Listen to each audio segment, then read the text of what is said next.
for 13 you. degrees. Yeah. Here. Yes, it's amazing, right? 13 is perfect, I think. 13 is so warm, right? Yes. Yes. Comparatively, minus It's 3, all sir. relative, right?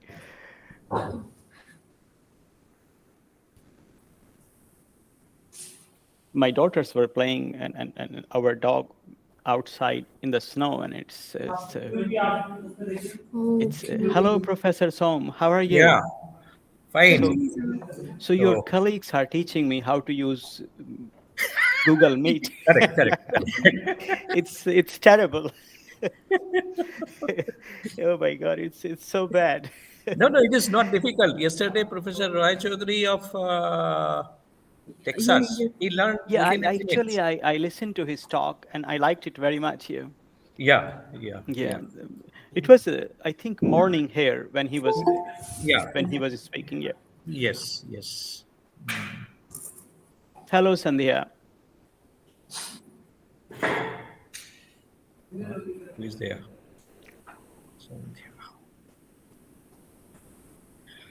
How cold it is there in your place right now?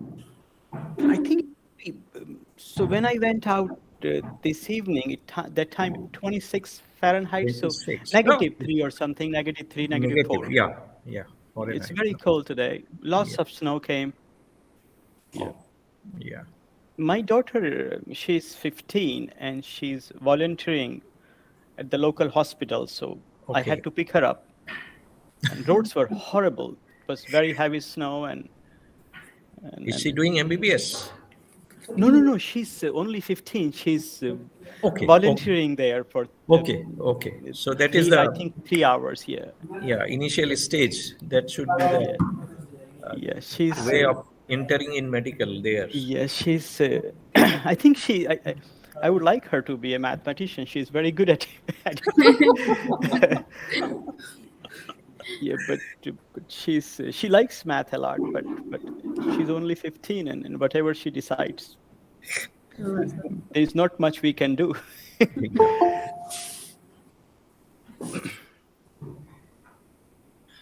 I think the audio quality is not bad. I can hear you very clearly. Professor Ansari, how are you? You are unmute yourself, Professor Ansari. Good morning. Hello, everybody. Yeah. Hi. Good morning, sir. Good morning. How are you? Fine. Wow.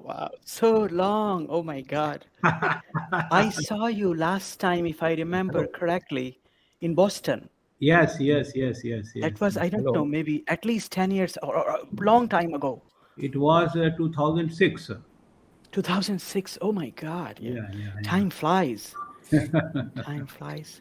How's your family? Yes, fine. How's your family? How's your daughter? Good. You had They are one getting. at that time. Still, you have one or more? Now we have two. Two, mashallah. So the older one is 15. The younger one just turned 9 last week. Yeah. Very good. On 12th. Yeah.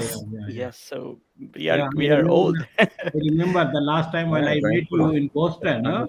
She was, I think, 2-3-year-old. Only 1 year or less than 1 year old. The younger one. The the elder one. 2006. Yes. Wow, I'm horrible at algebra. So I'm oh my God, 2006. Of course, you are right. Yes, you are right. She was born in 2006, actually. Yeah. Yes. So she I remember when I was coming.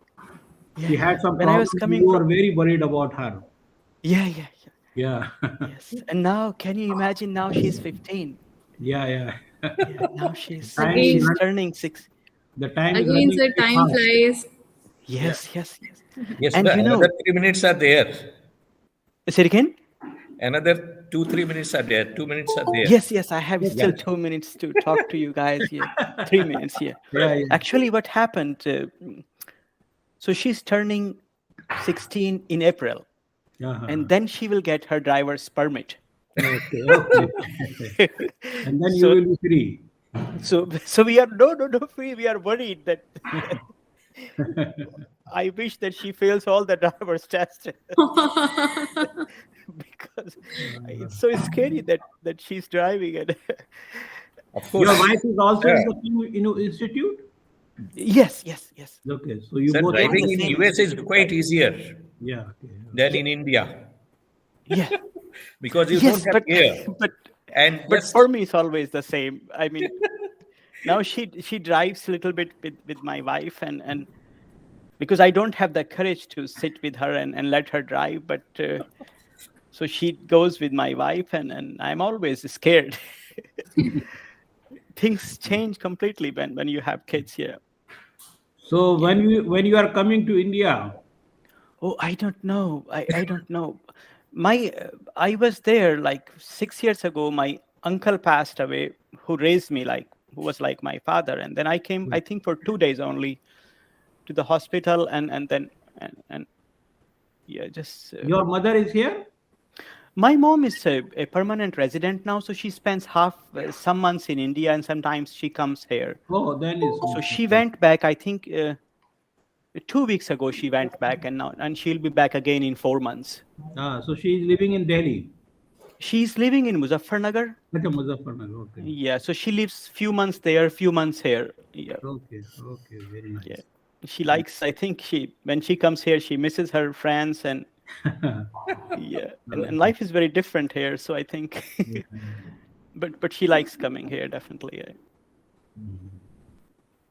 How's your family doing? Yes, very good. Alhamdulillah, everything is fine here. Actually, last time I had this COVID. I infected with the COVID. Oh my God, I'm I so was sorry. on 42 days on oxygen support. Now Oh I'm my fine, God. Alhamdulillah. So everything is okay now. Oh. is there lockdown, sir? Professor No Ansari? No, no we don't lockdown. have No? lockdown, but the But- cases are increasing again a lot. Yes. Campus is closed for.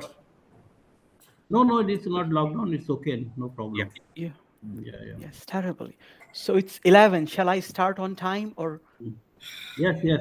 How many All participants right. are So there? please Let us help wait for me that 2-3 everything is minutes. okay. I'm sharing my Yeah. slides. So I'm We'll sharing wait my for full 1 or 2 screen. Can minutes you see it? because only 10 participants are there. We have Okay. around 35. So let us wait for 2-3 minutes. Okay. We can wait. Yeah. We can wait. Yeah. Professor When Wong, you use Zoom, you see yourself on the Professor side Wong. panel. But Good morning. Good morning. Good morning. good morning, Professor Wong. How hi, are good you? morning. But it must I'm be. good. Very good. Yeah. I hope you can hear me. Yeah. What are Thank you you. eating? I am missing your tea. Yeah, I'm I'm drinking doing. now. Yeah, I'm drinking it now. But I am missing your tea. Yeah. What I time hope is it? we can have tea together soon. Yeah. So the conference is okay, right? Everything is Yes. fine. Yeah. Yeah, Actually, very good job. Yeah, I appreciate that very much. Actually, yesterday we also had the National Mathematics Day on the birthday of Ramanujan. And you might be knowing that 26th December is declared as National Mathematics Day by the Prime Minister of India Yes. in 2012. So each year we celebrate, and this conference is one of the celebrations of the National Mathematics Day. It is a part of this conference. It's the part of this. We also I hope- celebrated yesterday Yes. 4 number of talks on number theory actually. Yeah. Professor Shankar Narayanan, Mhm. Professor R. Munshi from ISI, then Wow. Dr. S. Singh from IIT Kanpur and from NEHU, we have MM Singh. So really it was a wonderful program here also. Yes. And we are going Yeah, excellent to talks. have, So many excellent talks. continued talk of Professor Khamsi at 6:15 p.m. today. Okay. Okay. Yeah. So Professor Ansari, Professor Ong, please join. Yes, Yes, sure. Yeah. Okay, sure. And I also request you to join the valedictory session. Okay, Oh, sure. yes. Okay, No sure, problem. sure. So now we can start. Still Yeah. there are Okay. So I Perfect. request Professor Ansari to, I hand over the chair to Professor Ansari to introduce the speaker. And today is the third day. We are going to have a long session. This is the morning session. So Professor Ansari. Oh, thank you, Professor Som. Actually, I am very happy to have Professor Akhtar, Professor Wong here, and I'm really happy to chair the session and this session where the Professor Akhtar will deliver a talk. Actually, I would like to mention something about the Professor Khan.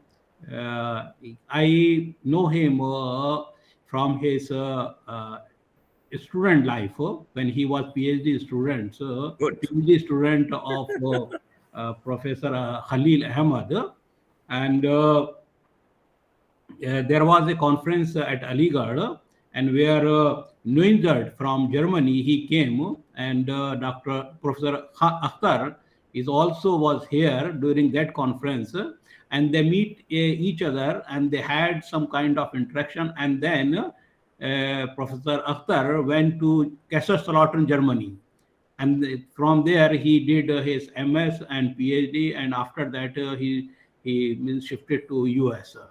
Am I right, Professor Akhtar? Yes, more Yes, or less. Yes, more More or less. Yeah. So the story was very old, and now Yes. we are old. Yes, yes, yes, yes. So Professor Akhtar is now is professor at School of Mathematical Sciences, Rochester Institute of Technology. He has a wide spectrum of research area, and presently he is working in inverse problems, uncertainty, quantification, optimal control, numerical optimization, parametric identification, partial differential equation, set optimization, and many others. So he also has a very nice book on set optimization. He has co-authored a book on set optimization, and I always we have several students. They are working on set optimization. So I used to refer his book. He has published more than 90 papers in very high quality journals, namely SIAM journals, Journal of Optimization Theory, Numerical Functionalization and Optimization, and so on and so forth. He has also worked in many research projects, more than 15 research projects during the last 2 decades. He is associated with several in mathematical societies, namely American Mathematical Society, Society of Indian and Applied Mathematics, and many other societies. So now I welcome and I request Professor Akhtar to deliver his talk. Professor Thank you Akhtar, so please. much for such a kind introduction. It's a huge honor for me to be able to present this talk because I'm one of you, and I mean I was, as you said, I was a student and you were a professor, a well-known researcher in variational inequalities. So it's just a tremendous pleasure for me to first of all to see you all and to see this introduction from you. The truth is that I'm like your student, and No. and I have not forgotten that, and You're my friend. and I'm one of you. Yes, yes. So all right, I'm starting my talk. As I said, it's my first talk with Google Meet, and I already hate it. All right, so all right. So can you see my screen? Yes. All right. So this is a joint work with these people. I will show you this paper just appeared in 2021 in SIAM uncertainty quantification, and I'm trying to understand this topic for many years, and I will show you what this topic is about. So the first 2 slides or 3 slides are motivating slides. This is about deterministic inverse problems.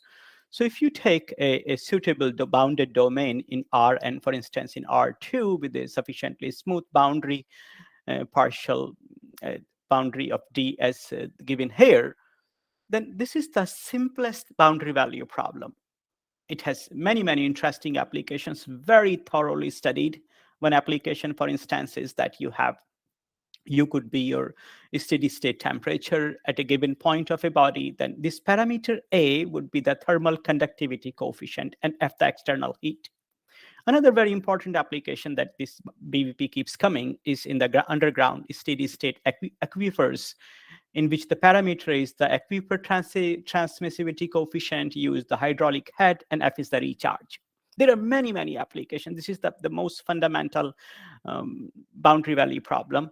You can have more complicated boundary conditions here. This is the Dirichlet condition here. You can have Neumann or mixed boundary conditions. In this simple partial differential equation, the direct problem is that you give me the coefficient, you give me the boundary data, it's 0 here for simplicity, and you give me the right-hand side, and I will give you the solution. So I'm solving the problem for you. This function here, U.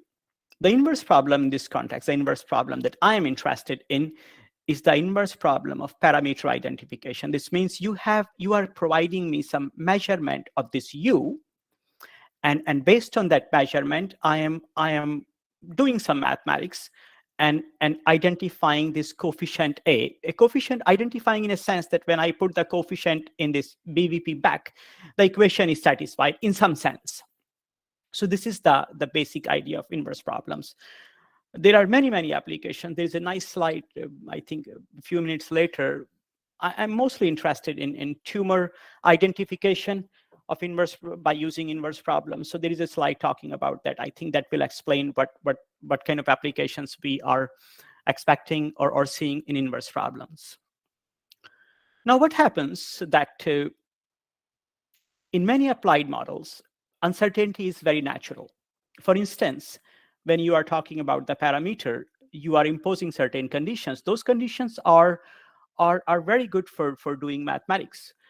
But in practice, they are realization, they are assumptions of the reality. They are simplification of the reality, but actually they are based on experiments, and experiments are noisy. So those parameters, actually, the conditions that we impose are never really realistic, never really the actual properties that the coefficients have. Second reason is, of course, that you have partial data or physical model limitations you have that you are trying to model by using your partial differential equation. So people have been telling that actually we should treat these parameters as random variables, taking into account the uncertainty. Once you do that, if you take the parameters or the right-hand side as random variables, then you are in the realm of stochastic partial differential equations, and everything is quite complicated in that setting. What you have to do, so you take a probability space where this is you take a probability space, so you have a sigma algebra, you have a probability measure, and you have a sample space. So I'm taking a probability space given here by this thing here, and I'm continuing with the domain D with a sufficiently smooth boundary. Now I am looking for, I have two given random fields. So one is A. This takes place from omega times D. This is for the spatial variable, and this is for the uncertainty part. And I'm taking the second random field, which is given here. And of course, the direct problem in this setting is that I am looking for the random variable that satisfies this random boundary value problem, or many names, stochastic PDE or PDE with random data. Different people have been using different terms for it. Now, the goal that I have in mind is that you give me a measurement of this random variable in some sense, because now you have a random variable. So you have to describe more carefully what you are looking for when you say measurement, and then from that measurement, I'm trying to estimate some statistical or some stochastic properties of the parameter A. So this talks about that. There is a very nice book by Lord Powell and Shadlow, appeared a few years ago. Excellent book on stochastic PDEs. There is I think you guys might know him, Bharucha Reed, was very active in 60s and wrote this fantastic book in 1972. He had actually some Indian connection. And in that time, they were saying that now the field is ripe, and everything should be actually modeled from a stochastic point of view. But and then by saying that, he develops a Newton type methods and said that the time is ripe, but to study stochastic PDEs and stochastic integral equations. But actually, it took more than 30 years, when people really started having computational techniques, Babushka and his co-authors developed lots of finite element type methods for solving stochastic PDEs. So of course, we are going to use those things. Sir, good morning, Now, sir. I have... Yes, sir. Sorry, sir. Yeah. Sir, the uncertainty arising in such equations due to the nonlinearity, if it comes the nonlinear one, how it can be... It's not the nonlinearity part. Actually, it's coming because of this coefficient. This is the parameter that is describing physical properties of the model. Now, suppose we are always handling the nonlinearity, the nonlinear equations, and uncertainty comes due to the presence of nonlinearity. Then, Dr. Das, then if you, Dr. Das, you can discuss at the end of the talk. Okay, sir. Okay, sir. Yeah. So I stopped. Okay. Who was asking the question? You can continue. Okay, all right. Okay. So this is a linear partial differential equation. Here, the uncertainty is coming because this coefficient A is describing some physical properties of the model, and it is based on some experiments. So you don't know really what's happening to this coefficient, and so people assume that it has all the nice properties. But in reality, there are explicit examples that these parameters don't satisfy those properties, or at least in some situation. I will give you a very nice example, I think, that will explain it further. Second possibility is that you are dealing with a fourth order boundary value problem. So you see, again, you have a coefficient here. This is a stochastic example. The meaning of this parameter A here is so these fourth order boundary value problems, they model the plate models, and in this setting, you are modeling pure bending of a Kirchhoff plate occupying the region D. The parameter A is flexural rigidity. The solution is the lateral deflection under the force F. And of course, it has some more meanings that is written here. For simplicity, I'm taking here these clamped boundary conditions, but you can also take pin boundary conditions. Analysis more or less remains the same. You have the same kind of spaces, and you do the same kind of analysis. Third example, so there are 4 basic linear PDEs, and the third one actually is very interesting, more related to my work on elasticity imaging. This is a system of isotropic elasticity. This guy here, this sigma, is actually described here, is the stress tensor. This guy here, epsilon u, which is taken by the derivative of the displacement function, is the strain tensor here. You have an isotropic elastic object. You applied a force that induces some displacement, and the displacement is u here, right? So this is the elasticity system. This has a fantastic application, actually, that I have been working for last 10 or more than 10 years in deterministic setting. It is the elasticity imaging. The application is that, for instance, in detecting tumors. So you have a human body, you apply transducers, and you induce some interior displacement, and then you measure those displacement by using ultrasound techniques. The measurements of the displacement, they are the measured data for your inverse problem. In human body, the elasticity is described by these 2 parameters, mu and lambda. And of course, they tell you that, so they differ for a healthy tissue and unhealthy tissue. And doctors know that they're approximate values. So if you are solving the inverse problem for mu and lambda, and the value that you get by your numerical simulation is different from the values the doctor have, then that gives you some indication that why is this value different? And this means something is wrong with this body, and this means you have to check carefully. So this is a very, very heavily used modality for medical applications. Now, I was giving a talk like 6-7 years ago at RIT Homecoming, and in our town there are 2 big hospitals, and then somebody told me that this elasticity model cannot be studied in a deterministic setting, because when you have a patient, their body structure, different patients have different body structure. So what happens if somebody has more fat? That fat should be affecting the elasticity of their of their body, which means from a mathematical point of view, this must be impacting the Lemma parameters. So this means you have to study this in a instead of deterministic setting, you have to study this in a stochastic setting. You have to take into account the uncertainty that different patients have. So this is the main goal, but of course we have not gone that far yet. My talk is based on a simpler model. All right, I have to go back to Control L. All right, so this is the outline of my talk. I will go back to the simplest stochastic boundary value problem. I will talk about the variational formulation and again describe the inverse problem. Then I will talk about, because I'm going to use optimization techniques, so I will study properties of the parameter to solution map. I will describe two optimization formulations. One is commonly used one, another one is a new one, and then I will talk about numerical procedure. And on last slide, I think last two slides, I will talk about stochastic approximation via variational inequalities. I think Professor Ansari is a big expert on variational inequalities, and I am using that to solve this inverse problem.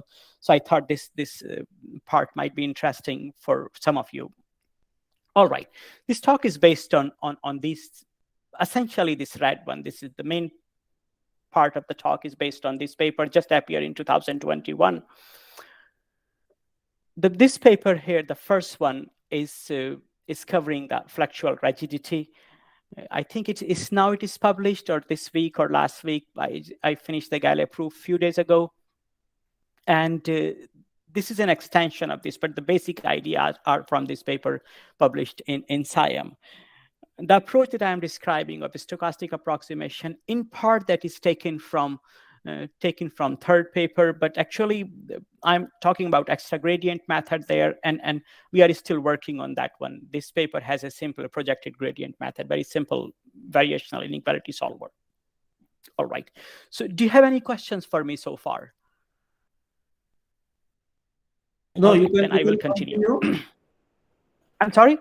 You can continue, and then right. at the end you will, if anybody will have, because I can't see then anything, the time or anything, so Google Meet is complicated. All right, so now I'm starting my talk properly. For stochastic boundary value problems, and there is stochastic variational formulation, the main role is played by the so-called Bochner spaces. So I have a Banach space, I have a probability space, and a Bochner space is denoted by this symbol, and it consists of Bochner integrable functions with finite Pth moment. This means they satisfy this equation. So this means the norm in this space is given by that. This inside part is the norm in the space in my Banach space, and then I am of course integrating with respect to the probability measure. This symbol E here is the expectation. And of course, when you take P is equal to infinity, I'm talking about L infinity, which means I'm talking about essentially this essential supremum is finite. And I'm talking about Bochner measurable function satisfying this condition. These spaces are very heavily used in stochastic PDEs, in stochastic boundary value problems. They are the so-called stochastic Sobolev spaces. And because in classical deterministic variational problems, you always deal with Sobolev spaces. So for this particular problem that I talked about, this is the space that we use. We take P equals 2, so we are using with L2 here, and H01 is the Sobolev space that is appropriate for the deterministic version of the boundary value problem that I showed. I do the same technique that I take a test function from my space, we multiply it and integrate it and use the boundary condition. And by doing that, I obtain this variational formulation.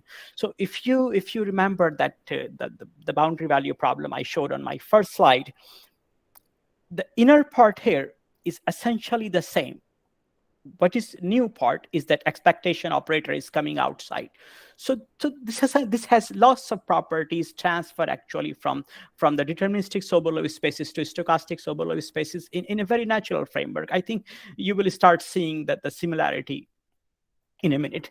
This is a very crucial assumption that I'm assuming that my stochastic parameter that I'm trying to identify is bounded above and bounded below almost everywhere. This is a very, very severe condition. it is not satisfied by many important random fills like Gaussian random fills, and it's a pity because we need this condition. And there are a few papers where they have tried to relax this condition in Glarkin type methods, but so far we can't do it. It's a very important goal to get rid of this assumption. What is very good, that if this K1 depends on omega, so this K1 and K0, if they are random variables depending on omega, then you can consider many important applications. But at this time, we need that they are constants. Then, of course, I define a bilinear form S like this and a linear form like this. And I can write my stochastic variational problem in an abstract setting here. So it looks like this. And I can prove that this is coercive and continuous and satisfies all the property of Lax-Milgram lemma, and the unique solvability comes from Lax-Milgram lemma. I can easily prove that this bound holds. You see, this is the stochastic Sobolev space here, coming here and here on both sides. Now, all right. Now what happens? My goal is to identify this parameter. So I have to study the properties of parameter to solution map.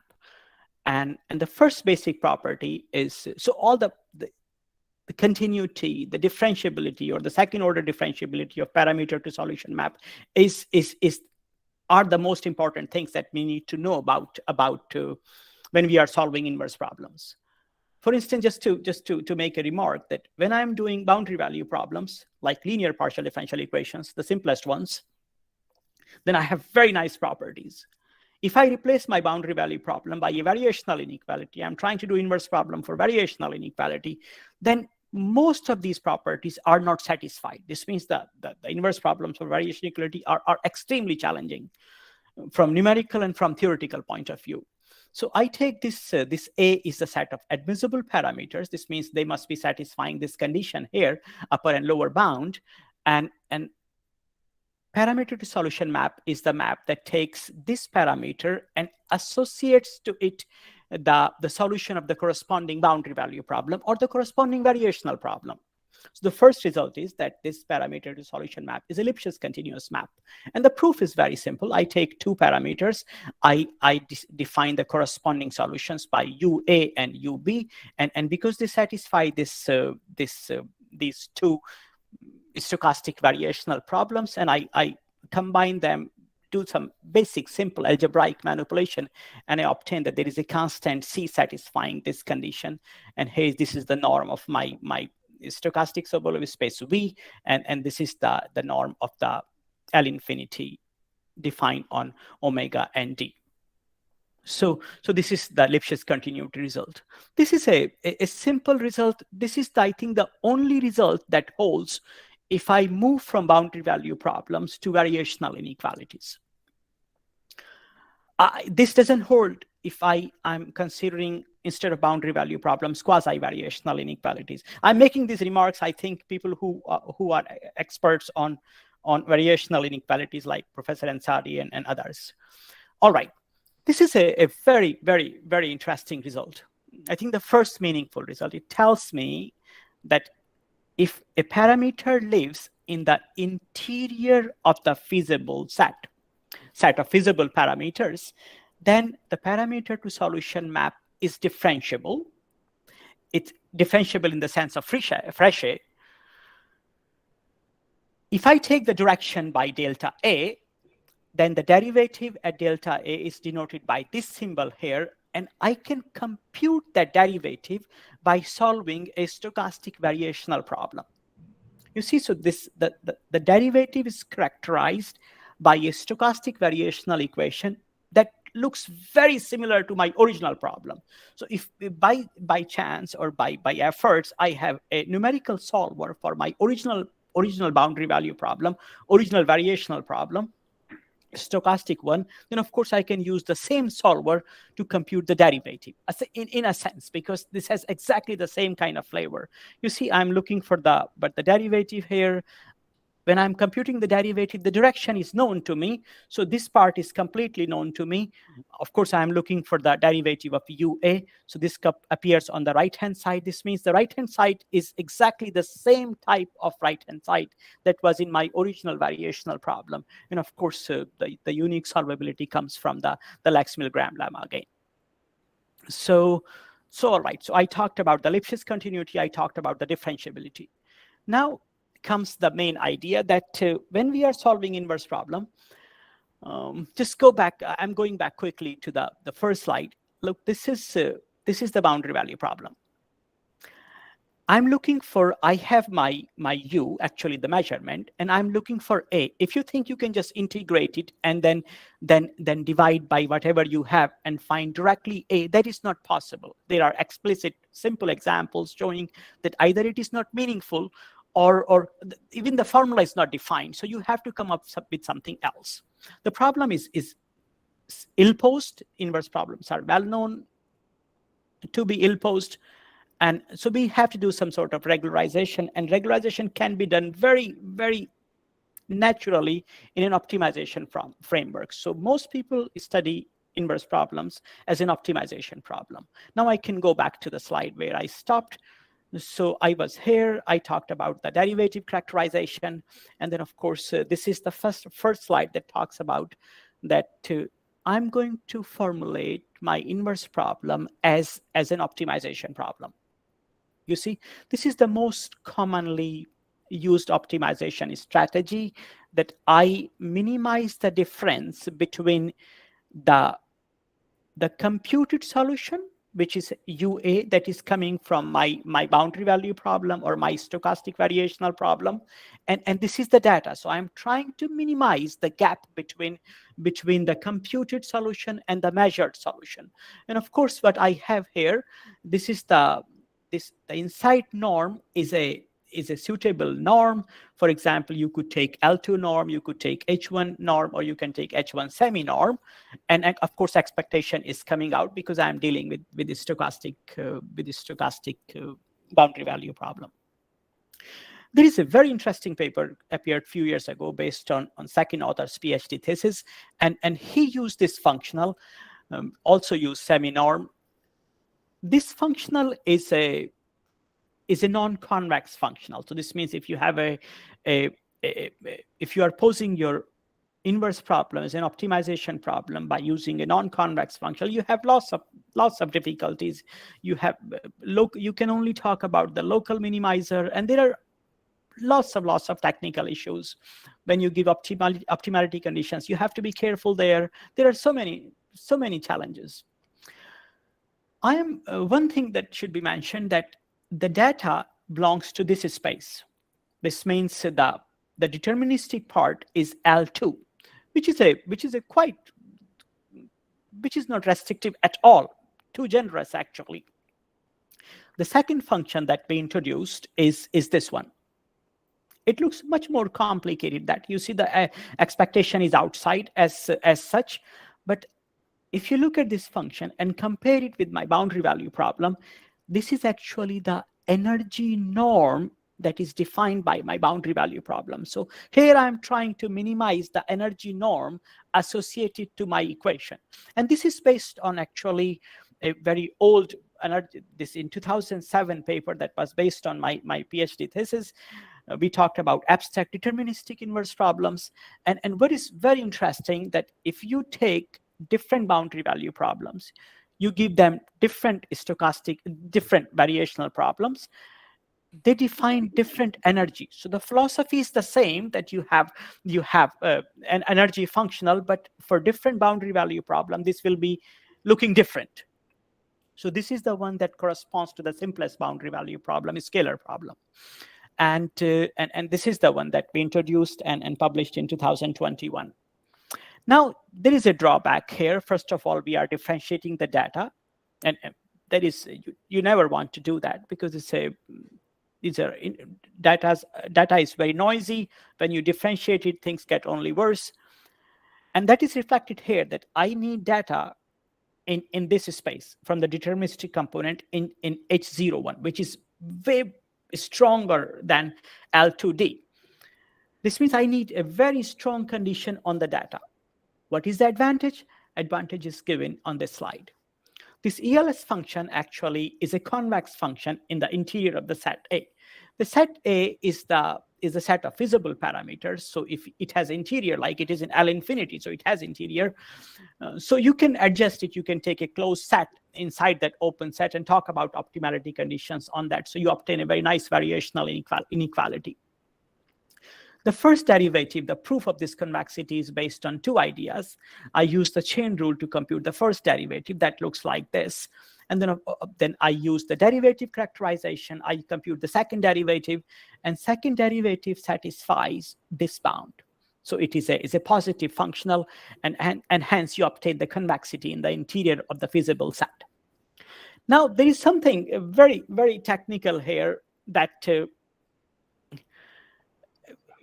it's I think a very if you are not working on inverse problem, it's hard to see immediately, but something very surprising. If you look at the first derivative here, first derivative of the functional, and you look at the derivative characterization, there is nowhere the derivative of the parameter to solution map. In solving inverse problems, one of the most expensive computational part is computing the parameter, the derivative of u. In this functional, you don't have that. This means it's very easy to implement and use for solving the inverse problem. All right, now I'm going back to, as I said at the beginning, that inverse problems are ill-posed, so you have to regularize them. Now you define an energy functional, and now I'm adding a regularizer. So if you're coming from variational inequality, this is the convex functional of a stochastic nature. And of course, it is a differentiable. You know the derivative. You are regularizing it by a strongly convex function. So you obtain actually a strongly convex function. And if you consider the corresponding variational inequality, that is uniquely solvable. But here we are not talking about variational inequality. We are just saying that this problem is unique solvable. And the proof is based on a standard argument. You take a minimizing sequence. You prove the continuity. You use the Lipschitz continuity with the parameter to solution map. And you do the basic analysis, and you use some properties of the ELS. And it's long proof, but nothing very complicated. All right. So what we have done so far is I can see the time is 11:35. So how much time I have left? 10 minutes, sir. 10 minutes. Oh my God. All right. So what we do now, so we talked about the functional, and then we talked about the derivative characterization. Now, main challenge in a stochastic problem is how do you discretize it? So there is a fundamental assumption that is the so-called finite dimensional noise. It tells you that your random variable, in particular case, your parameter and your solutions, if your random variable has this characteristic that this particular sigma can be written as a finite number of random variables, then you call your function V a finite dimensional noise. What happens if you have a finite dimensional noise? You can do change of variable. This sigma is the joint density of these random variables. And you can have, instead of this norm, this particular parameterized norm. More details are on the next slide. So you can introduce a weighted L2 space that is defined here. So this means you have a stochastic problem, but actually you can, by this assumption, this is a common assumption used in almost every work on stochastic PDEs, you can convert your problem into a parametric problem, very large. I will show you how complicated this becomes. So of course, to have finite dimensional noise, I'm assuming that this A and F, they have this expansion, and this expansion also is justified by the so-called Coron-Lowe expansion, which is just a finding eigenvalue and eigenvectors by means of eigenvalues and eigenvectors. And of course, there are some technical lemmas here that you can use, and they say that the solution will depend on these random variables then. All right. Now what happens once you have defined your parametric space, parametric weighted L2 space, you have to consider everything that you did in the parametric form. So this is my parameterized stochastic parameterized variational problem. These are the two forms of my parameterized objective functionals. And then, of course, I have to derive the same thing. I have to have the parameterized derivative characterization formula for the parameterized ELS functional. So all are written here. I can send my slides and also the paper because it's so fast. It's hard to understand anything. And now I'm coming back to the main part, the numerical part. There are three methods that are very heavily used for stochastic PDEs. One, the Monte Carlo finite element method. Second is the stochastic collocation method. And third is the stochastic Larkin method. This is the method I'm going to use. So I'm not writing anything here because the details are coming in next slides. The idea is that I have my stochastic Sobolev space, and I consider that the parameterized one, and I consider that this has a finite dimensional subspace denoted by this symbol. And of course, any element in the finite dimensional subspace is a stochastic Larkin solution if it satisfies this condition. It's completely parallel to deterministic case. The part is more complicated because I have a stochastic and a deterministic component, but the philosophy is exactly the same. So I'm considering that this part has VH is the subspace of that finite dimensional, and SK is the subspace of the stochastic component, and this means they are defined like the basis functions here. And I have to I'm assuming that they are orthonormal for the stochastic part, and this is a simple assumption. Not assumption, this is based on construction. It's very easy to find examples satisfying that. Now, the numerical part is really, really challenging. So I take these two spaces, and then of course I have to somehow merge properly these two spaces to get the basis for this space.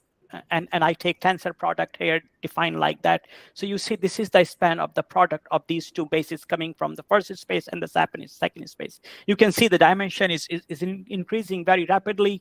And then of course, a function V arbitrary element can be written like that. And I'm doing lots of vectorized notation, lots of algebra things. And what happens then, of course, I'm looking for my parameter. So I have to find a suitable construction for my parameter as well. So I assume that A has this kind of form. So each component must be discretized and is stored in a long vector. And then I will be running my optimization problem for that long vector given here. Dimension is huge, actually, if you have. So it's a very, very challenging problem from numerical point of view.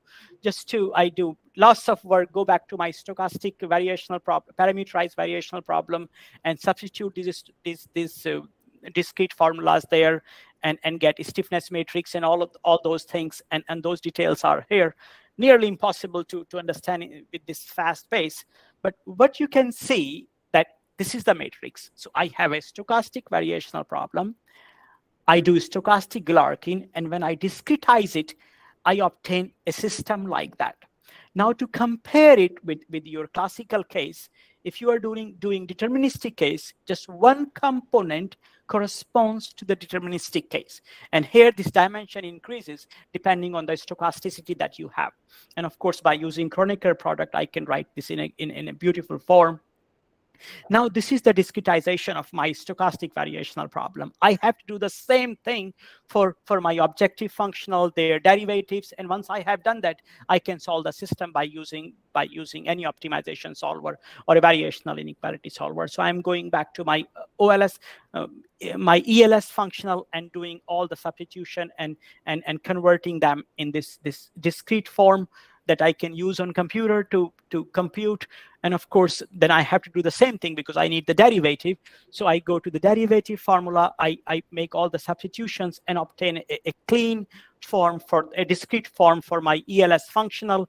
And by introducing some special matrices, I actually have an explicit formula for the gradient. And so I have the gradient, I have the functional, and now what I have to do, I have to go back to any optimization solver and use this. So I'm showing you an example how it works. I'm taking an example where it's a 1D example. It's it's really very challenging problem. So at this time, we only have 1D problems. I have 0 to 1 here. It has 2 degrees of stochasticity. These are uniformly distributed random variables. And the actual parameter that I'm trying to identify is here. And it is in the form that we assume in finite dimensional noise form, of course. And I'm using legendary polynomials, so the orthonormality conditions are satisfied there. And this is how I measure the computational error, or this is how it is measured in stochastic PD's cases. And these are some numbers. They are in a very, very good shape as expected, the dimension. But I think you can see here that the ELS functional is the fastest. And this is because the function is a convex functional. It is very easy to find a suitable regularization parameter because you just need the strong monotonicity kind of thing, right? So any positive regularization parameter works very nicely. When you are dealing with OLS functional, things are more complicated. Look at the time here. It is 825 seconds, and ELS takes 212 seconds. So much faster than with the dimension 200 for the deterministic part. And of course, stochastic was dimension 2. And there are some figures that I just see how the change looks like in the computed parameter, and some expectations, realizations of the parameter computed and the actual one, and they look like very much what was expected. And all right, now how many minutes I have left? Do I have any minute left? Okay, you can continue for 2 minutes or 2, 3 All minutes. right. Okay. So this is I think very interesting thing. Now I'm considering a variational inequality here, and my goal is this variationality inequality is coming from my convex functional. So the derivative of that functional has this structure. It is expectation comes outside and there is a part inside. So this variational inequality has this form. Of course, if I use a stochastic that you are very familiar with, you have recently a paper, Professor Ansari. So if you take the regularized extra gradient method for this stochastic variational inequality, then what I am doing at every step, I am just sampling the random variable and running this.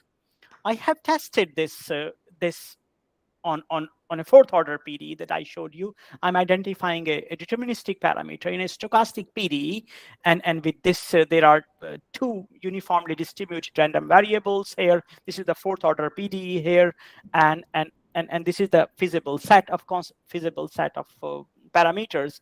And because this is a deterministic parameter, you can visually see how good the reconstruction is, and this is, they are almost identical, right?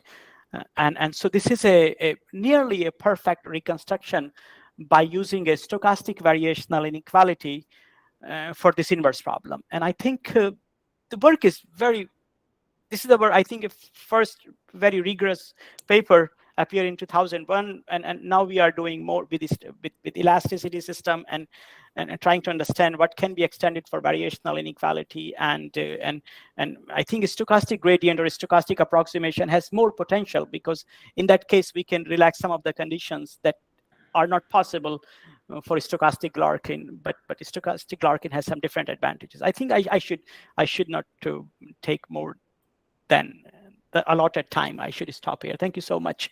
Okay, thank you, Professor Akhtar. Professor Ansari, you can give another 5 minutes because we have a tea break. We can reduce that tea break. Okay. Okay. People will kill me. No, Professor Akhtar, if you want, you can continue for 5 minutes. If you don't want, then we can have some questions. Okay. Yeah, I just want to say one thing, that just something because of this. Look, this is I think a very technical point, but if you know variational inequality, then you will see that what I'm trying to say, that this condition is very restrictive condition. But if you want to have more relaxed and like for Gaussian random variables, then what you need here, that K1 depends on the randomness and K0 depends on the randomness. This means if you are using a sampling based approach, then you can relax this condition. This condition is very essential for the stochastic Larkin, the way I presented. Now, if you go to the variational inequality formulation here, any stochastic variational inequality solver, where you are sampling at every space, at every iteration, then I think the feeling is that you can relax the condition on the parameter, and that is a huge advantage, because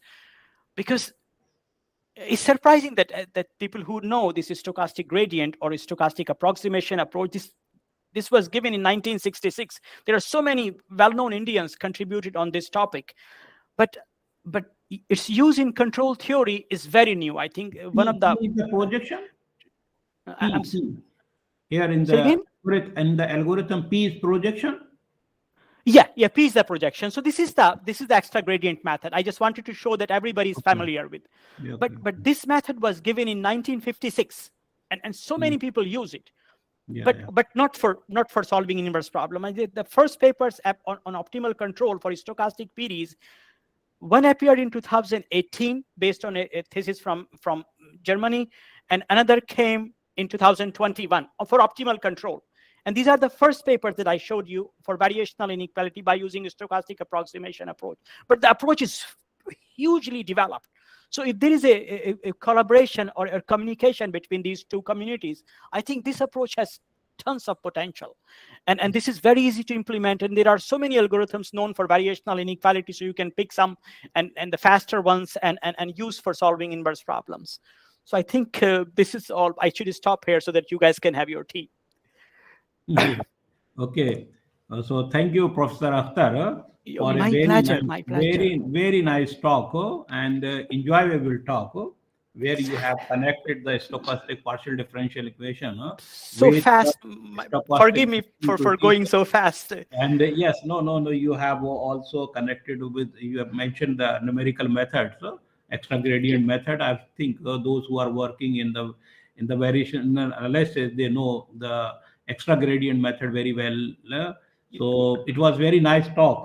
So thank you so much. Yeah. I asked Dr. Das. He was asking some questions. So if he is here, Dr. Das is here. I think he has left. So because he was asking. So, one question, sir. Yes. Please. You are considering what is called randomness in variables. Yes.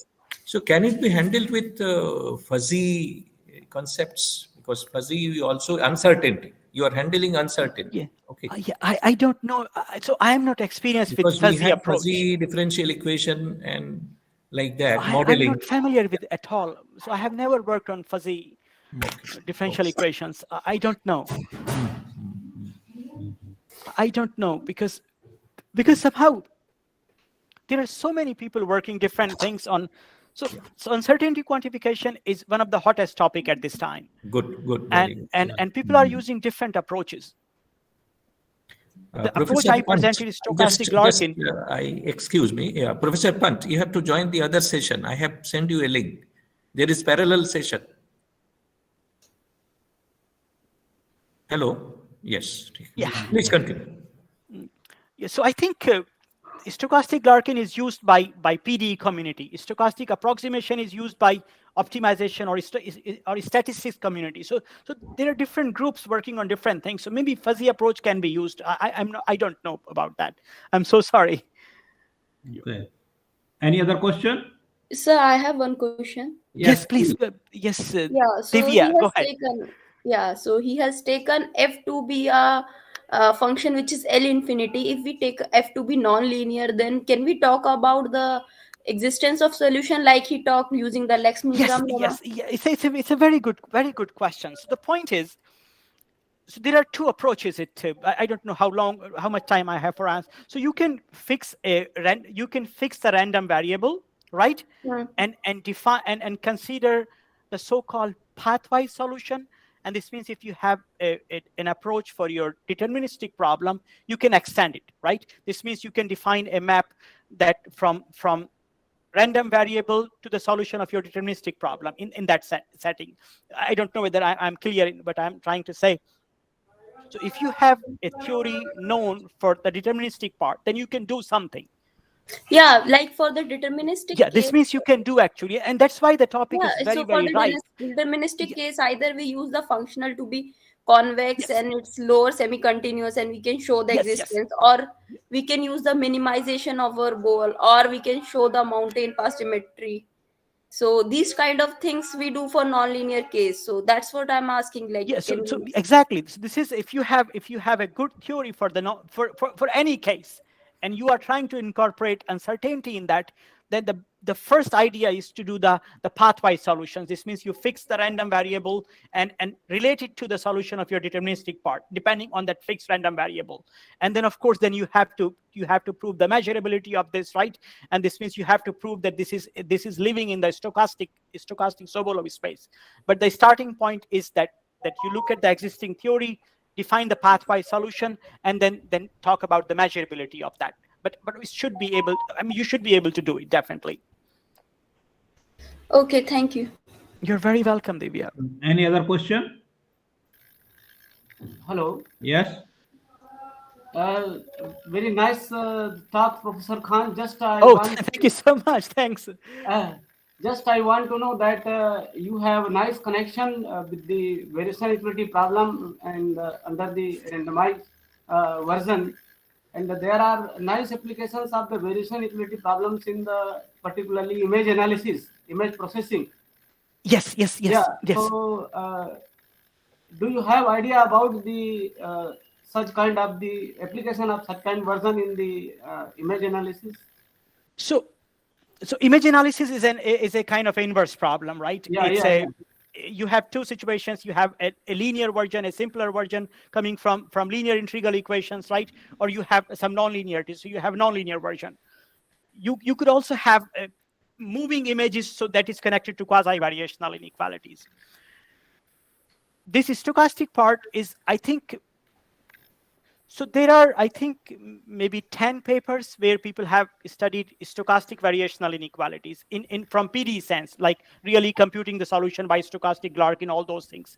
Maybe there are really 10 papers. There is no paper that talks about optimal control or inverse problem for linear variational inequalities. I mean, the topic is so new. Okay. Yeah, and of course, image processing, you should see maybe more like an inverse problem than a variational inequality, because it's an optimization problem, right? And I'm sure people are studying uncertainty in those things. So yeah. Okay. Thank you. Yeah, so much needs to be done. Really, so much needs to be done. Okay. Any other question? So, Professor Khan, a very nice talk. Thanks. This is Dr. Rajesh from the Department of Mathematical Sciences. I am associate professor Hi. here. So my question would be, first of all, I appreciate the way that the talk is delivered in a very nice way. That's so kind of you to say something like that. Also presented very well, including the numerical part also, like Larkin method and finite element method for stochastic. Just too much material for one talk. Yes. It was very nice, actually. Sometimes that is required. My question would be that, what about non-locality of such stochastic PDs? What do you mean by locality? Non-locality. No, So what do you means- mean by local or non-local? What do you mean by that? Sometimes, like, you define like you can say that, like, ordinary derivative and fractional derivative. So is there any such thing like fractional stochastic PDs or non-local stochastic PDs? So as I think Divya was asking a question that can you extend the theory to nonlinear case? I think I'm aware of some papers where people have studied stochastic version of fractional differential equations, right? So there are some works, but I'm not familiar with fractional. Even deterministic case, stochastic is too hard for me. Yeah. But as I mean, So the short answer we is also that had if you are actually- working on a model we work on that the has fractional that in a deterministic setting, differential equations. you can try to extend it to stochastic setting. Okay, so thank you everybody, and thank you, Professor Akhtar, for a very nice talk. And I hope that many young colleagues and even me, I was very impressed by this talk. It contains a lot of things. It's so much and potential. It's a and crazy topic. many, When I talk about, I get goosebumps really Yeah. because it's so exciting. so many applications. Yes. So thank you very much once again, Professor Akhtar. So Professor Shom, when we will start Yeah. the next talk? Acha, let me thank both of you for chairing the session, Professor Ansari, and for a wonderful talk by Professor Khan, and really illuminating, and the style of talk was so nice. Now, I will request Professor D.R. Sahu to chair the session of the talk of Professor Q.H. Ansari. So our next Thanks speaker again is for the Professor opportunity. It's a huge honor for me, and it's so nice to see you, Professor Ansari. Okay, thank you Bye. very much. Hope to see you personally sometimes. Yes, After I hope to. I hope to. It is really a good thing. If Yeah. you are coming to India, you are also requested to visit IIT BHU. I would love to. I would love to see so many colleagues and so many dedicated colleagues, actually. Okay. All right, thanks again. So, Professor Sahu, please. So we will continue without break? Yes, yes. Okay. This will continue here. Okay. Professor Ansari is well-known figure, and I think there is no need to the introduction Yeah. of the Professor Ansari. It has a good command in the variation equality, optimization, vector optimization, and more other areas, and he has several books, edited books, and some other books. So I invite Professor Ansari for his talk. Thank you, Professor Sahu. Actually, during this December, I have already given 2 talks online, of course, and this is my 3rd talk. But I am not very much satisfied with the online conferences, online kind of conferences. Of the Because conference on nonlinear applied analysis and Professor optimization. Som, please mute your. This is the morning session of 3rd day parallel session. Professor Som. Professor Som, can you mute your? So now it's muted, sir. So you can Okay. continue. No, still some kind of noise is coming. Dilip Kumar Ganguly, you please mute yourself. Dilip Kumar Ganguly, please mute. Hello. Okay. Please continue. Okay, now thank you. Okay, now it's okay. Now it's fine. Okay, so thank you very much. Actually, you see, as I mentioned, I'm not interested, and basically, in my opinion, the online conferences says do not solve the purpose of the conference. The purpose of the basic purpose of the conference is to have the interaction with each other. So as I mentioned that Professor Akhtar, he was here in Aligarh several years ago. I don't remember the year. And Professor Nuzet was also here. So they have the interaction, and then he went to Germany and so on and so forth. So, but somehow, anyway, at least by having this kind of conferences, we came to know that what the people are working, and especially the Professor Khan, he has given a very nice talk, and he has mentioned that there are many applications, real life problems that can be written in the stochastic partial differential equations, and such differential equations can be solved by using the variational technique. So it was very nice. So let me start my talk. Here is I shared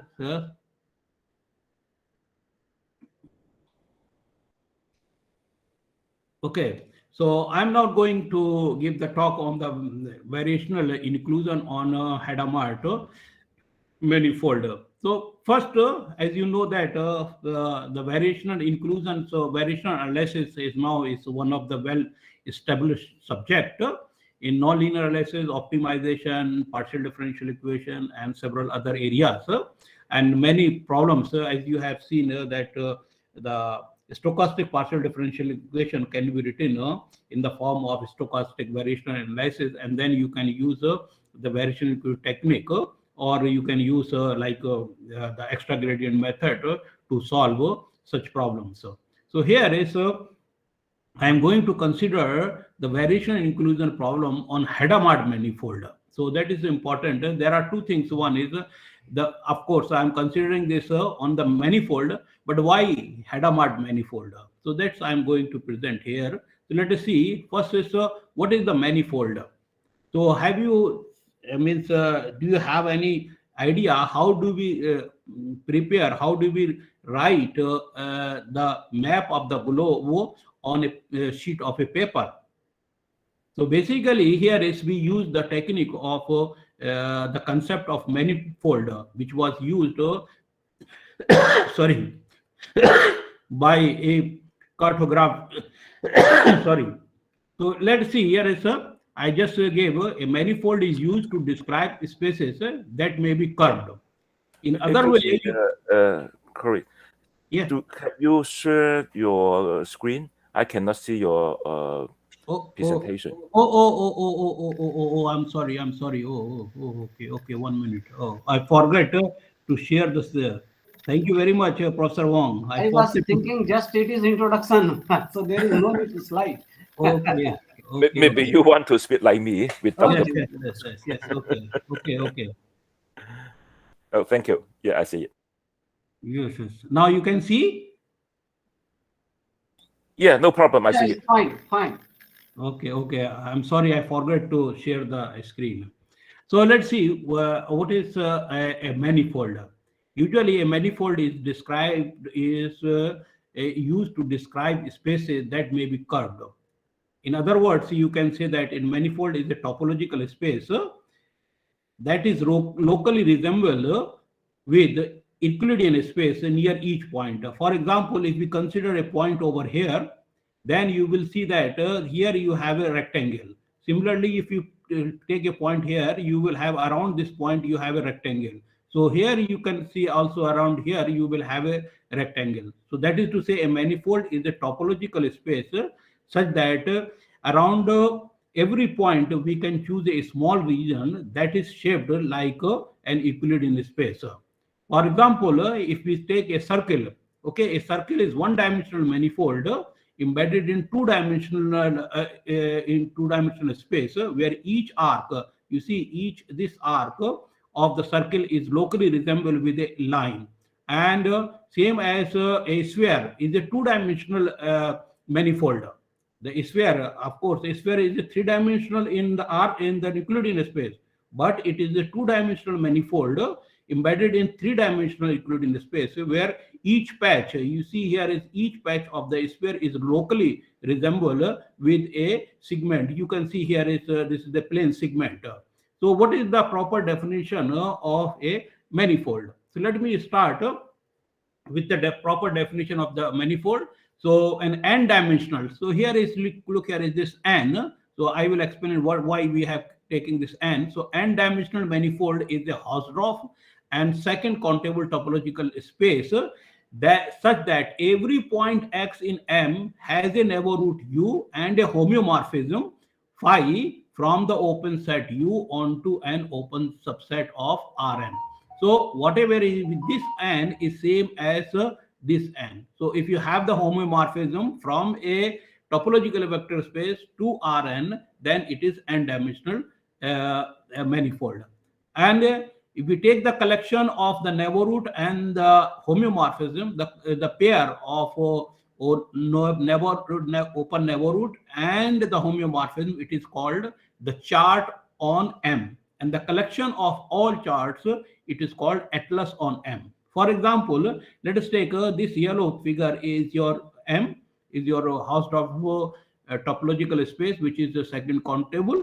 And suppose here you have a point, and this point has a neighborhood U and another neighborhood V. And from this neighborhood U, we have an homeomorphism from U to Rn. So it maps, so this maps from here to phi of U. And this figure, this area is mapped on this one. Similarly, from here, we have a homeomorphism psi from this open set or open neighborhood of the point over here to this one. And then you can see that because phi and psi both are homeomorphism according to our here is a homeomorphism. So these are homeomorphism, that is to say they are continuous and their inverse is also continuous, and therefore we can see that this portion is mapped from here to here with respect to this homeomorphism, and this area is mapped from here to here with respect to this homeomorphism.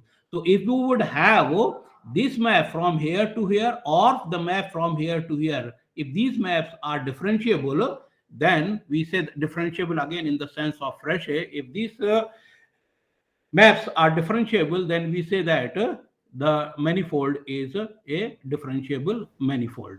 For example, we can consider the region. Here is we are considering this is the U around the Punjab and Chandigarh, you can see, and then we can have an homeomorphism and we can map this U to this region Punjab. You can see here is, and let's see here is we can have here we have a Chandigarh. So Chandigarh is lies if you consider the Punjab as a neighborhood of Chandigarh, and then again you can see that Haryana is also a neighborhood of the Chandigarh.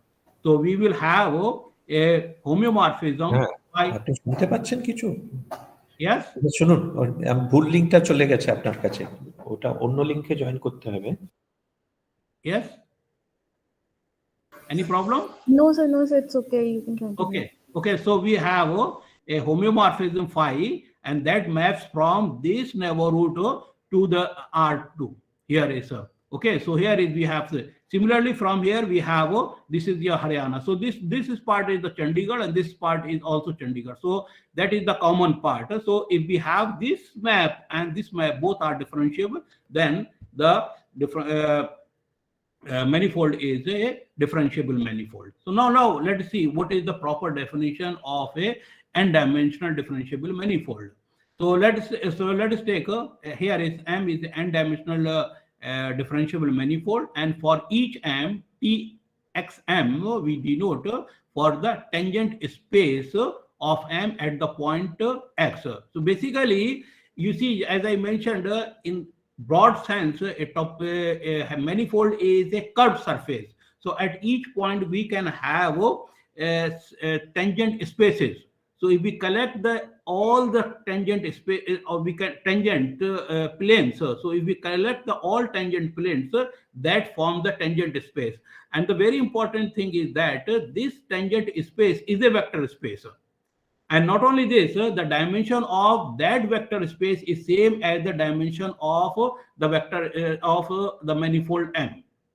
So here we can take the advantages of being this tangent space a vector space, and then we can define the inner product on the tangent space, and we can use, and then if we can define the tangent inner product, and then we can use some properties of the inner product.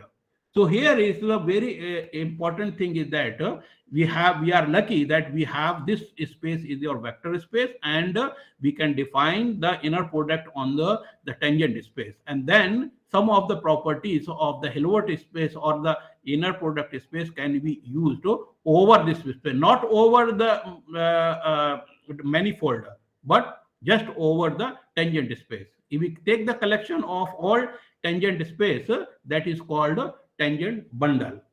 So we define the inner product. As I mentioned, this is your vector space. So we define the inner product. So this is the inner product. So if this is the inner product, then it is called a Riemannian metric on the tangent space Txm. Okay, and corresponding to this norm, we will have corresponding to this inner product, we will have the norm, and which we write in this way. If they okay, so in the and now a differentiable manifold with the Riemannian metric. So the Riemannian metric is called a Riemannian manifold.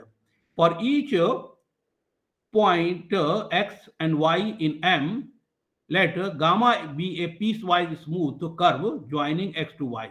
then the length of the curve can be defined in this way.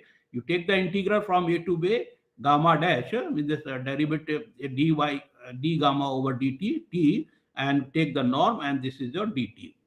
And now we define the Riemannian distance from x to y. So we take the infimum, because here is you see this is a piecewise smooth curve joining x to y. So there may be several piecewise curves joining x to y. So we take the infimum of all such curves, okay, length of all such curves. So that is called the Riemannian distance between x to y. And I'm not going into the definition of the Levi-Civita connection. So if this is all, we have the definition of the geodesic. Again, if I go to the definition, then it will be a problem. So a geodesic joining x to y in M is called a minimizing geodesic if its length is equal to the Riemannian distance. Now, a Riemannian manifold is complete if for any point in M, all geodesic starting from X are defined for all T in R. Okay, so this is the definition of the completeness of a Riemannian manifold. Then we have the parallel transport.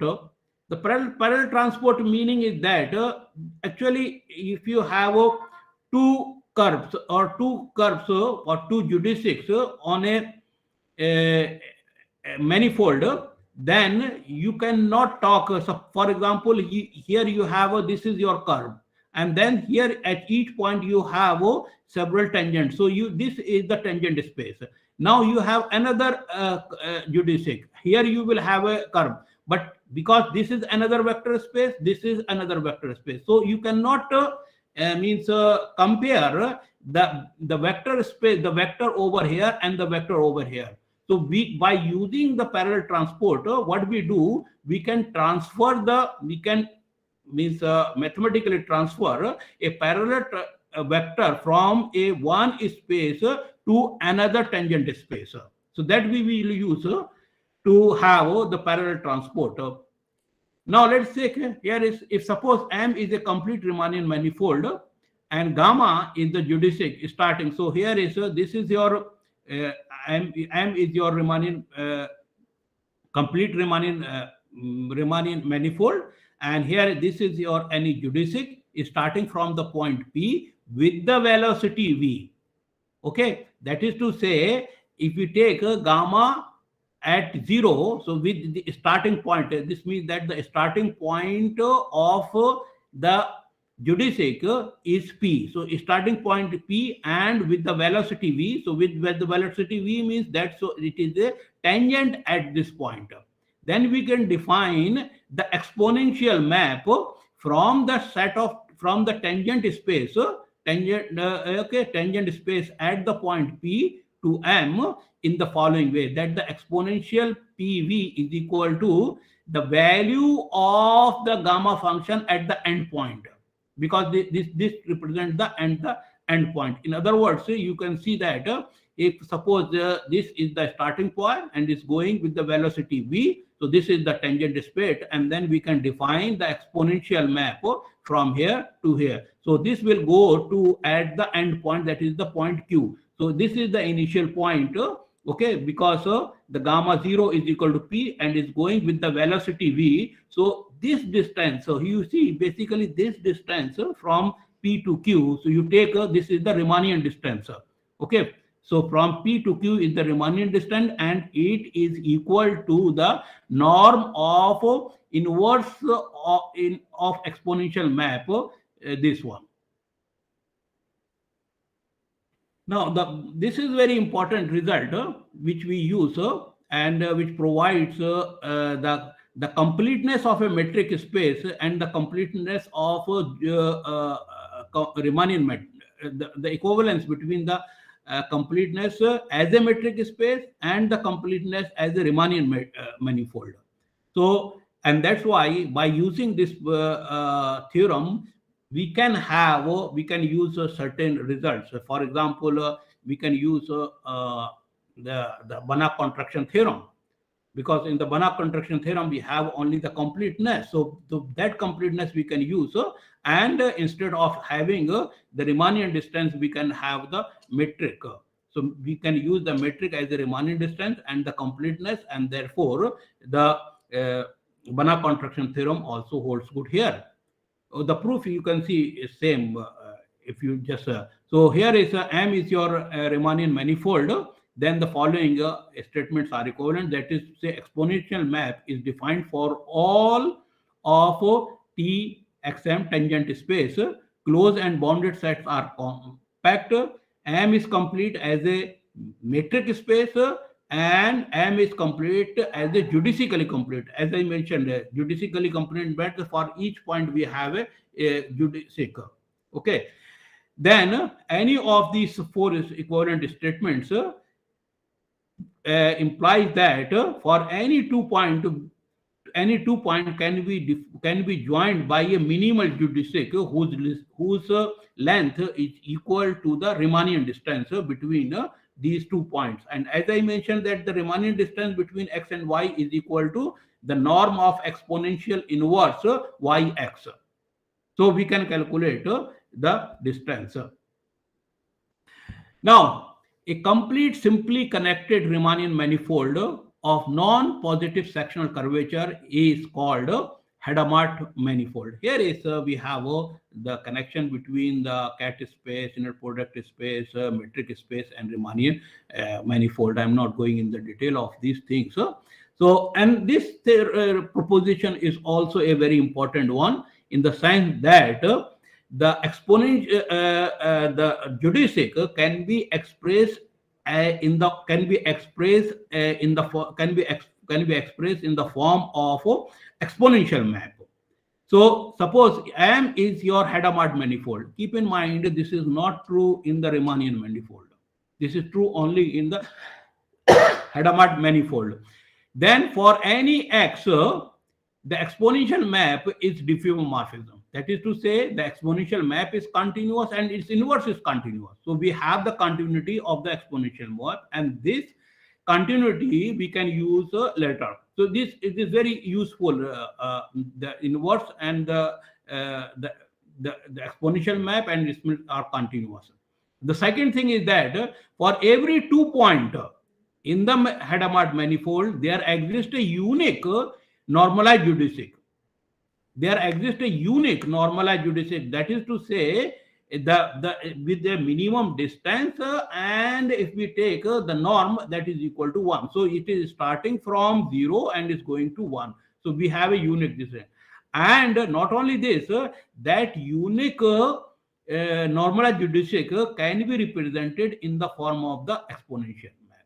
So here we can write in this way. So this theorem is very important, and it is not means true in the setting of the Riemannian manifold, and that's why we take the advantages of this proposition to work on variational inequalities or optimization problem on Hadamard manifold. Instead of taking the Riemannian manifold, since this theorem is not true, so we will have to consider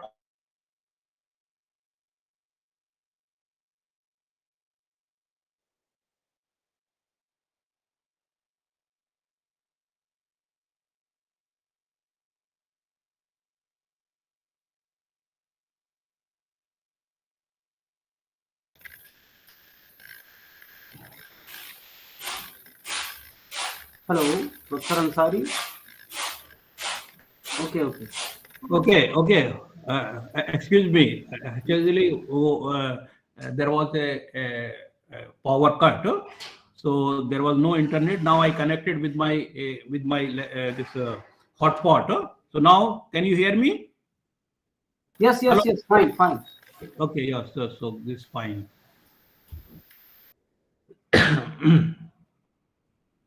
So okay, so we can we have this result. So now the question is, why are we studying the variational inclusion or variational inequalities or optimization problem on Riemannian or on Hadamard manifold? The story is a little bit longer, the first time I met Professor Tamas Repsak in Irche.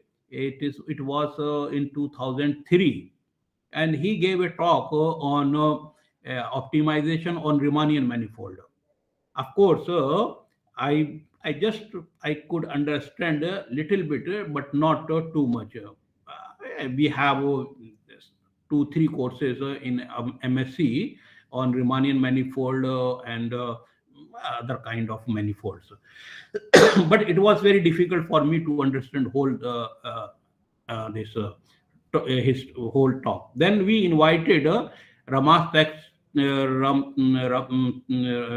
Repsak in 2006 at King Fahd University of Petroleum and Minerals, Tehran, Saudi Arab. He visited there and he gave talk, and we had a lot of discussions on the same topic, that optimization on manifold. Again, it was so difficult for me to understand.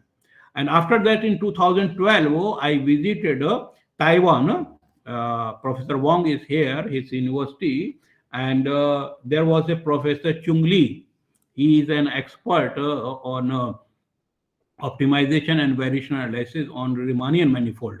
He used to consider Riemannian manifold, not to the Hadamard manifold, because if you are considering the problems of Hadamard manifold, and then because of the previous proposition, it is easier. So we had each day we go to coffee shop and discuss with this all these things. And then I realized that this is a new topic and we can work in this topic. And since then, we have 3 PhD students. One is Munirul Islam. He has completed his PhD on the same topic. The second one is Firoz Babu. I mentioned the work is with Firoz Babu. And the third one, recently he submitted Mohammad Zishan. And the fourth one is working on the same topic. And then I don't want to work too much on the same topic. So I will go maybe in the direction of our friend Khan. Just he has given the talk. So now the question is, why do we work on the Hadamard manifold? The idea is that in the recent past, you can see that many techniques, methods from mathematical programming, from nonlinear analysis, have been extended to the Riemannian or Hadamard manifold.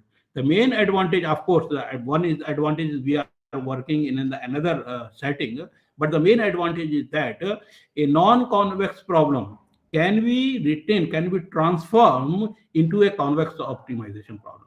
So you know that the convex optimization problem is always easier to solve rather than the non-convex optimization problem.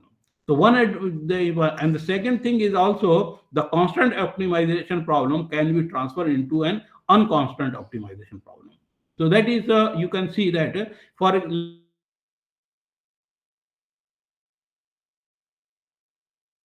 let me describe the convexity in the manifold. So a subset C of a Riemannian manifold M, it is called a geodesic convex if for any 2 point the geodesic joining X to Y contained in the set C. Same as in the Riemannian, in the Euclidean space. So we have the line segment, and here we have the geodesic.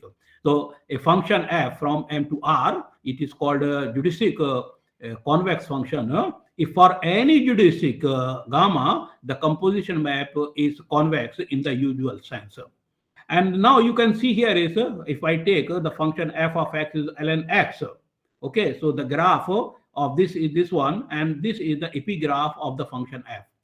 And now if we consider this function in the Euclidean space, then you can see that this epigraph of the function is not convex, because if you consider 2 points u and v and join these points, the line segment joining u and v does not lie in the epigraph of f. So the epigraph of f is not convex, and therefore the function is not convex. Okay, similarly, but if we consider the same function in the Riemannian manifold, So if you take this R2 as the Riemannian manifold, and then you can see that every point in this epigraph can be joined by a geodesic, even by a unique geodesic. Okay, and therefore this is the geodesically convex, and so this is geodesically convex function. But here it is not. For example, let me consider the minimization problem on a Riemannian manifold. So let's take this is the minimization problem on the Riemannian manifold M, which is described in this way. And let me have this function f is a non-convex function, which is described in the following way, that it is equal to sum of n and xi. And we can invoke the Riemannian metric in the following way. So here is we have this here, we can define the inner product in this way. And then we can see that M is a Riemannian metric, and it is not only with this Riemannian metric, M is a Hadamard manifold, and the tangent space is equal to whole Rn, and with the geodesic defined in this way. And then with respect under these settings, you can see that the F is a geodesic convex, but in other way it is not convex in ordinary sense. So that way we can say that a non-convex problem can be considered as a convex one in the setting of Riemannian manifold or in the setting of Hadamard manifold. That is one of the main motivations to consider the variational problems in the setting of Hadamard or Riemannian manifold. As I mentioned that we are considering the variation equity on Hadamard manifold because it is easier than to consider the variation equity on the Riemannian manifold. Because in the Hadamard manifold, we can express the geodesic in the form of the exponential function. So here is in 2003, Nemeth considered the variation equity problem, which is to find x in C such that the inner product of ax bar and this exponential function, this is greater than or equal to 0. So that was the first paper in 2003 on variation equities on Hadamard manifold. And now geometrically you can see that the variation equity problem, this can be formulated as to find x bar in C such that minus ax bar in the normal cone. So normal cone is defined in this way. So if you look here as a normal cone, then we can see that the x bar, which is the solution of the variation equity, if and only if x bar is the 0 of x plus nc, because from here you can see that this nc is the normal cone set valued map. So here is this is your set valued map. So if x bar is the 0 of a plus nc, then x bar is the solution of the variation equity problem. Now, and this is called generalized Stochastic. And Nemeth also extended the Brouwer fixed point theorem from we can say from Rn to Hadamard manifold, and he considered C as a non-empty compact and geodesic convex subset of a Hadamard manifold M. Then he proved that every continuous map from C to C has a fixed point. And now we define the projection of a point in a Hadamard manifold onto a closed and geodesic convex subset C in the following way. That is, it is the collection of all points on C whose distance is the smallest distance from all other points on C. So the same, almost it is same as in the inner product space. If you go in the norm space, we can put it here as the norm, and here we also put it as the norm here. And then we have a theorem which provides the characterization of the projection. That is to say, if C is your closed and geodesic convex, then this map is a singleton set. Okay, so you will have a unique point, and for any x in M, If y is the projection of this, then we have this inequality. So by using this characterization, variation inequality problem can be written in the form of the fixed point of the map, this one. So we can write the fixed point of this one. So if this is continuous, and of course we have this is your this is also continuous. So this would be the projection, the continuous map. So here we can take is a compact set. So by using this characterization, we can prove the existence of the solution of the variation inequality problem.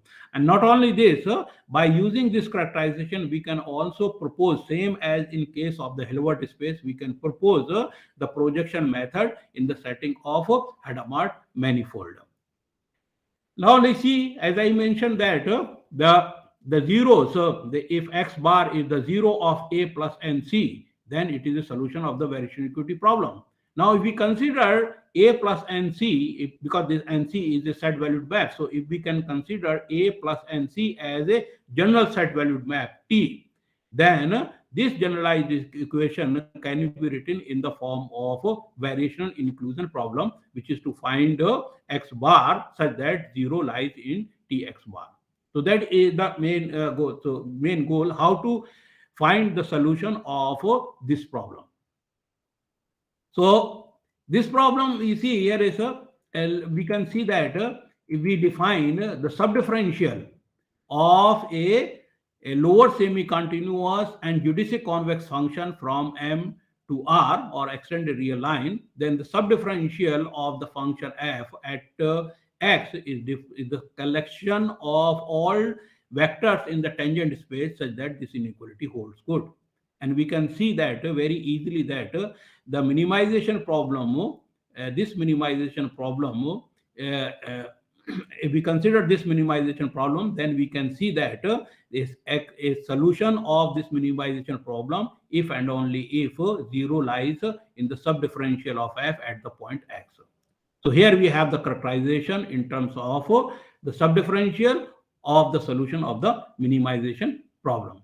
Now the question is again, instead of the instead of taking, because the subdifferential is a set valued map, so if we consider this as a T, so it means what, x in the solution set of this minimization problem if and only if 0 in T of x.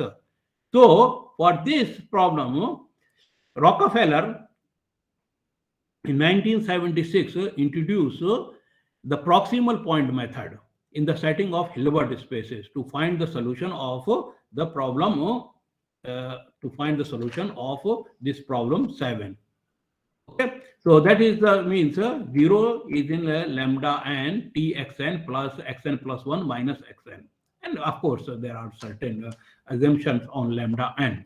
Okay, to prove the basically one can prove the weak convergence of the sequence, not the strong convergence, but for the strong convergence you need a lot of other conditions. And this proximal point method was extended by Chung Lee and his co-workers, and the paper was published in Journal of London Mathematical Society in 2009.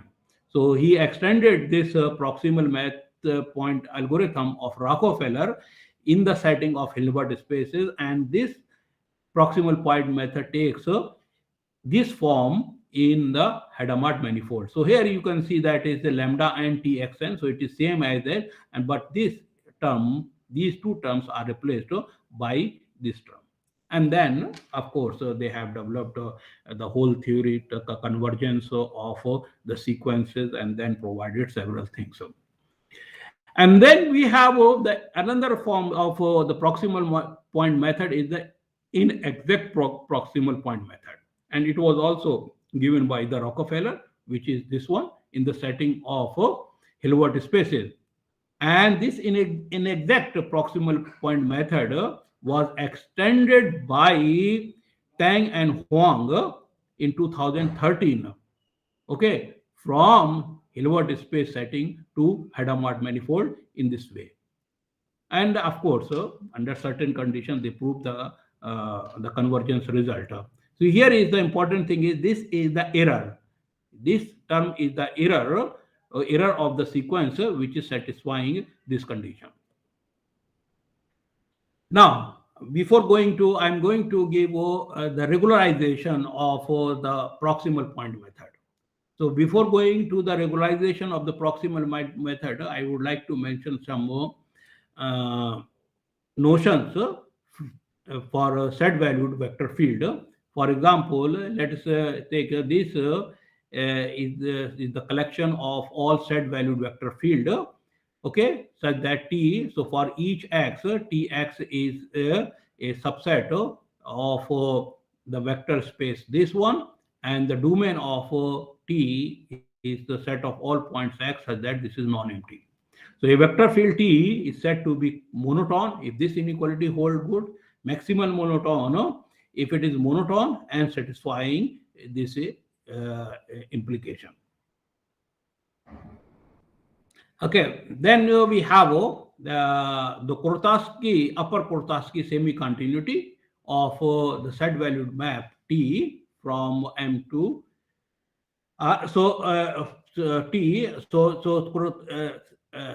we say that T is the upper Kuratowski semi-continuous at a point x if for any sequence xn in the domain of T and un in the bundle space of T such that un in Txn, these two relations, so this xn converges to x, un converges to u, imply u in T of x. And upper Kuratowski, if it is upper Kuratowski upper Kuratowski at each point of this one. And one can see that if a vector field T is maximal monotone, then it is upper Kuratowski semi-continuous on M. Now we can define the resolvent, because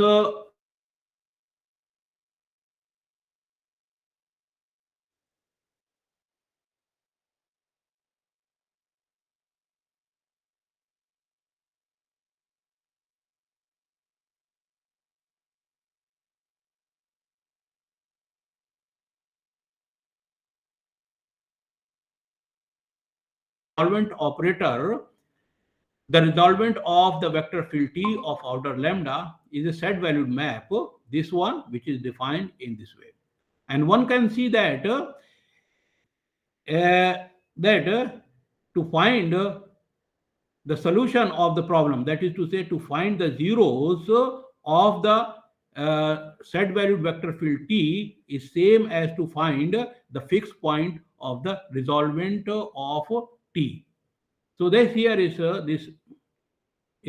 this one. Now by using this one, we can have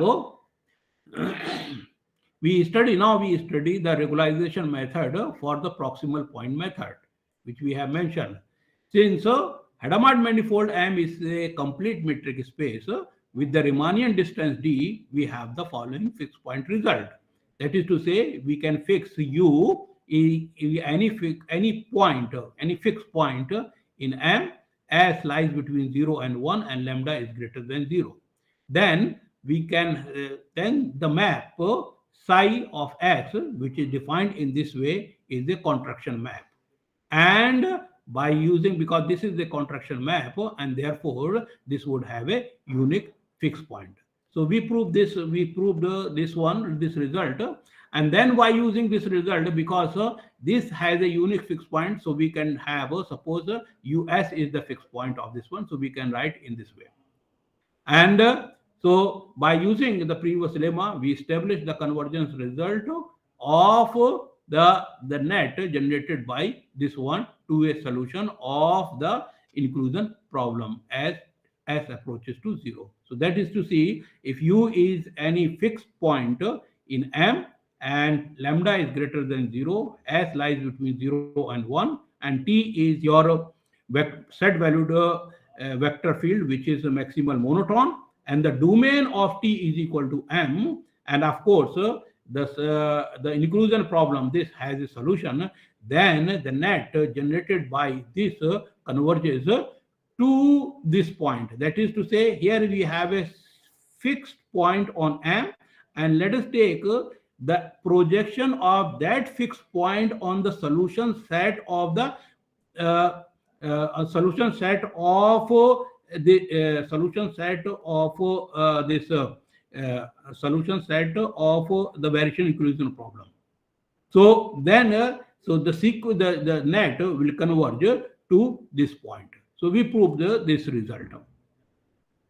Now we have the inexact proximal point algorithm.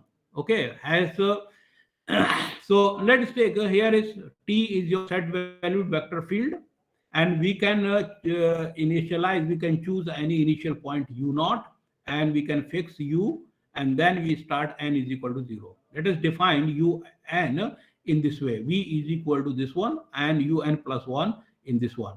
And then, so we have these two conditions where the this is your error term, so satisfying this condition and this condition.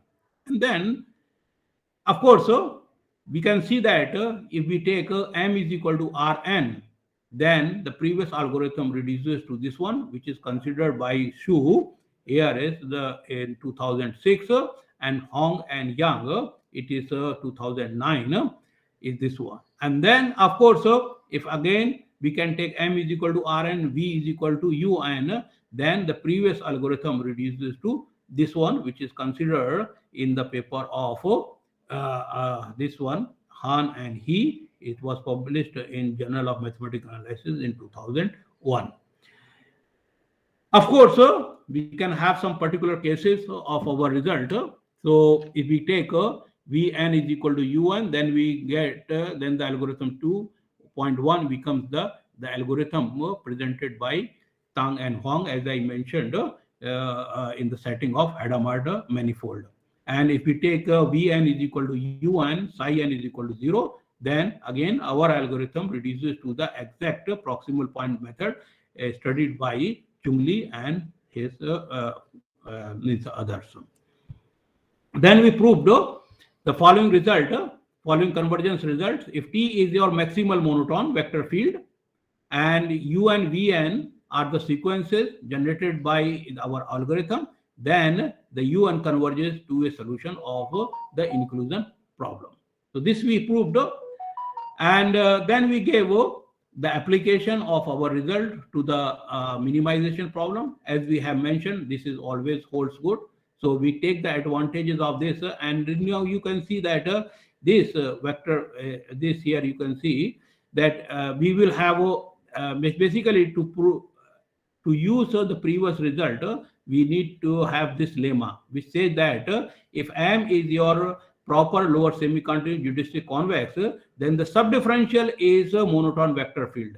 And not only this, if the domain of F is equal to whole space, then the subdifferential is a maximal monotone. And in the previous theorem, you can see we are considering T is your maximal monotone. So with these two assumptions, the F is your lower semi-continuous geodesic convex, and the domain of this is equal to whole M, we will have the following means algorithm for solving the optimization problem. And we have of course we can prove we have this one, and we can prove means that the sequence generated by this algorithm converges to a solution of the optimization problem.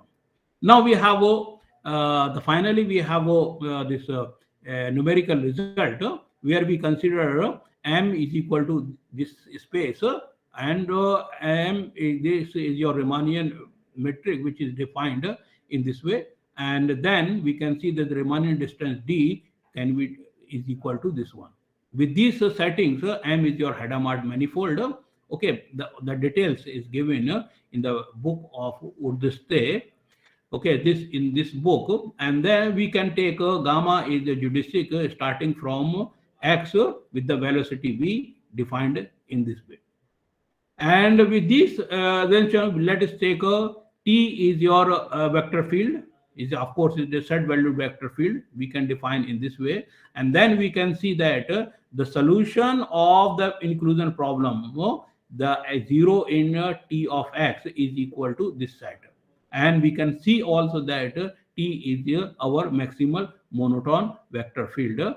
And by using these settings, lambda n is equal to 1/2 plus 1 over n. All these settings we have this computational work. So if we take t is equal to 1 and we can start u is equal to 2, and then we can see with the error 10 raised to the power minus 5, the sequence converges to 1.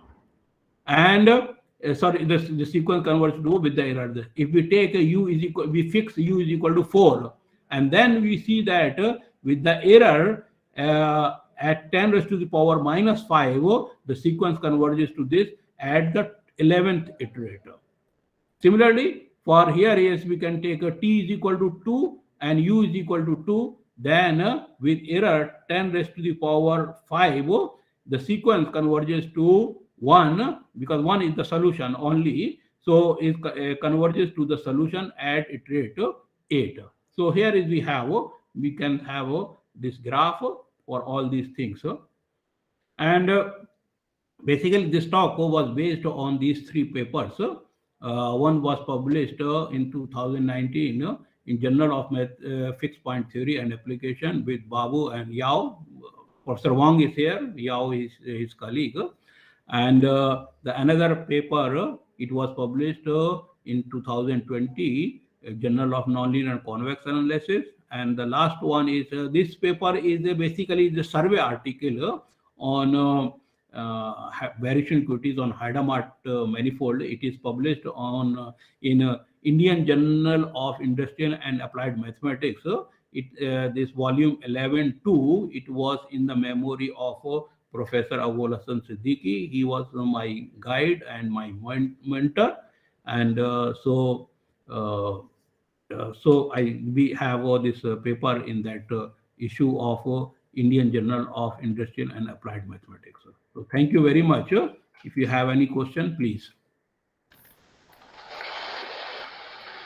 Thank you very much, Professor Ansari, for a nice talk on the nonlinear version of spaces and the various topics in various inequality problems and some other problems, proximal point algorithms. So, any questions from participants or from the expert? Amin,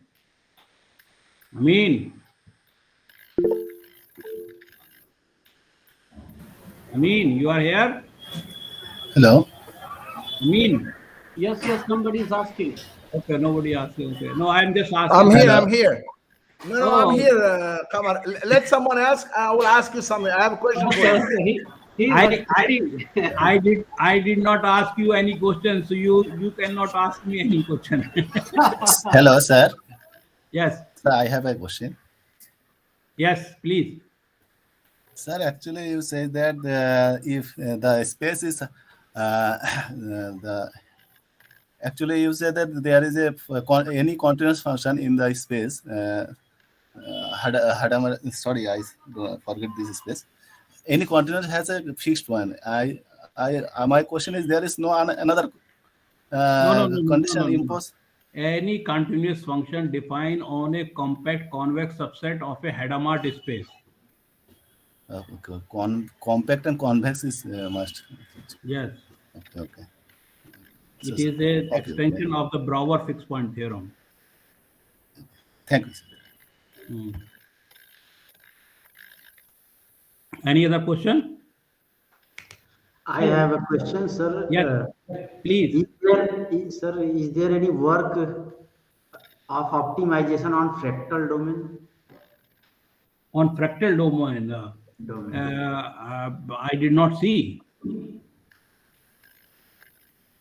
Okay, sir. Thank you. Hello. Yes. A fractal is basically some kind of the reason for which the certain behavior of the orbits. So one can see the fractal behavior, and there are some papers in the this site. But I have one not any comment, not any suggestions, just because you are expert on this area also. So in the version of the linear spaces, suppose we want to discuss about the like in functional analysis, if we want to discuss the common fixed points of the non-expansive mappings, then we can get the average. And by the average of the non-expansive mapping, we can use for getting the common fixed point. So the point is that this kind of the philosophy is here, or we will have to generate. Hello. Yes, yes, sir. How can we handle the common fixed points of the mappings if we are having more than one?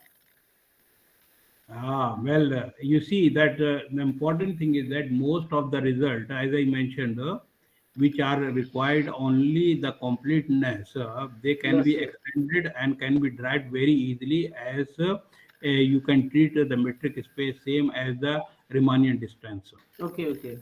Yeah. Okay. Any other question?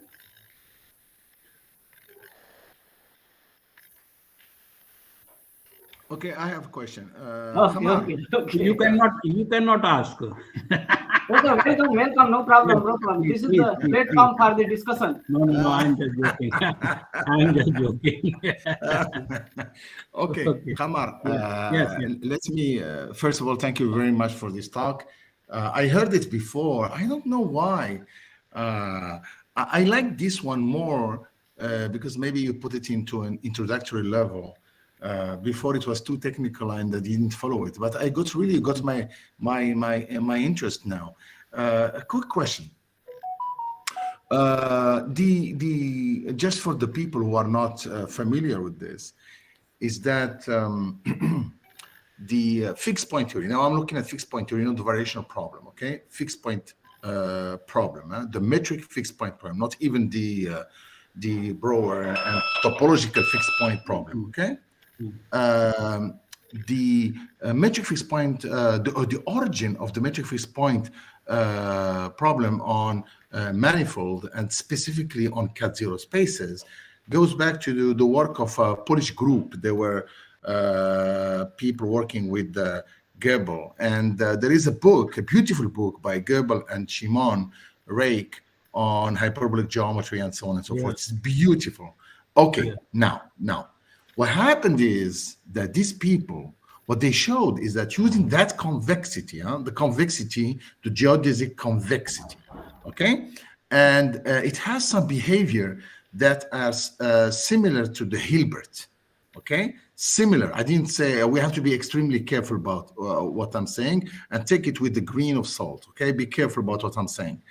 Okay, so my point is that these properties, like for example, a parallelogram identity that's not an identity is an inequality that implies the uniform convexity of the distance in the metric sense. Okay, so the point I want to ask is, first of all, what kind of manifolds for which the Riemannian distance will have a good behavior? It's a very, very interesting question, where we can develop a fixed point theory for non-expansive mapping and so on and so forth. That would be very interesting. Yeah, you are right. So far, what has been done in this direction. Basically, you see, as I mentioned, that we are considering the Hadamard manifold because we use a certain type of proposition, so that the geodesic can be written in the form of the exponential map, and its inverse is continuous. So we have only that if we need in the metric space the compact completeness, and you see that's the contraction map, another type, even then like this Christie's fixed point theorem or this Eklund variation principle, they are all holds good in the setting of a Hadamard manifold. But if you go beyond this one, you will go to the non-spaces, then there is no work so far in this direction. Yeah, of course one can try, but it seems that it's very difficult. You should have a very good knowledge of Riemannian manifold. We do not have such a good knowledge of Riemannian manifold. Yeah. Okay, thank you, Professor Ansari. There are some more scopes in the area of the nonlinear spaces. So thank you very much for nice talk. Now Okay, I hand thank you. over the session to Professor Som. Thank you, Professor Sahu. Thank you. Hello, Professor Som. Yeah. Okay. So really, it was a wonderful talk by Professor Ansari, and I'm really thankful to Professor Sahu also for chairing the session, and Professor Ansari for delivering a very, very illuminative talk. Now we are going to start the next plenary talk by Professor D.K. Ganguly, and as allotted, Professor R.P. Pant, chair, is already delivering a talk in another parallel session. So let me chair, because all others have already chaired. I would like to introduce Professor D.K. Ganguly to all of you. Professor D.K. Ganguly was a full professor in the Department of Pure Mathematics for a long time, and he has served for the whole life, and he has produced so many PhDs and many internationally good papers. He retired in the year 2013. He is currently associated with many colleges of Calcutta, that is very important colleges, premier colleges. One is Bethune College, then as a Jyotsnamai Day, okay, full professor in mathematics, okay. Some chairs, he is also having some chairs, one at what is called Bethune College. He is having a chair in Bethune College and another college. And his areas are fixed point theory, then multivariate functions, measure and integration, descriptive set theory, his research interests. And he is also associated with the Calcutta Mathematical Society publications, bulletin and journal of Calcutta Mathematical Society. And he was former secretary of the Indian Society for Nonlinear Analysis and an EC member of the Mathematics Consortium registered in Pune. And he is also a member of Board of Studies at Department of Mathematics, Jadavpur University. So we would like to have a talk of Professor Ganguly. So I hand over the mic to Professor Ganguly for his plenary talk. Thanks to the organizer, especially Professor T. Shon, for inviting me to deliver lectures. As because it is a nonlinear dynamical system, this is the first time I am delivering a lecture on discrete dynamical system. That is a survey work. And I am only focusing my attention on pure mathematics standpoint of view. Let me introduce first what is discrete dynamical system.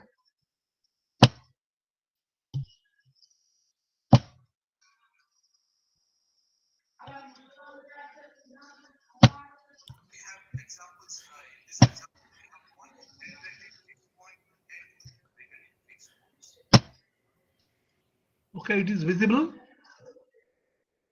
Yes, it is coming. Yes. Okay, no problem. Okay, my topic is the structure of omega limit set of discrete dynamical system.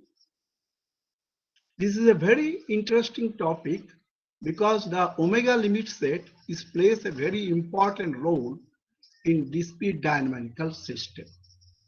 Now, my overview is first introduction, then discrete dynamical system, omega limit set, general properties of omega limit sets, and dynamics of real valued function on the interval maps, continuous real valued function, and if time permits, minimal sets.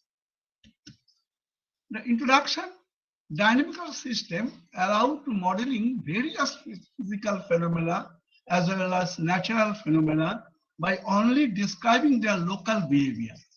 It is important matter to study the global and limit behavior of such system. A possible description of the limit behavior is via omega limit set, but that is the set of points that can be the limit of sub-trajectories. Omega limit sets are important and interesting phenomena in the subject of dynamical system because it can be used to understand the long-term behavior of the dynamical system. What is the behavior of the system at a long time as time tends to infinity. There are many works have been done, treatments on the structure of dynamical system. I mentioned a few papers, and if you are interested, you can go through the papers. That is the first paper is Agronsky and Bakna, my teachers, and there is also another paper by Beliru, and that is also mentioned in my reference. And despite some topological definition, omega limits is a very complex object, and it is explored in the paper, especially in May. He described even very simple function can have complicated dynamics. Dynamical behavior system behaves either in discrete time or in continuous time. In both cases, we are dealing with some initial position and dynamics of function. In discrete case, dynamics can from condition at time n and predict the position at time n plus 1. But in continuous case, dynamics associate the configuration at the time t, the derivative of the configuration. But I am not talking about that one regarding derivative. That derivative means the direction in which the system moves. So I will confine my attention on the discrete dynamical system. The discrete dynamical system is generated by continuous map and defined on a compact metric space. So I confine my attention on a compact metric space unless otherwise stated. First, we reviewing some central notion in discrete dynamical systems and also introduce some specific definition and terminology to highlight a certain key aspect of our theory. So what is our main object? Main object is the topological and dynamical properties of omega limit set in a discrete dynamical system. That is I will give some definition and result of discrete dynamical system and the terminology and symbol which are used in the consistent with the result of the area. What is the dynamical system, orbit or tangent? As you know, but our dynamical system is a pair, X and F. X is a compact set and F is a continuous mapping from X to X itself. So dynamics for a point at a point X, the dynamics of the trajectory, or I call orbit, sometimes called trajectory or orbit of X under F is defined by like this. And this is for composition. Periodic point or cycle, as you know, because for if some positive integer, if fnx is equal to x, then x is called period of f. And if fj not equal to x or j less than n, then the period is called period of n. X has a period n. That means that n is the least positive integers for which fnx equal to x. That is sometimes called prime period. The period is defined by this notation, or it's sometimes called n cycle. I write Pf that the union n equal to 1 to n fnf, that is called the set of all periodic points of f. And what is the fnf? Fnf is nothing but the set of points for which fnx equal to x. And if the periodic point of order of period 1, that is f1f, that is called fixed point. And if we write this asymptotic periodic point, as you know that, there exists a periodic point z such that limit n tends to infinity, and these two trajectories are very near to each other. All periodic points, it is clear from definition, all periodic points are asymptotic periodic point. And if P and F denote the set of periodic points of F with period n, then I can write P and F equal to f and f minus f to f, for the union is taken all integer k less than n. So Pf I can write union of all periodic points, I can write union of this. And it is x is called almost periodic point. If for every open set U containing x, there exists a positive integer n such that fmx belongs to U. And n greater than 0, then f m plus kx belongs to U for k lies between this. If it is a one dimension, if it is an interval, then sometimes if I write fm equal to fm plus kx, then it is called almost periodic point. But I am taking on metric space. And I denote this is by AP, approximate periodic point, by this notation. So a point is called stationary point of the trajectory if x1 equal to fx0 equal to x0, and the simple sx, that is the starting point, equal to x1, and this sx will be used to denote the trajectory state. This sx can be regarded either as a state of dynamical system or a point satisfying this, that is the fixed point. That is, xx may be regarded as a fixed point, that is the stationary point. I give an example, very simple example. Look at the system, dynamical system, and this every point, stationary point, which satisfies this equation, fx equal to x, and satisfies this equation without any regarding any value of a, I can immediately say that x0 is a fixed point, fx equal to 0 is a stationary point, as because it is a fixed point. And there is another fixed point. This x not equal to 0, then sx is a minus a by a. If a not equal to 0, this is a second stationary state. Stable and unstable stationary state. The stability very important. So stationary state xx is state which is stable if for every r greater than 0, there exists a positive number delta. If the distance between initial point and the stationary state is very small, that implies the xm to be very near to the stationary state, less than equal to r. And this is called stability.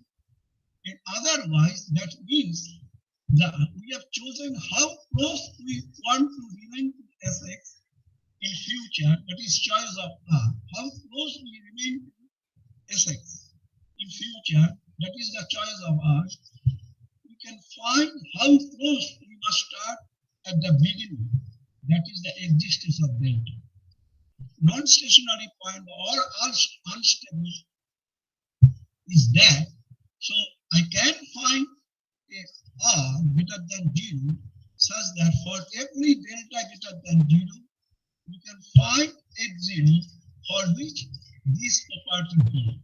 But x0 minus sx less than equal to delta, that and snx minus sx also greater than r, not less than r.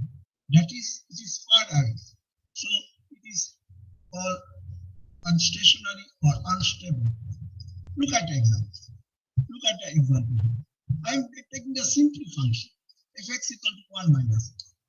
Obviously, Sx is a fixed point. So for every initial state x0, we have x1 equal to fx0. Fx0 means this, and fx square x0 is this.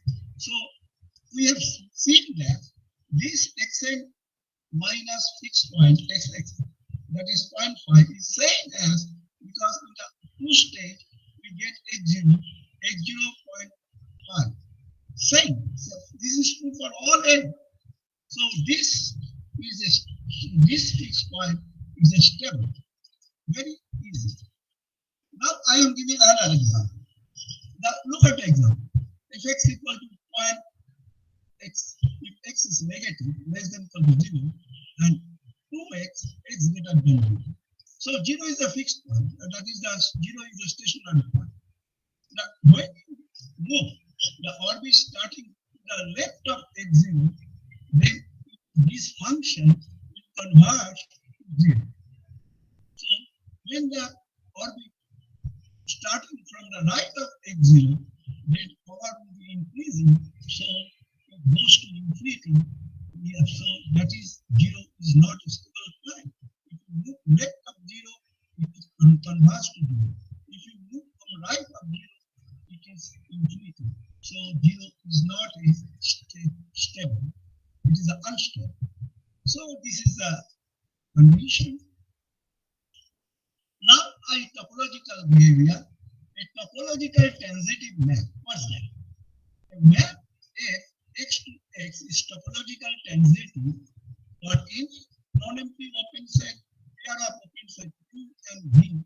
I can find an integer, a positive integer, such that this alternative map, this FKQ, will always intersect. Any two open set intersect. That is not enough. And what is topological exact map? That is topological exact map. That is the map is said to be topological exact if for any non-empty open set Q subset of X, I can find an integer, positive integer, for who is this FKU is a whole space X.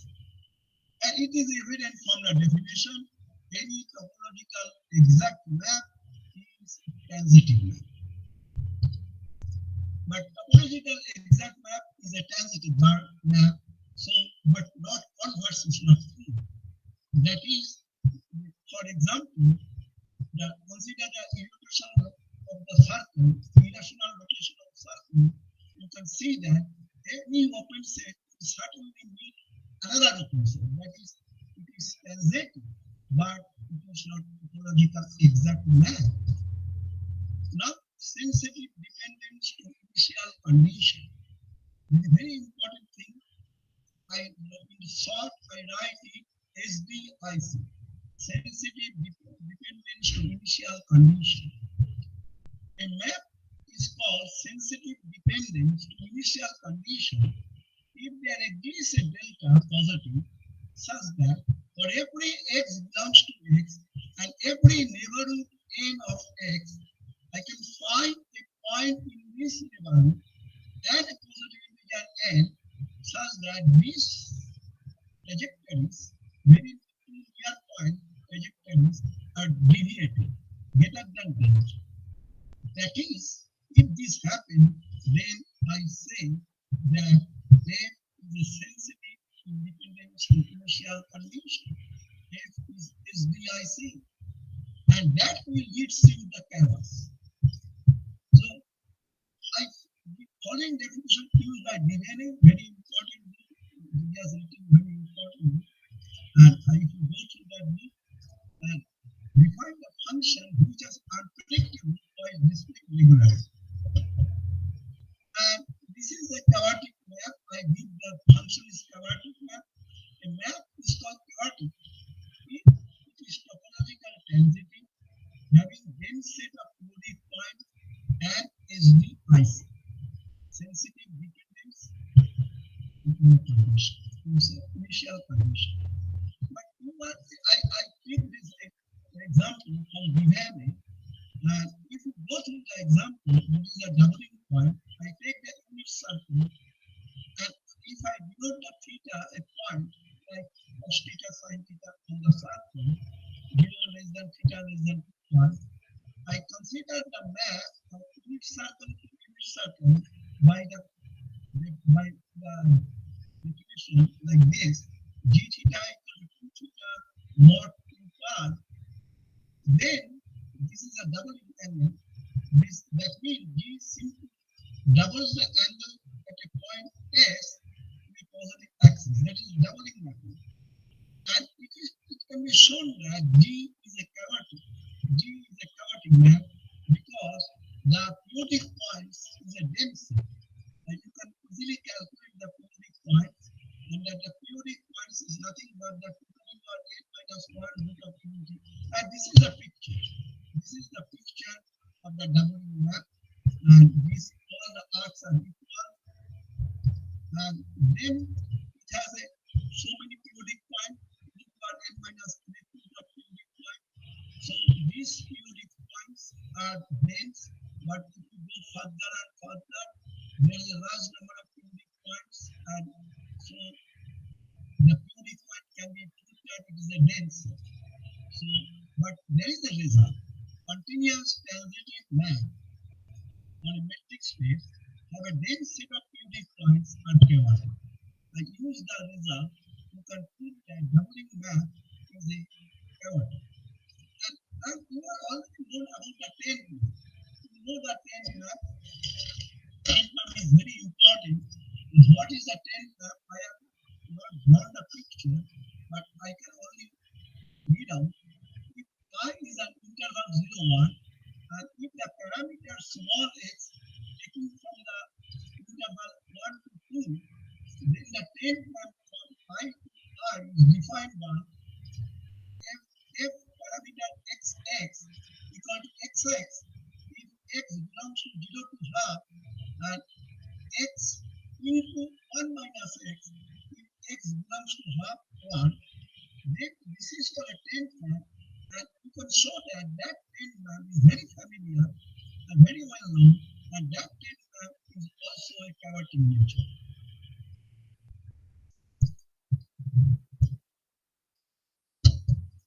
Now I start with the omega limits. It is a very interesting. You know what? Very simple. I have already mentioned very simple function have a complicated dynamic. That is mentioned by May or May. We look the ways to gain overall understanding how the system is behaving, particularly long term. Omega limits say give us a way of doing this. The omega limit say gives us the way how the system behaves, how the dynamical system behaves in long time. What is omega limit? Omega limit set if x is a point, the omega limit set of x at a point is defined by like this. All the limit point of the sub-trajectory. That means there is y that is such that there exists a subsequence of the natural number, for which if NPX this sub-trajectory tends to 1, that is the y is the limit point of the sub-trajectory. That is the point is called the omega limit set of the point A and of A at the point X. It is very easy to see that I can express omega limit set as the union of the trajectory A by X closer, and then take the union from I greater than equal to A, then take intersection. This closer means the closer of the set. That omega limit set contains a finite number of points. Finite set. If the point is asymptotic to it, if the point is asymptotic to it, this omega limit set is finite. Omega limit set, if the point is periodic, then omega limit set will precisely equal function of the orbit. And it is clear that from very Buckner prove that if A and B be two omega limit set, their union cannot be omega limits. And even T intercept, their union cannot be omega limits. Here I go to the point of recurrence points. This order, I define the set of recurrence points. The set of points for which x belongs to the omega limits. This is for recurrent points of A, and I lambda f is the collection of all omega limit sets. X belongs to x. X belongs to x is the collection of all omega limit sets of a point x is the omega limit points set of omega limit. So Rf and Rf. Now, non-ordinary. That is a non-ordinary point means the point x belongs to x is called non-ordinary point of A. Every open set Q containing x, there is this a positivity theorem such that this effect intersection is not in T. That is the non-wandering point. That is the non-wandering point, and this non-wandering point is denoted by omega x. There is another concept, chain recurring point. Chain recurring points means a point is called chain recurring point of x, but each epsilon there is a sequence, finite sequence. The initial point and terminal point are the same. And another condition, v of xi plus 1 must be less than xi.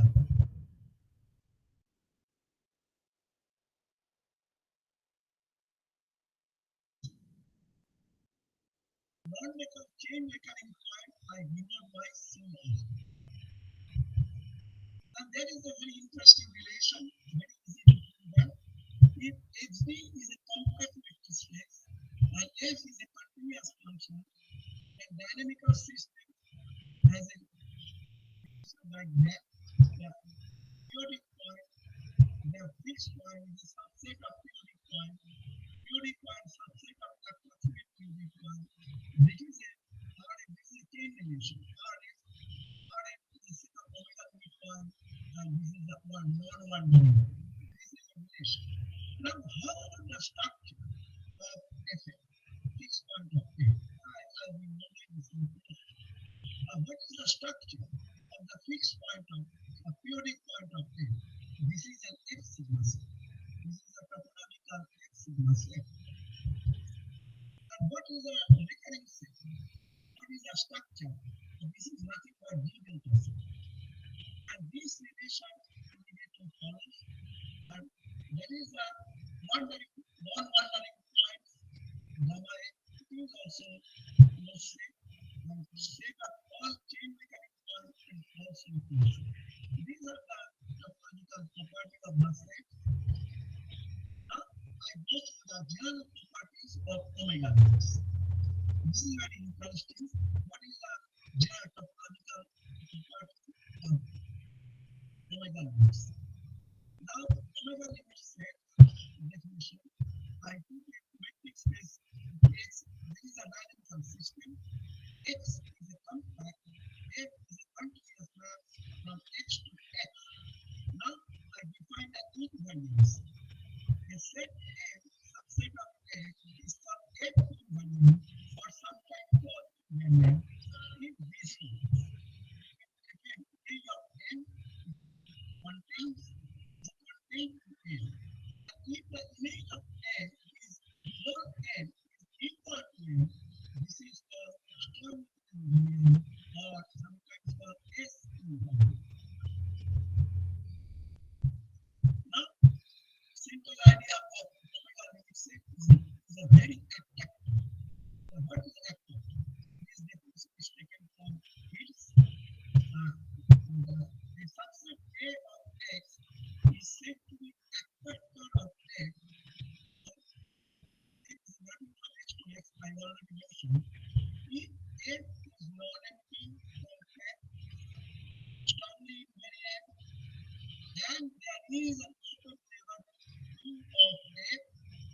that if I take any point from x fraction of any point x from the open table and leave the fnx in the trajectory and the distance between a and this point tends to 0, then we suppose a is an actor. That is the system, the orbit is very near to the set A. Periodic orbit of A, periodic orbit A of a point under the map is said to be attractive or stable. So that's why attractive or stable. If A is an Excuse me. Sorry to interrupt. Sir? Okay.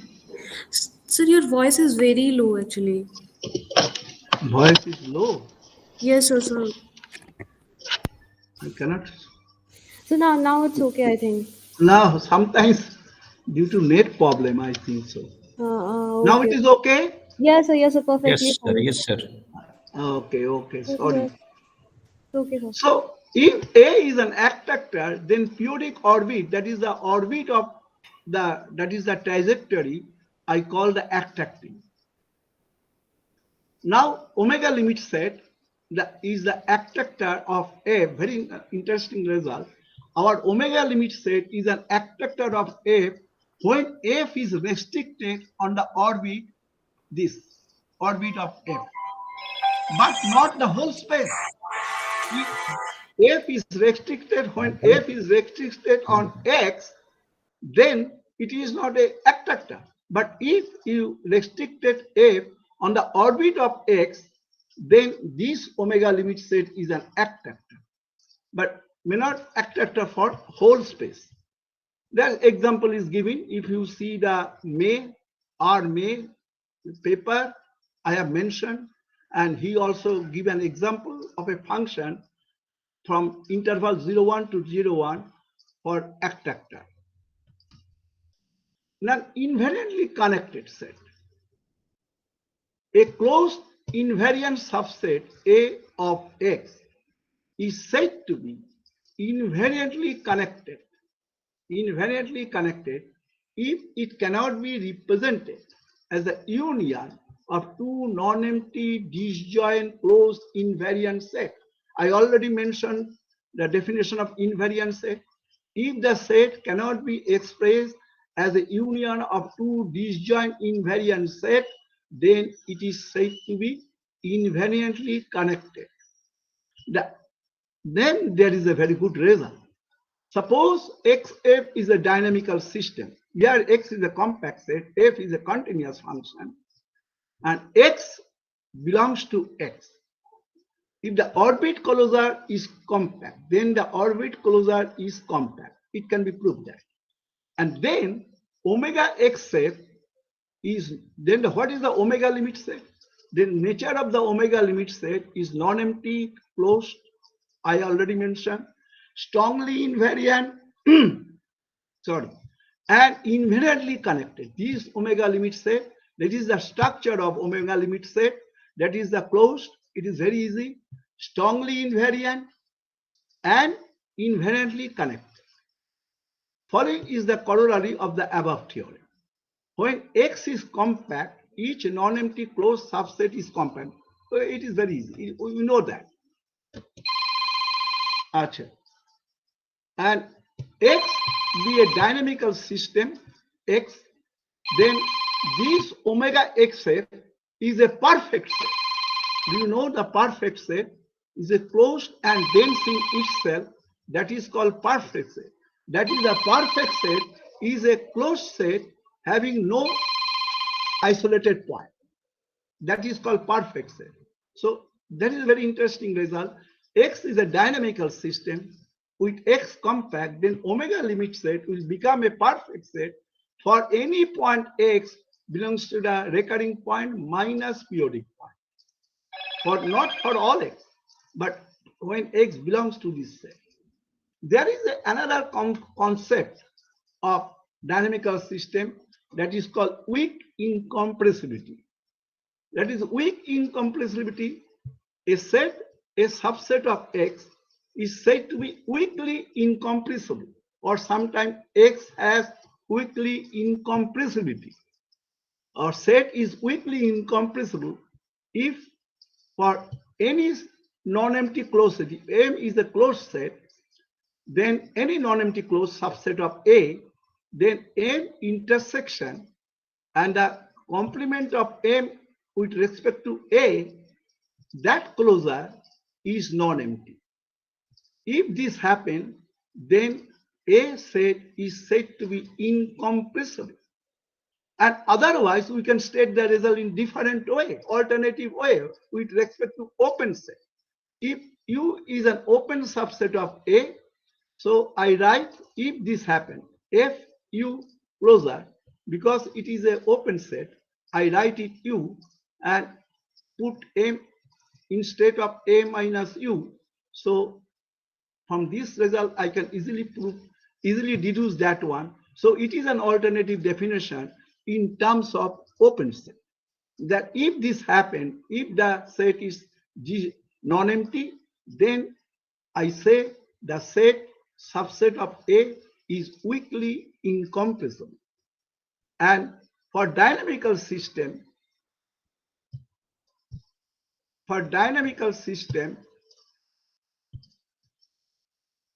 except for dynamical system, except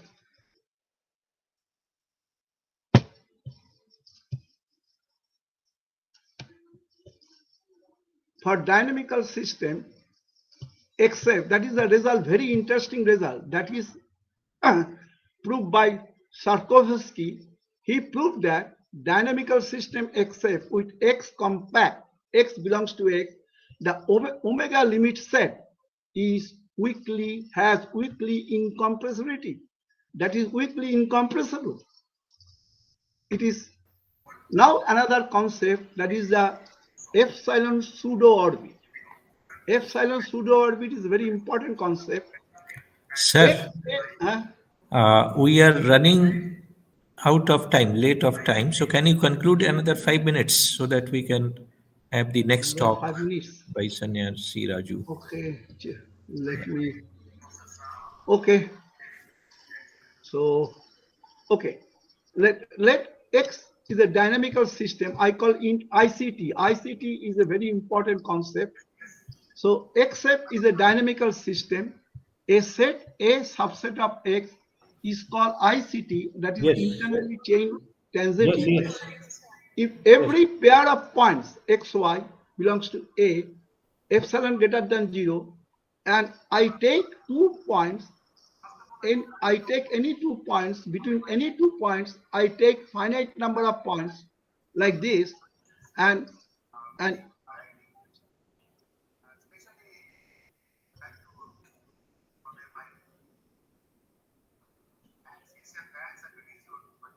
I think, but having length M greater than 1.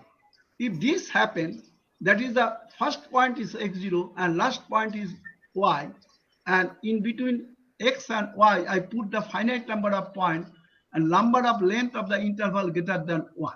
And that is the number of points greater than 1.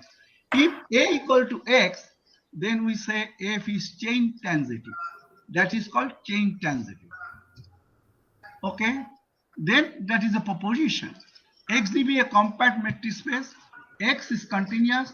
If F is internally closed chain transitive, ICT, then S is strongly invariant. Dynamical system except is ICT, has the property ICT.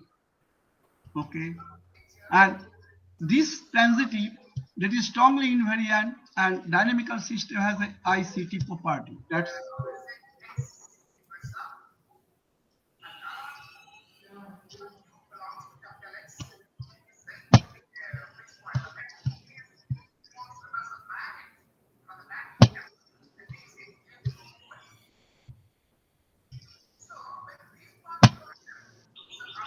okay.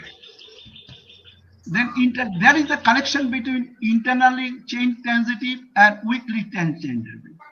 If A be a closed set, then these are equivalent. And there is a connection between there is a theorem. The following theorems are equivalent. A is internal ICT, weakly incompressible. A is chain invariant. No proper subset of A is an attractor of A. And A is the omega limit set for some asymptotic pseudo orbit. And this is the result. And I already mentioned that omega limit set may be a finite set for asymptotic periodic one. And this is the result. This is the result, one of the results, very important result. And this map, I've told you, I mentioned before that any transitive map, if F is a transitive map, then that X is the whole space X is the omega limit set for some X. If F is a transit, if and only. So I characterize the omega limit set. And dynamics, there are a lot of work has been done about the dynamics of a function F, real valued function from compact interval I to I. And I already mentioned what is the behavior of the function. If F is a closed set, then F, that closed set is the omega limit set for some continuous function from interval to interval, if and only F is nowhere dense set or finite union of non-degenerate closed interval. And Buckner and Smithal had two very interesting results. Every compact nowhere dense subset of F of a compact interval is a omega limit set. Every compact nowhere dense subset of F is an omega limit set. And if F is a continuous function belongs to Ci to I, if I denote the class of all omega limit set, collection of all omega limit set, endowed with a housed up metric, and this will become a metric space. This will become a metric space. And this is another result of Buckner-Cedar, and this is that is the Buckner-Cedar. And they took the following result. They define a function. They define a function on the x on the interval. Omega xf is the omega limit set, and they take the function from continuous function from interval to interval. I take this function omega f. What is the behavior of this function? That behavior is mentioned by this. That omega f function is continuous, and Fn is equicontinuous, and omega f squared is continuous. Fixed point of omega f squared can be written like this, and omega is lower semi-continuous, and it is also upper semi-continuous. And Anelio and Steele, there is another type of typical type of continuous function. I have no time because I can mention what is typical type. That is a continuous function on a residual set. A typical type of continuous function, this mapping is continuous on a residual subset of I. These are the, now the question, Buckner proved that if X is a compact metric space and F is a continuous function from X to X, then this omega F function belongs to Baire class 2. Baire class 2, but I cannot mention the time. But I cannot mention what is Baire class 2, but I only mention the pointwise limit of a sequence of continuous function. That function belongs to Baire class 1, and then pointwise limit of a sequence of function which belongs to Baire class 1 or Baire class 0, that is called Baire class 2 function. This omega f is a Baire class 2 function. Now my question, what is the open question? What is the dynamical system? What is the relation between the dynamical system of X, F compose G for the dynamical system XF and XG? Now this, if in X equal to 0, 1, much, there is not much known about this result when X equal to 0, 1.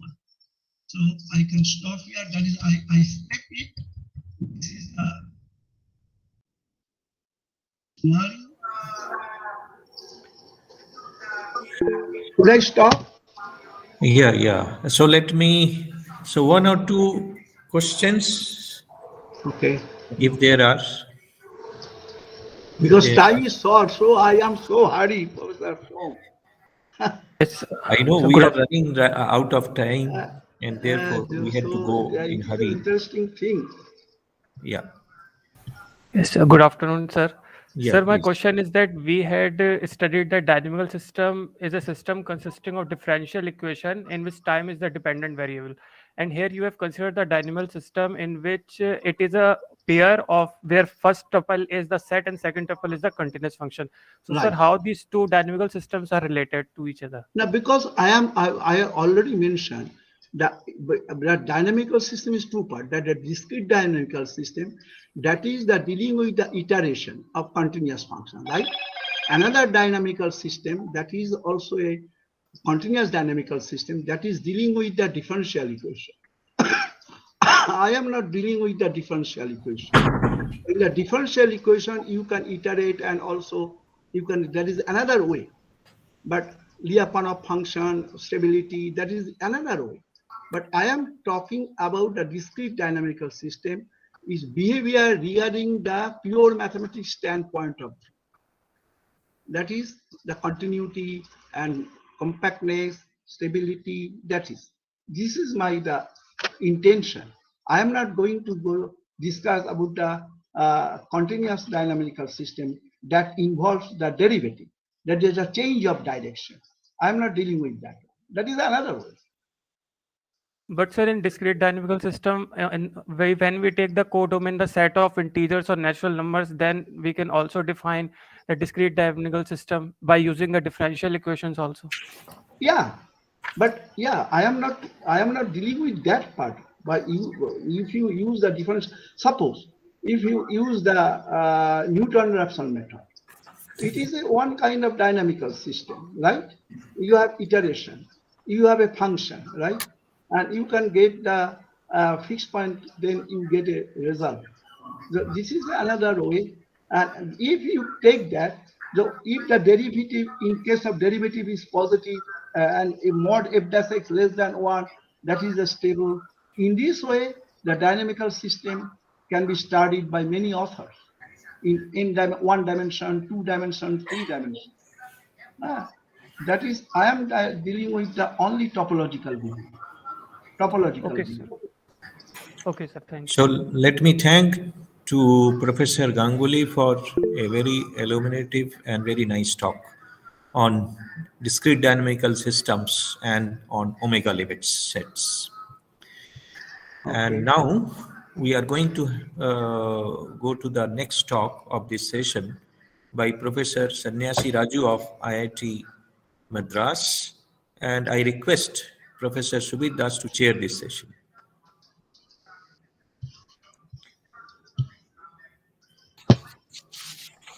Hello. Hello, sir. Sir, please unmute, sir. Sorry, very sorry. Yes. Yeah. Hello. Good afternoon to Good Professor afternoon. Som and Good also afternoon. to Professor Das and all others. Okay. Sir, Professor, it is my immense pleasure to introduce Professor Sanyasiraju. He is a professor of the Department of Mathematics at IIT Madras. Before joining to IIT Madras, he worked in NAL Bangalore and IIT Guwahati before moving to IIT Madras in December 1998. His area of research is computational fluid dynamics. He's a very renowned person in CFD. And he's a very good teacher. What I have heard from my colleagues, junior colleagues, I don't know. He's a very great teacher. And not only that, he's an active researcher.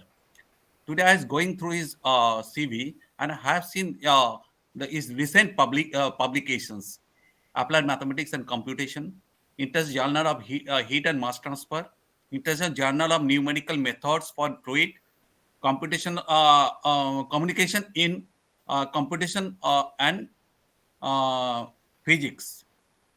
So you see, these are all very renowned journals. And another thing I know that everybody knows Professor Sanyasiraju is a great academician.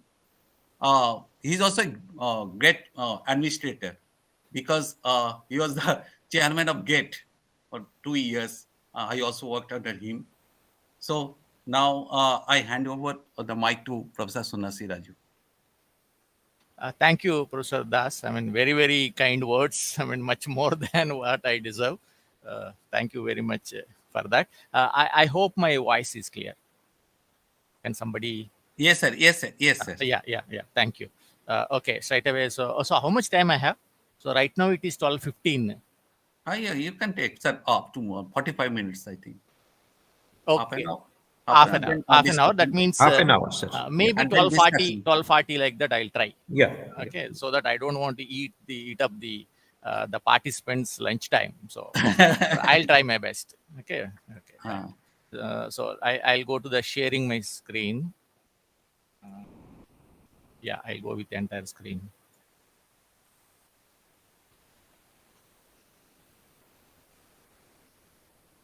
I hope the slide is visible. It's taking time. Yes, sir. Yes, sir. It is visible, right? Yeah. Okay. Okay. So good afternoon, everyone. So I'll be talking something on some upwind options for the meshless RBF schemes with PDE points. Of course, quite a few words in this title are not directly understandable, but during the course of my lecture, I hope I can make every word of this is understandable. Okay, so please some patience. Okay, this is the outline. But anyway, during the course, you can see what are the things I'll be dealing with. So generating a suitable grid is one of the major difficulty in numerically solving fluid dynamics problems, particularly. Of course, even otherwise, this grid is very important because numerical solutions of many of the conventional numerical schemes depends on how good is this grid. And similarly, solving the convection dominant problems using standard numerical schemes is also challenging due to the spurious oscillations generally appear in the solution. This is the nature of the this particular type of equations. So therefore, a mesh-free numerical integration scheme which can solve complex problems, particularly these convection dominant ones, accurately is a very desirable desirable work, maybe we can say. And radial basis function based mesh-free schemes are powerful and easier to implement. Okay, again, I'm using another radial basis function. What exactly is that? I'll make it clear in a few slides. So a function from RD to R is called radial, provided there exists a univariate function. Okay, so this dimension can be anything. This D can be anything, any number, doesn't matter. However, there should be a univariate function phi, something like this, 0 to infinity to R, satisfying this condition where this R is nothing but the Euclidean distance in R. So because we are dealing with the univariate function which is based on the Euclidean distance, therefore this particular method which is based on these radial basis functions is independent of the dimension of the problem. This is a great importance in application problems. So that's the reason why we use these particular functions to solving certain fluid dynamics problems. Okay, so it provides solutions over scattered data. This is important. Okay, of any dimension without local connectivity. You see, this is the word is important. Without local connectivity. What is this gridless or meshless compared to the conventional schemes is that connectivity of the points is not important. That doesn't mean that there are no points. I mean, if there are no points, I cannot compute any numerical solution. Any numerical solution, one has to choose certain discrete points in the domain and we compute the solution over those discrete points. However, in the grid-based methods, the connectivity of those points is important and that becomes irrelevant as far as this meshless methods is concerned. So that's the difference between these two. Okay, and here it depends only on the Euclidean distance between the points and also allows the reconstruction of partial derivatives throughout the domain. And there are two types of infinite RBFs, which are infinitely or smoothwise piecewise smooth functions. Okay, and one simple example is the simple distance function. You just simply take the distance function in even in 1D, So that can be treated as a radial function. And some of the examples here are multi-quadric, inverse multi-quadric, Gaussian, polyharmonic spines, etc. These are some of the functions which can be considered as radial functions. And please note that as far as the radial basis is concerned, it is the translates of the basis function. So that means you identify certain points in your domain and consider the translates of the basic function, and that gives you the basis radial RBF. Okay, and one of the important radial basis function is the multi-quadric. Okay, defined. You can see there are two equations I gave you here. Either one you can use. I mean, you can also see there is a parameter involved in this, either epsilon or c. Okay, so this is what is called the multi-quadric radial basis function, and I mean, you can also see how that function looks like for particular value of c or epsilon. Doesn't matter. Both definitions are available in the literature. See, based on this epsilon or c, this RBF varies something like a very sharp peaked or to a flat function. And that improves, I mean, depending on the value of this epsilon you choose, the rate of convergence can be improved, but at the expense of the numerical conditioning. So that means there is a trade-off between the accuracy and the stability in the system. And in fact, this is also valid in the conventional numerical methods. Okay, right. So there is a global radial basis function based schemes. These are highly flexible and exhibit very higher order convergence. But when the size of the data is very large and it produces collocation systems with highly ill conditions. See, once highly ill condition means the stability is coming down. I mean, it's reduced and hence prone to the round of errors. So that means at one time the round of errors will dominate the solution, and then maybe you will get maybe simply junk. So one has to be careful. And the domain decomposition is a good technique for controlling this ill conditioning effect. So that means this uncertainty between the better accuracy to worst conditioning or better conditioning to the bad accuracy, etc., can be up to certain extent can be controlled by using the domain decomposition. But as far as this particular presentation is concerned, we have used so RBF based local Hermite approximation. Again, I will make it this clear in a few slides later, with the PDE centers. Again, this is again I have to show you what exactly is the PDE centers, etc. Okay, right. So basis function of this includes boundary operator, a PDE operator with two types of data centers, say source centers and PDE centers. So this is what I'll show you. Right. So these two types of centers, say source centers, PDE centers, can be coincided at certain places. In such case, it's called collocated distribution, or they can be placed independently in the domain, and in such case, we call that as a staggered distribution. And another additional thing you have seen in the title is the upwinding. So this upwinding is another effect which is generally required in the numerical methods, particularly when you have this convection type of effect in the physical process, where generally you also get the nonlinearity in the differential equation. So to handle such process, you also require something called this upwinding, which is also is up to certain extent is inbuilt in the system, whatever I'll be showing you. Okay, so I was talking about these PDE points, source points, domains, scattered points, etc., all that. So that you can see in this particular picture. You have some arbitrary domain. Okay, I don't require any regular domain like a square, rectangle, sphere, square, etc. It doesn't matter. So any an arbitrary domain omega can be there which has some boundary. You can also clearly mention. And I have two types of points here, source centers, which those circles, dark circles you can see, those are the source centers. I also have something called PDE centers, again distributed in the whole domain, which are represented by dark diamond-shaped points. And then you also have certain boundary points, the square dots, where you require to put the boundary conditions into the system. Okay, so this is how, I mean, the points are scattered. I mean, there is no regular connection between the points. You cannot clearly see in this. Right. So how do I make a problem either interpolation problem or solving a differential equation, whether ODE or PDE. How do I make this problem well defined or well posed? Means there should exist a solution first, it should be unique and also stable. So these are the three properties required. So for that, one can depend on the kind of functions which we are calling as radial functions here. How do we choose those functions so that the developed collocation system is well posed? One obvious choice is positive definite functions. You can see the definition I gave here for the positive definite functions with some coefficients C's here. Okay, how do I characterize this positive? I mean, something similar to what we have is positive definite matrix, very close to that. But here what we are talking is positive definite functions.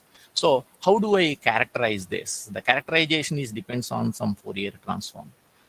Fourier transform of this, and then a good example of this is the Gaussian function, which you can see here. You can see here that it involves a parameter epsilon here. So based on the value of epsilon, you can give a very flat function to a very sharp function. I mean, either way you can generate such a function. Okay, right. Again, I will not go into the theory due to the short time whatever I have. And there are also other type of functions called completely monotone functions. Again, you can see the definition here. Please note that this bracket L stands for the derivative with respect to the variable, whatever it is.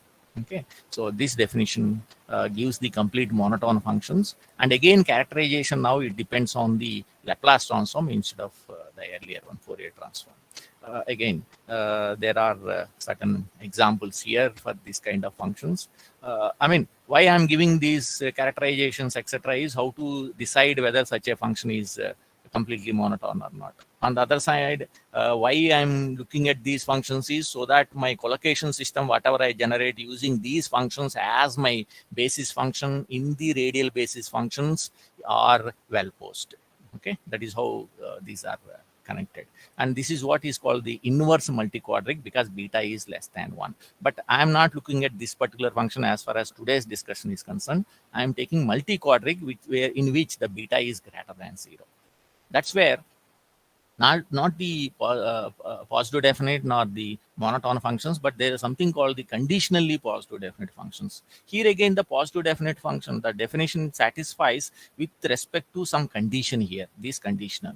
So this is the condition required. That's why this is called conditionally positive definite function. And here, this is called a polynomial basis, or indirectly, I have a basis with respect to the radial basis function. And in the definition, I also use or append certain polynomial basis into this and generate these conditionally positive definite functions and use those basis functions in my approximation of the derivative in the solving of differential equations or even in the interpolation problems. Okay, so right.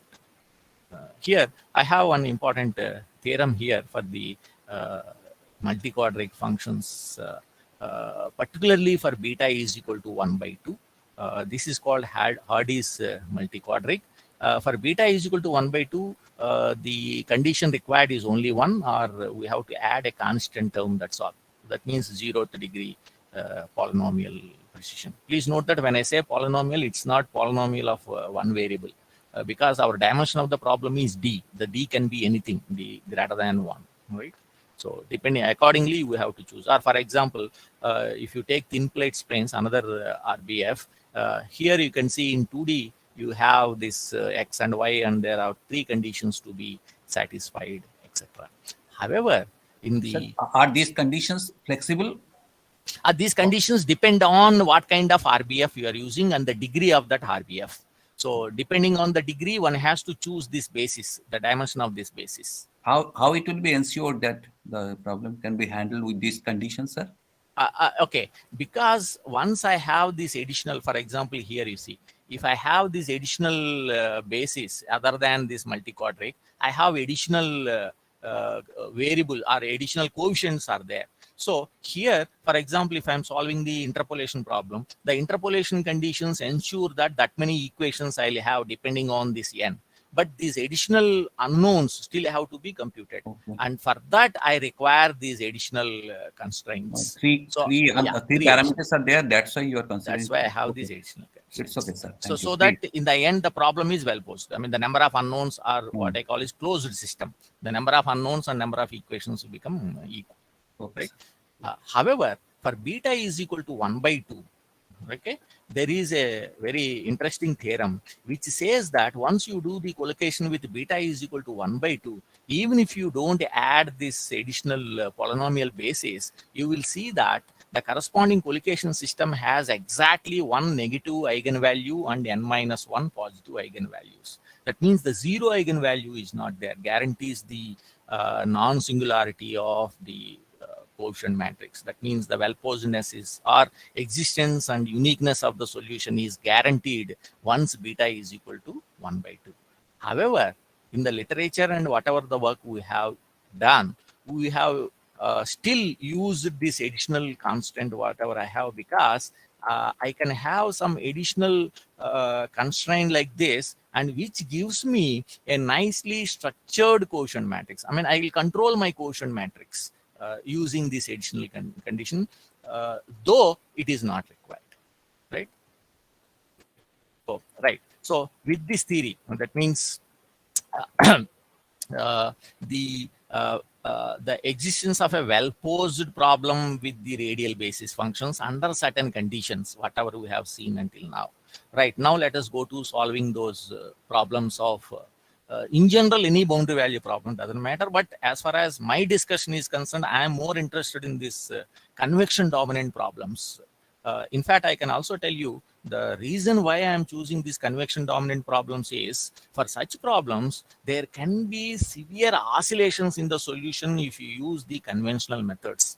The remedies are also known, but the remedies also have certain additional issues, something like our allopathy medicine. I mean, if you have some problem, then we'll take a medicine, but this medicine has certain other complications or side effects. So similarly, there are remedies for the oscillations, but those remedies have again the certain side effects.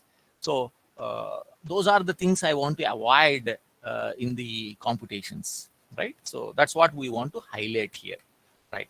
So let us consider any boundary value problem. So this L stands for the boundary, the differential operator, and the B is the boundary operator. I mean, if it is Dirichlet conditions, then B should be just I. But otherwise, there can be, I may have some Newman conditions or Robin boundary conditions, etc. In such cases, B also becomes another differential operator.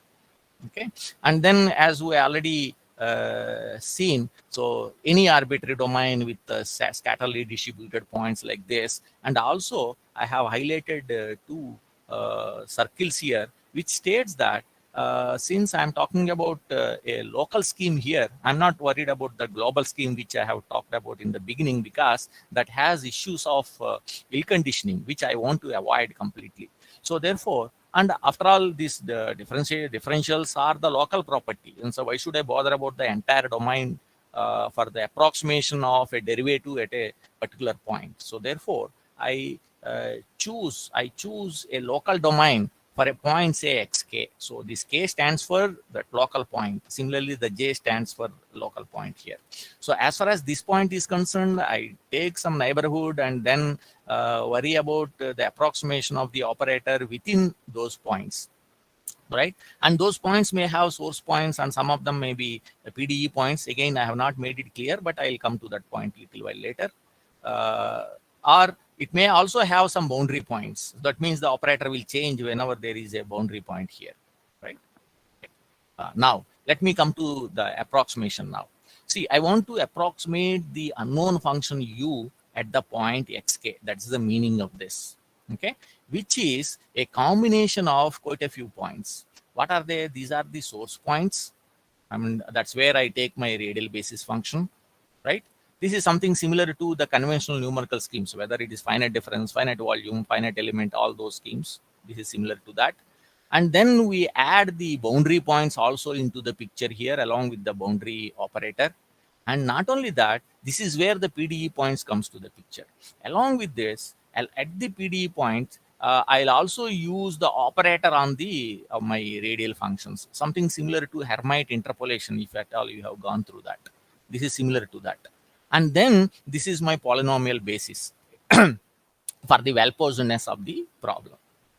Okay, so this many coefficients are there. This ns number of alphas here, nb number of another additional coefficients here, and npde number of PDE points, and then you have the basis, polynomial basis. So depending on the conditionality of the that, I must have these additional points also. So this many points are there, and that is what I am explaining here. Okay, so this psi can be, it's up to you what is the function you are using, satisfying those conditions whatever we said earlier. And as far as this discussion is concerned, that is fixed as the multi-quadric, which is nothing but 1 plus epsilon square r square with m by 2. M should not be an integer, strictly speaking, but as far as this is concerned, I am taking this is not the m, it is the nu actually in the beginning. If you recollect, that nu should not be an integer, but m can be an integer, m by 2 can be an integer, so I am taking 1 by 2 here. Okay, so for that the characterization is completely known. I mean, that gives you a very well posed problem. That's what we know already. Okay, so this gives, if you do the collocation, whatever I was talking about, we can generate a system like this, right? And with A taking the shape like this, with operators, whatever we have defined in our approximations, these are the ones you see. And also, fortunately, you can also see that whatever we get here is a symmetric system. That's what. And from this, we can generate what is called a reconstruction vector for the computing the u values here. That's what is required ultimately, right? U is required by computing these alphas, substituting the alphas in the approximation. And once you substitute alphas in the end, I require the u. And this u can be computed using this, and where this h is called the reconstruction vector. And all our operators, whatever we will be using in our problem, okay, so they all appear here. And then finally one can also write there is also a source term on the right hand side. So when I am defining this, there will be a source term depending on the equation. This is where here, this is the source term. So this source term can be computed based on this.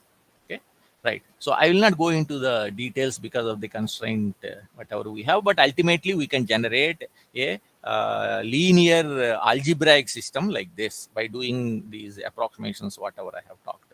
And this is the system. Once we come to, we need not worry about whatever the approximations we have done earlier and how to solve the system, which is exactly similar to any other numerical method, right? Any other like conventional methods, where in the end you will end up with some linear systems to be solved. Of course, the size of the system is very, very large, particularly that n value. Okay, and one can use depending on the structure of A, that is how sparse it is or how dense it is, depending on that one can use any of the known iterative methods to solve the system. And here, since my the local domain, whatever I have used here, contains only very few points compared to the entire domain. So definitely the quotient matrix, whatever I'm getting here, is a very sparse matrix. Of course, this doesn't have a structure like what you have seen in the conventional finite difference method, where we can clearly give a structure unless there is a particular distribution of the points within your local neighborhood, which anyway we don't want to give as far as these techniques is concerned, right? And once you want to, of course, this is for the steady state problems. Once you go for the time dependent problems, then you do the discretization for the space terms. And as far as the time is concerned, maybe you can give an implicit approximation, something like this. And then you make a boundary value problem, that is the steady state problem like this. And for every time level, you have to solve whatever we have discussed. That's all. So that means you repeatedly use the scheme, whatever you have developed for the steady state, for the unsteady problems. That's how we can also solve the time dependent problems. Okay. Now another, just the last one, this upwind biasing. As I said, to avoid the oscillations. Okay, let me put it physically, this idea. I mean, what exactly this upwind? Assume that I am solving a fluid dynamics problem and the flow is from left to the right. If the flow is from left to the right, why should I use the information on the right? Because that is the future. In my approximations, I should use only the left side information, which is the past. So when I'm trying to understand the present, I should use the information from the past, not from the future, right? Similarly, if the flow is from right to the left, then I should use the information from the right. That is exactly what is the upwind biased upwind approximation. Mathematically, if you look at it, for the linear systems, whatever we are talking about in the end, AU is equal to some right hand side B.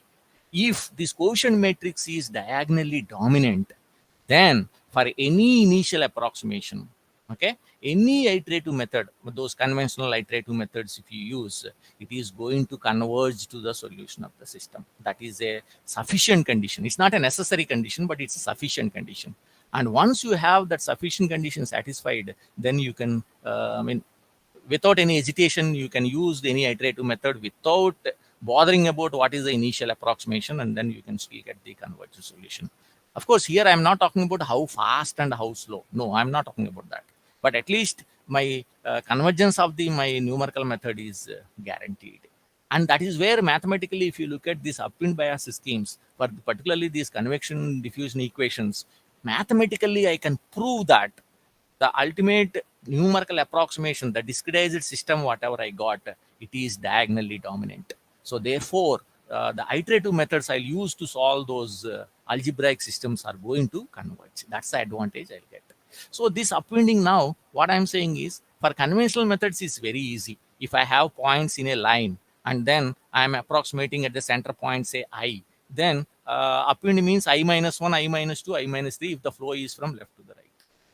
Right? So that's easy to identify points. But if the points are scatterly distributed like this, how do I identify these upwind points? Idea is here. Because I am talking about the flow direction, that means I know the velocity direction.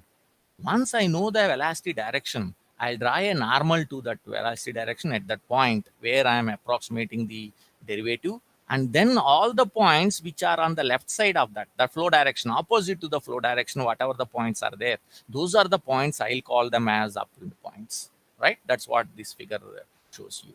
So following these ideas, I can also put upwinding in the source terms, or I can also put upwinding in the PDE points, right? So I hope it's clear now what is my source point, what is my PDE point. Source point means I don't use any operator here in the approximation. PDE point means I'll use the operator also along with that. See, this is what. So these are my source points. There is no operator here. These are my PDE points. Okay, this is where the operator comes to the picture here. Right, that's what is the difference between those 2 points. So various combinations I can create and look at the solutions with the different. Okay, in 1D case, the upwinding how it is. In 2D case, of course, for the sake of understanding, I am putting a structured distribution of the points. You can see here, and then we'll go to some convection diffusion problems here, and then see how the solutions can be.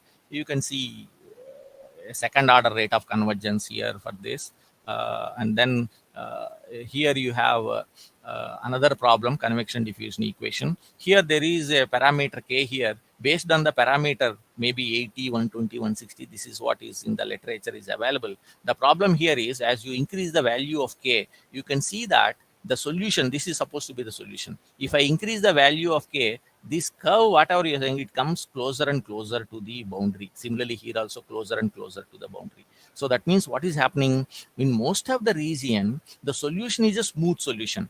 However, once it comes to the boundary, close to the boundary, the solution suddenly changes to a very high value. You see here, it's a value of 300 and value of 100, but more or less it's close to 0 as far as this part is concerned. This sudden change is the issue in computing the solutions using any conventional methods. This is where you see highly oscillatory solutions. Here, any numerical method will capture the solution accurately, but the accuracy is compromised in these 2 corners. So this is what is called the layered solutions.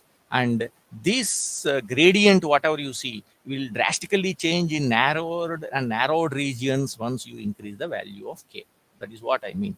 On the other hand, you can see here, of course, the problem for 80 I have solved here. You can see that conventional methods will give a percentage error of 20%. So that means in the solution, 20% is almost error. Okay. But on the other hand, the present one, you can see it's very less. As you increase the value of k, you can see the percentage error also is increasing and completely spoiled. The solution is completely spoiled here. On the other hand, still it is better here. Okay, this is what I'm telling. You see, based on the k value, so the gradients will increase. The change in the solution drastically changes in the boundary corners of the domain. Okay, I'll also show you. Of course, I can also a few examples where I have nonlinear problems with coupled equations and things are there. And the solutions are accurate. But more interesting one is maybe the last one here. This is a problem where you have discontinuous boundary conditions. These discontinuous boundary conditions, what they do is create certain kind of oscillations like this in the solution. I mean, this is the best solution which is available in the literature. I mean, I'm showing you these oscillations here. On the other hand, you see that I don't have any such oscillations in my, very nicely the solutions have been captured with whatever the discontinuity which is there in the boundary condition, which is not influencing my solution nicely. Similarly, you have another example here. See the oscillations here, the way the oscillations are there in the existing ones, but my solutions are wisely given. And this can be extended to the problems of fluid dynamics and then Navier-Stokes equations and etc.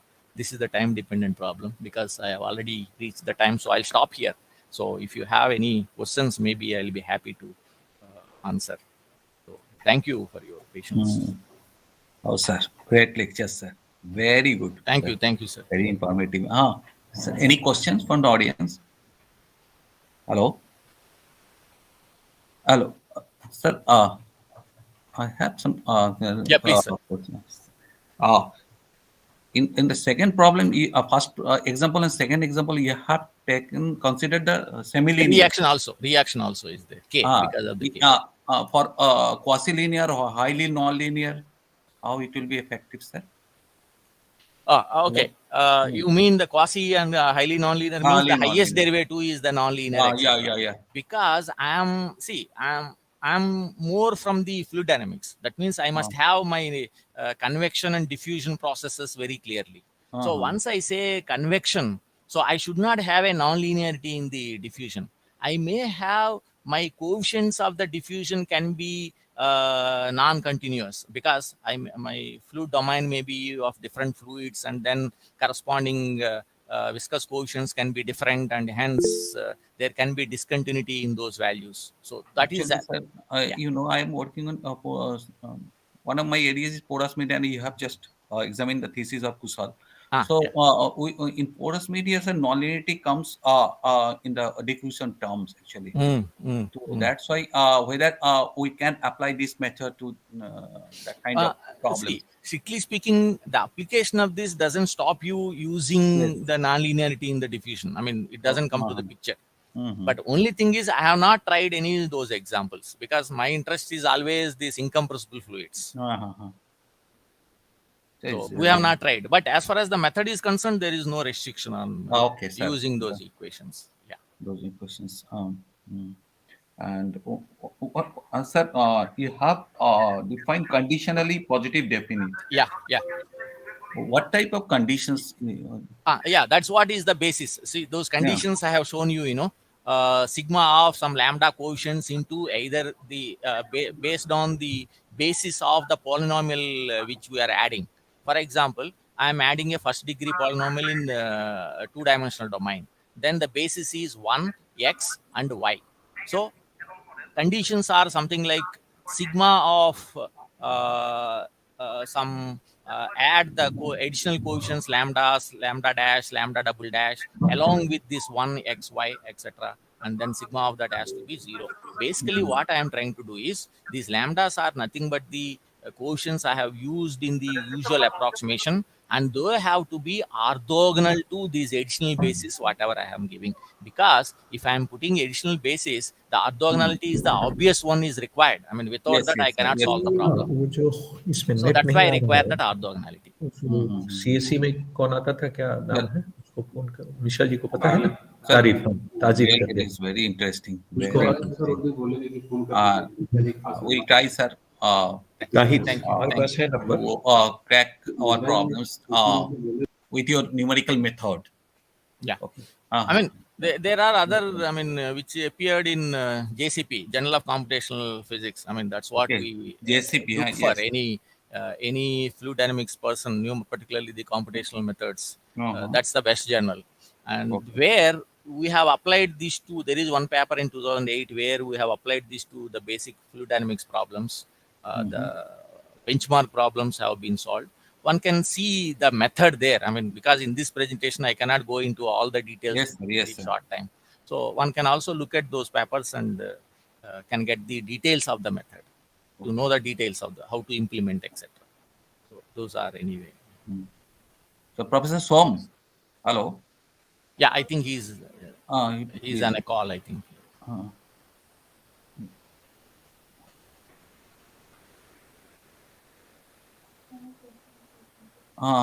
Any other question from the audience? I have already told. Hello, Professor Sahu. Hello. Hello. Sir, any question? No, it's fine. No problem. We are fortunate to have Professor Sanyasiraju. He is very busy and he was out of station. But just for our request, yes, I think, sir, you have returned yesterday night, correct? Yeah, yesterday night. Yeah, and actually, what happened was presenting. these 3 days, there are so many things planned earlier. It's December end. So we are grateful that you have joined here. Thank you. Sir, Professor Som, sir. Yes. Let me thank the speaker as well as the chair for a nice session, nice talk, and really a good deliberation. And now the talk session, invited talk session is over for today's morning. We'll have paper presentation now. So I request Dr. D. Ghosh to chair the session. The paper presentation in the area of what is called optimization. So I request Dr. D. Ghosh to chair. Professor Sanyasiraju, you send me that two remaining papers, sir. I have already. No, I have not received those two. Can you just send me an email with the attachment? I have sent it, sir. Oh, you sent it. Okay, I'll see. Okay, thank you. Okay, I have to submit it in the office. I'll finish today itself. Thank you.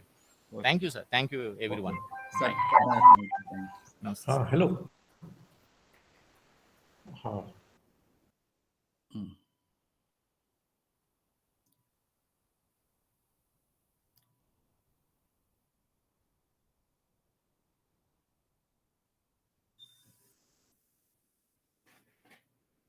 Devdas है कि नहीं है?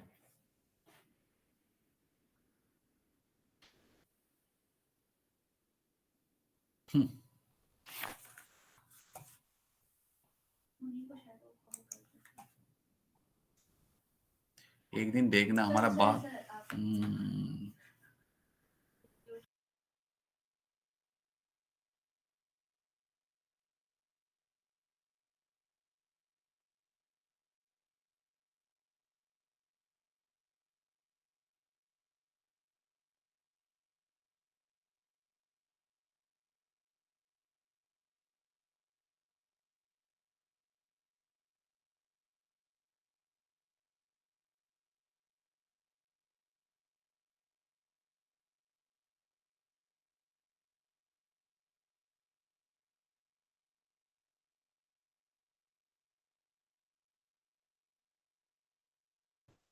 Professor Som.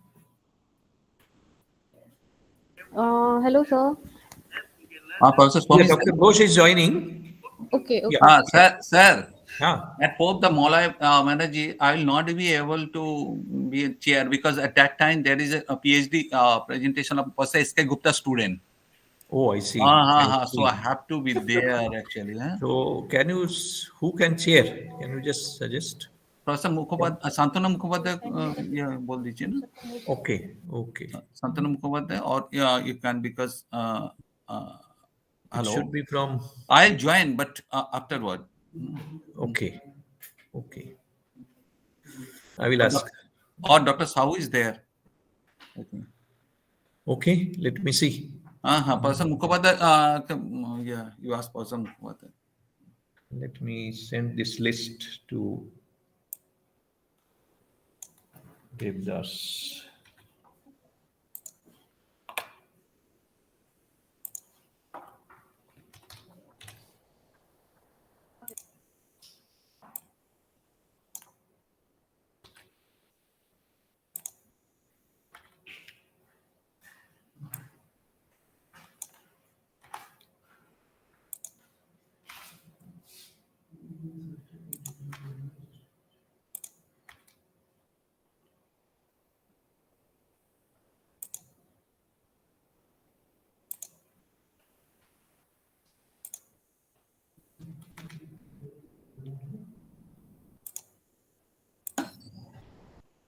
Hello. Hello. I think Devdas has joined. Dr. Devdas. Yes, sir, I am here. Yes, sir, I am here. But I wanted the paper details. Yes, sir. Oh, yeah. Dr. Devdas. So, Yes, sir. I have a request that so I have forwarded you through WhatsApp the paper you keep details. Swapna in the second position because I have to join some other place. So, hello. Okay, fine. I'll do it. Oh, दूसरे meeting में है. Okay. No. Swapna is in the second. Who is the chair there, Megha? Sheila ma'am. Sheila Verma. Sheila ma'am. Dr. Sheila.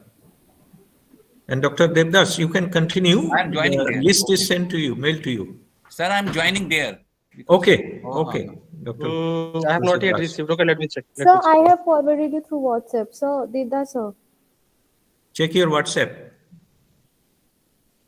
Sir, I have Only forwarded name you. will not work. I need the titles also, right? Sir, maybe if you'll ask their name, then they will present their slide, and from there only you can. Okay, fine, no issue.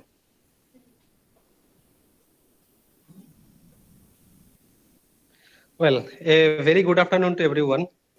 Thank you all for all of your participations in the international conference on nonlinear applied analysis and optimization 2021. Now here is a paper presentation session. We have 6 speakers who will be presenting their papers. One after another, let me just mention the names so that sequentially you all will be ready.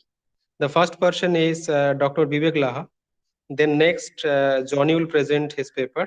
Then afterwards, Ankita Panwar. Next, Saroj Kumar Sahu. And last is Ansari Ganguly. Well, and now I request everyone to take not more than 10 minutes. Thereafter, there will be a Q&A session for 5 minutes. Well, so may I now request the first speaker, Dr. Vivek Laha, to present his paper.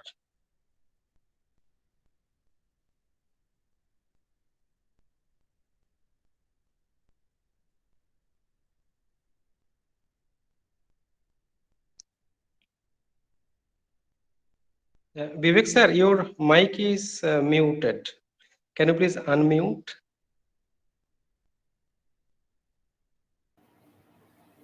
Am I audible now? Yes, you are audible. You are very much audible, sir. Can you see my slides? Okay. Yeah, your slides are also visible. Okay. So very good afternoon to everyone. And let me start my presentation. I think I have 10 minutes, right? Yes. You can take 2 more minutes. No issue, sir. Oh, okay. About 13 minutes for presentation, 2 minutes for questions. Okay. Thank you. So the title of my talk is on mathematical programs with equilibrium constraints under data uncertainty. And this work has been carried out with my PhD scholar, Miss Lalita Pandey. And let me start with this overview, this robust optimization and mathematical programs with equilibrium constants, and then we will use this robustness or robust optimization techniques to deal with these mathematical programs with equilibrium constants with uncertainty in their feasible reason. Okay, so there was a paper. This is a very useful paper, a very good paper on robust optimization by Benthal and Nemirovsky in 2002, and it says that the data what we deal in real life are uncertain or inexact. See, and the optimal solution even if computed very accurately may be difficult to implement accurately.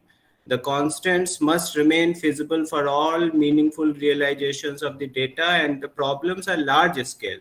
Maybe the number of variables are very large or the number of constants are very large. And we may have some bad optimal solutions, like we have some optimal solution, but while calculating, if there is some small changes in the data involved, then that solution will not work. So in that scenario, there are many ways of dealing with this uncertainty. We are having some very good lectures on uncertainty in the morning session as well with Professor Akhtar, and he was using stochastic way of dealing with this uncertainty, and there are many other ways of dealing with uncertainty. So one way is of robust optimization. There is a fuzzy way or interval valued optimization. Dr. Ghosh is doing this interval valued optimization, very good work there. So there is one robust way of doing this, dealing with this uncertainty, that is the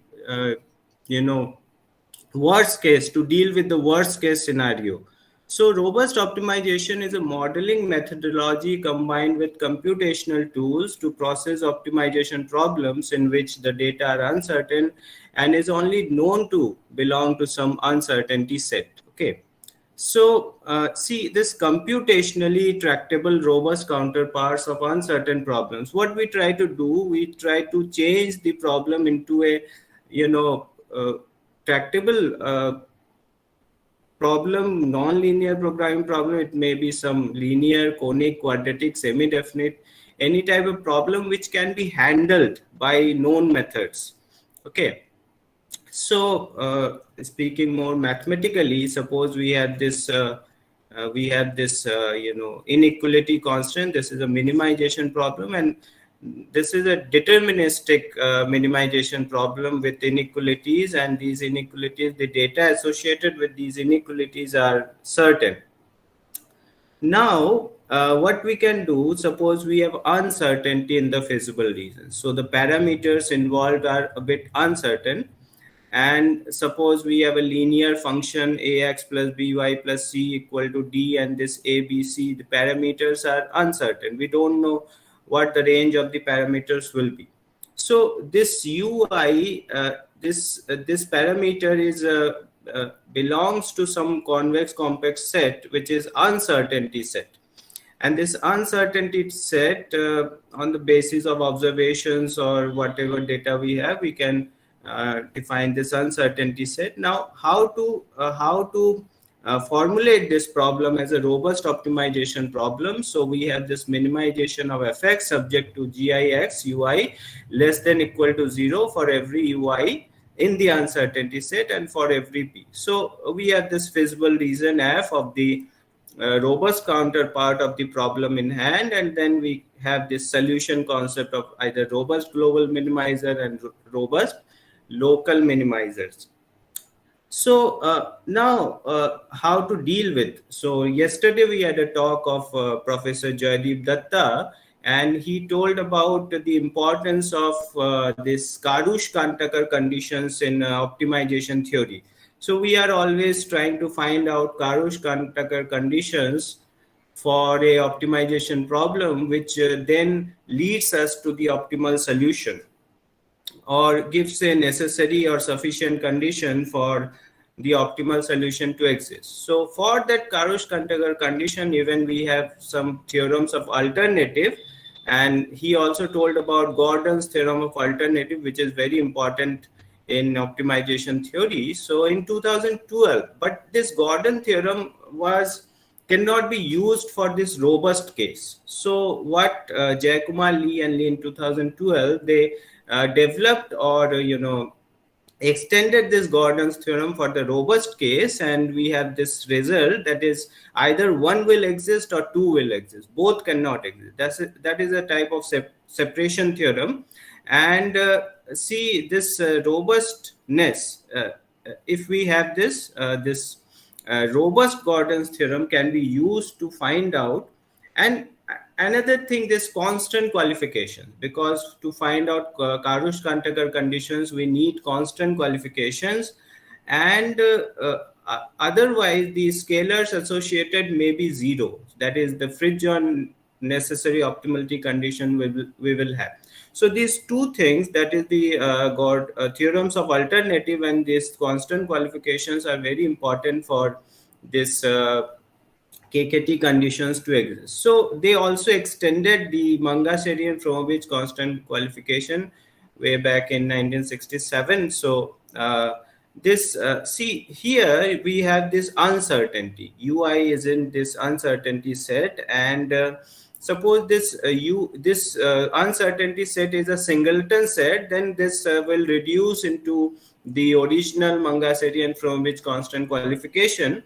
And on the basis of this, they can really develop this theorem, robust Karush-Kantaka necessary optimality condition, which deals with the worst case scenario. See here in the equation number 1, we have this KKT condition, and this alpha naught can be 0 as well. So this is Fridtjohn necessary optimality condition of robust type, and of robust type. And then this see, if we have this extended Mangaseni-Formich constant qualification, then we will have this KKT type necessary optimality condition. Now this condition becomes sufficient when we have this this is a convex like functions are convex like, which was you may call it V invexity, which was developed by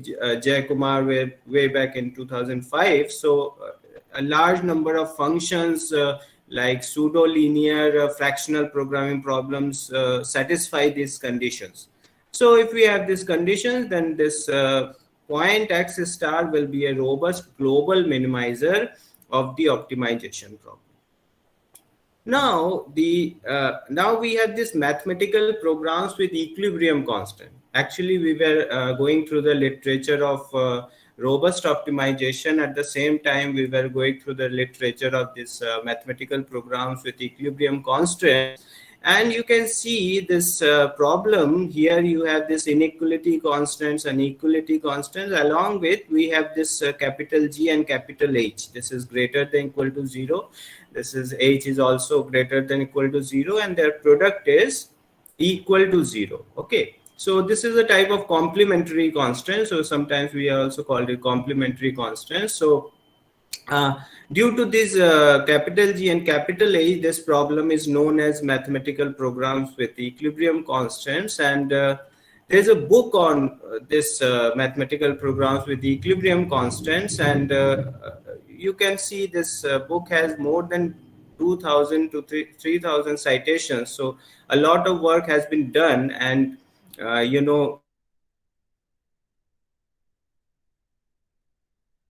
number of applications of this MPECs. Okay, so the problem with the usual non-linear problem with this MPECs are these usual non-linear constant qualifications does not hold due to the structure of the feasible reason.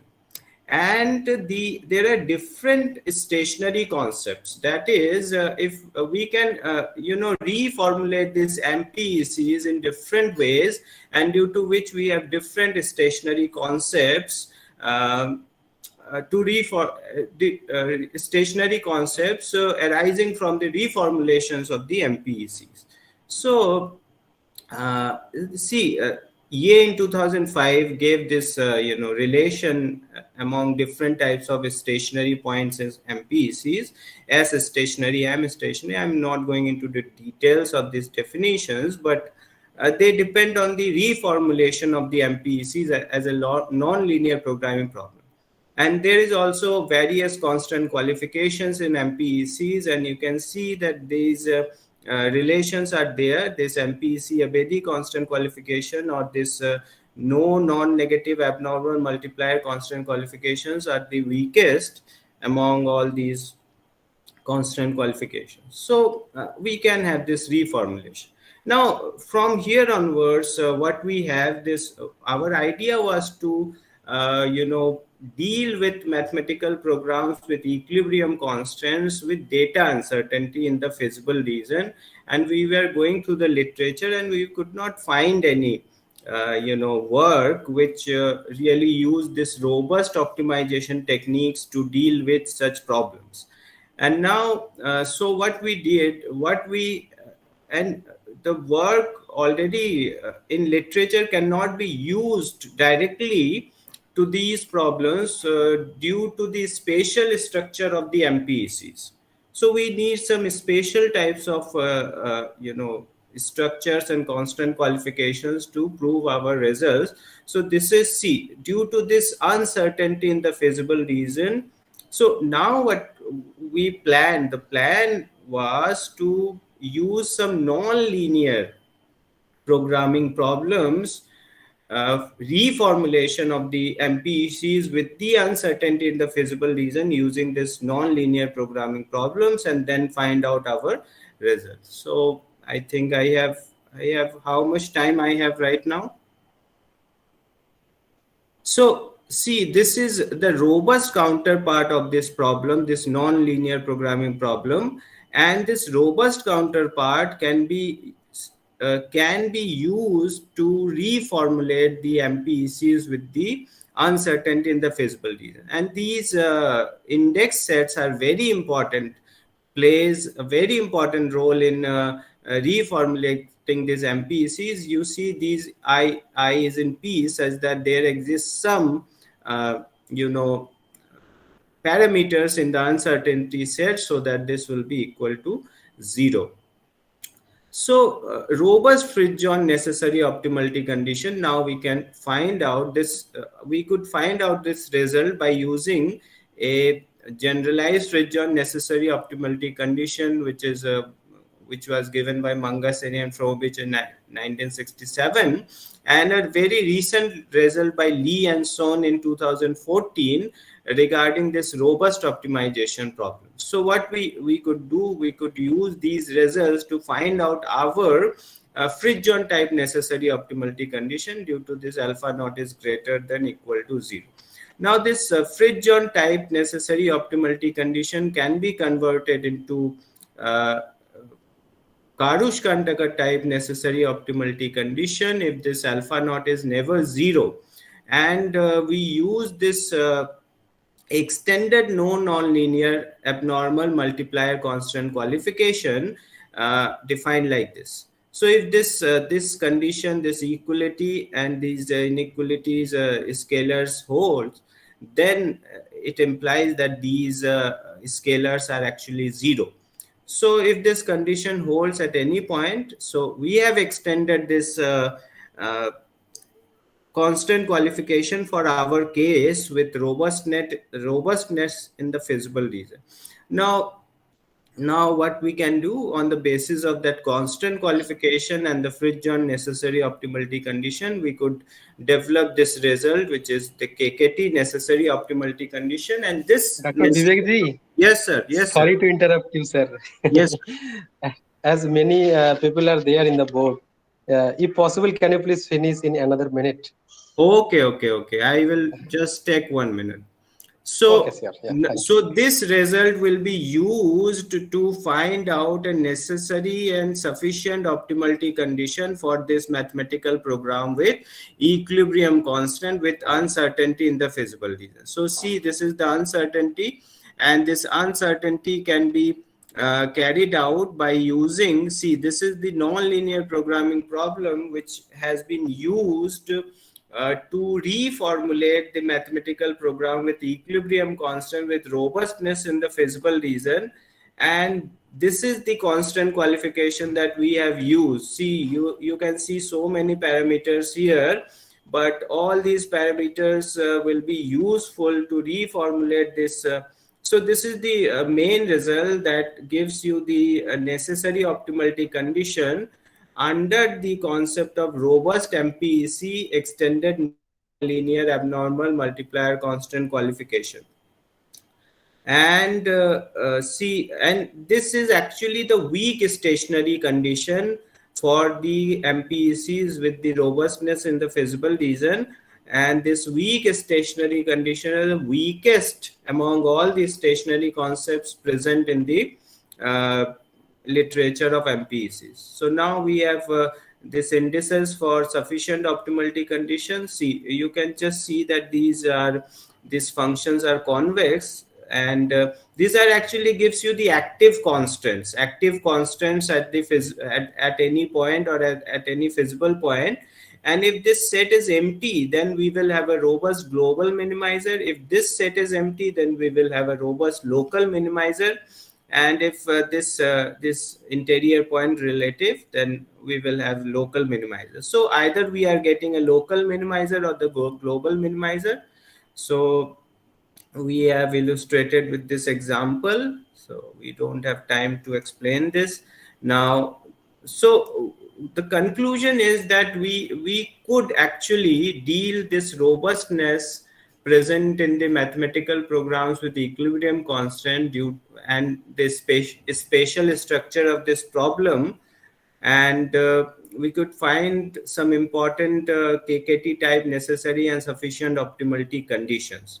So more work can be done, like non-smoothness in the feasible region, uncertainty in the equality constants, and constant qualifications can be investigated, and of course some new features like stochastic methods can be used to solve these problems. Okay, so maybe. Thank you for your attention.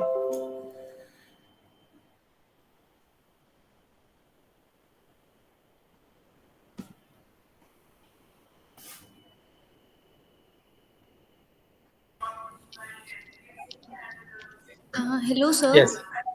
Thank you, Dr. Vivek Ji, for your presentation. Thank you, now, Dr. if there is any question from the audience. Yes, sir. I have one question, sir. Yes, ma'am. Since your robust optimization, in this you are considering the variations of the problems on the constraints and inequalities, and there's also a function called value function where we consider all these variation into a new function. So can we apply these your results into that value function problem also? Is there any maybe because we are just trying to reformulate the problem MPCs into by using some non-linear programming problems. Yes, sir. Yes, sir. And since that non-linear programming problem can be of any type. Yes, so sir, yes. you can, if it satisfies that condition, suppose that generalized convexity conditions, if that satisfies at that certain point, of the feasible region, if that conditions is satisfied, then we can proceed with that is what KKT conditions and are all about, because that indicates you that okay, this point will be the this point may be the optimal solution. Yes. And then we can generate algorithms for that. So we are not right now working with algorithms, but it may be used to develop algorithms as well. Yes, sir. Yes, sir. Because sir, that function is a compact function of all the variations on constants and equalities. So yes, we can try. Yes. You can try, of course. Oh, okay. Thank you, sir. Thank you. Okay, thank you, Dr. Vivek Ji, for your presentation. Thank you, Dr. Ghosh. It was a nice session. Thank you. Thank you. Vivek Ji, I have a request. I'll call you later. Okay. Okay, fine. Now, may I now request the second person, Mr. Johnny, to start the presentation. And Johnny, you please take not more than 10 minutes. Johnny, are you there? Yes, you are here. Yes, sir. Yes. Sir, my screen is audible. Oh, is visible. Screen is, yeah, it is getting visible. Okay, sir. It is getting visible. Yes, you can now present. Yes. Thank you, sir. Good afternoon, everyone. Welcome to my presentation. It's a pleasure for me to be here. Now let me introduce myself. My name is Johnny and I am a research scholar in Department of Mathematical Sciences, IIT BHU. My PhD is going on under the supervision of Dr. Devdas Ghosh. In this presentation, I'm going to discuss a primal dual interior point method to solve an application of multi-objective optimization problem. This presentation is structured as follows. In introduction, I will introduce a multi-objective optimization problem, and then a Pascal-Leticeira Finis-Scalaris technique is utilized to convert a multi-objective optimization problem into a parametric single-objective optimization problem. Then I will introduce a primal dual interior point method that can solve that parametric single-objective optimization problem. Thereafter, a merit function will be introduced in the interior point method, and I will discuss about the importance of the merit function in primal dual interior point method. Thereafter, I will show you the numerical results of this application of multi-objective optimization problem, and finally I will conclude my presentation. So here is the a multi-objective optimization problem. The problem is as follows. Actually, to generate power outputs, some generators are used, and these generators required some operating cost, and also these generators produce more pollution. So there are two objectives. First one is operating cost, and second one is pollution. So the aim of this problem, the aim of solving this problem is to achieve generating outputs that minimize both operating cost and as well as pollution while satisfying the system constraint. So here is a first objective, that is FCP, that represents the total fuel cost used in generators, and it can be seen that this is a quadratic function. Second function is FEP, that is for total emission of atmospheric pollutants, and that is the mixture of sulfur oxides and nitrogen oxides, and the explicit form of this function can be seen in this slide. So now the first restriction on the power outputs is that the entire or total power generation will be equal to sum of total demand and the power loss in transmission lines. So this is the first constraint, that is summation of Py will equal to P demand plus P loss. And the second boundation on the power outputs is that they will lie between P infimum and Pi supremum. So this is the application of bi-objective optimization problem. So here is the mathematical formulation of this application of multi-objective optimization problem. Now we can reformulate this problem like 1, and we considering the set X that satisfies the inequality boundation constraint and equality constraint, and we denote this set as feasible decision space, and the image of this feasible decision space will be denoted by Fx and named as feasible objective space. Actually, this is a bi-objective optimization problem, and the solution of bi-objective optimization problem is based on the dominance and non-dominance relation. So here is some definition, that is dominance and non-dominance relation, and based on dominance and non-dominance relation, we have the definition of Pareto optimality. So a point or a solution that lies in the basic feasible decision space is said to be Pareto optimal if there is no other X that satisfies the following inequality, and also the set of all efficient point or Pareto optimal points is denoted as Xc and called as efficient set. The set of all non-dominated points under the function f, the image of all efficient points under the function f is denoted as non-dominated set.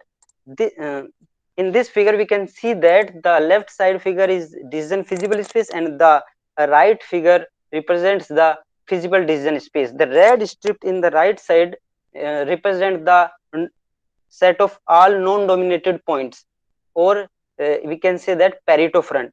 So to generate these solution, we have an equivalent definition of Pareto optimal point. So geometrically, this definition says that if we translate,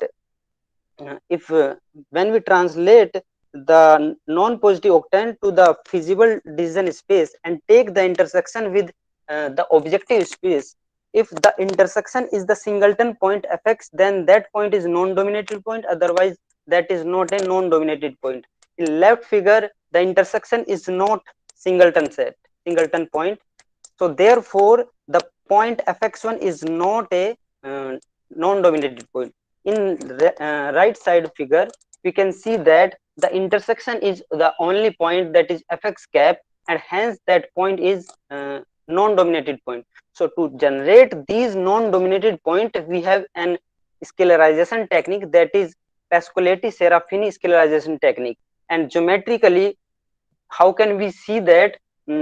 If we start from a point A and we translate the cone non-positive octant A minus R square towards the feasible decision space, then we can see that the upper non-positive part does not have intersection singleton point. So we will decrease the point, the length t, such that the intersection will be singleton point. So at red point, we can see that the intersection is empty, and hence the red point is non-dominated point. So in this scenario, we reduce t until the intersection is a singleton set.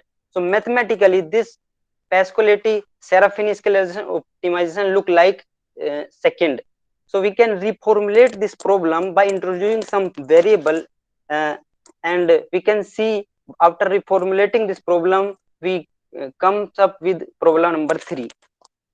Now to solve this parametric single objective optimization problem, we use a primal dual interior point method. And primal dual interior point method first change the inequality constraint into equality constraint, then it formulate it into a barrier problem. And we can see that a barrier problem is there where bx bar s mu is a barrier function.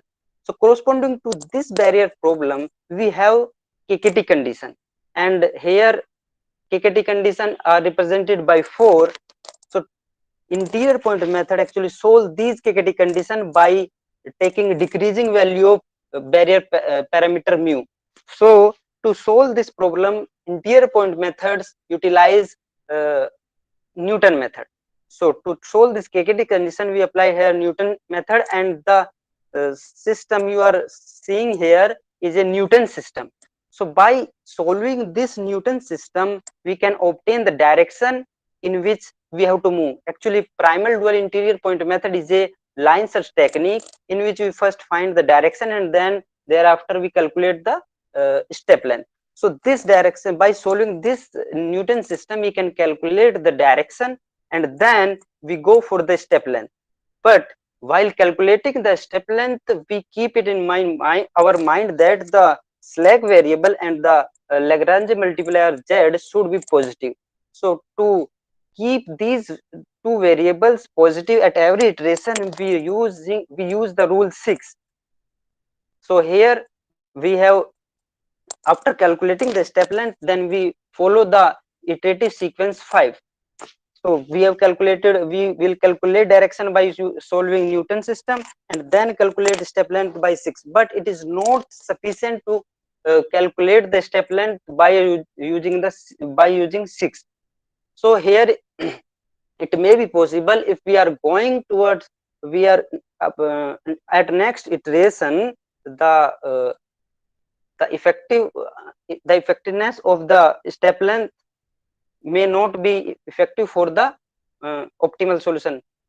So we use a merit function that will guide us how much step length we have to take in that direction.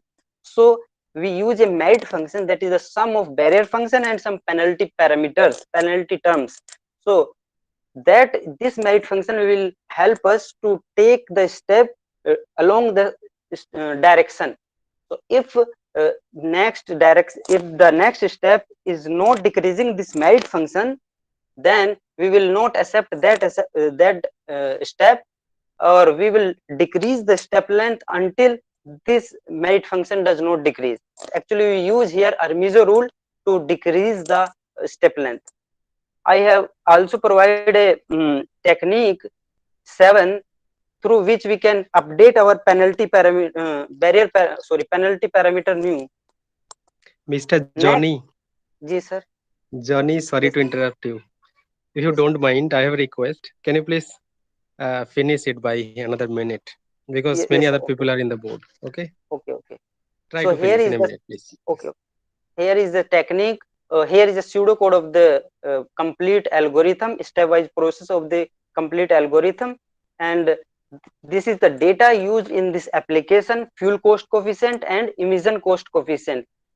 Here is the solution of the application of the multi-objective optimization problem, through which we can see that user can take, we have highlighted 2 points here.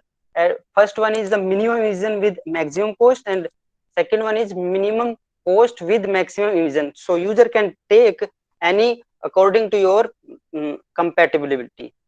So here is the conclusion of my presentation. Actually, this method efficiently solves this application of multi-objective optimization problem efficiently, and we can generate as much as I want number of solution by changing the parameters A and R. Also, we have used a merit function that is very effective to choose the step length towards the direction. So here is my references. Thank you, everyone. Okay, thank you, Johnny, for your nice presentation. Now, may I request the audience, if they have any query, they may proceed to ask, please.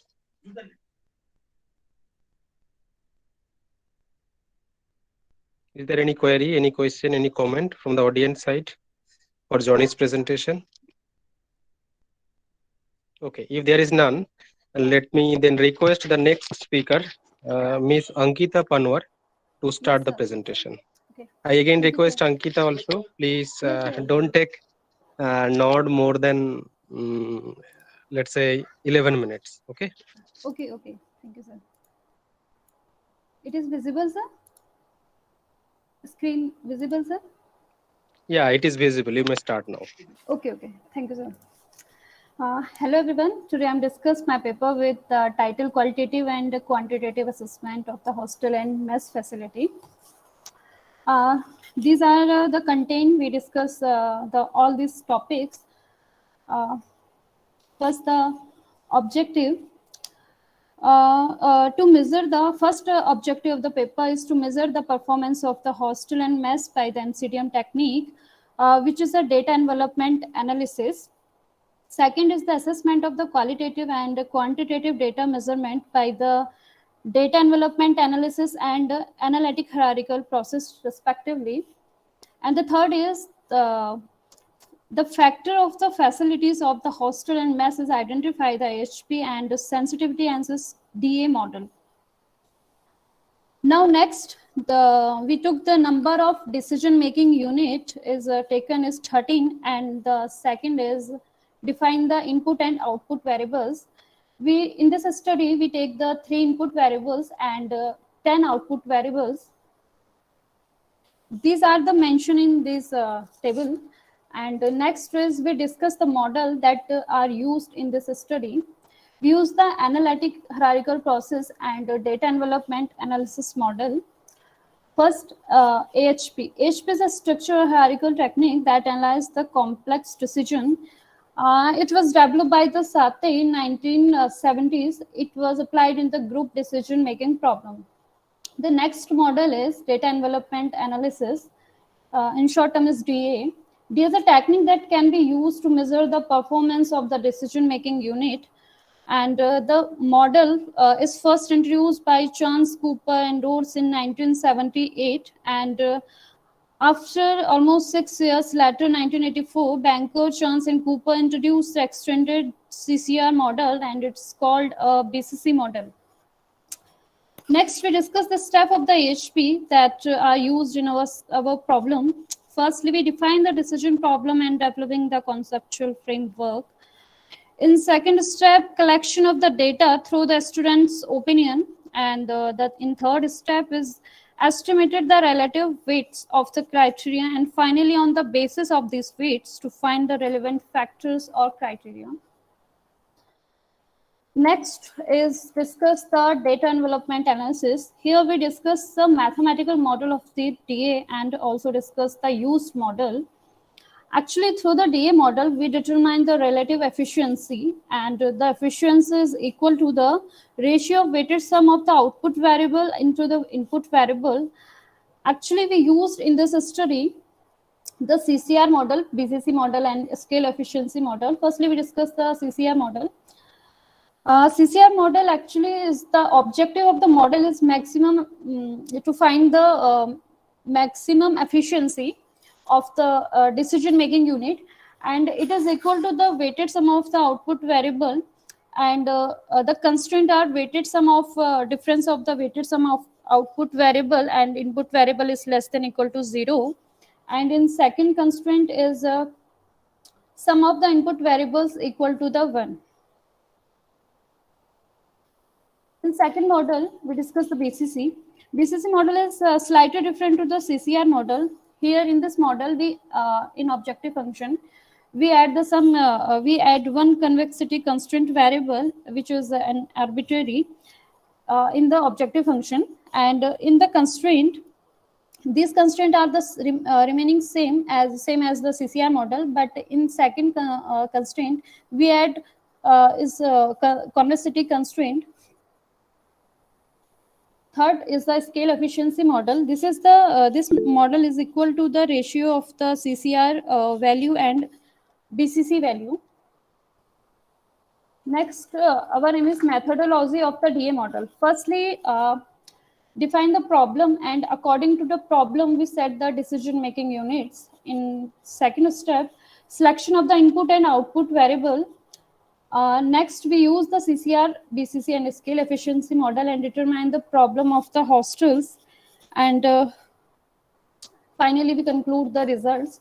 And in next slide, we discuss the result. Firstly, we discuss the qualitative analysis through the HP model. Here we see that the factor, these are the hostels criteria and these are the mess criteria. According to students' opinion, we see that according to student and through the opinion, the washing machine facility is more a relevant factor, and after that water purify and sports item and all these. And next, in the second mess facility, the rebate amount, according to student opinion, rebate amount is the most priority as compared to the in these two criteria. This is the graphical representation. Actually, the qualitative assessment done by the student's opinion, and these factor is depend on the choice of the student actually. Next is result is the quantitative analysis by the data envelopment analysis. Here we use the three models, CCR, BCC, and scale efficiency, and we see that the 9 hostels which value is equal to the 1, these 9 hostels are efficient and remaining are inefficient. Efficient mean that mean if the value of the DMU is equal to 1, then the DMU is called efficient, and if the value is less than 1, this is called inefficient. In this model, BCC model, 11 hostels are efficient, other than 2 are inefficient, and similarly in scale efficiency, 9 hostels are efficient and remaining are inefficient. These are the graphical representation of these 3 models. Now next is assessing the mess facility through the sensitivity analysis. For this purpose, we have built the 3 model by the DA sensitivity analysis. This is the model 1, model 2, and model 3. And the description are here is written. The result verification according to the mean value of the model. Here we see that the mean value of the model 2 is highest as compared to the model 1 and model 3. So the amount of the food wastage is, that means the output variable of food wastage is most important priority in the quantitative data, according to quantitative data. Now next is we identify the hostel facility. For this purpose, we build the 7 different models. Here we also verified this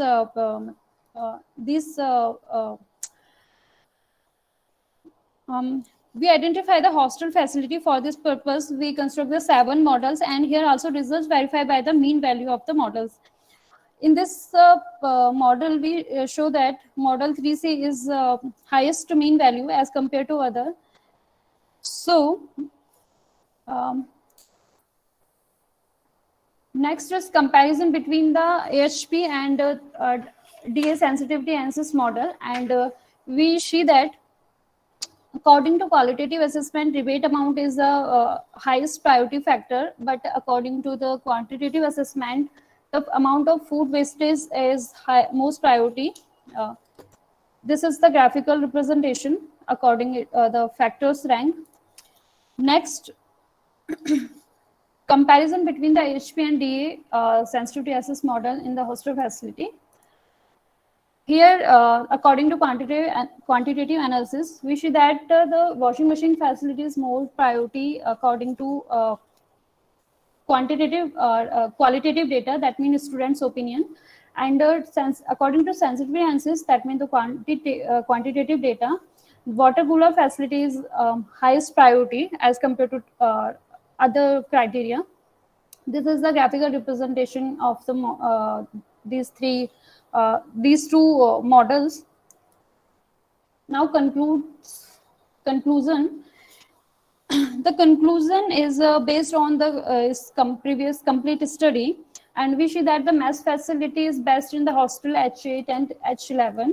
According to the HP model, the washing machine facilities are good and water cooler facility is good in the sensitivity assess model, and the facility is good in H8, H10 and H13 hostel, and mess and hostel facilities in H8 hostel, and the final is the sports facility is not good in quantitative data because the mean score is less than other, but the qualitative analysis, this is an third position. H2 and H13 hostel are the best in this facility.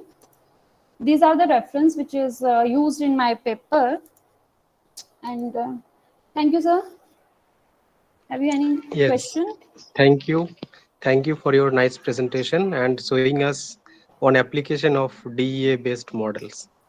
Now, let me request the audience, if they have any queries, they may ask, please.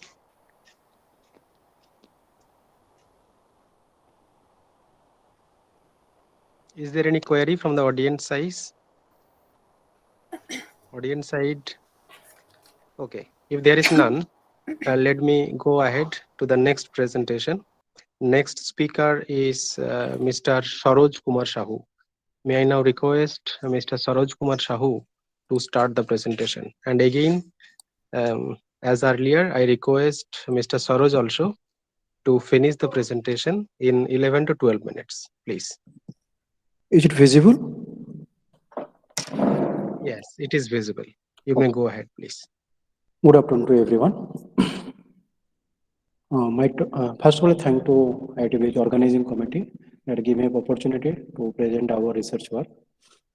My research talk is price penalty factor based approach for the solution of combined economic emission dispatch problem by hybrid mouth flame optimization algorithm. Am I audible, sir? Yes, you are absolutely audible, sir, please. Okay, thank you. These are my outlines, that is introduction and mouth flame optimization algorithm, sine cosine, proposed algorithm, experimental, and one application on CED, that is combined economic emission dispatch problem. Let's come to the point, that is first optimization algorithm. Nowadays, optimization play a major role in both industrial application field and in scientific research world. In earlier, for solving optimization problem, lot of computations are needed. But by numerical optimization, it is very complicated to solve non-convex, high-dimensional, nonlinear problem. To solve this, there are a bunch of algorithms called meta-heuristic algorithm are proposed, such as genetical algorithm, particle swarm optimization, differential evolution, and many more algorithms are developed. Recently, meta-heuristic algorithms are widely used in solving engineering problems for their simply implementation and mathematical operators.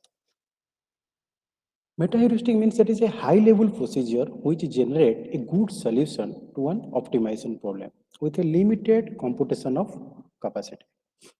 It starts with an initial set of solution and then run the process until the global solution of the objective function are obtained. Generally, meta-heuristic methods have been designed mostly to mimic that is insects and animals, birds, living, and survival system. Among these, insects are most favorite metaphors to design an efficient optimization algorithm. Second most popular is that is natural evolution, that is obtained from Darwin theorem of evolution also. After that, these are some classification various techniques to obtain belongs to subcomputing, that is fuzzy systems, rough set, probabilistic reasoning, evolutionary computation, and nonlinear predictor chaos theory. Out of these two, that is evolution are of two types, that is swarm intelligence and our evolutionary algorithm. Swarm means the firefly algorithm, particle swarm, moth flame optimization, now recently bald eagle search algorithm, butterfly optimization algorithm. These are belongs to then moth flame, modified moth flame, hybrid moth flame, and application to multi-objective like this. These are the evolution of swarm classification of swarm intelligence algorithm, that is inspired by insect, ant, BOA, monarch butterfly optimization, dragonfly optimization algorithm. There are various metaphors are used. That is the evolution of MFO. Next is these are the metaphors which are used on the basis of animals, birds, insect, human, plant, ecosystem, electromagnetic force, gravitation, natural evolution. Okay, just look at here, that is by 23%. 23% are used in insect. These percentages are taken from 2018 papers. This is the calculation of this. 23% are used in insect. The insects are very popular metaphor nowadays. Next, there is a term that is to develop this algorithm. There is two terms, that is one is exploration and another one is exploitation. That means exploration means you have to search a solution that is on a house, and exploitation means you have to search, suppose you have lost a key and you have to option that you have to search that key on a whole the space, that hold a whole room, that is called exploration. If you have to option that is your key is in a just a almari or garage, that is called exploitation. That means higher exploitation means slow convergence for achieving global solution, and that is higher exploitation means convergence approaches to the local optimum before reaching its global optimum. That is, we have to make a trade-off or make a handle between these two factors. That is handle between these two factors, which gives a vital for an optimization algorithm. So next, here there is an popular theorem, no freelance theorem, first introduced by Walford in 1997. According to this, no optimization method can solve all the optimization problem efficiently, which encourages our researcher to obtain new algorithms or modified algorithms. In this talk, I am considering moth flame optimization algorithm. Moth flame optimization algorithm that is inspired from the night movement technique of moth. It was first proposed by Mirza Ali in 2015. That is, it is inspired from night movement technique of moth, that is called transverse navigation mechanism. These are some various advantages also, that is strong ability to solve numerous constant optimization problem and real life problem like feature selection problem, economic dispatch problem, and also in medical like detection in breast cancer, histology images, etc. Then disadvantages also, there are some disadvantages as per our notation, that is it is suffering from local optimum, and it has also slow convergence rate. These are few disadvantages. These are the movement of moth in a night by making an angle with the moon, and when there is an artificial light, then moth forget their movement and they're entrapping like a circle. That is a logarithmic spiral path. They are moving in a spiral path. So this is our mathematical formulation of MFO algorithm. Here I have considered two algorithms, that is one is MFO and another one is sine cosine optimization algorithm. This is the mathematical formulation of my moth, that is, this is the n number of moths, and this is our flame matrix. Next is, this is difference between, that is the spiral equation enforced by Mirza-Lili. That is a logarithmic spiral policy considered for this optimization algorithm. And these are the term that is the depend upon expression t. And then this is another, to obtain final solution, the number of flames is reduced over the iteration. And this formula is used to reduce the number of flames. That is the visualization, how MFO works. How MFO works. That is, first we consider a 20 number of moths with 20 number of flames. Now, the first of all, that is, you have considered a number of moths with dimension and flame matrix and moth matrix. You have to calculate its fitness. But when what the procedure says, that is, when you go to the advanced iteration, then you have to consider this iteration. That is, after 200 iteration, the flame is reduced. Why it will reduce? That is, there is an imperfection on this. I will tell you, that is the one imperfection. In that case, the in iteration, in current iteration and maximum iteration, we have to consider only our best fitness value of flame matrix. Best fitness value of flame matrix. That is, in every iteration, flame position for the current and last iteration are collected and arranged according to the fitness value. Only best number of flames are preserved and other flames are wiped away, leading to one imperfection. So lastly, we have to get, that is, only one, that is best flame. So for these two cases, they are arranged logarithmic spiral equations. Then on another algorithm we consider, that is sine cosine algorithm. This is the also proposed by Mirza-Lili 2016. It starts with a random set of solutions, search region, then it approaches the operating strategy is like this. This is the position operating phase of sine cosine algorithm. For lesser equal to here, M1 is maintain a trade-off between exploration and exploitation. Here M1 is like this, that is adaptively it is changed in each iteration, that is a minus t into a upon t, where t is the maximum iteration and small is the current iteration. And M4 is a random number 0 to 1, M2 is 0 to 2, 5. Okay, that is, it follows a trajectory. So in my proposed algorithm, I saw that is MFO as weak in exploration and that is high exploitation in MFO, and that is in a sine cosine algorithm, it has good exploration capability. So we hybridize these two methods to form my proposal, that is HMFSCA.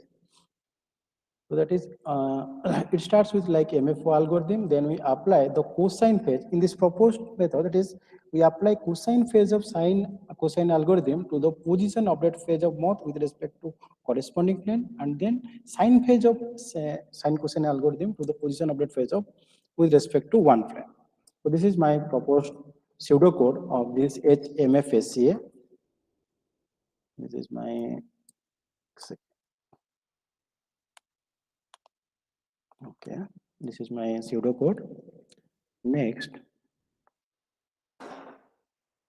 that is application. One application I have considered here, that is combined economic emission dispatch problem.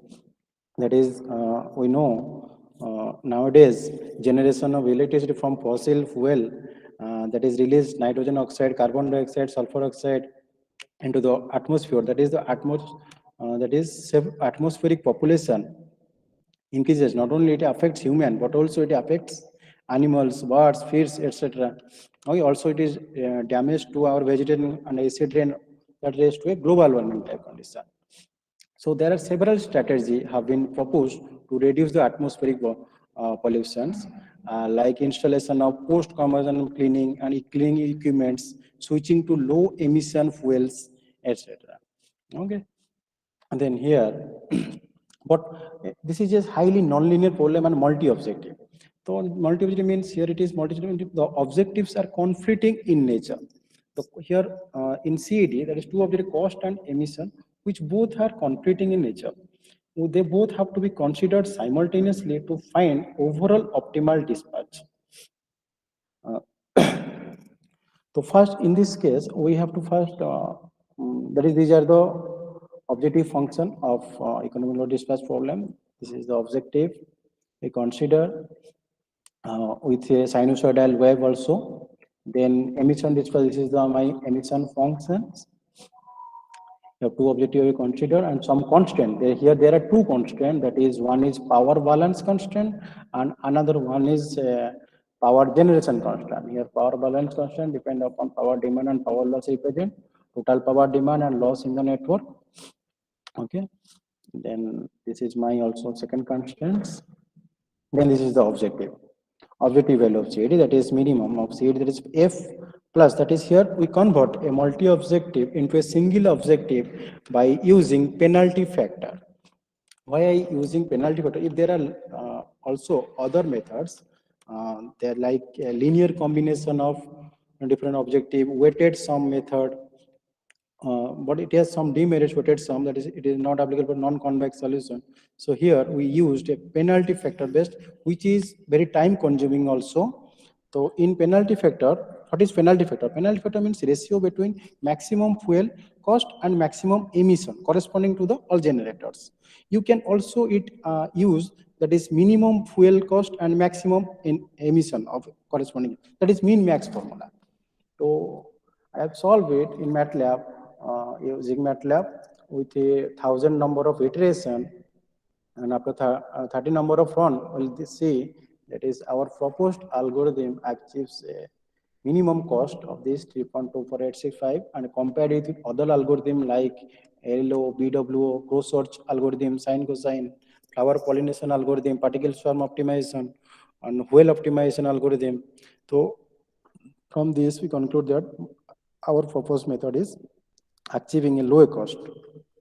Also, I have compared it with some variants of MFO, that is opposition based mode flame optimization, Levy flight mode flame optimization, and water cycle, weighted mode flame optimization, and also compared like this. My method HMFCA achieves a lower cost as compared to the other optimization algorithms. And also we used, actually this is a seed for 10 unit generator system. I consider only one generator system, that is 10 unit test system. These are the data sets for our fuel cost and emission cost. And these are the power loss or transmission loss formula for the B value. And this, look at here the convergence ability. Here my method is HMFCA, which achieved a lower cost as compared to the other algorithms, sine, cosine, and MFO. Then also look at here. Here is the, I also compared it with other algorithms, sine, cosine, MFO, pro search, etc. Now let's come to the conclusion. That is from experimental results show that it is very good as compared to the variants of MFO and other 8 to 9 optimization algorithms. So this is very helpful to obtain a lower cost to solve a CD problem, that is combined emission dispatch problem. In future, we apply it for 13 unit test system, also 40 unit IEEE bus system like 6, 13, 14. Also, you can solve it using my method like engineering design problems and extend it to multi-objective like Pareto concept. These are some future enhancements, and there are some reference I have used in my papers. Thank you. Thank you, Mr. Saroj, for your presentation. Now, may I request the audience for any question?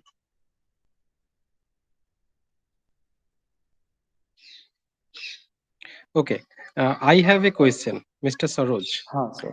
In the conclusion slide, you mentioned that you will apply in the future enhancement. Sure. You have mentioned that IEEE 6, 13, 40, etc. How 30 your version. model will be applied there? My work is only to generate yes, only to generate a theory, that is modification of algorithm. And we apply it to solve multi-objective problem or any type of engineering design problem. So we apply like that is okay. Engineering design application in the engineering design problem, it is okay.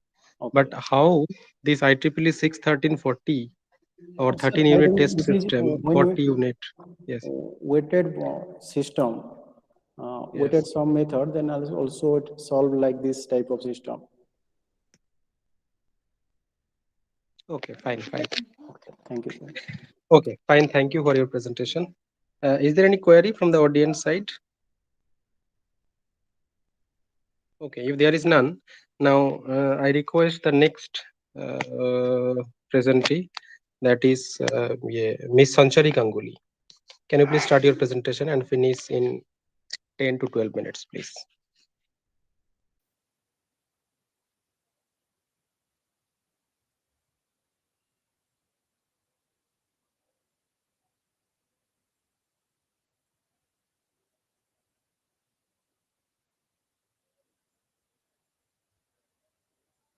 Let me switch into a full screen mode. Yes, it is visual, yes. I am audible? Yes, you are very much audible. No. Okay. Yeah. Good afternoon, respective chairperson of this session and participants. Myself, Ansari Ganguly, research scholar of Department of Mathematics, IIT Shibpur, under the guidance of Professor Pritha Das and former professor of Vidyasagar University, Monoranjan Maiti. My presentation is on the pricing policy with the effect of fairness concern, imprecise greenness and prices in imprecise market for a dual channel. The contents of my work is motivation, then introduction, then literature survey and model formulation, then numerical and sensitivity analysis, and finally some interesting conclusions and relevant references. We all want to be treated fairly by our friends, colleagues, etc. Actually, we have instinctive need for fairness. Kahneman stated this psychological behavior as the individuals with whom they deal are willing to resist unfair transactions and punish unfair firms at some cost to themselves. The willingness to enforce fairness is common. According to the traditional economics, individuals are self-interested in their own monetary profit, but it is found that people always exhibit social preferences like fairness concern. There are many examples from industry in which channel relationships between two supply chain is broken. In 2007, Langsha Group, the largest sock manufacturer of China, turned off their business with Walmart due to unfair share of profit. Now, many business reports continuously indicate that suppliers, manufacturers, service providers, retailers not only consider their own profits but also care about others' benefit. A fair-minded individual often face the uncertainties of real life. Due to lack of sufficient data and human perception process, these uncertainties are estimated by fuzzy variables. Nowadays, customers prefer to purchase green products even with higher cost owing to the environmental awareness. And the manufacturers are then investing in environment-friendly technologies. With the development and popularization of internet technology, more and more manufacturers like IBM, Nike, Cisco sell products directly online, continuing their sale through traditional channel as well. A dual supply chain has been formed consisting of traditional retail channel and online channel as well. This can also give rise to the channel conflict in the market. Now, what is fairness concern? Fairness concern of a firm can be defined as self-centered inequity aversion. Here, inequity aversion signifies that a firm is reluctant to accept an inequitable payoff. A firm or channel members compare their profits with their counterparts. They feel unfair if they earn either lesser or greater than what they feel fair distribution of the total profit. When a member care about fairness, we define this kind of behavior as fairness concern. And when the member does not care or neglect this, we say he is fairness neutral. Now, disadvantageous inequality occurs when his profit is less than his belief of equitable outcome. That is, his actual profit is less than his expected profit. And advantageous inequality occurs when his actual profit is greater than her expected profit. Here are The literature survey we use for our work, Parsifar, Swami and Shah, Ghosh and Shah studied a supply chain with green products under uncertain demand. Wang and Song investigated the pricing policies of a dual supply chain. We analyzes fairness between two channel players, buyer and supplier, where buyer is fairness concerned. Similarly, we surveyed other literatures. After reviewing the literature, we find that none has considered cognitive bias, that is fairness concern of channel members in a dual channel supply chain under fuzzy environment. We hope we have tried to fill this gap in our work. Considering the discussed fact, our objective is to answer the research question. The first one is, how does a retailer's fairness affect the optimal prices, product greenness level, and expected profit of supply chain members in a fuzzy environment? And the second one is, what is the impact of fuzzy degree of elasticity with respect to product greenness level for both the channel on the expected profit of supply chain members and as well as the total supply chain members expected profit in decentralized model and centralized model? Now, the non-availability of the study with cognitive bias, that is fairness concern, in a dual channel under fuzzy environment has encouraged us to take up the present problem. We think game theory as the best applicable method to be used to illustrate this decision making. Here, a two-level supply chain system with a dual distribution channel with one manufacturer and a retailer is considered. The manufacturer produces only a green product and sells that through a retailer as well as in online channel. The market demand, price elasticities and coefficient of greenness are characterized by fuzzy parameters here. The members make their strategies to maximize their expected profits. The notations of our work is I equal to R denote the retail channel, and I equal to E denote the online channel. B and D are the self and cross price elasticity. Gamma I is the elasticity with respect to the greenness level for respective channel. Lambda, the fairness concern coefficient. Theta, the product greenness level. I, the cost coefficient of product greenness. And C, the unit production cost of the product. Now, here the demand of the green product for traditional and online channels stated as DR and DE. Here AI, B, D and gamma I are characterized by fuzzy variable. Demand is negative with respect to sell price and positive with respect to the cross price and the green level of the product.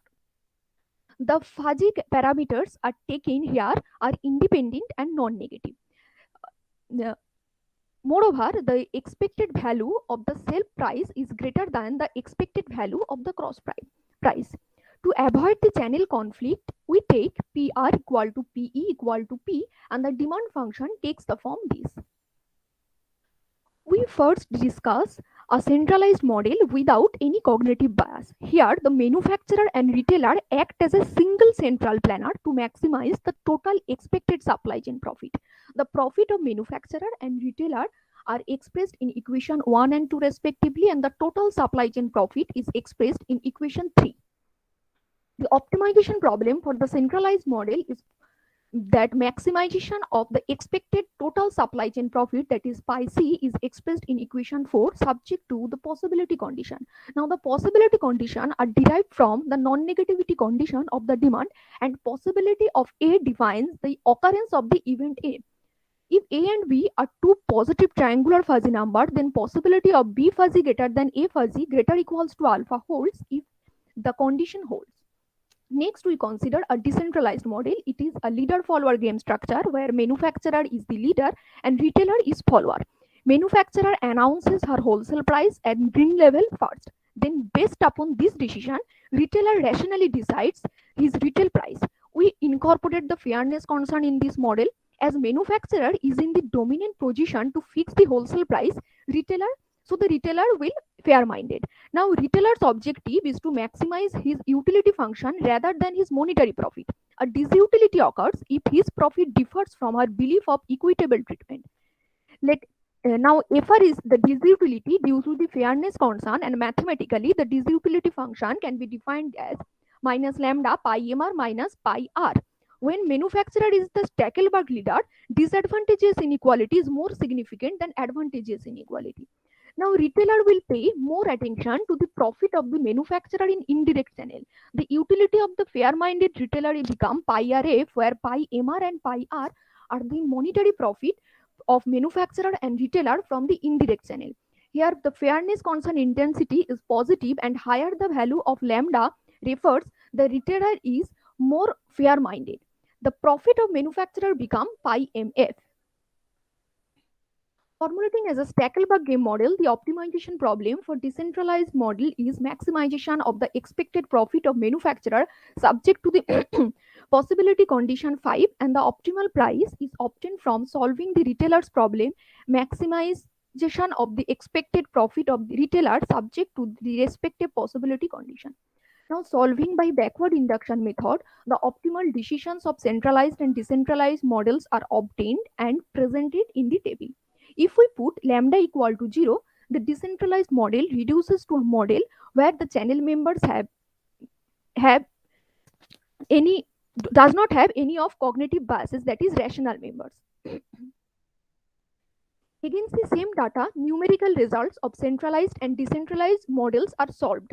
The relationship between linguistic variable and fuzzy triangular numbers are determined by experts' opinions and judgment.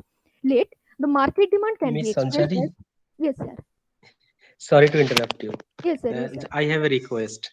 Okay, As many people are on the board and we also are in Okay, shortage okay, of okay, time, okay. can you please finish maybe in 3 minutes, please? Okay, okay, sir. Okay, Don't sir. take it otherwise. It Okay, is sir. just a Okay, sir. request Okay, from sir. my side. Yes.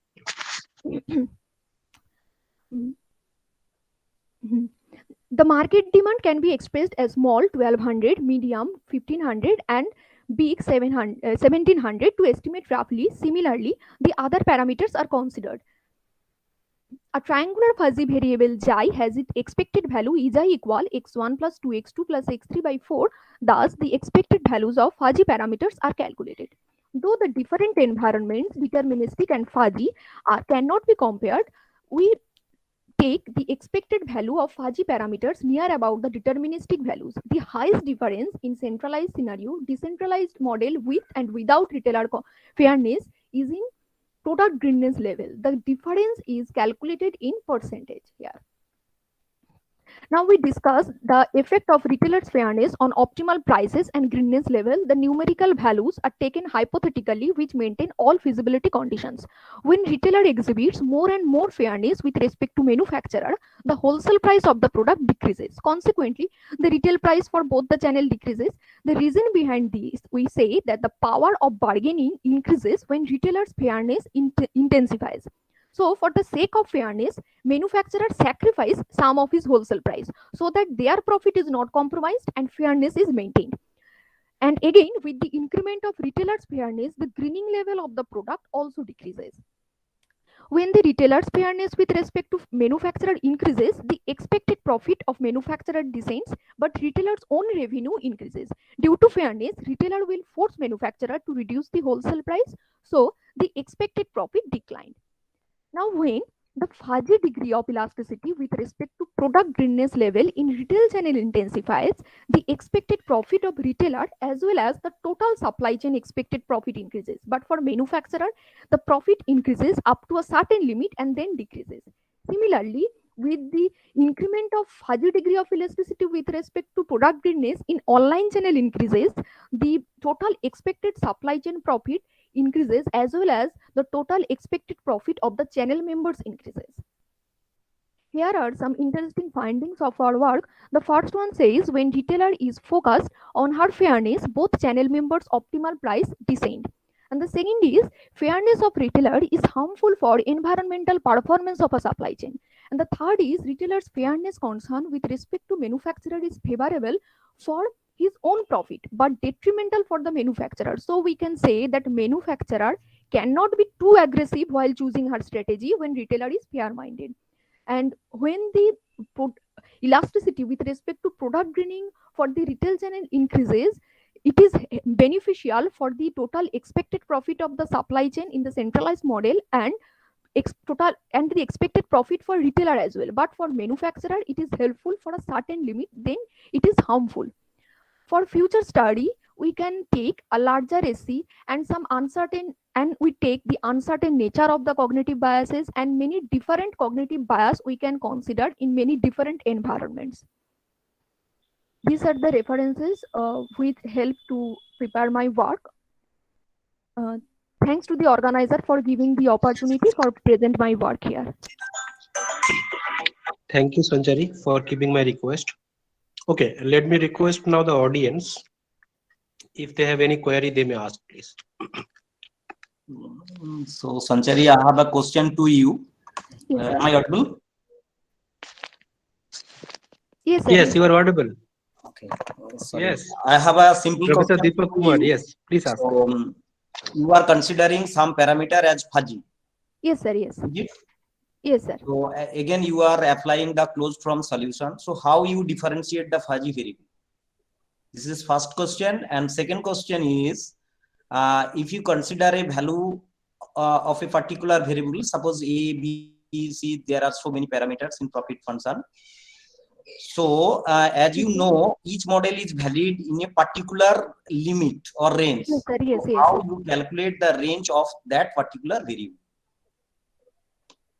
At first, we solve the problem in game theory. So we characterize the variables as fuzzy, and we then follow the Stackelberg game backward induction method. This is your first question? No, how you differentiate the fuzzy variable? First, you taking it. Actually, we take the possibility conditions where we first we differentiate the fuzzy in interval, lower interval and upper interval. Then we consider the possibility conditions, and with the use of possibility condition, we solve the optimization problem. Okay. And for the second question, you say the feasibility region, that for some constant the problem is valid. This is true. For some constant the problem is valid. We first solve analytically. We find the constraint, and depending on that constraint, we take numerically and solve by Python or MATLAB or Lingo, any software. We choose the value hypothetically which satisfies the constraint and solve for the optimal solutions. Okay, thank you. I have no question. Okay, sir. Thank you, Professor Deepak Kumar Jana, for asking thought-provoking questions. Thank you, Sanjari, also for your nice presentation. Thank you, sir. Now, we have one more speaker here, which could not be finished yesterday due to shortage of time. Our next speaker in this session, the next and the last one, is Mr. Sagun Sharma. Yes, sir. Sagun, can you please take 10 minutes to finish your presentation? Okay, sir.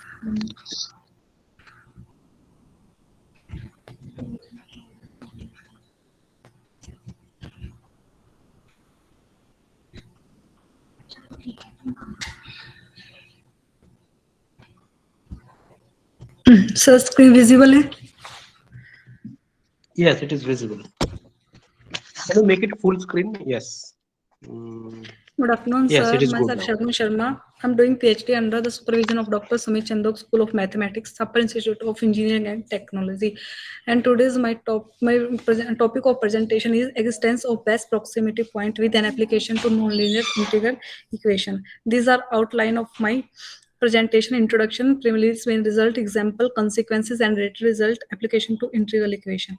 Introduction. Fixed point theory provides an essential tool for solving problem arising in various branches of mathematical analysis, such as problem of obtain existence of a solution for integral and differential equations.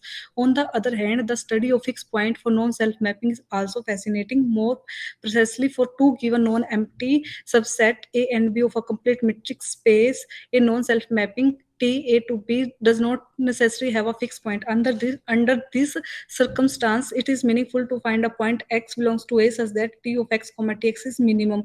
Essentially, if dx comma Tx is equal to distance of A comma V, where distance of a comma b is infimum of d of x comma y, where x belongs to a and y belongs to b. D of x comma tx is minimum value of distance of a and b. Hence x is an approximate solution of the equation tx is equal to x, which least possible error. Such a solution known as the best proximity point of the mapping T. Many best proximity theorems are related result obtained in metric space or norm space. Throughout this paper, we denote by n are the set of natural number and real numbers respectively. Let A and B are two non-empty subset of a metric space X and define D comma A comma B is equal to infimum of D of X comma Y, where X belongs to A and Y belongs to B. A naught is a set of element of A for which there exists element Y belongs to B, such that D of X comma Y is equal to D of A comma B. B naught is a set of the element of B for which there exists a element X belongs to A, such that D of X comma T X Y is equal to D of A comma B. Let A and B be a pair of a non-empty subset of a metric space X comma D with A naught is empty. Then the pair A comma B is said to have a P property if and only if for any x1 x2 belongs to A and y1 y2 belongs to B, D x1 comma y1 is equal to D of A comma V, D of x2 comma y2 is equal to D of A comma V, then D of x1 comma x2 is equal to D of y1 comma y2.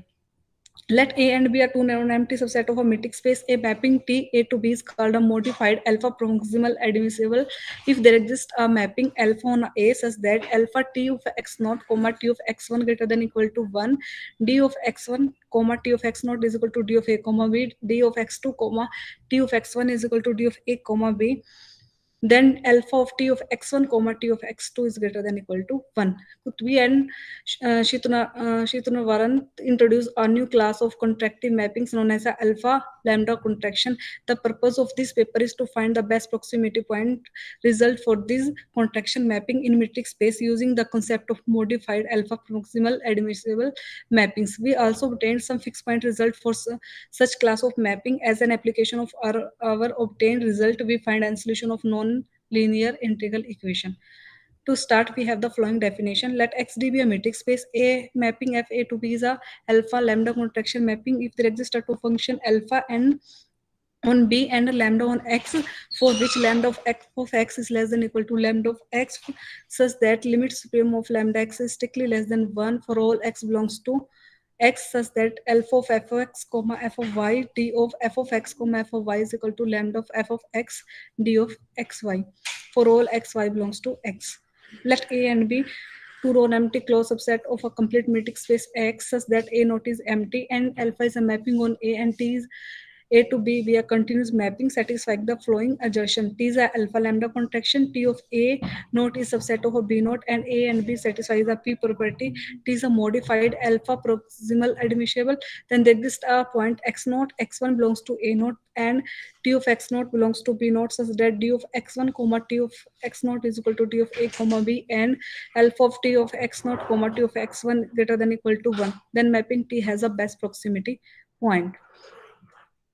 Example, let R is equal to R, X is equal to R square with usual metric defined by equation 4.1 for all X is equal to X1 comma Y1, Y is equal to X2 comma Y2 for belongs to R square. Suppose that A and B are two subset of a X, then distance A D of A comma B is equal to 3. Define a mapping T A to B by T of X comma Y is equal to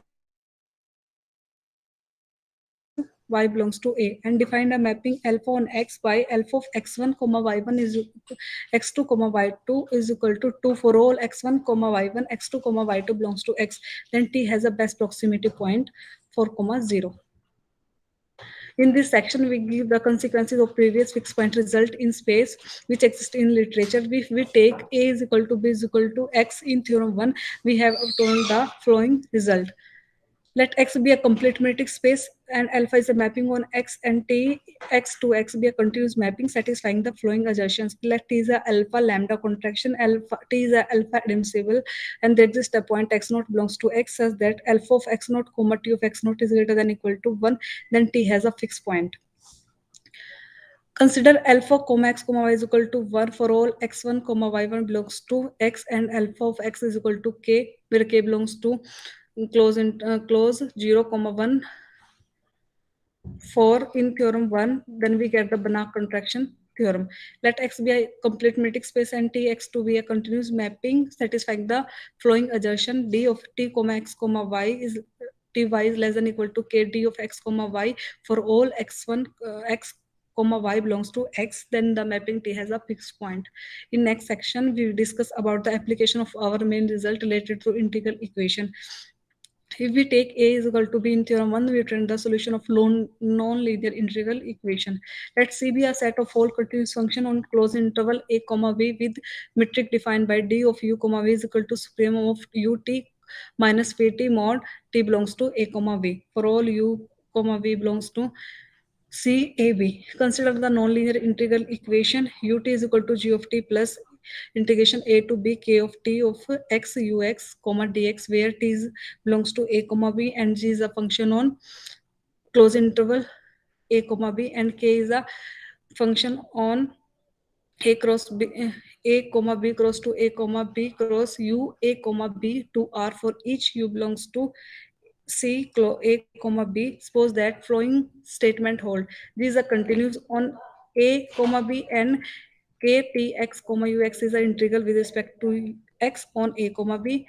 T of U belongs to C, comma A, comma B for all U belongs to C, A, comma B, where T of U, T is equal to G of T, A to B, K of T, X, U, T, comma X, comma Ux into me dx for all T belongs to closed interval a comma b. For all u belongs to C closed interval a comma b and ux greater than equal to 0 for all x belongs to a closed interval a comma b, we have t of ux greater than equal to 0 for all x belongs to closed interval a comma b. For all x comma t belongs to closed interval a comma b and u v belongs to close C a comma b closed interval such that ux comma v x belongs to 0 to infinity. For all x belongs to closed interval a comma v, we have k of modulus of k of t x comma ux minus k t x comma vx is less than equal to k of v minus a, maximum of ux minus vx where k belongs to 0 comma 1. There exists a u1 belongs to C of closed interval a comma b such that u of t greater than equal to 0 and t of u greater than equal to 0 for all t belongs to closed interval a comma b. Then non-linear integral equation has a solution in C comma closed interval a comma b. These are references related to my topic. Thank you.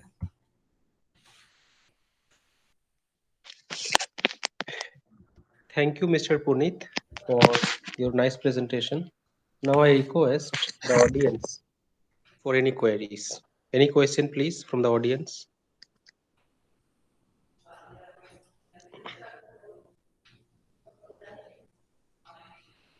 Okay, I have one relevant question, not related to the technical presentation that you have done just now. Puneet, who is the Sagun Sharma and who is Puneet? Sir, how is it related to the paper? Sir, I am Shagun Sharma. Accordingly, we have to make the certificate, right? Yeah, I am Shagun Sharma, but sir ये जो email ID है वो पुनीत से sir वो login हुई है sir, but okay. Okay, so Sagun Sharma has presented it, right? Yes, sir. Yes, sir. Yeah, from the email ID of or from the Google Meet account of Puneet, right? Yes, sir. Okay, fine. Okay, my issue is cleared. Now, okay. This is my heartfelt thanks to everyone who has presented in this session. Without your presentation, obviously, without your attendance here, obviously the conference could not be succeeded. And therefore, I express my heartfelt thanks once again to all of you. Now, may I request Megha to request the next speaker to come on the dais, and also please request the chair to sit in the chair, please. So, hello everyone. So now we'll have a break, and then from 2:45 we'll start our next session. The session will be chaired by Professor Shantanu Mukhopadhyay, and the talk will be delivered by Malay Banerjee sir. So we'll resume from 2:45 only. Thank you Okay, so thank much, you. sir, for nicely Thank chairing you. the session, and thank you all the participants. So we'll have a break, and then after the break, we'll meet again. Thank you, everyone. Okay, thank you. Thank you, Megha, for the announcement. Thank you. Thank you all.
Good afternoon, ma'am.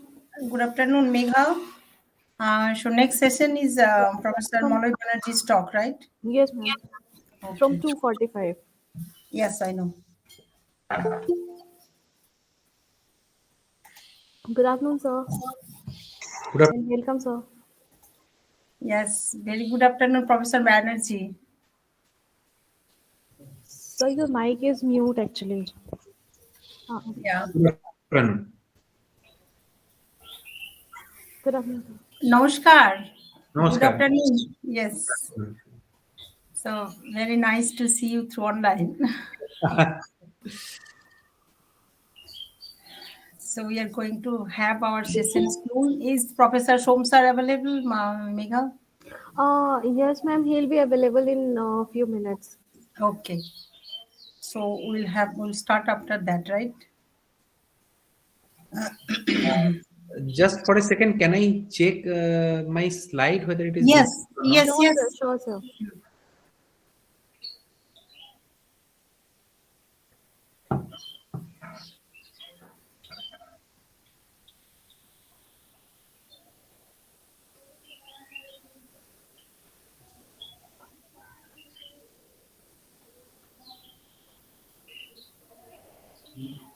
Can you see my screen, right? Yes, yes.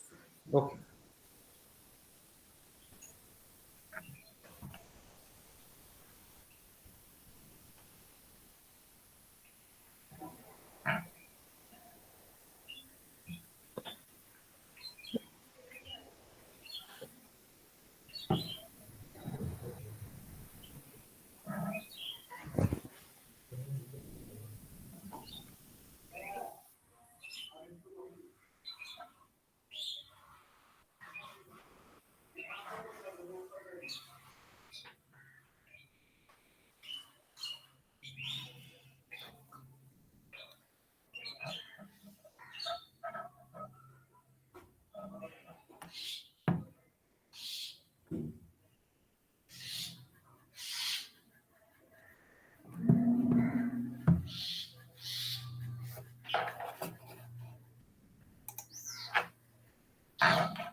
So what is the next talk we'll have after this is up?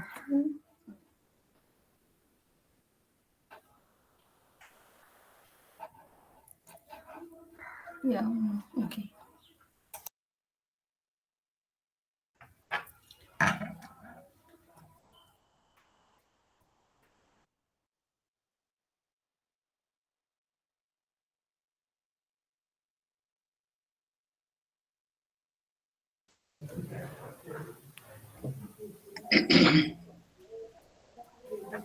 So a very warm welcome once again to all of you in the evening session of our 3 days international conference.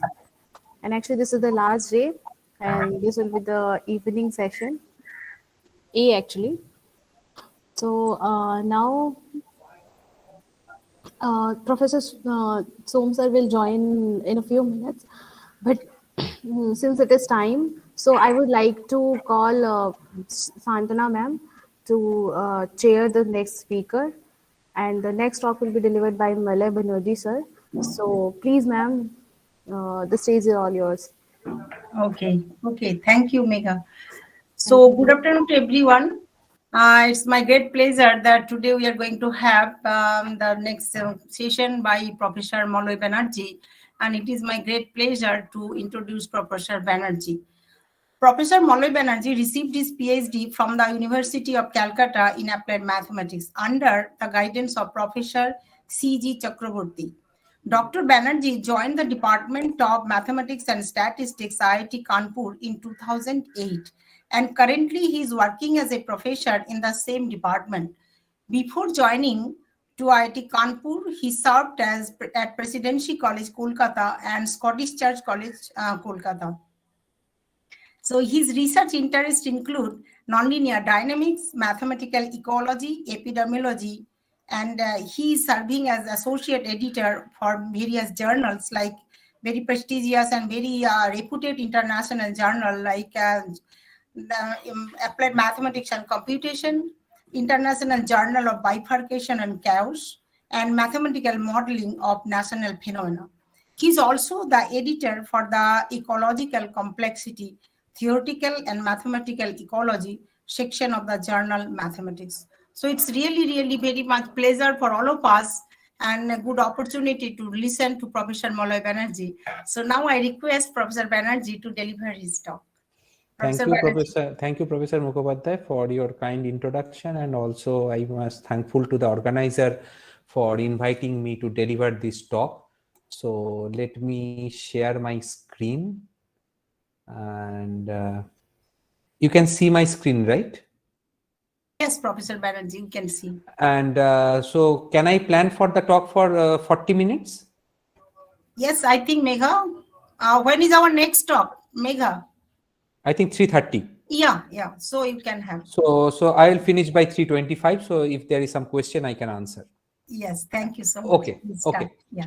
Okay. So thank you very much for your kind introduction. And in today's talk, what I thought I should talk about, that is my new research interest. So although the title of the talk is Effect of Slow Fast Timescale Timescale on Transient Dynamics. And towards the end, I'll talk a little bit about effect of the slow fast timescale on pattern formation also, because transient dynamics can appear at different systems. And first, I'll give you some example and fundamentals of this ecological modeling, where we are interested to see this kind of slow fast dynamics. So that's why, first of all, I'll talk a little bit about what is transient dynamics, and then I'll come to some aspects of slow fast timescale model, and then I'll go to the spatiotemporal pattern, and finally I'll make some remark on possible future direction of research, followed by the references.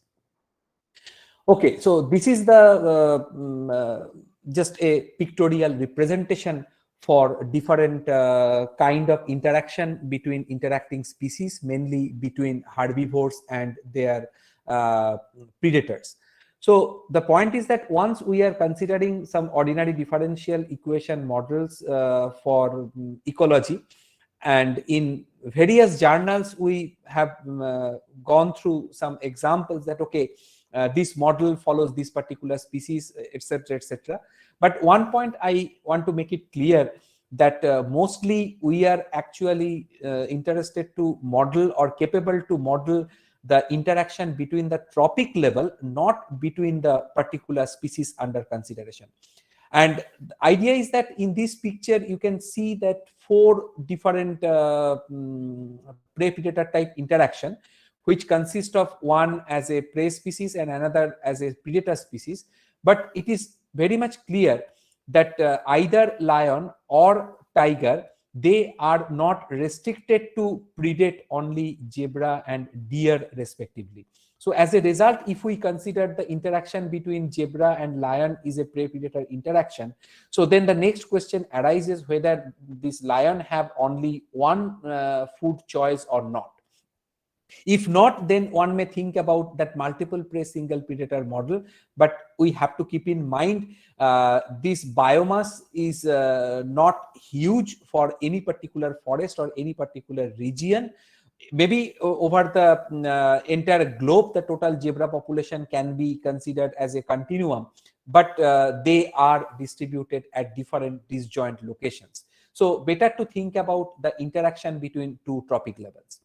And this is a particular data set which shows some sort of oscillation between the population density of two species, namely hare and lynx, and this data is collected over a 100-year time period. And based upon this particular data set, the classical Rosenwig-McArthur model have been developed, whose basic idea was to explain that once a stable coexistence equilibrium point is destabilized and some periodic solution comes up, then how a mathematical model can capture this oscillatory behavior. Now the question is that the dynamics, what we can see here, the main part is the interpretation of these dynamics. One can call it, in a rough sense, it is a periodic. Again, one can argue that this is not periodic, rather it is a aperiodic, or maybe it can be considered as a some sort of stochastic fluctuation. But what are the main causes behind this stochastic fluctuation or some fluctuation in the system? They need to be analyzed appropriately. But from a crude sense, what we can try to understand, that whether a simple mathematical model which describes the dynamics between a resource and consumer, that can capture this oscillatory nature of the coexistence of two species or not, that is the main challenge. So in order to accept this challenge, or in order to model this kind of interaction, the classical Rosenwig-McArthur model have been proposed, and they have proved that under certain condition, this model is capable to capture the oscillatory dynamics. So here N stands for the population density of resource and P stands for the population density of predators, and it is assumed that in the absence of predator, prey population growth follows the logistic growth law, and rate of consumption of prey by the predator follows the Holing type 2 functional response. And it means that if there is no prey, then predator will go to extinction through starvation, and with the increase in number of prey, the rate of consumption will increase, but it should not increase unboundedly. Rather, there is a saturation level, and that saturating functional response is thus modeled by this term an by 1 plus ahn. Of course, one can ask the question that how you have chosen this function. Answer is that there is some mechanistic way out through which we can derive this functional response, but within this talk I am not going into that particular part. So N is the resource population density, P is the consumer population density, may be considered as a population density of prey and predator, T is the time, and interpretation of other parameters are listed here, and I am not going through each of them. So for mathematical analysis, and in order to reduce the number of parameters, we can convert this equation to equation in terms of x, y, and t, and the non-dimensionalized parameters alpha, beta, and delta, just in order to reduce the number of parameters involved with the model. And then if we look at the equilibrium solutions, then this possible equilibrium. One is the extinction equilibrium, another is predator-free equilibrium, and this one is coexistence equilibrium point.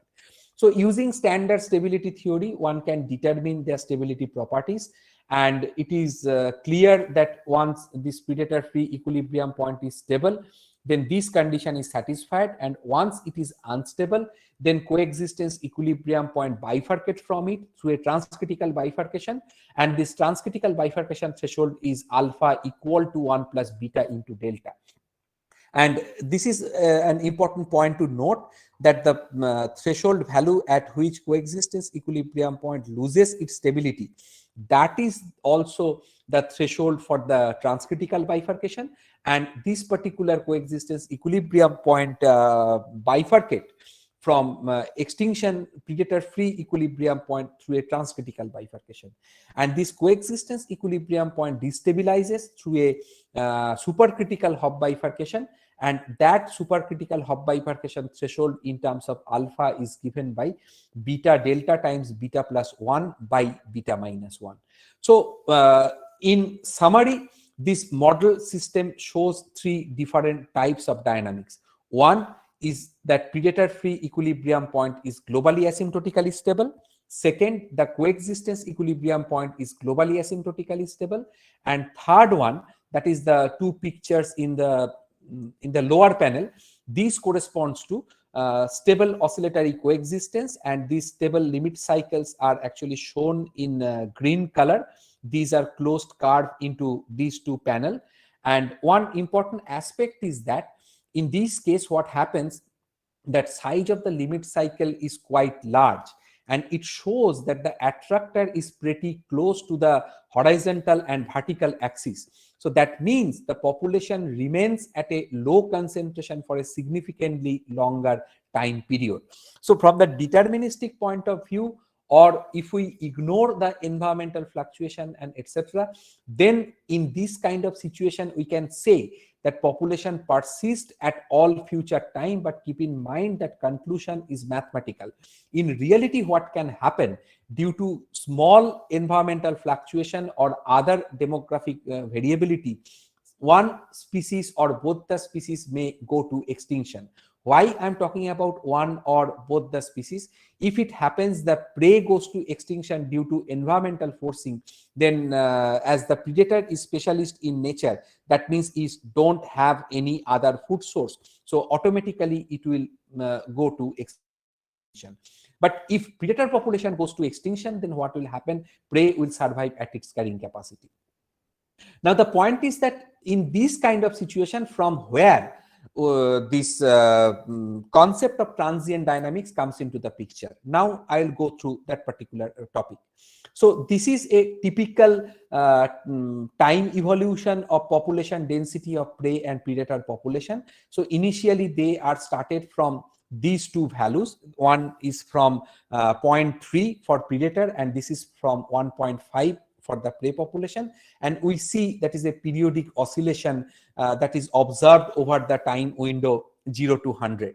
So of course you can see that that the size of this particular peak is little bit larger compared to the other peaks that you can see here. And another important aspect is that after initial burst, predator population remains or maintain a low density for a significantly long time and then start oscillating. But in between, they maintain some sort of low population density between two consecutive peaks. But where is the transient dynamics? Transient dynamics now you can observe.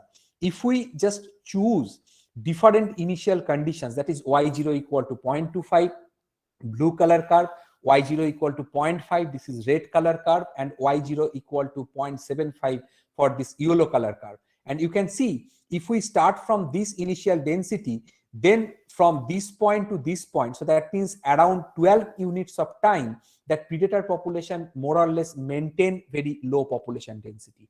If the initial population density of predator increases to 0.5, then this time period is much more longer. So that corresponds to red curve. And for this yellow curve, you can see starting from this position up to this position, it remains at a low level. So for this yellow color curve, by chance, if we cut our axis or stop our simulation at this point, it gives us some sort of indication that might be the predator population went to extinction. But actually it maintains a very low level, takes a very long time to return back to some positive density, and then it shows some kind of persistent oscillation. And this is one example of transient dynamics depending upon the initial condition. There are different origins, reason, and mechanism for transient dynamics, but this one is the simplest example. Second example is this one. In this case, what I have done here, I have just plotted the solution of the system. That means the solution trajectory of the system for which are very close to the Hopf bifurcation threshold. One is before Hopf bifurcation, another one is just after the Hopf bifurcation. So in this case, what you can see, that population going to settle down to coexistence stationary state, but after significant oscillation with decaying magnitude. Here also it shows that it will converge to a small amplitude limit cycle, but the amplitude of the limit cycle decreases pretty slowly.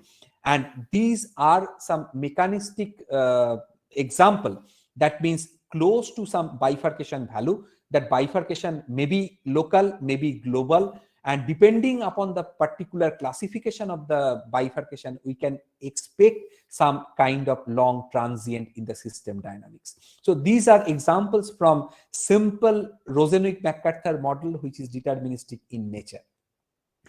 Now, if we consider a little bit complicated model in the sense that here we replace the that means prey-dependent functional response by predator-dependent functional response. And please excuse me for using some sort of different kind of notation in different slides, only for the reason because I have taken these pictures and results from different published papers, and that's why in previous problem X and Y are considered as population densities, but towards the end of my talk I'll use X and Y as the space variable. So please excuse me for these confusing notations. And in this case, U is the concentration of resource, V is the concentration of consumer, and apart from this ratio dependent functional response, here we have incorporated one more term, that is density dependent predator death rate, that is minus delta V square. So for this problem, dynamics is quite complicated. This is the complete bifurcation structure. I am not going into the details, but simply what we can say, that local and global bifurcation curves divide the entire parametric domain into 8 different regions. So here the vertical black dashed curve is the transcritical bifurcation threshold. This magenta color curve is the saddle node bifurcation curve. This green color curve is the global bifurcation curve for the limit cycle, and this blue color curve is the Hopf bifurcation curve. This Hopf bifurcation curve and saddle node bifurcation curve, they intersect at the Bogdanov-Takens bifurcation point, which is a codimension 2 bifurcation, and on this Hopf bifurcation curve we find another codimension 2 bifurcation point, that is GH point, that is generalized Hopf bifurcation, or sometimes people like to call it as Boutin bifurcation point. So these bifurcation curves divides the parametric space into 8 different domains, and those are marked as R1, R2 up to R8. Now from here I am taking parameter value only from the one particular domain, where we can see that unstable equilibrium point that is surrounded by a stable limit cycle.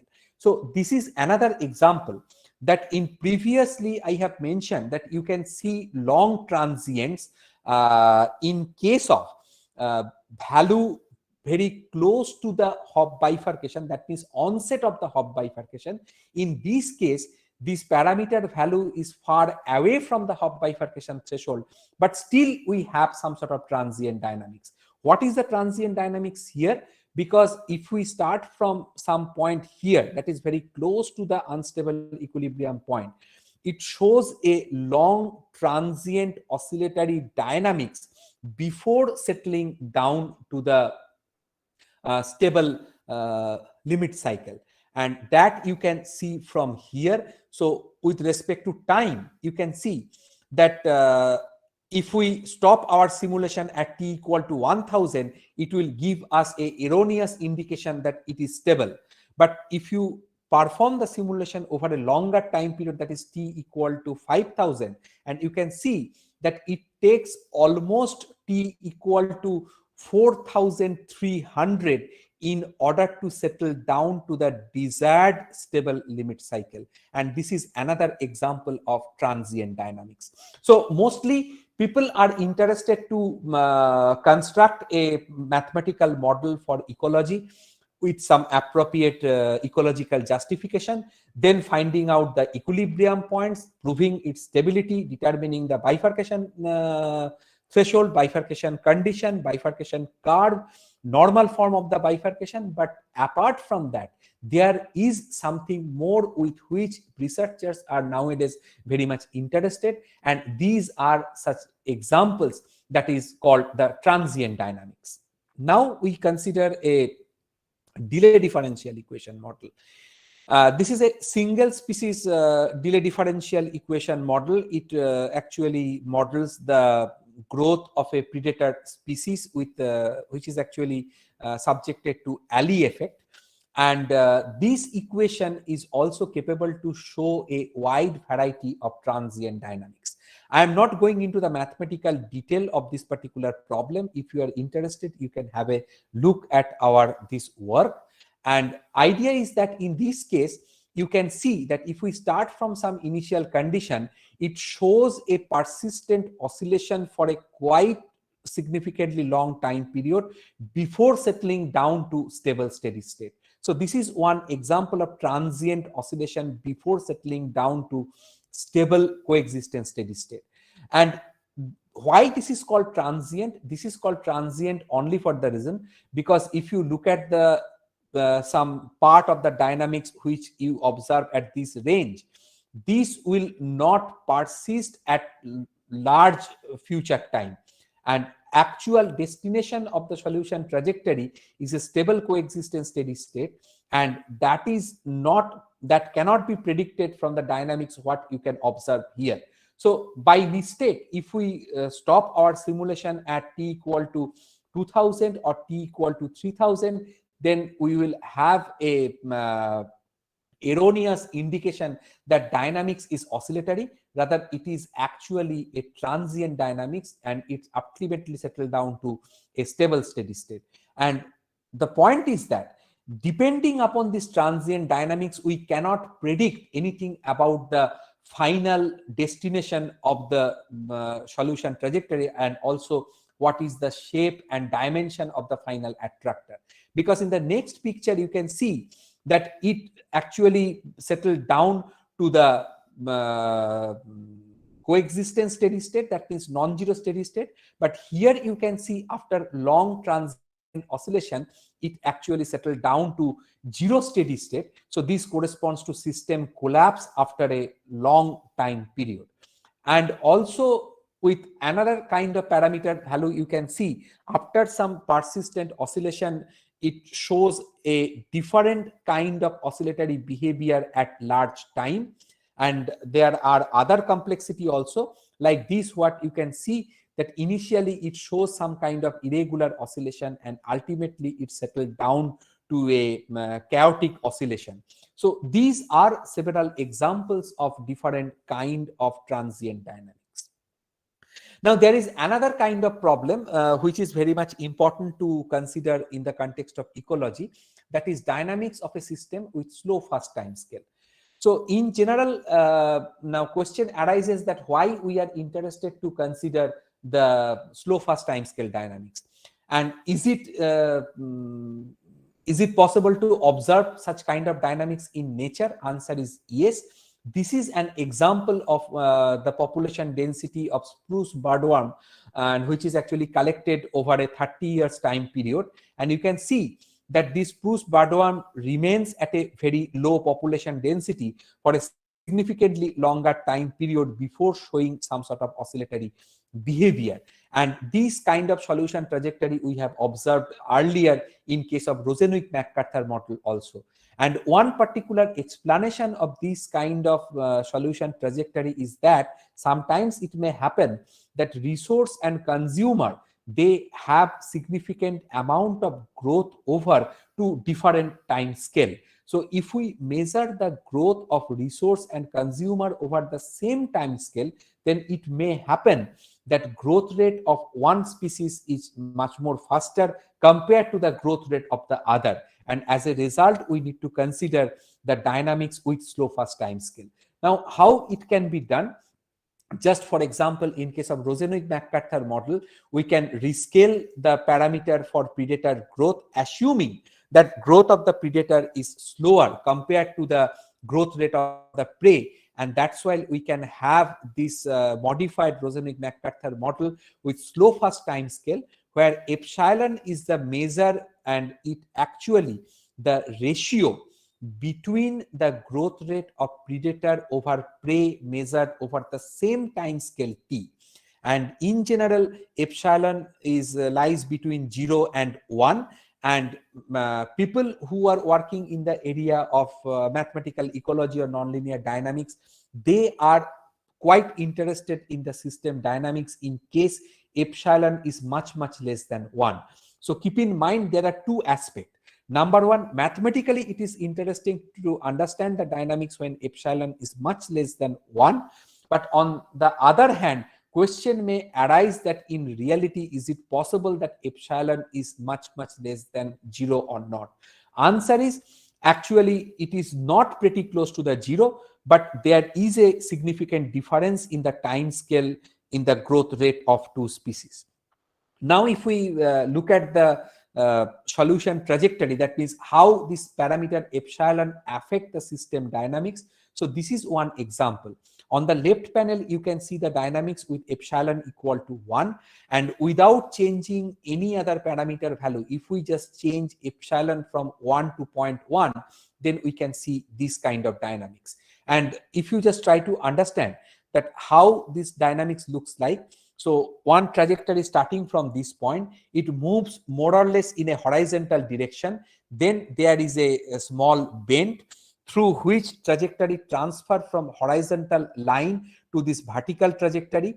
It remains in the vertical position for certain time period, and again you can find a small bending here, and that means it leaves this vertical trajectory which is pretty close to the vertical axis. Keep in mind this motion is not along the vertical axis, but it is a motion very close to the vertical axis, and that's why it can come out from this vicinity, and then it moves again in a horizontal direction, and finally it moves along the non-trivial null climb. This is the black color curve to reach the stable equilibrium point. So this is the case where you can see the transformation in the solution trajectory as epsilon changes its value from 1 to 0.1. In case of periodic solution, what you can observe, again you have similar kind of dynamics, but now here coexistence equilibrium point is unstable, and that's why it ultimately settled down to this particular periodic solution, and this is actually called relaxation oscillation. Now the question is that from where we can understand that how trajectory or what will be the nature of the solution trajectory, or can it be analytically proved that solution will be consisting with this kind of horizontal line, vertical line, and some part of the manifold? Answer is yes, and this is the just time series for slow first time scale dynamics. And this is the limiting case if epsilon equal to 0.01. So if we make the limit epsilon tends to 0, then it will be a pretty close curve, which is a closed orbit, and more or less remain within the vicinity of this particular curve.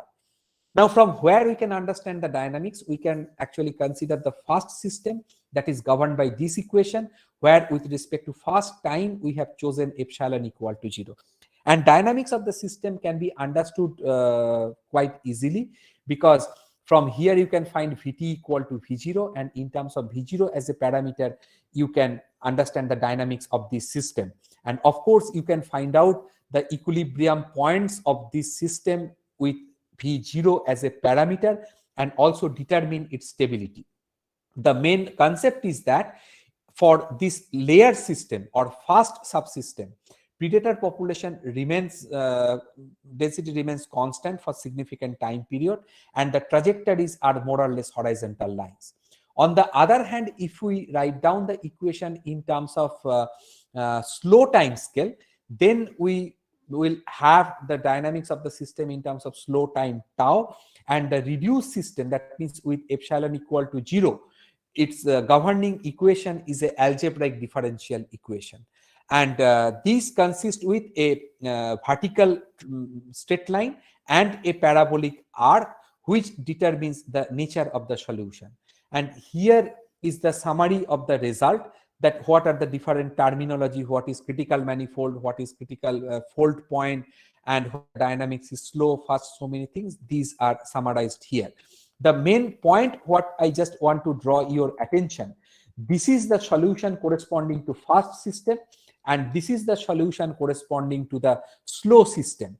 And as a result, if we look at the dynamics of two systems separately, so this is the dynamics of the first system. And as a result, you can see the solution trajectories are horizontal. For certain range of initial condition, you can find equilibrium points. These are unstable equilibrium and these are stable equilibrium points. This is the dynamics of the first system. And second one is the dynamics of the slow system. As I have mentioned, that this consists with this vertical axis and this non-trivial pre-null-line. This magenta color point is called the fold bifurcation point, and this magenta color curve is a transcritical bifurcation point. All of this can be obtained analytically. And for a particular choice of parameter, what happens? That final attractor is the concatenated solution trajectory obtained from slow system as well as fast system. And if we combine these two, that means dynamics of the slow system and dynamics of the fast system, then we can see this kind of phase flow. So that means if we start from some point here, it will start moving in this direction, then it will follow this line, or it will leave this position depending upon the fact whether it is stable or unstable. In this case, this branch is stable, this branch is unstable, and that's why if you look at some solution trajectory here, they are approaching towards this curve, whereas with respect to this branch, they are approaching away from it. And here you have this kind of direction, and as a result, if you combine, you will get the complete solution trajectory in the combined form, as you can see here. And one more interesting aspect is that it shows some sort of Canard explosion. So that means due to small change in the parameter value, all of a sudden small size limit cycle drastically change to large periodic solution, and that is called Canard explosion. And this is one example that if we change one parameter value slightly, then this small amplitude limit cycle suddenly jumps to this large amplitude Canard cycle. And what is interesting here, that this closed orbit is consisting with some part of the stable critical manifold, and some part remains pretty close to the unstable critical manifold. And once the solution trajectory jumps from this stable critical manifold to the horizontal flow, that is actually called relaxation oscillation. And this jump, that means Canard explosion, from the small amplitude limit cycle to large amplitude limit cycle can be clearly visualized from this bifurcation diagram. Here you can see with the change in the parameter value within this small narrow region, this small amplitude limit cycle suddenly becomes large amplitude limit cycle, and this is called Canard explosion.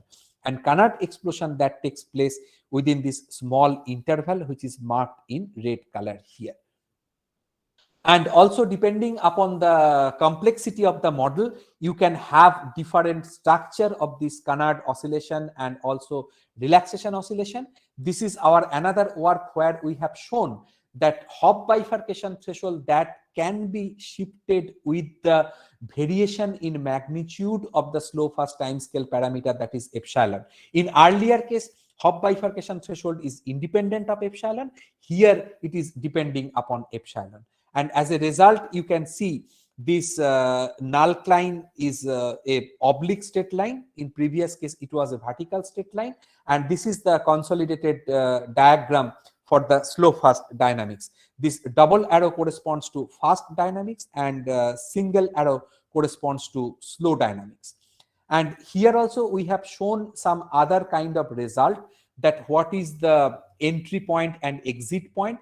Entry point and exit point means the points at which the solution trajectory leaves the fast subsystem and moves towards the slow subsystem, and again it leaves the slow subsystem and return back to the fast subsystem.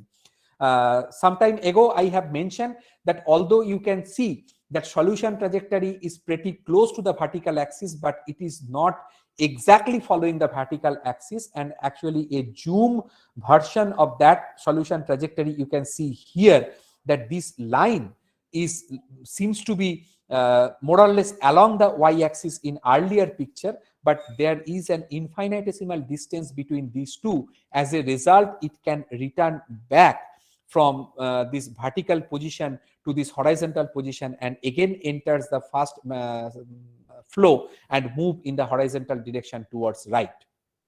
And what I have mentioned that in which we are interested to understand the limiting solution trajectory as epsilon is very, very small. And this is one pictorial representation.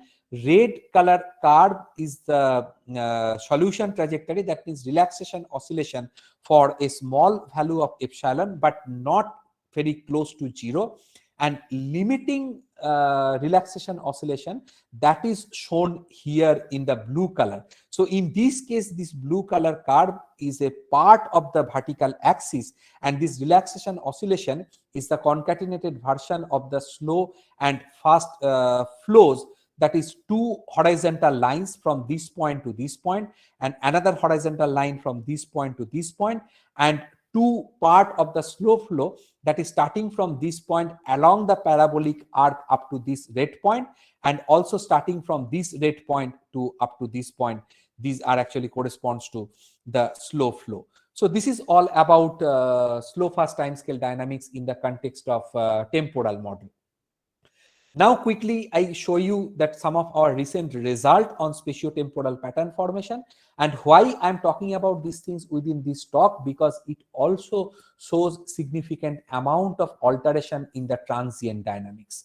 So in this paper, what we have considered the simple that Rosenzweig-McArthur model is modified with three aspects. Number one, alley effect in prey growth, then slow fast reaction kinetics, and then reaction diffusion equation.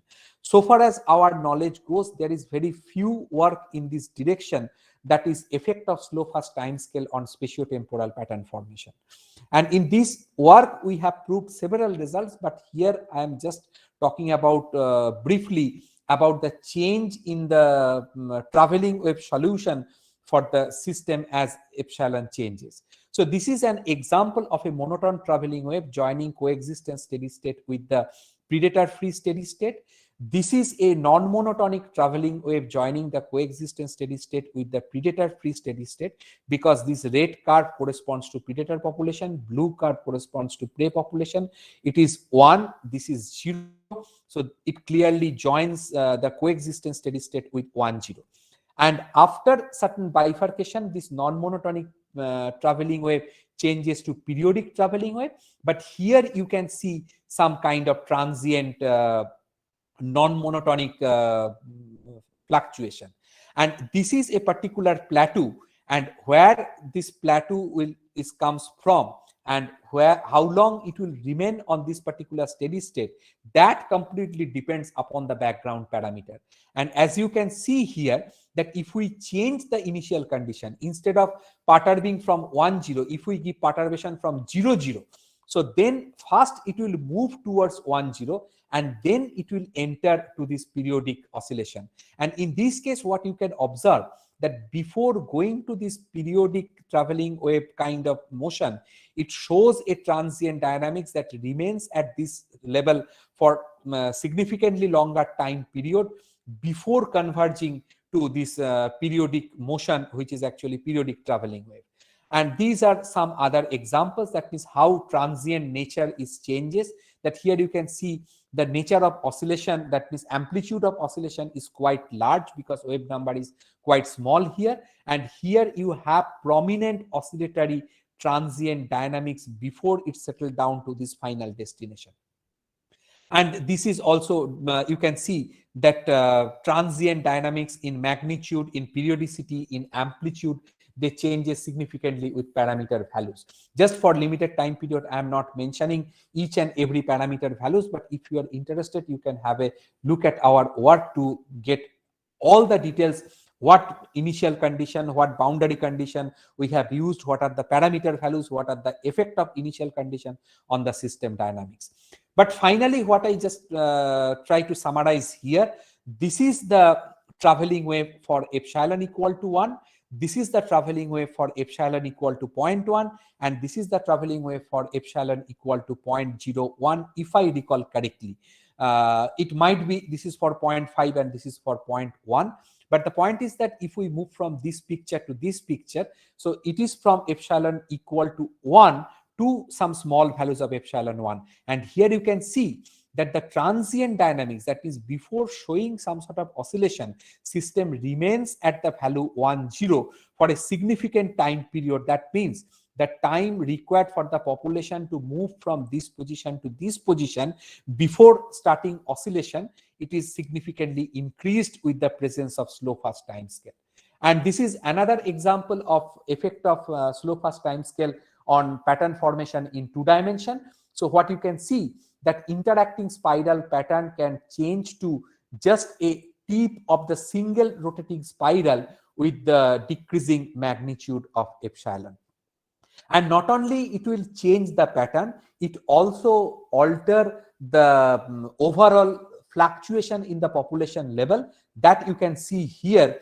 This is the plot of the time evolution of spatial average population density with respect to time for both prey and predator. And you can see it moves from spatiotemporal chaos to quasi-periodic oscillation in terms of spatial average population density. So this is not only it affects the transient dynamics, it also changes the qualitative pattern forming scenario for interacting population model.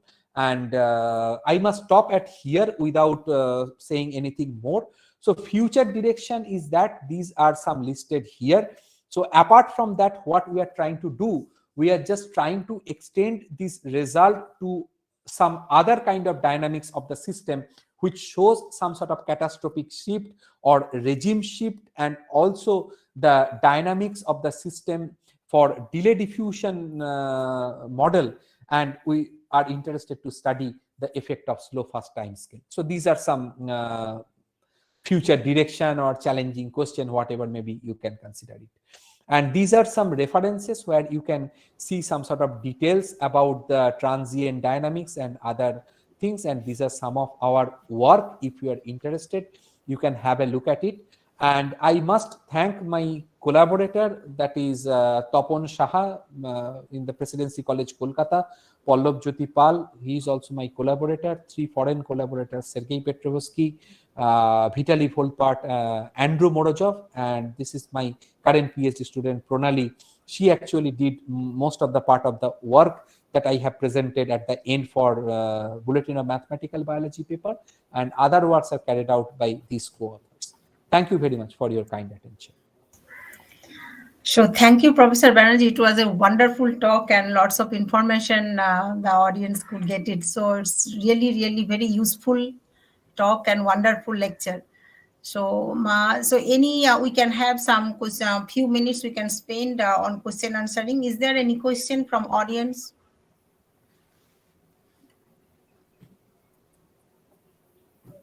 Yes. Is there any question? No, Junior, the participants should ask. Yeah, participants, I welcome any question if you have in your mind, please ask. And though Professor Banerjee has mentioned that many articles he has, so anyone can go through the articles and can understand more. But right now we can afford to discuss on 1 or 2 questions. Malay, hello. Yeah. This is Subhit. Yeah. Excellent talk, just excellent. Yes, excellent. I want to know about temporal spatial model, which has been published in Calcutta Mathematical Society. You have shown it. No, it is actually published in Bulletin of Mathematical Biology. Oh, sorry, Bulletin of Mathematical Biology. Okay, that is temporal. Can you go to that? Okay.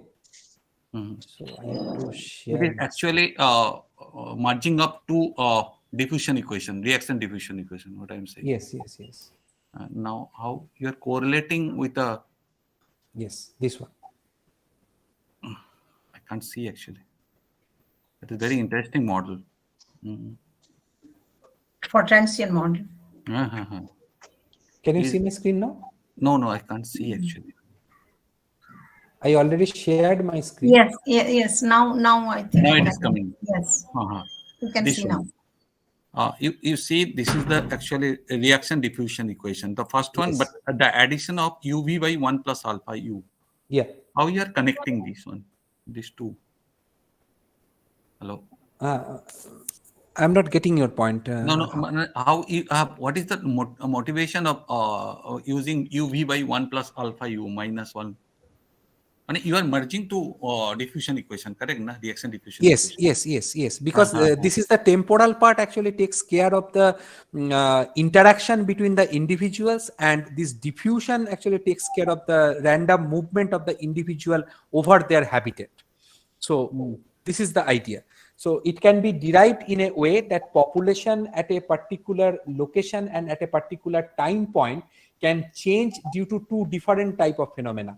One is the demographic phenomena like birth, death, or in case of prey, that is predation by the predator.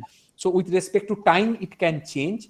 And also it is possible that individuals who were at the position x minus delta x, they can come to the position x within the time period delta t. So if we consider the growth or decay of the population with two different mechanisms simultaneously, one due to demographic phenomena like birth, death, predation, etc. And second is the immigration or emigration, that means movement of the individuals from one location to other location. If you consider these two phenomena together, and as a result, you can have this reaction diffusion equation. So demographic part is taken care of by this reaction part, and movement from one location to other location, that is dispersion, that is taken care of by this diffusion equation. And what about the uv by 1 plus alpha u? uv by 1 plus alpha u, that is actually u by 1 plus alpha u is the saturating functional response. So the amount of prey consumed by the predator is not an unbounded function. Mostly in case of Lotka-Volterra formulation, what is assumed that with the increasing amount of prey, there will be higher amount of consumption. But that is not true. There is a certain kind of saturation. They cannot consume their food item after a certain threshold. And that's why the saturation level is modeled by u by 1 plus alpha u. And its mechanistic derivation is given in the book by Mark Cott, that how this functional behavior is achieved. And if we assume that predator don't need any time to handle the prey individual, then you can consider alpha equal to 0, and we can go back to the Lotka-Volterra formulation. And you are taking the second one, you have taken epsilon, considered epsilon there. Yeah. In some model, you have considered whole epsilon, whole the right hand part into the epsilon. Yes. That is due to the slow fast time scale. Slow fast. So you can do also that one. Yes. Okay. It's okay. Very good. Sir, Very I good. have one question. Yeah, please. The epsilon is always less than 1. Is that 1 is the upper bound of epsilon? Actually, this comes from very simple idea that whether predator growth rate, when measured with respect to the time t for u, is greater or less. If you because you are correct, there are two different aspects. So epsilon greater than 1, epsilon less than 1. So it is a customary that if growth rate of prey is slower than predator, then epsilon will appear into the growth equation for u. And if growth rate of predator is slower than the prey, then epsilon will appear into the second equation. Correct. Okay, sir, one more thing. In the first paper of slow first method, you have taken epsilon is equal to m, that means the death rate of predator. But in the rest of the two papers, you have included delta v. So is there epsilon delta less than 1 or only the epsilon less than 1?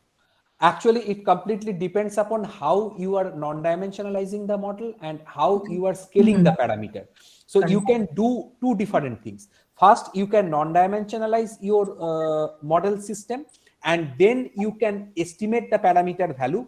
One, you can see the parameter estimated for the predator population is significantly small compared to the parameter value estimated for the prey. So then in order to work with a significant number of digits, you can take out a factor epsilon, or you can actually consider epsilon as a growth rate of predator over the growth rate of prey, which is in case of Rosenuk-McArthur model, it is because M is a dimensionless parameter, but in terms of original parameter, it is actually death rate of predator over the growth rate of prey, which measures the time scale between the growth rate of two species.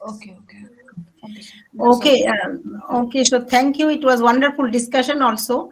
And thank you, Professor Banerjee. Hello. And since now we are having the next lecture. Sir, I have a question, if time permit. Actually, we are already late for the next lecture. But anyway, just one question. Yeah. So Anna, you can raise your question so that discussion can go on after this. All lectures are over today. So Okay, please, you give your. Sir, question. actually, I have not a lot of idea in partial differentiation, but we are looking some nice figure which are look like the fractals. So I just asked, there are any article between the relation of your paper? Actually, you are correct, because in order to characterize the dynamics of the system, one can of course calculate the fractal dimension of those attractors. Okay, thank you, sir. So thank you very much. Let us once again give a big applause to Professor Banerjee for his excellent lecture. So thank you. We'll be happy to listen to you again. So thank you very much. Yeah. Okay, Megha, you can continue your next one. Thank you, Professor S. Mukhopadhyay and Professor Malay Banerjee for a wonderful talk, and Professor Mukhopadhyay for chairing the session nicely. Thank you. Now I invite Dr. Saurabh Verma. We are going to have the next talk by Professor Peter Masopust from Germany on fractals. So I request Saurabh Verma to introduce the speaker and let us not delay anymore, please. Thank you very much, sir. So our next plenary talk will be given by Professor Peter Masopust. Professor Peter Masopust is a professor at Center of Mathematics, Technical University of Munich, Germany. He received his PhD in mathematics from Georgia Institute of Technology, USA, and habilitation in mathematics from Technical University of Munich, Germany. His areas of specialization includes abstract and applied harmonic analysis, Clifford analysis, wavelets, splines, and frames, efficient representations of multidimensional data via frames, wavelets, and fractals, etc. He has more than a dozen of research grants. He has received Fulbright scholarship and 3 visiting fellowships from Australian National University. He has published 2 research monographs, 2 textbooks, 2 edited books, and more than 100 peer-reviewed publications and technical reports. I would heartily invite Professor Masopust to start his talk. Thank you so much for the kind introduction. And let me first thank the organizers for giving me the opportunity to present some of my research at this meeting. And so let me see what I can share my screen.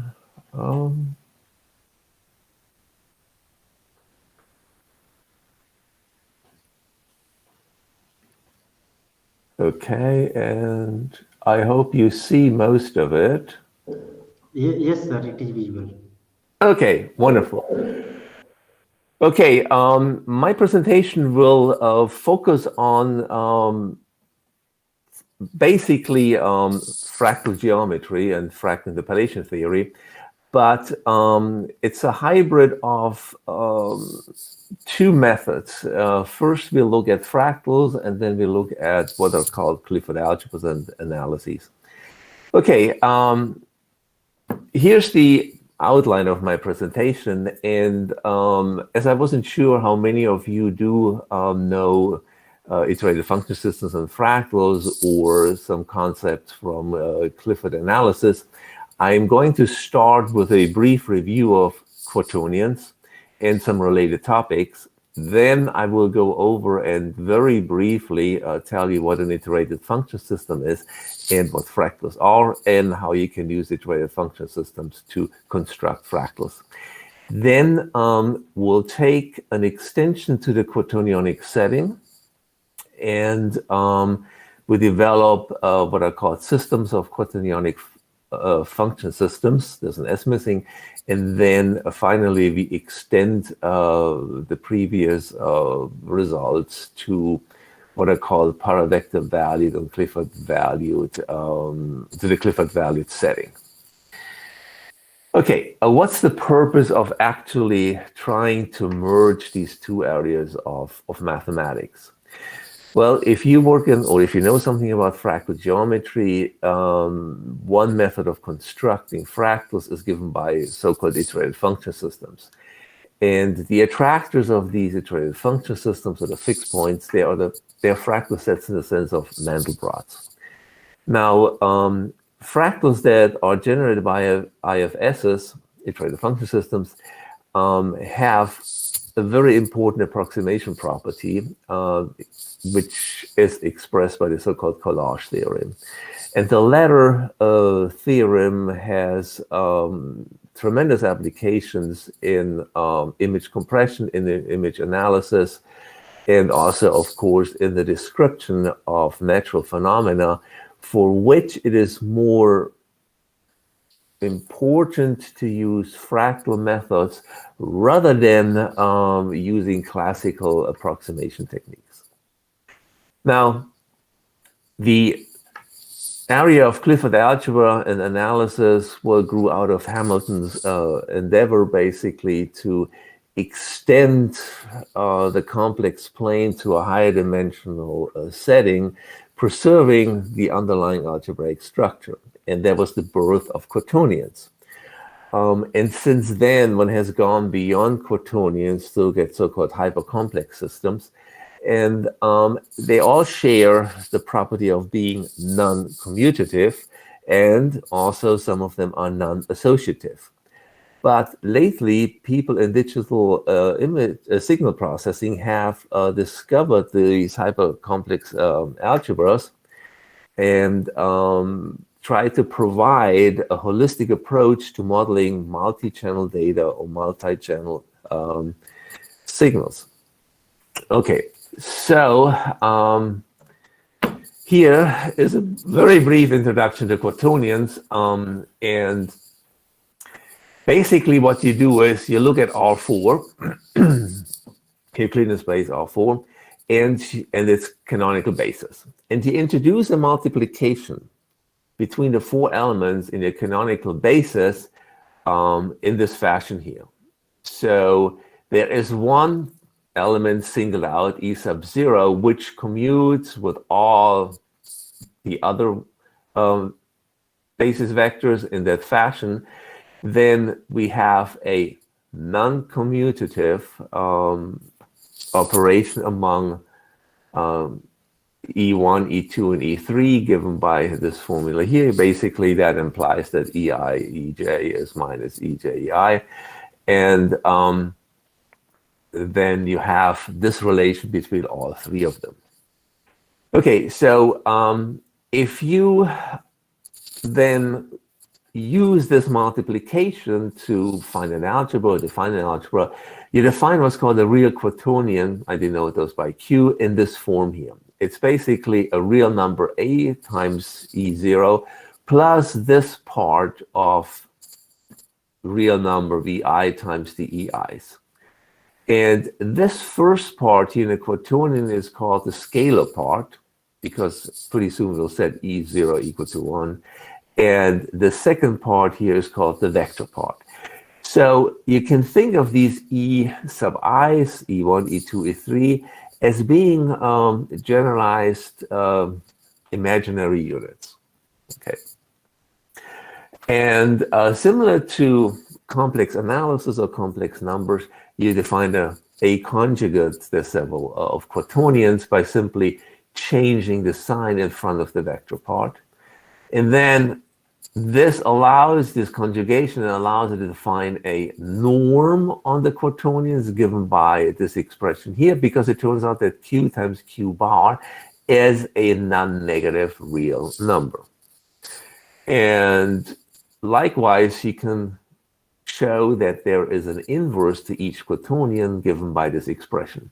And these formulas really resemble the same expressions you know from complex analysis. Okay, if you have Z bar, then you can define a complex inverse.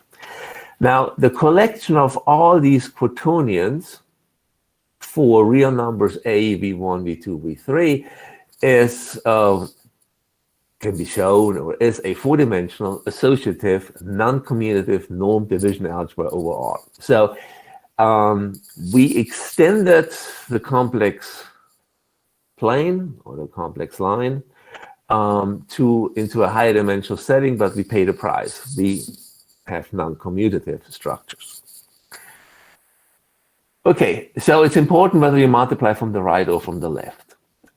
So with quaternions, you can extend a lot of notions you're familiar with to this quaternionic setting. For instance, you can look at quaternionic matrices. But then, of course, we know matrices, of course, are also non-commutative, but multiplication between matrices in the quaternionic setting also means that the entries do not commute. So we always have to look at right and left multiplications.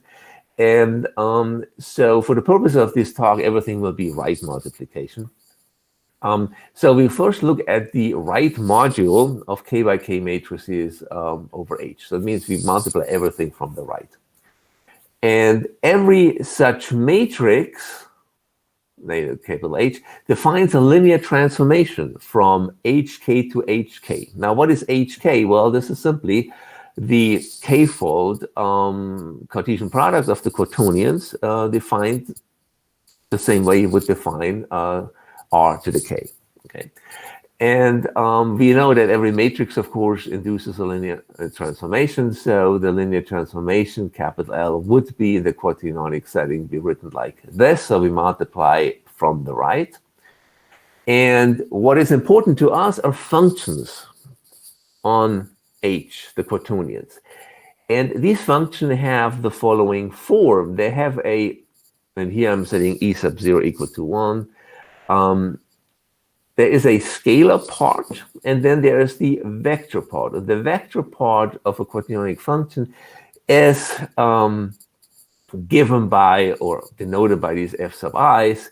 And think of these ei's as being the three directions determined by the three imaginary units, E1, E2, E3. Okay, and it is these functions that we will deal with. Now, the elements in HK, I will call them vectors, and I will represent them in columns. And in order to define a norm on HK, we need the quaternionic conjugate, and it is defined very similar to what you would see in RK. The complex conjugate turns a column vector into a row vector where each of the entries xi1 through xik also is conjugated. And for a matrix, we'll take its quaternionic conjugate star to mean that we swap the indices ij and take the quaternionic conjugate.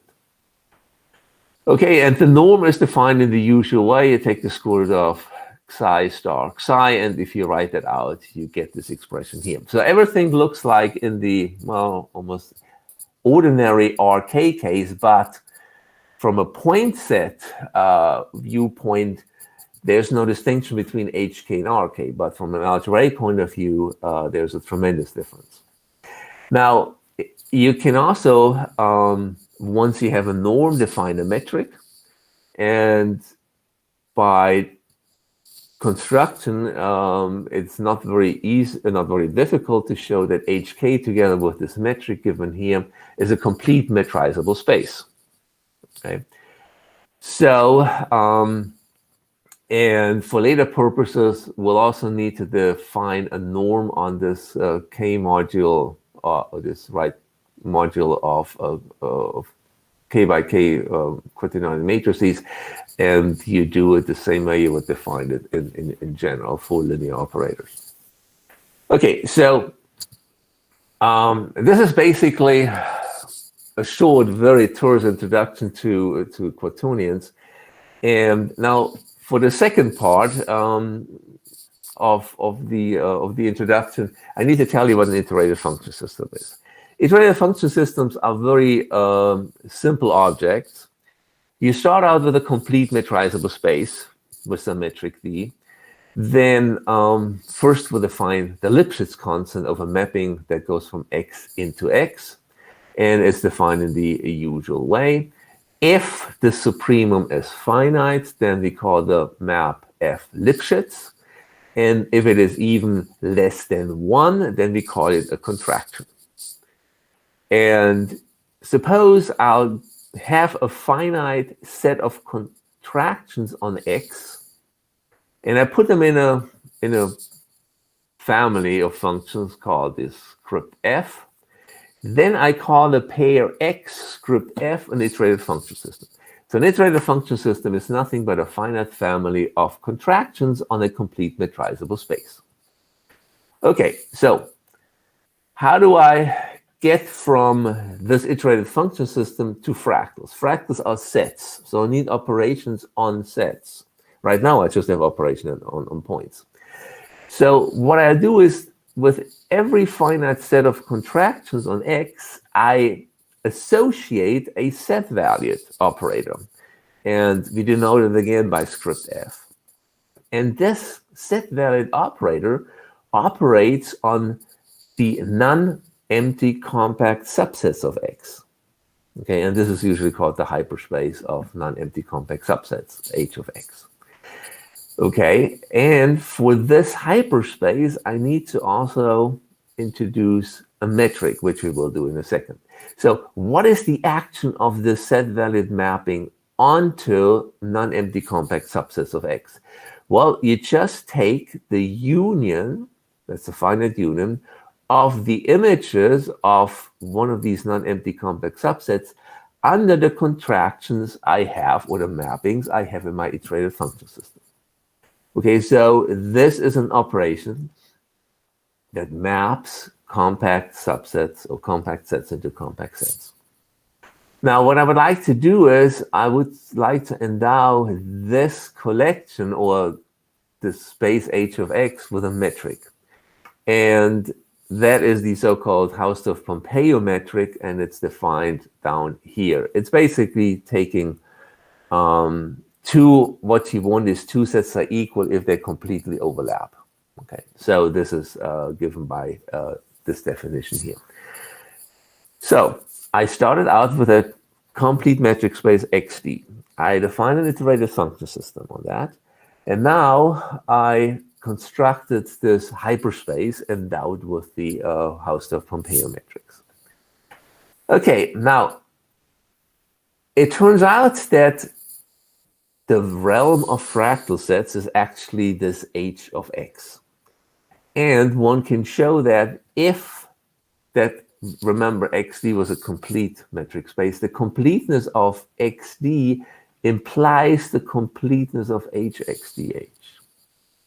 And even more, and that's the really important part of it, that the set-valued operator capital F, or script f, is also contractive with Lipschitz constant, the maximum of the Lipschitz constants of the functions in my iterated function system. So contractions on xd give me one contractive mapping on this hyperspace of non-empty compact subsets. Okay, well, we all know the Banach fixed point theorem. Since the set-valued mapping f is a contraction on a complete metric space, it has a unique fixed point. And this unique fixed point is called a fractal, or a fractal set.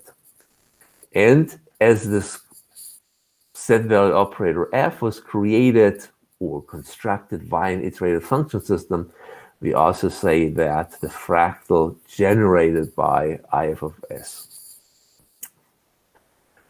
Okay, now we know by the fixed point equation that for script f, that every set f, non-empty compact, satisfies this equation. But then we remember the definition of script f. It's just this union of images of f under the maps in my iterated function system.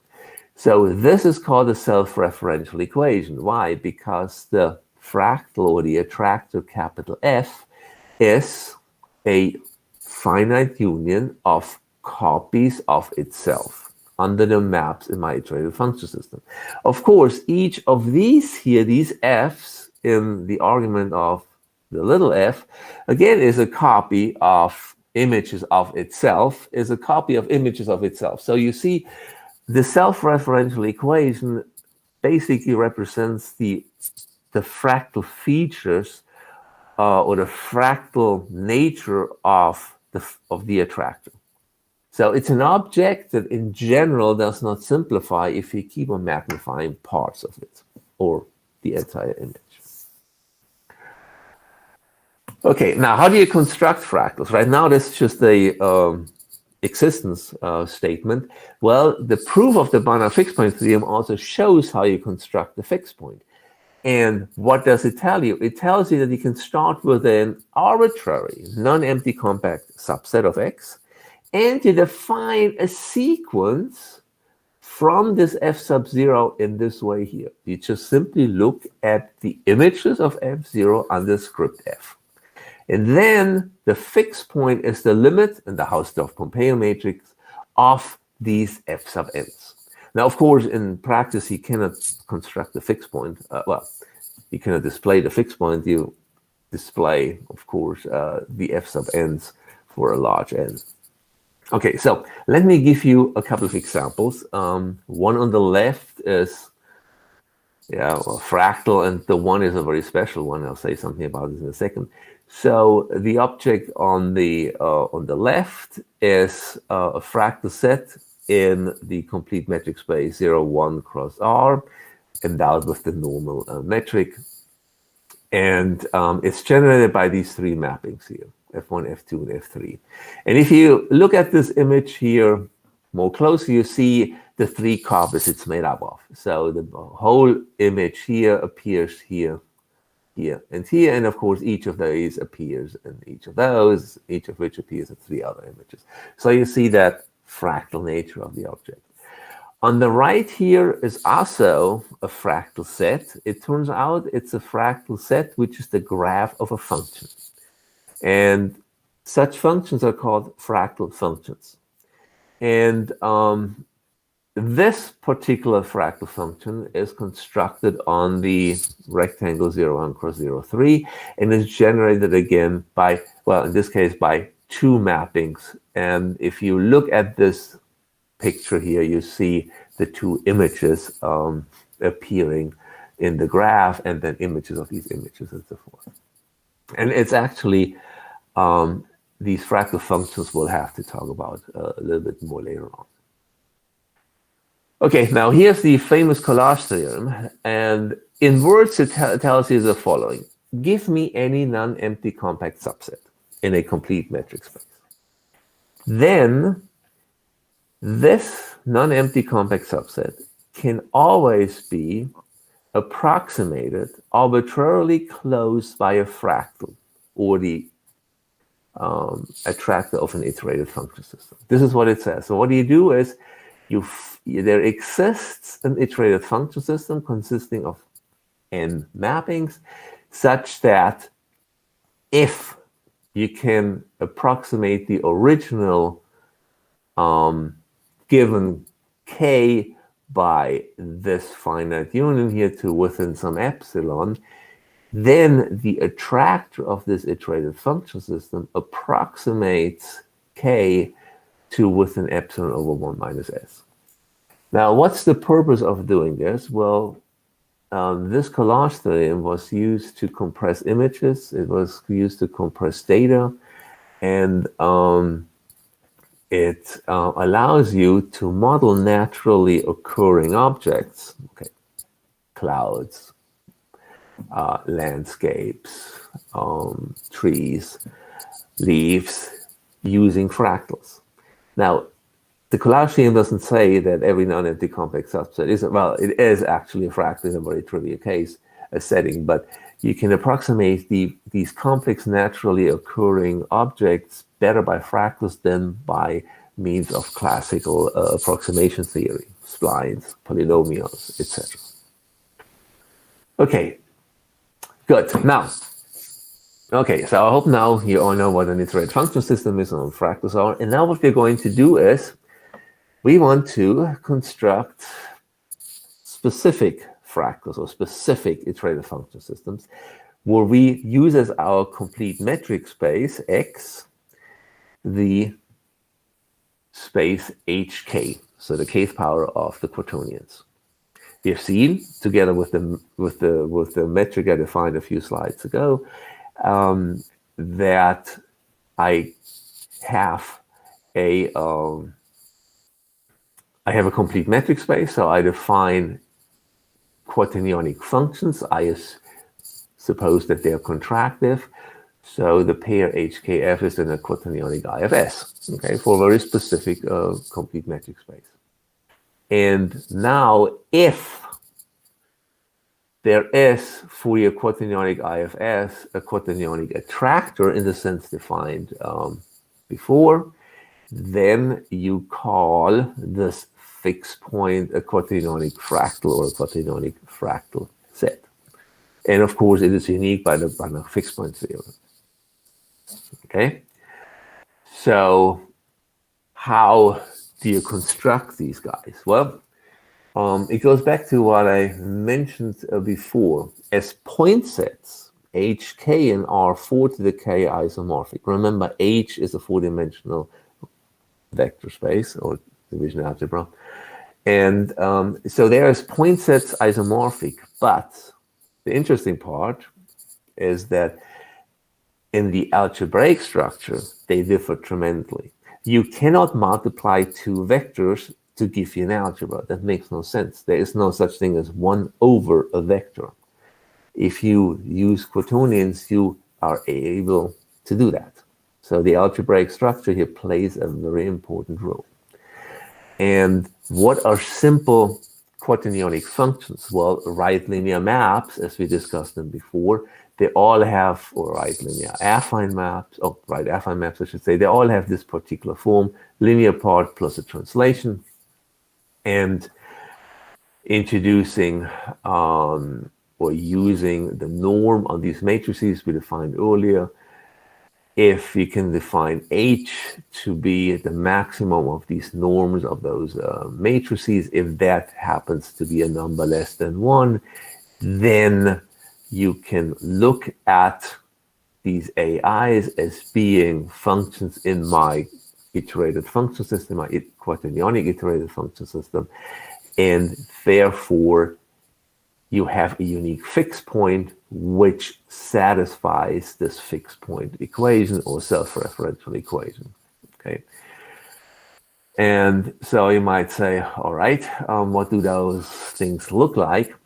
Well, let's look at the case k equals 2. So you consider very simple affine mappings of this particular form. Okay, and the Q here is a quaternion given down here. Okay, and the vectors B1, B2, and B3 are also given by this expression here. And one can easily show that the norm of this quaternion is less than 1, while the norm of this matrix is then less than 1. And so you have a quaternionic IFS consisting of these 3 mappings, all of which are contractions, so you have a unique fixed point. Question, what does this fixed point look like? Now, H4, if you want to depict it, H2, if you want to depict this in 8-dimensional space. So that means whatever the attractor is, and we know it exists, we need to project it on subspaces, otherwise we can't plot it. So you can project it on 2-dimensional subspaces of this 8-dimensional space or 3-dimensional subspaces. And I did this here for a couple of, actually for 3 instances. The first 2 pictures here are the projections of this quaternionic fractal onto the E0, E4, and E1, E7 plane. Okay, and you see there's an interesting geometric structure here appearing. And here in the middle, I projected the attractor onto the E0, E4, E7 subspace. Okay, and you can do this for all the other projections. But you see, the structure here is very interesting, and you get, of course, differently looking fractal sets for these projections. Okay, all right. Now, the next idea is to say, well, so far, I considered a single set-valued map, either in my IFS or the quaternionic IFS as a special case. Now, what if I replace the single map, capital F, by a family of mappings? Okay, so in other words, I'm not applying the same mappings from my IFS at every step in the construction of my fractal. Okay, so to be specific, let's do the following. Let's stay in this space HKD, and let TL now be a sequence of transformations on HK. Then I need to introduce this so-called quaternionic invariant set associated with the sequence TL. It basically says I is called a quaternionic invariant set if this condition holds. In other words, it consists that the X in I are mapped into I under all the mappings T sub L. Okay, so that's an invariant set. The question, of course, is, do they exist? Well, yes. If you have a sequence of transformations on this space HKD, if this condition here is satisfied for some x0, some s between 0 and 1, and some number m bigger than 0, then any ball, so that's a ball now, it's a quaternionic ball, of this form of radius greater than m/1 minus s happens to be a quaternionic invariant set, actually also for all x's. Okay, so, well, for this x up here. Okay, so if this is the x0 you find and you satisfy this equation, then this ball here is an invariant set. So applying then all these transformations to elements of this or to vectors points in this ball returns you to the ball. Okay. So what is then in the case of our examples? We look at right affine maps. Well, there is actually very simple. It turns out that if you pick x0 to be the origin, if you pick m to be the sum of the translation parts BL, they're finite, and any matrix HL for which the soup here of the norms is equal to s is less than 1 will do it. So in other words, then every ball centered at the origin of HK of radius greater than this number here is an quaternionic invariant set for this family of mappings. Okay.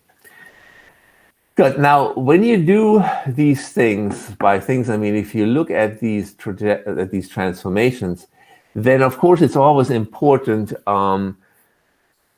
to keep track of, well, which way do I compose them? There are 2 ways I can compose these backward trajectories. So each of these set-valid maps now has its own IFS and its own Lipschitz constants. And I consider what's called the backward trajectory of a starting set in H, script H of HK. And this composition is called the backwards map. So, and it turns out that backward trajectories are more interesting when it comes to the generation of fractals. So this is what we call a backward trajectory. And it turns out that there's a result that says, okay, if I have a family of set-varied maps, okay, consisting of quaternionic contractions on HKD, if there is one of these non-empty, doesn't have to be compact, non-empty closed quaternionic invariant set, and if this condition here holds on the Lipschitz constants of these set-varied mappings, then the backward trajectories converge for any initial set in I. Remember, if my mappings are right affine mappings, then this is a ball, to a unique quaternionic attractor inside this invariant set. And you might say, okay, so what have I gained? Well, what you have gained is something very interesting. Here's an example. Let's just define set-varied maps F script F sub L using two different script Fs, an F1 and an F2. And so we have, at first, I mean, we apply 5 times F1 followed by 5 times F2 followed by 5 times F1, etc. And F1 and F2 each consist of 2 mappings. They're given here with the Q1s and the Q2 hats defined by these expressions. And now I'm iterating this, these mappings script FL. What do I get? Well, I get 2 types of objects. What you see here is the projection of the attractor of the backward trajectory onto the E0, E4 plane at 2 different levels. On the left here is a level that is smooth. You get a straight line. If you now look at a different level, you get this twin dragon looking fractal sets. Now, what does that mean? That means if I take a point here on this line and zoom in, I will see this image occurring at one point. On the other hand, if I take a point in this fractal and zoom in, then at one level I will have a straight line. And this is due to the fact that I'm looking at a family of iterations on the script on the set varied mappings rather than just using one.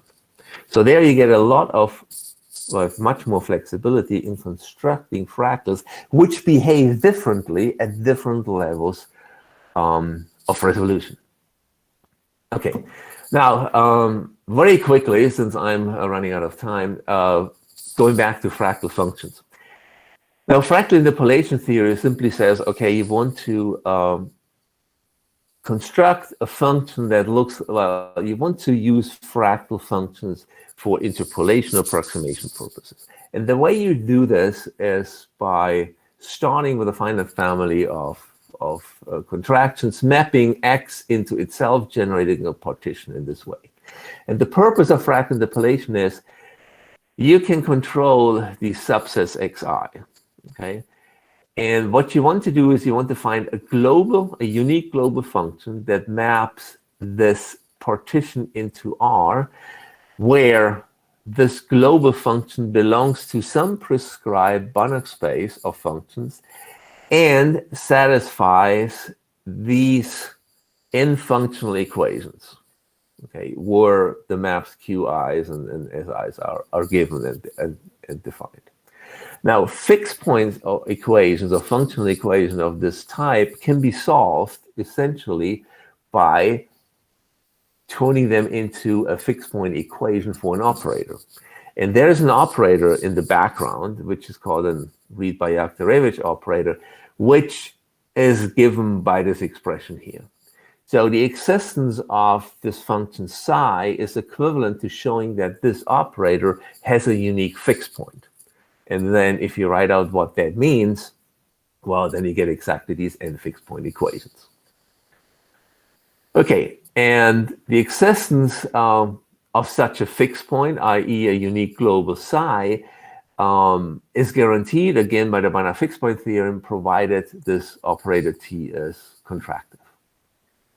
Okay, and now we're going from quaternions to a general setting. So instead of R4, we look at Rn. We define again multiplications in this fashion here on all these n basis vectors. And now what happens is, again, this is the equation that gives you the non-commutativity, really. The real Clifford algebra R sub n rather than R super n consists of points or of elements of this particular form. And what is this E sub capital A? Well, if you multiply things together, you get all these types of products. Now, for the quaternions, remember there were some other conditions. It turns out that E1 times E2 is E3, E2 is 3 is 1. So you don't ever get out of, you don't get anything new. You don't get new imaginary units. In general, you do. And so these are best represented by looking at finite subsets of n sub n, so the numbers from 1 to n, and denoting these products by E sub a. And so every Clifford number has this particular form. And the dimension of Rn, regardless of real vector space, is 2 to the n, because that's the number of subsets of the numbers from 1 to n. And these rules above here make Rn into a non-commutative algebra. So in other words, it's a real vector space together with the bilinear operation multiplication. Okay, we can do the same thing we did before for the quaternions. You can look at the conjugation. You can do the following. I go back here. Of course, the empty set here is also a subset of Nn, and E corresponding to the empty set, you define as to be equal to 1. One has these properties to define the Clifford norm of this Clifford number to be the sum of these x sub a. So these are the coefficients of these, we can call them basis vectors, E sub a. And then you have your algebra together with everything. And you can then try to look at vectors, right, left vector spaces, etc. Okay, now a very important subset of, or subspace of R sub n is the so-called space of paravectors. These are Clifford numbers of this particular form. So they look like quaternions, except I have n of them now, n ei's rather than 3 as before. And the space of paravectors is the real span of these n plus 1 numbers where E0 can be set equal to 1. And it's nothing else but R direct sum Rn. So a paravector can be identified with a vector in R cross Rn.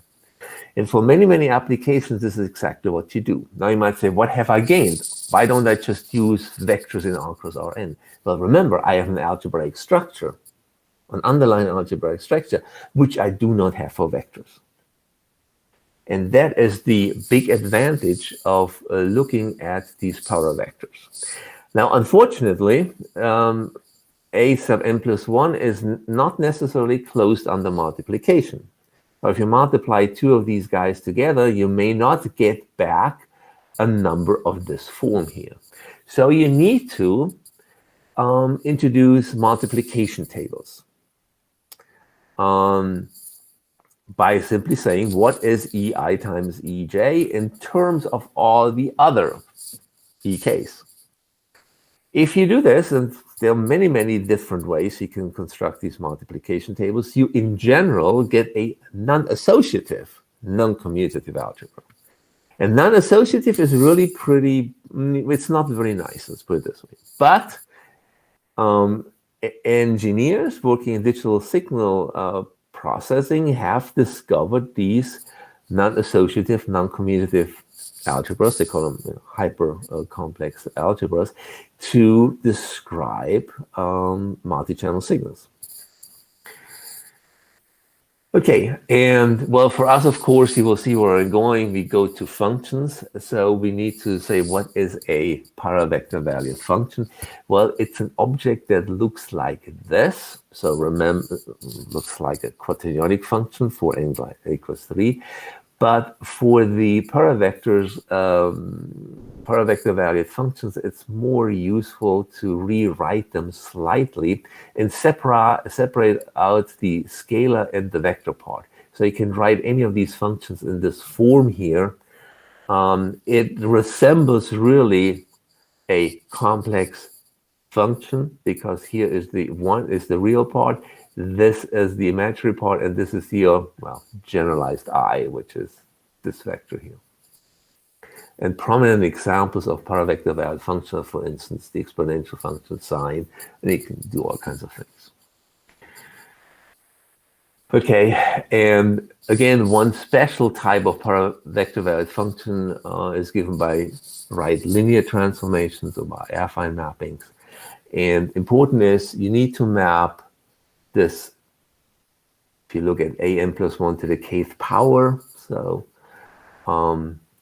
that you have an endomorphism rather than just a mapping, a linear mapping that goes from an plus 1k into rnk. So what you do is you basically apply L, defined up here, and then you project it down onto the paravector value part of it. So you basically project out all products EI, EJ, and so forth. Okay, and then you get an endomorphism, so you map an plus 1k into itself. Now, if you want to look at function spaces for paravector valued functions, what do you do? Well, you just take your favorite function space and tensor it over the reals with an plus 1. And then you get functions that have the following form. The f sub k's belong to your function space, and multiplied by the ek's, due to this tensor product here, gives you a function in fxa plus 1. So it's basically taking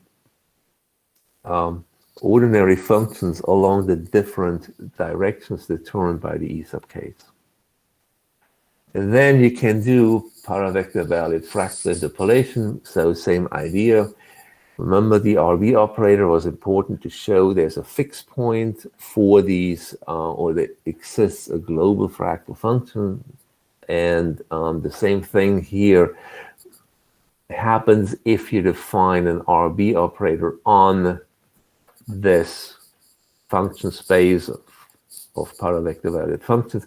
The way you define it is you look at an RB operator on your function space. There are plenty of those. And you define now an RB operator T tilde on this function space, which is nothing but defined as the sum here. Okay.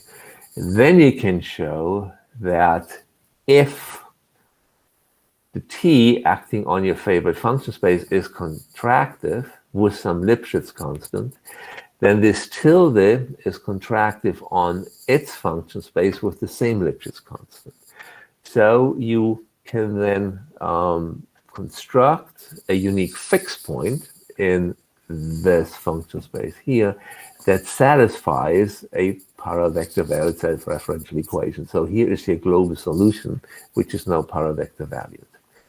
So basically what you do is you take your function and split it up into n different components along the directions determined by the EIs. They might say, well, then why not use vector valued functions in the ordinary sense? Well, again, it goes back.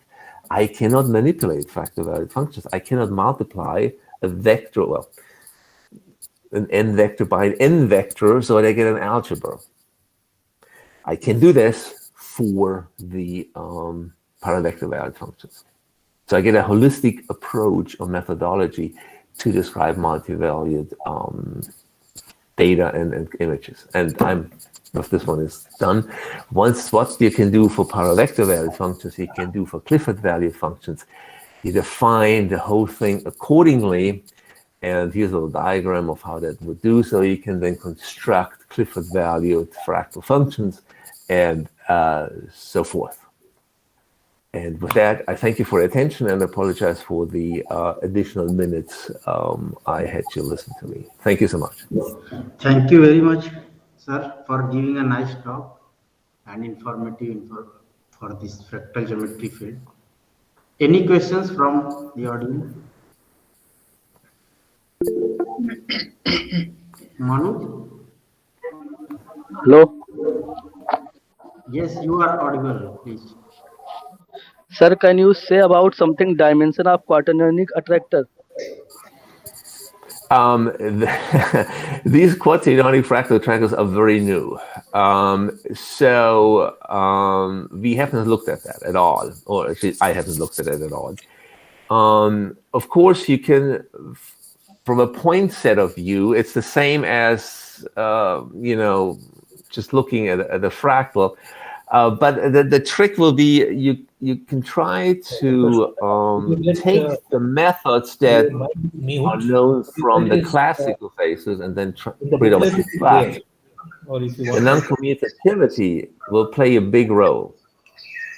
So one has to be extremely careful in deriving those estimates, from dimension calculations for, shall we say, non-quaternionic fractals. But no, I haven't done any of that. So you're welcome to look at it. It's certainly very interesting. Okay, sir. Thank you. You're welcome. Any other questions? Vishal? My question is that we always consider a finite contraction mapping in iterated function system. But what happens if we consider infinite number of contraction mapping in the iterated function system? Historically, one started out with a finite number, but of course that is not necessarily the most general setting. You can look at a countable number of them, but then the problem is you can't really see what the attractor is if you have a countable number of mappings. There have been papers or there have been groups of people looking at that particular case and found out something about attractors. You can look at subsequences and you get different attractors that are subsets of each others. So you can get sequences of attractors converging to the main attractor for the countable number of mappings. So there's a lot of work that has been done. I have not done this here yet. It's worthwhile looking at it. And of course, I looked at the contractions I looked at were inspired by Lipschitz. So I need the Banach fixed point theorem, but there are other fixed point theorems that do not require, shall we say, Banach contractions. You can look at more general contractions as well. So you can go in this direction too. Your slide is not coming, Dr. Watts. Is it coming then? Okay. Any other questions? Okay. Thank you, sir. You're welcome. Any other questions? I think it is all right. We are running late. It was a wonderful talk by Professor. It was a wonderful talk. Thank you so much. Really, it was really very good and illuminating talk in the area of fractals. So I thank Professor Masopust from the on behalf of the committee of ICNAAO 2021. Thank you so much. It was my pleasure to talk about some of those things. Thank you so much. Also, thanks Dr. Verma, who has actually gave your name to call you. And certainly, I'm happy that you have accepted our invitation and given your talk. Well, now, thank you, Verma, for the thank kind words. And now I request Professor S. Mukhopadhyay to chair the next talk. Sorry, I invite Professor Mala Banerjee to chair the next session to be delivered, the talk to be delivered by Professor S. Mukhopadhyay. Thank you, Professor Shom. It is my pleasure to introduce Professor Shantana Mukhopadhyay. Shantana Mukhopadhyay is currently professor in the Department of Mathematical Sciences at IIT BHU.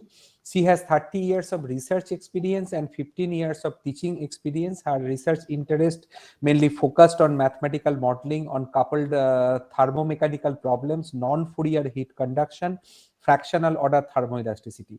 She has a very good number of publications. As of now, more than 100 research articles she has published.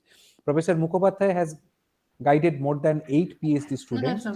And currently, she is Associate Dean of Academic Affairs at IIT BHU. Now, I request Professor Mukhopadhyay to deliver his invited talk, and title of her talk will be Mathematical Analysis of a Recent Heat Conduction Model, Domain of Influence Result. Professor Mukhopadhyay, now floor is open to you. Thank you. Dr. Thank Malay, you, Dr. Malay. Mr. Banerjee. Yeah. Hello, Dr. Malay. Yeah.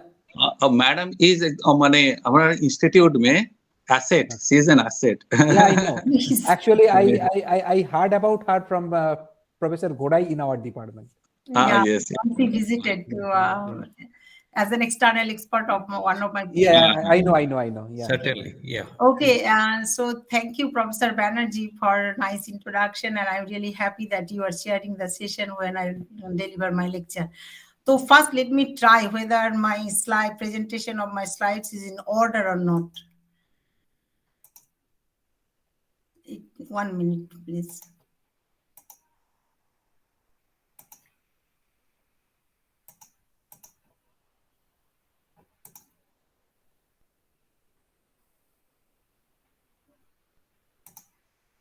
I think morning it was all right. Not visible. Otherwise, you can send me the. No, I think I should get it. It is not coming to the picture.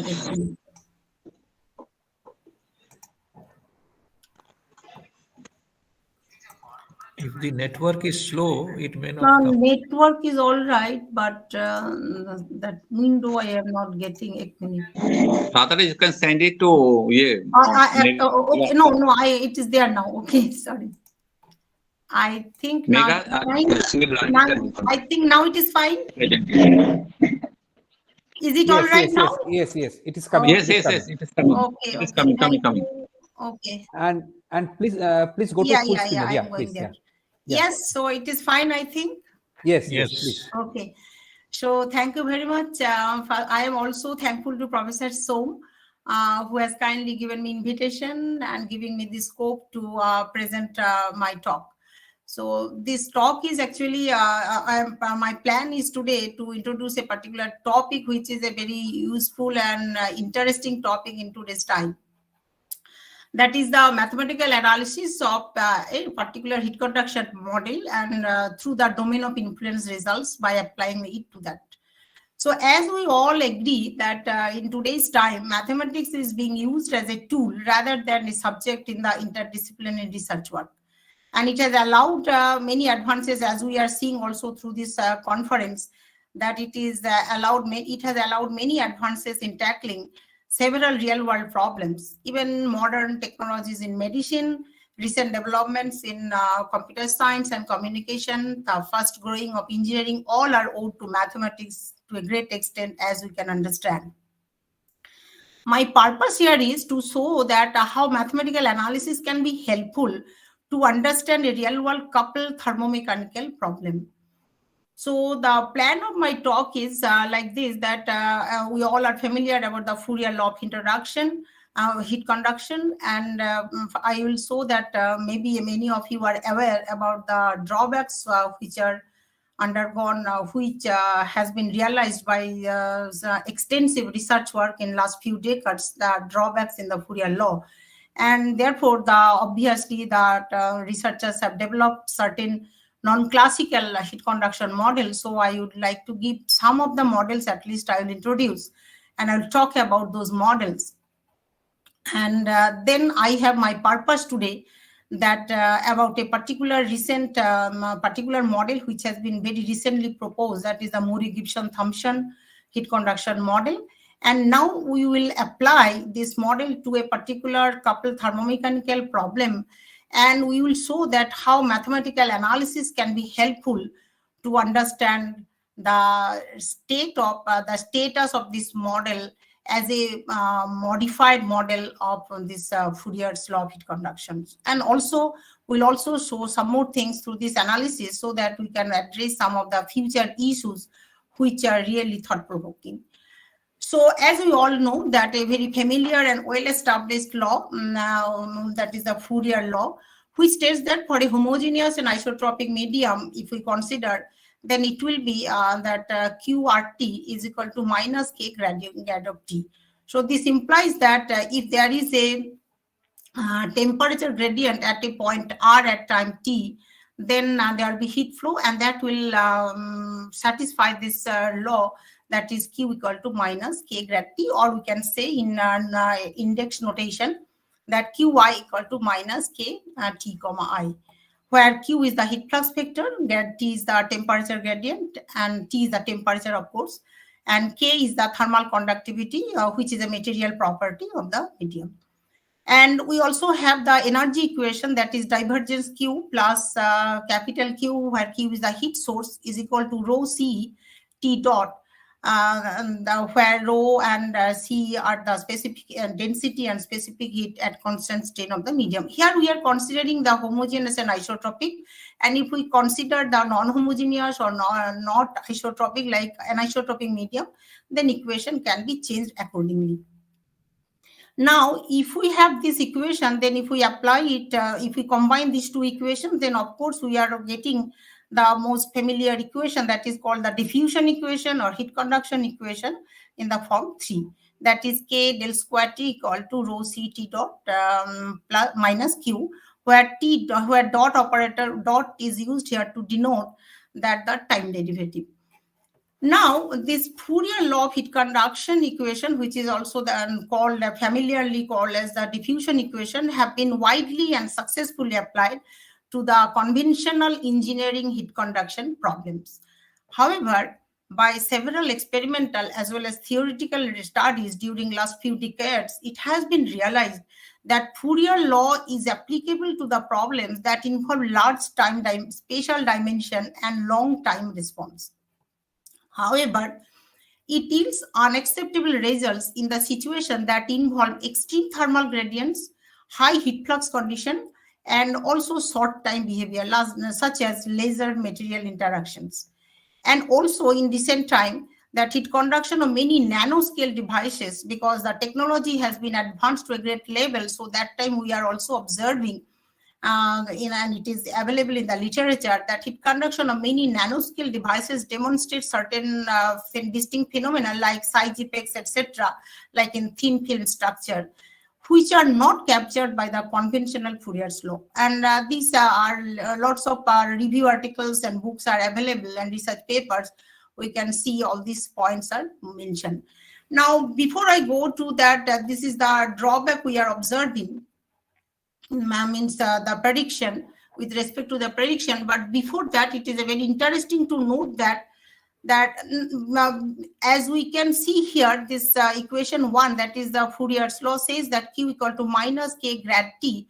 So we can say that this law of heat conduction have this implies that if there is a sudden change of temperature is made at some point of a body, then it will be felt instantaneously everywhere, though with exponentially small amplitudes at distant points.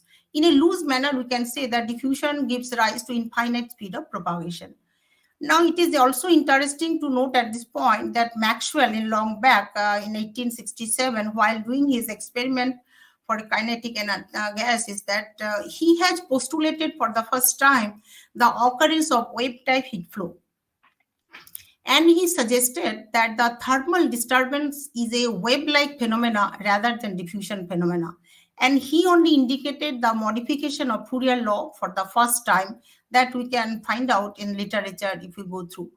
So obviously, because of that, that not only this one, but after certain time and many of the predictions through experimental results, since this observation was observed, So therefore, people have started modifying this Fourier law or thought theoretically, and also people are thinking what can be done.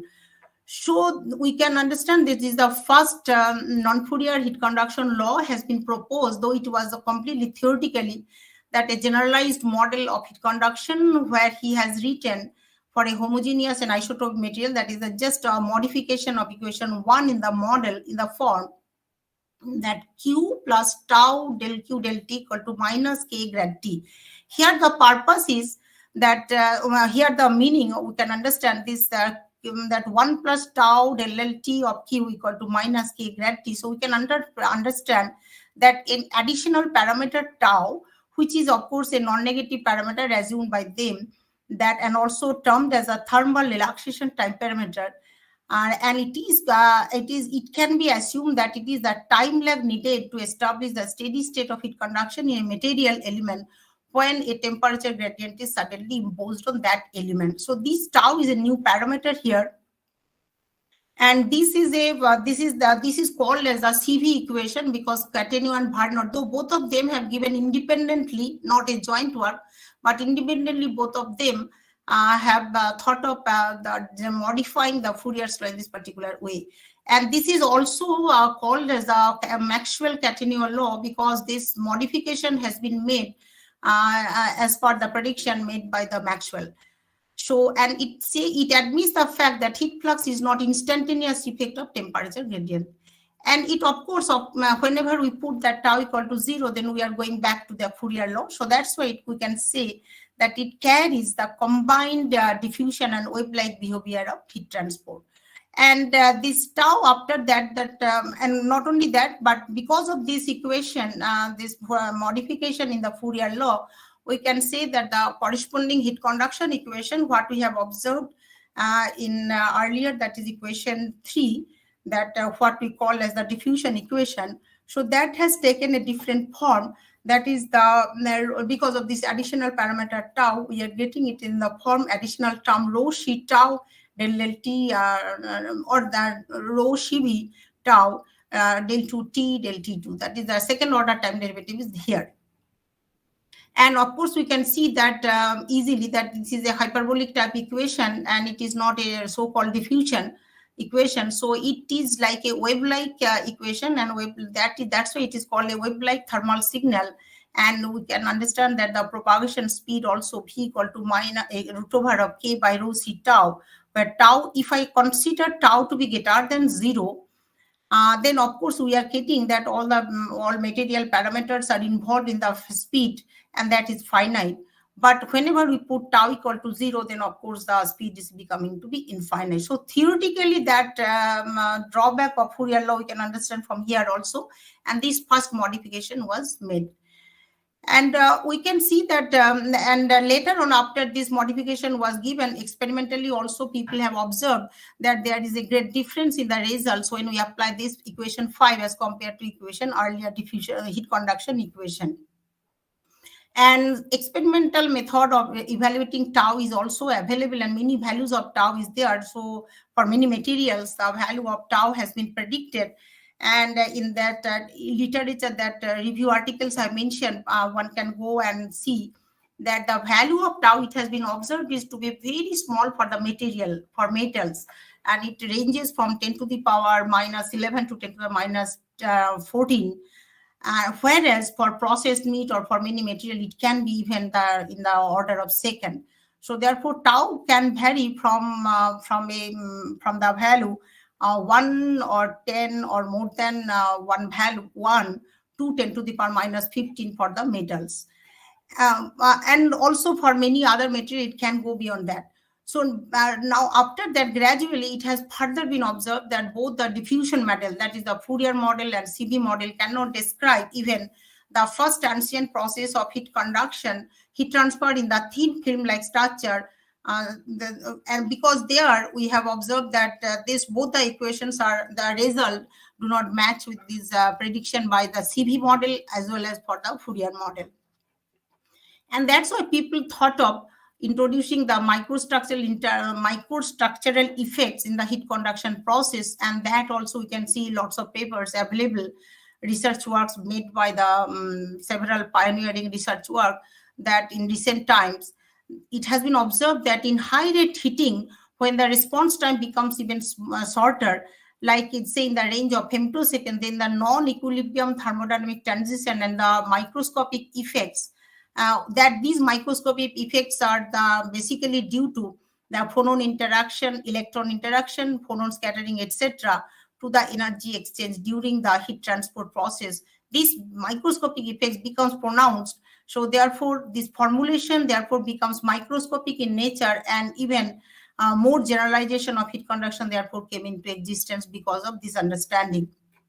So many other modification of Fourier law has been proposed in few decades, as I have mentioned already. But I will discuss particularly few models today, like Green and Nagzi during their study 1991 to 93, they have developed the heat conduction equation by introducing nu as a new constitutive variable, where nu is termed as a thermal displacement by them, because nu dot is temperature T, where T is the temperature. And they have introduced the modified Fourier law in the context in this. They are actually given many models, there are research series of papers are published by these two authors, Green and Nagdi, where Green is a mechanical engineer and Nagdi is PM Nagdi is the mathematician. And their work, from their work we can see they have thought of that in the Fourier law can be expressed in this particular most generalized form, that is called as GN or Green-Nagdi 3 model, that is Q equal to minus K grad T plus K star grad of nu, where this nu is the thermal displacement and nu dot is T. And so therefore this K star is another material parameter they have introduced, and where I want to give a brief idea of what is the basis of reducing or modifying the Fourier in this particular way. If you look at the Catenio-Carnot equation, that Q plus tau del Q del T equal to minus K grad T, where K, if tau is tau need not be very small all the time for many materials, it can be even larger. So therefore, if I write down this equation, so then this particular equation K star, because this K star they only have given the name as the conductivity rate, so that means K has the dimension like K by T. So that is why where if for a particular material this tau, that is the thermal relaxation time, is much larger, then in this case we can see that K star will be much higher and as compared to K, where K thermal conductivity. But for many material it can happen that K is much larger as compared to K star. So we can see here that if I assume K star is equal to much smaller than K, that means neglected, then we are getting again the Fourier law. But when if for somehow that K is much smaller, that is conductivity rate is much larger, then in that case we can get that Q is equal to minus K star grad nu, or Q dot is equal to minus K star grad of T, because nu dot is T. So then this equation will take the form of a different form of heat conduction, like we can understand from here that this equation, if I apply and if I combine with the energy equation, then we can get the corresponding heat conduction equation in this form. So here we can see that if K star is much larger as compared to K, such that K is almost 0, so then only we will have this equation that will be again wave type equation. It may give us the purpose wave type heat transport. Whereas whenever K is much larger than K star, then it will be again Fourier, and that means it is a diffusion type of equation. And again, very recently, one more on the basis of this equation, because this equation today only we will see that through our analysis, that this equation, if I consider the most generalized form, this is the most general form and considers a large class of material, and a wide range of problems can be solved if I consider equation 6 as the heat conduction law. So this today we will discover that this equation, again, if we go through, then this also can have some limitation, whereas theoretical limitation may not be there in the case when K star is much larger as compared to K. So we so therefore by thinking about that idea, maybe that modification recently we can have that that we are writing in here only we are introducing. There is no, though it is a modification of Fourier law, but we are not observing here the introduction of or the existence of any relaxation parameter here. Like in the first model, we have seen that there is a relaxation parameter tau.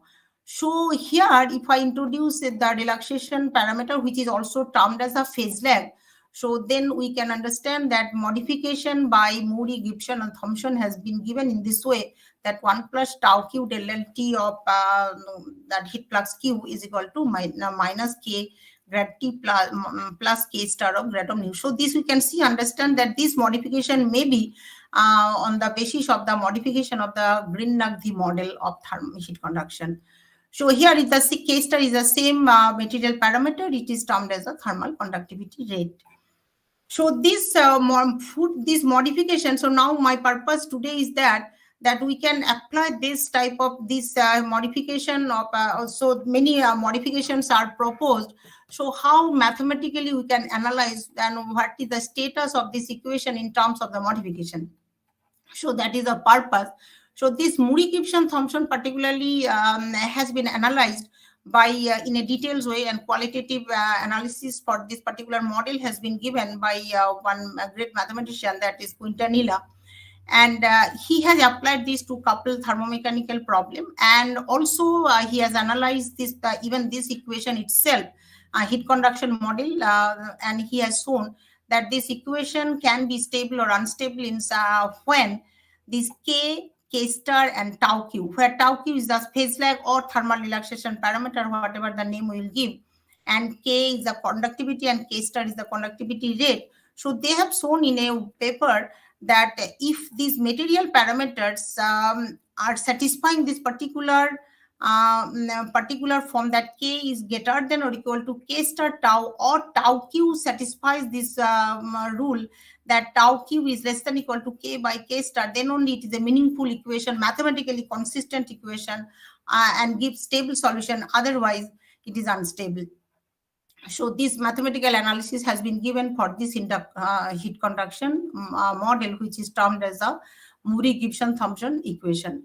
So today my plan is that we can apply it to show that we can even apply for a coupled dynamical thermomechanical problem, and we can see whether this model or this modification is in order or not. And from there also we can understand that just from mathematical point of view, by giving our main logic, that whether this model, and if I ignore K or K star or tau q, then what will be the status. So that is the purpose today. And so for that, I have to tell something, that what I am going to do, that coupled dynamical thermomechanical problem, I am going to apply this equation. So for that little bit, I should tell that this thermomechanical problem or the theory of thermoelasticity is actually concerned with predicting the thermomechanical behavior of any elastic solid, and hence deals with the dynamical system whose interactions with the surrounding include not only mechanical work or external work, but also exchange of heat. So there will be a coupling effect of both. Means if a material is subjected to mechanical condition, then there will be a change in the temperature content of the material, as well as when the material will be given the externally supply of heat, and then also there will be mechanical change. And we'll consider the mechanical and thermal interaction inside the medium, so that governing equations also has to be consistent with both the mechanical point of view and the theory of elasticity, as well as theory of heat conduction. So that's why it is this thermoelasticity is a generalization of both the theory of elasticity and the theory of heat conduction in solids, by incorporating the interactions between the strain or the mechanical strain and the temperature distribution of the material. And here also you can see that the role of mathematics is really great, that whenever we'll apply with the help of the laws of thermodynamics, because the equations will be completely changed and modified or generalized, because here both the theory we have to apply simultaneously and we have to derive the equations, so that these basic equations of coupled thermoelasticity will be derived by the laws of thermodynamics, concept of Helmholtz free energy function, and obviously the mathematical manipulation, nothing else. After we go apply the laws of thermodynamics and the other concept of thermodynamical entities, then we'll see the only mathematics after that will play the role, and they will derive the governing equations. And here also we'll see the heat conduction equation will play very important role. So like as I said, that my plan is to derive the equation, though I had the equations, how we can derive these equations by applying laws of thermodynamics and concept of Helmholtz free energy function. But I have, I think it will take a lot of time. So therefore I will just take up, I will say that equations will be derived in this way by applying those conditions. I will not show how they are derived, but anyone, if somebody is interested, we can give the idea or give the detailed manipulations how the equations are derived in this particular form. So what we are considering here, that one isotropic medium means everywhere the properties are same in every direction. So the every plane or direction. So this isotropic and homogeneous thermoelastic material we are considering, and we are considering that this is enclosed by the closure of the bounded open connected set, and let E bar denote the closure of this domain, so that boundary and the interior is denoted by E of E bar are classified as boundary is, let's say, delta E. I have given the notation, and E is the inside. And then in three-dimensional Euclidean space, so considering rectangular coordinate system and applying the theory of heat conduction, as I said, and theory of elasticity simultaneously, we'll see the equations will be governed in this way. So little bit, let me tell. Here, now these are when lots of material parameters are involved, because here theory of elasticity and theory of heat conduction are applied here. So we can see that here, let's say here above reference temperature theta 0. So that means theta is T minus theta 0, where theta 0 is the reference temperature we have thought of. So then if I ignore this third term, like we are having three terms in the left hand side. So this mu and lambda are both are elastic parameters, and u is the displacement component. Uy are the components of displacement, and uy comma j, like if I consider one-dimensional problem, here we are considering three-dimensional problem. So in case we are considering only the one-dimensional problem, that time the equation will be just simply modified by when we consider no effect of temperature is there. That is the wave equation. Like here, that in that case, it will be just uy will be u, let's say, and uy comma j, that notation is used to denote the spatial derivative. So therefore, if uy is just u, we have in a x direction. So then it will be del 2u del x2, mu del 2u del x2, and here also lambda plus mu del 2 del x2. So that means total overall lambda plus twice mu del 2 del x2 is equal to rho del 2u del t2. So that is double derivative, time derivative for u. So this equation, in absence of minus beta theta comma I, will have just the wave equation. But since here we are considering three-dimensional problem, and also the coupling with the temperature field, so that's why this term is also there, and this term is nothing but due to the thermal stress involved in the whole system. Because thermal stress means because we are considering the temperature effect, so the stress will be developed, that is called as thermal stress, and total stress is that elastic as well as thermal stress, so total stress. And this equation is nothing but the modification of the second law of motion. And similarly, heat conduction equation also has been modified, because here now we are having that displacement part, that is the elastic part, is also involved, combined with the heat equation. So that we can understand that if we this uy part, if I remove, then we'll get the same type of heat conduction equation, what we have observed for Morey-Gibson-Thomson equation. So these two are the governing equations we are considering. So here we can understand that we have combined the elastic as well as theory of heat conduction for a problem, and we are applying here Morey-Gibson-Thomson equation. So mainly we are having basic governing equations which are coupled. We are having two, and it is a dynamical problem in the sense time derivative is also there. And this beta is called here. It is also a material parameter. It is thermoelastic parameter, because here this beta for isotopic medium, it has the value for it has 3 lambda plus 2 mu, something like that. So this has alpha t. So this has the elastic property as well as thermal. So that's why this parameter is termed as a thermoelastic parameter. And now what in this particular work we will show that we will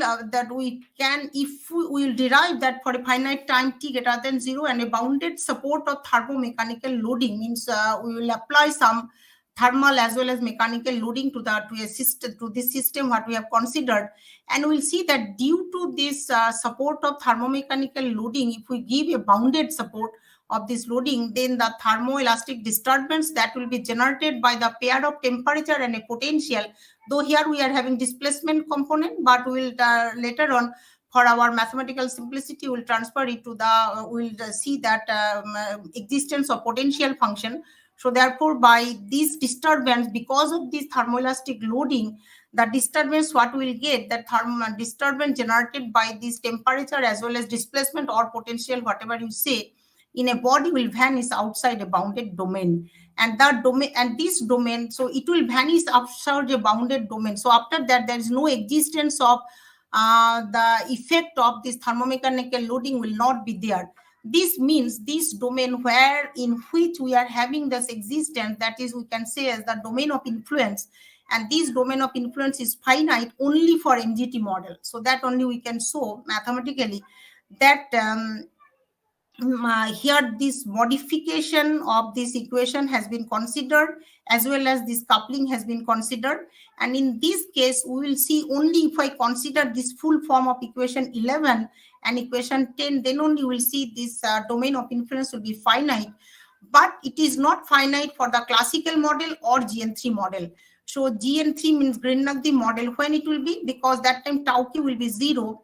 And the classical model means k star also will be 0. So in that case, we'll see that we'll not get the bounded support of this, that mathematically by applying to this couple problem we can show. And not only that, we will also measure that what can be the maximum speed of disturbance propagation and how it is dependent on the material parameters. Because here all are material parameters, they are each of every parameter is playing a role here to constitute the governing equations, and we'll see that this domain is highly dependent. This domain of influence will be highly dependent on the material parameters.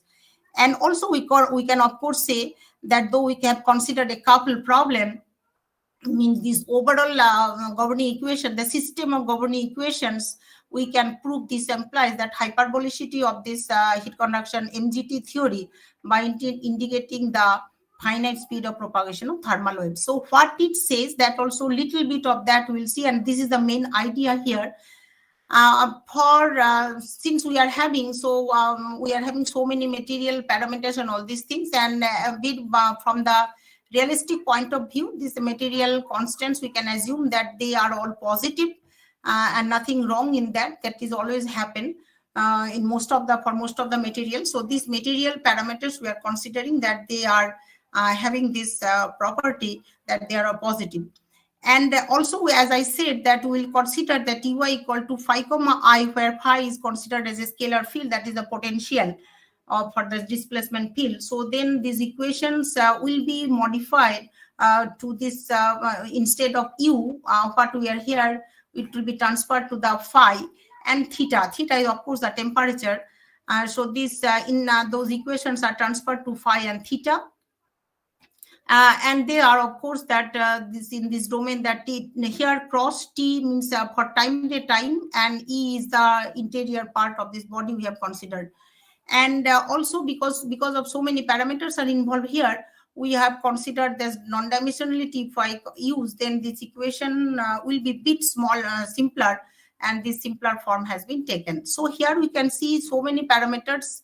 All material parameters are basically converted to a particular parameter epsilon, where epsilon is basically for most of the material very small value, and this is called as a thermoelastic coupling constant, because here it is having epsilon is beta is there, theta 0 is the reference temperature is there, rho is the density, and C1 is nothing but lambda plus 2 mu by rho, and Cv is the specific heat. So therefore we can see here it is a thermoelastic coupling constant, and whenever epsilon in this equation, whatever we have written, if I consider this epsilon is 0, so then in that case it will be only decoupled. So that's why it is a thermoelastic coupling constant, and equations are manipulated in such a way that we are getting the simpler form of the equations. And now, since we are going to show that domain of influence for due to the application of some thermomechanical loading, so of course we have to consider the conditions, and more general, not the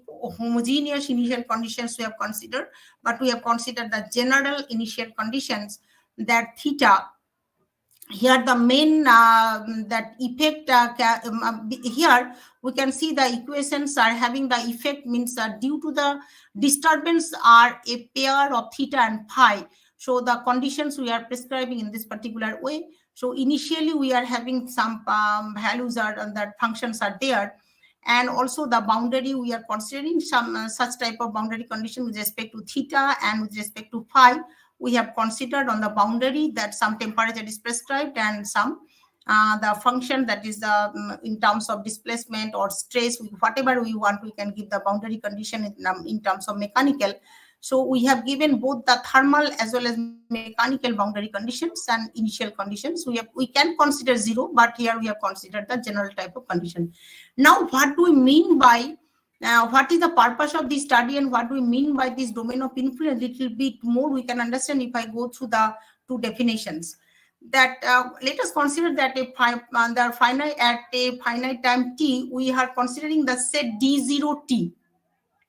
And this d0t, though they are found, that is dependent on x, but we are at any particular time t we are considering. So this is considered as a support of the thermomechanical load for the present system of equations.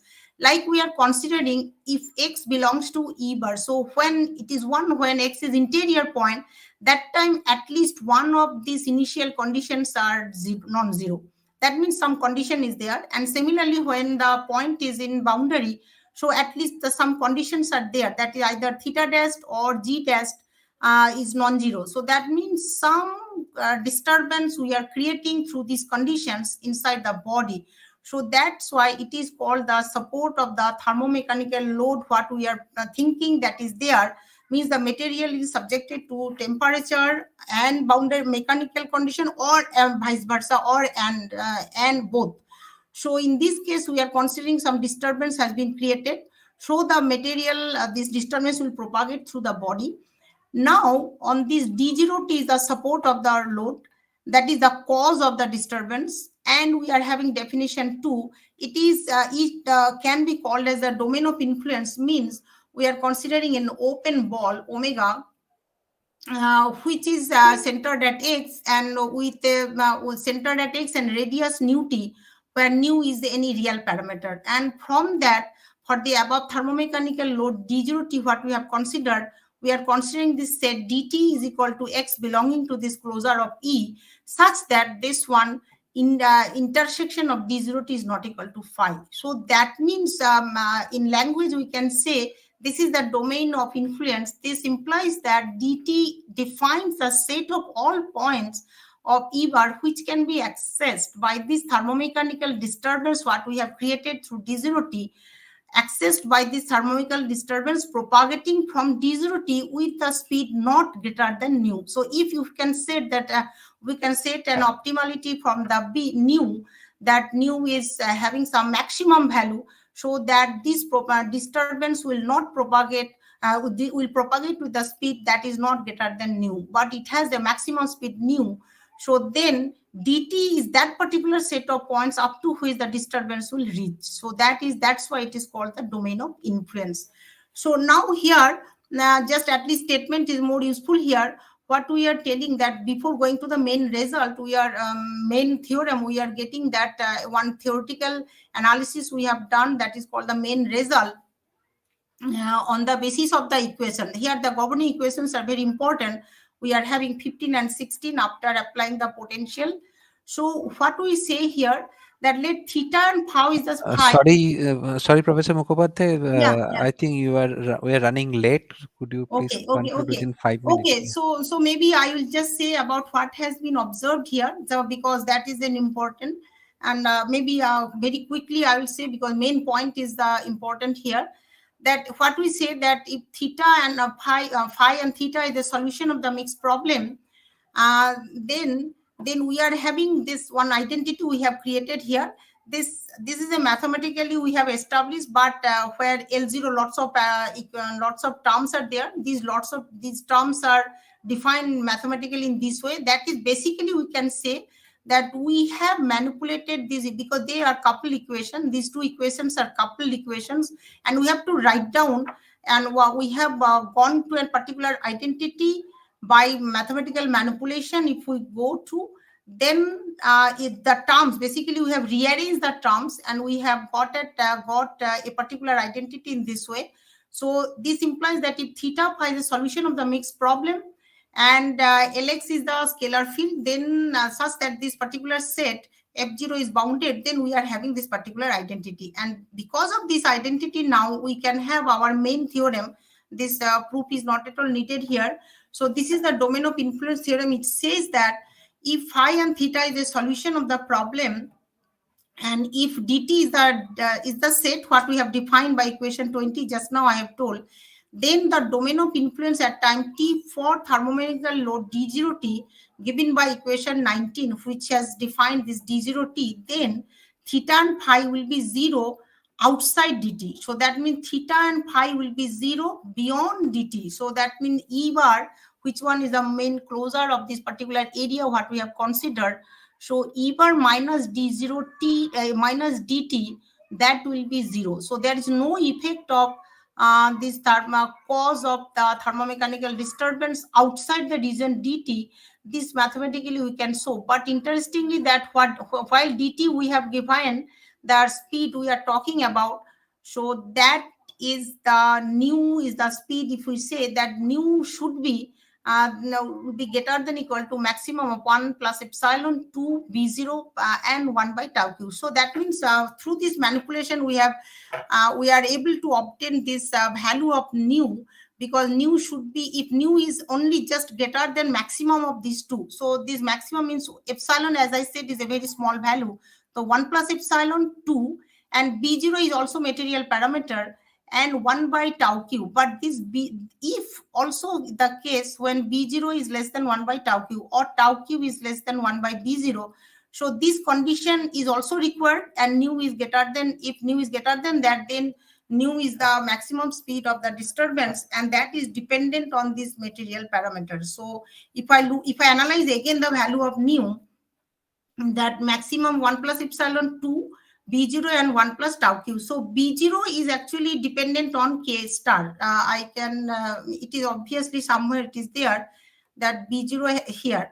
So b0 is dependent on this parameter k star, and epsilon is thermomechanical the coupling parameter. So epsilon is also important. But b0 and 1 upon tau q is important, because this is happening whenever we are considering this MGT equation. But if MGT equation, if I put tau q is 0, so that means we can see the speed is coming to be infinite. And also if I consider b0 is also 0 and tau q is also 0, that is the Green-Nagdi model, that time also it is coming out to be infinite.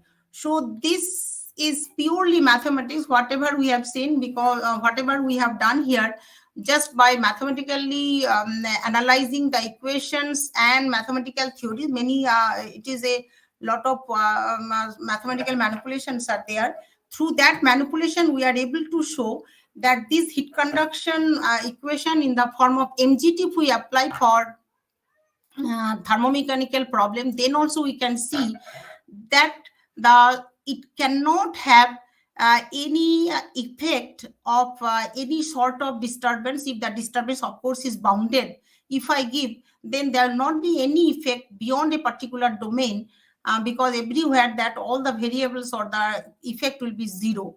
But if I use a second form of equation where this relaxation parameter is not there, or the relaxation parameter is assumed to be zero, then in that case we are getting again unrealistic nature, that it is having the infinite speed propagation or unbounded domain. That means we are giving a bounded domain of this one, but the disturbance is propagating with infinite speed. That is obviously quite unnatural.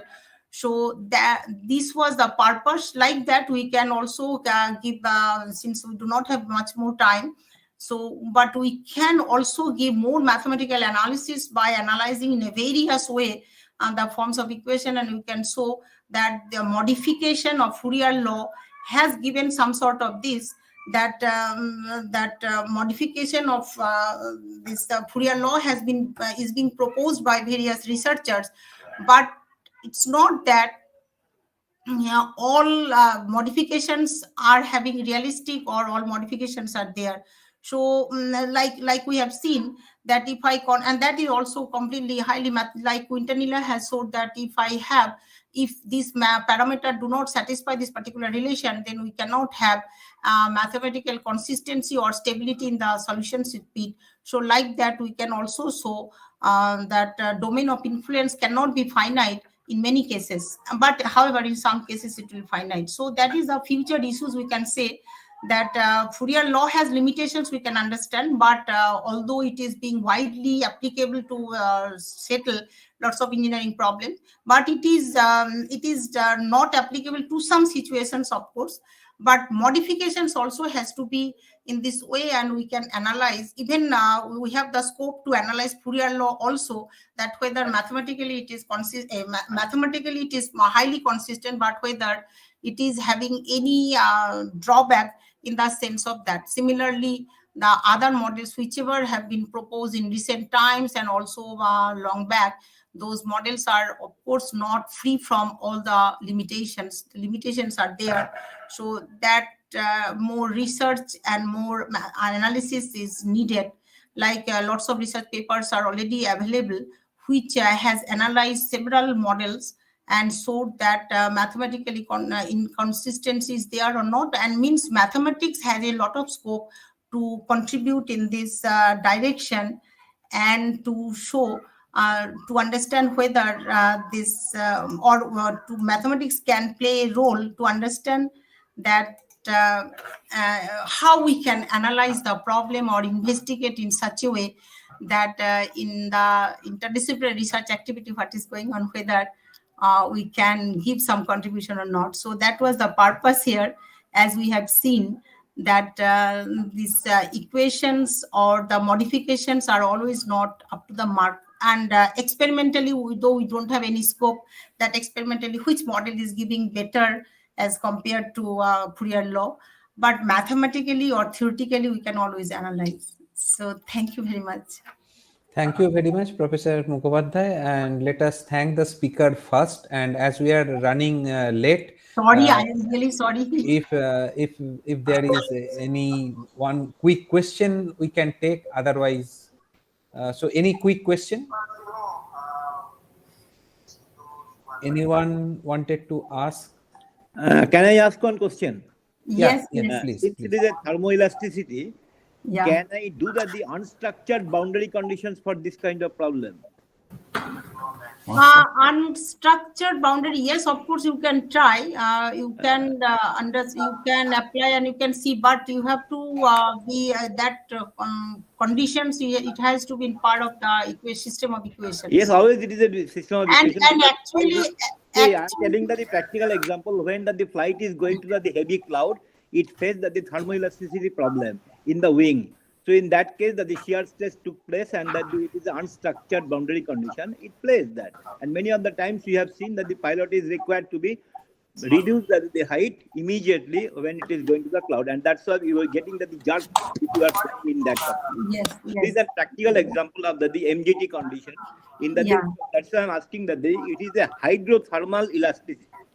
Yes. The thermoelasticity. Yeah, we can apply, we can see what's an situation, but actually, unfortunately, after the system application, if you look at, it's not that always closed form solution we can find Yes, out. because finite element method is there, na? So many. No, finite element method is there, but yes, we can do the finite element method. We can do the lattice Boltzmann method. We can do the wavelet analysis. So there are many other methods. So this mathematics by hand is not required as on today, because we are going towards the practical solution. Not that. Yeah, but here purpose was that that theoretically whether this is Theoretically everything is established. Because practically you will not get the scope. A practically numerical solution will always give you that value of that. Solution. Na? Our next time is that to design the system, because we have to design the aircraft, we have to design the missile, we have to design the bombing range on the flight. So that's the thing. Finite element, yeah, finite element is playing a very important role here also to solve the problem. Anyway, thank you, Professor, for giving nice talk, and hopefully that it will be in due course, your application will come forward. Okay, thank you. Thank you. So let us thank the speaker once again. Yes. And now I hand over the session to the organizing committee. Thank you so much. Let me thank Professor Malay Banerjee for nicely chairing the session or the talk of Professor S. Mukhopadhyay, who has delivered a very illuminating and nice talk. And but I'm sorry for taking more time. Yeah. But I've started late. Yeah, I know, little late, so it has finished little late. Now I invite Professor S. Kaur of NIT Durgapur to chair the session of Dr. Deepak Kumar Jana. Yes. Is he here? Yes, I am here. No, I am asking about the chair. I think I am not getting him. Anyway, let me introduce, because we are running late, we cannot wait for the person who is allotted. Deepak Kumar Jana is a famous worker now in the area of fuzzy sets, type 1, type 2 fuzzy sets, and he is associated with Professor Oscar Casillo, and he has published about 4 papers with him recently. And he is working in a Haldia Institute of Technology in Bengal, and he is a product of NIT Durgapur, and he is associated with Bengal very much, Durgapur and Jadavpur, and I hope he is quite. I know that he is quite intelligent. He is working in the area for a long time, and he has published quite a good number of papers in SCA journals. So let me not be any more burden between the audience and the speaker. So I hand over the mic to Dr. Jana to Okay, thank you. Please stop the sharing. Yeah. Request. Now it will not.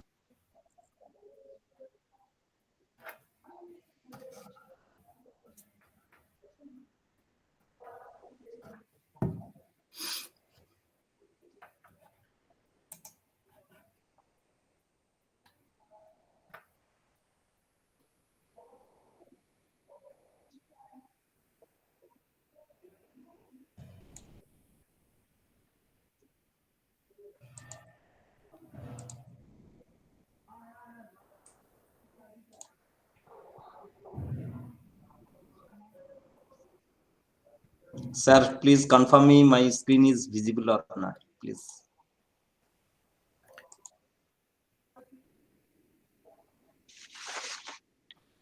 Please confirm me, sir, am I audible or my screen is visible or not? Anyone please respond me? I think not yet. Okay. Again, it came at as one. Yeah, it came once, but suddenly I can't see it. Okay, again I'm. Mm-hmm. Share again.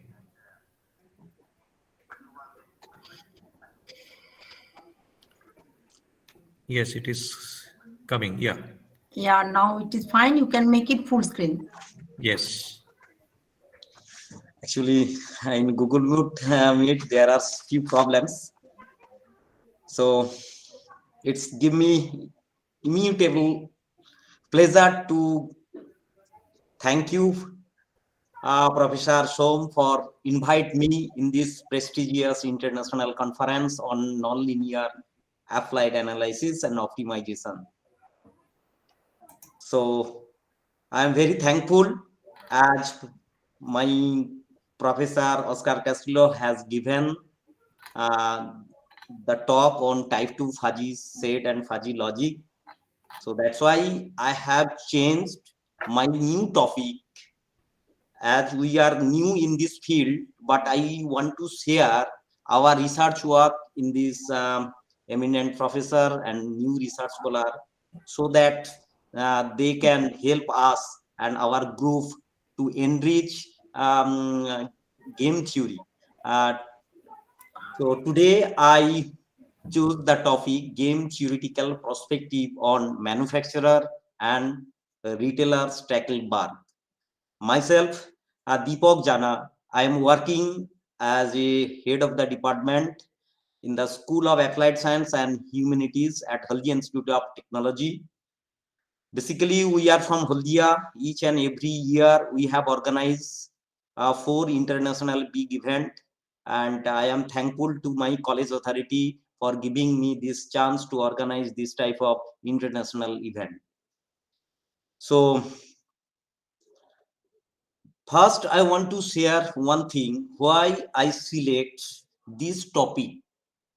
The new topic is in my career, we have some expertise on fuzzy set theory, and fuzzy logic, type 2 fuzzy, and type 2 intrinsic fuzzy. We did some few papers in reputed international journal. But nowadays, my few students, 3-4 students from IIT Sipur, they are working on game theory. Why I select the game theory? Because the real world competitive situation like missile defense, sale price, where for new cars, energy regulations, audit, taxpayer, TV show, survivor, tourism, labor management, military conflicts, building addiction, attribution, stock market, insurance, everywhere there is a application, indirect application of game theory. So that's why we select this topic. So in this game theory, we frequently use a few terms. 2% zero-sum games, already we have studied in master level. That means there is a concept, loss of one will be the gain of other.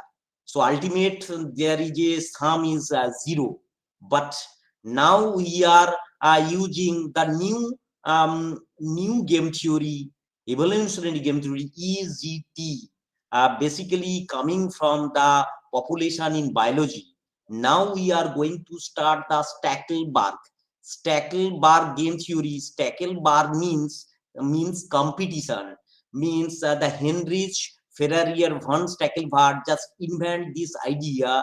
So if we give the priority of each sector, each player, like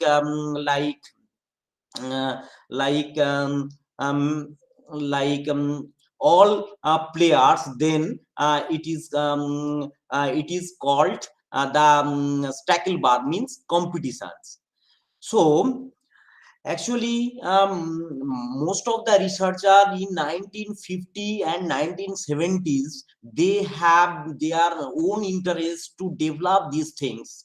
Already we know John von Neumann originally proved the use of Brownian fixed point theory on the continuous mapping to the complex set theory, which become a standard method in game theory. Later, so many researchers have shown their interest in this field. So later, game theory was developed by extensively in 1950s, and in nowadays, in 2014, the Nobel Memorial Prize in Economic Science and going to game theories, Jean Theorel, and 11 game theorists have won economics Nobel Prize. These are the statistics of game theory. So now we are talking about the Stackelberg game. Stackelberg game, it may be the different types, either manufacturer or retailer or NAS. So I will not go into the details. I will give everything in terms of examples so that it will be very easy. Today we have seen one research scholar has already presented these things, so that's why I will skip that part. So when we are looking for some publications, so as we learn from Professor Maiti that what the new in our supply chains. So in the present study, we have considered the retailer Stackelberg, manufacturer Stackelberg, NAS Stackelberg, and cost sharing. And we have considered the single and two period and some strategic inventory, quantity discount, greening level, everything we have considered in our new paper. As we are new, we are doing some adding some new concept. This is the comparative study in our recent paper. Now I will present a new model. In this paper, we investigate a comparative study on a multi-monopoly game in two-period greening supply chain model with single retailer, single manufacturer. The purpose of this study is to create a new decision to working structure in perspective of the choice and successful replacement towards eco-friendly product.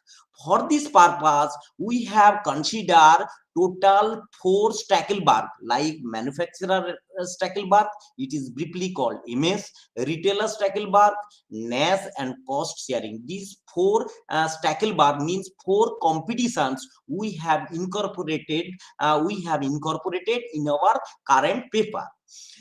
If we consider the strategic inventory and without strategic inventory, depending on this, we have considered total 8 models. Finally, when I have studied the old paper, there are all 2D graphs, but recently we have developed and my students have developed everything in terms of 3D graph.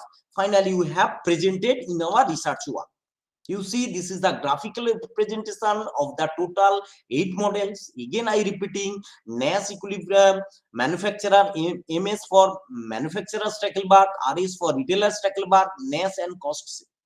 Means what is manufacturer Stackelberg? Means if we give the importance irrespective of other competitors, then means if we give priority to the manufacturer, then it is called the manufacturer Stackelberg. Similarly, if we give the priority to the retailer, and if we give the same priority as well as manufacturer and retailer, then it is called NAS equilibrium. And if we share few cost to the one player to other player, that type of concept is known as cost sharing. Here we have considered the total 8 models.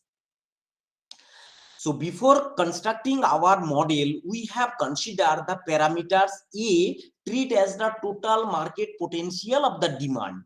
B is the price sensitivity of the customer demand. C stand for the consumer sensitivity to the greening level. D stand for consumer sensitivity, the quantity discount. And D1 and D2, as we have considered the 2 periods for this purpose, D1 for the first period 1 and D2 for the period 2 demand. Similarly, W1, W2 are the wholesale price. Theta is the greening level to the manufacturer. S is the strategic inventory. Xi stand for the quantity discount level. And we have calculated the total cost in the period 1 and period 2 for the manufacturer and retailer. So manufacturer stand for pi m2 for 2 stand for the period 2 and 1 stand for the period 1. So here demand function we have now formulated this d1 equals to a minus bp plus c theta plus d xi. P stand for the selling price, and theta is the theta stand for the greening level, and xi is the quantity discount. In this way we have considered our demand function. So as we have considered the two period, so first we have calculated our total profit of the period 2 of the retailer pi r2. Here the decision variable is p2, so that's why the selling price minus cost price into demand d2. Here we have considered the strategic inventory. Similarly, in period 2 the total profit is has been calculated this way: wd2 minus that amount of strategic inventory already we have paid to the retailer, so that amount, and greening level and quantity discount we have subtracted. That amount, these two period total cost we have calculated, we have added in the period 1. So this is actually this will be added in the period 1. In this way we have calculated all total cost. Here the decision variable for the period 1 has been calculated. Here decision variable is P1 and capital S, that means strategic inventory. In this way we have formulated our manufacturer Stackelberg game. So when we have started this problem, main problem was to get a closed form solution. Closed form solution means first order derivative of each of the parameter. If we optimize, and optimized values can be put into the level 1 to level 2. So there will be large number of complexity will arise. So it will take time. So that's why we do not publish large amount of paper. So the calculation part means closed form solution we have avoided to in this paper. So first we have considered the strategic inventory. If we do not consider the strategic inventory, we have considered W1, W2 and selling price P1, P2 are the same. And therefore the overall profit of the two period is the 2 times of the period 2. So this is nothing but a overall profit of the overall profit of the retailer as well as manufacturer we have calculated without strategic inventory. So here we have calculated all optimum values, all with strategic inventory and with strategic inventory by closed form solution. We have tabulated, and some proposition we have made for the manufacturer Stackelberg to get a profit manufacturer satisfying the level. So that here we have reported the 4 propositions, whereas satisfying the retailer one total profit of the retailer in the level 1 is if we consider the strategic inventory, that profit will be greater than if we consider without strategic inventory. Similarly, greening level will be greater than if we consider the strategic inventory theta. If we do not consider, that amount should be. That type of scenarios we have presented in our new paper. Now we consider the retailer Stackelberg. Retailers, for this purpose, the managerial cost TI is stand for PI minus WI we have introduced. So there are 2 cases. One is with strategic inventory, and without strategic inventory we have formulated these 2 model. And with the help of similar concept, with the help of similar closed form solution, we have solved by hand, and we have reported this way. So again we have reported few proposition for this model, greening level and quantity discount level. All the proposition we have made by hand. Now we want to give the equal priority retailer as well as manufacturer. So simultaneously we have solved this type of equations, and we have reported after getting optimum solution, the second period retailer and manufacturer together determine the profit margin, wholesale price, strategic inventory, greening level, quantity discount, everything we have reported this way. So this is again I am reporting the all we have made by first order derivative equal to 0 by this Nash equilibrium without strategic inventory. First, the middle left hand column and right hand column is without strategic inventory we have reported, and some proposition for the greening level, quantity discount and retailer profit are satisfying this we have shown in our paper. Similarly, if we share few costs to the manufacturer, to the retailer, both will be profitable. If the 5% if we share and the manufacturer will be affected 1 minus 5, this way we can share our cost and remaining part are the same. So in this way we have considered the two cases for strategic inventory and without strategic inventory, and same way we have calculated this cost sharing model. And optimum results I have reported in the tabular form, and again we have made some proposition with respect to this cost. So when we have started our journey, means to work on game theory in this field, we have seen there are 2D graph, but myself and my student are doing some 3D graph, because the 3D graph, the change of each parameter, C, D, all coefficient in parameters, if we plot in 3D, then we will visualize and we can optimize and we can see the convergence rate of change. That's why we have did all sensitivity analysis of different eight models for the profit of the retailer in different model we have shown in our paper. This type of sensitivity analysis we have.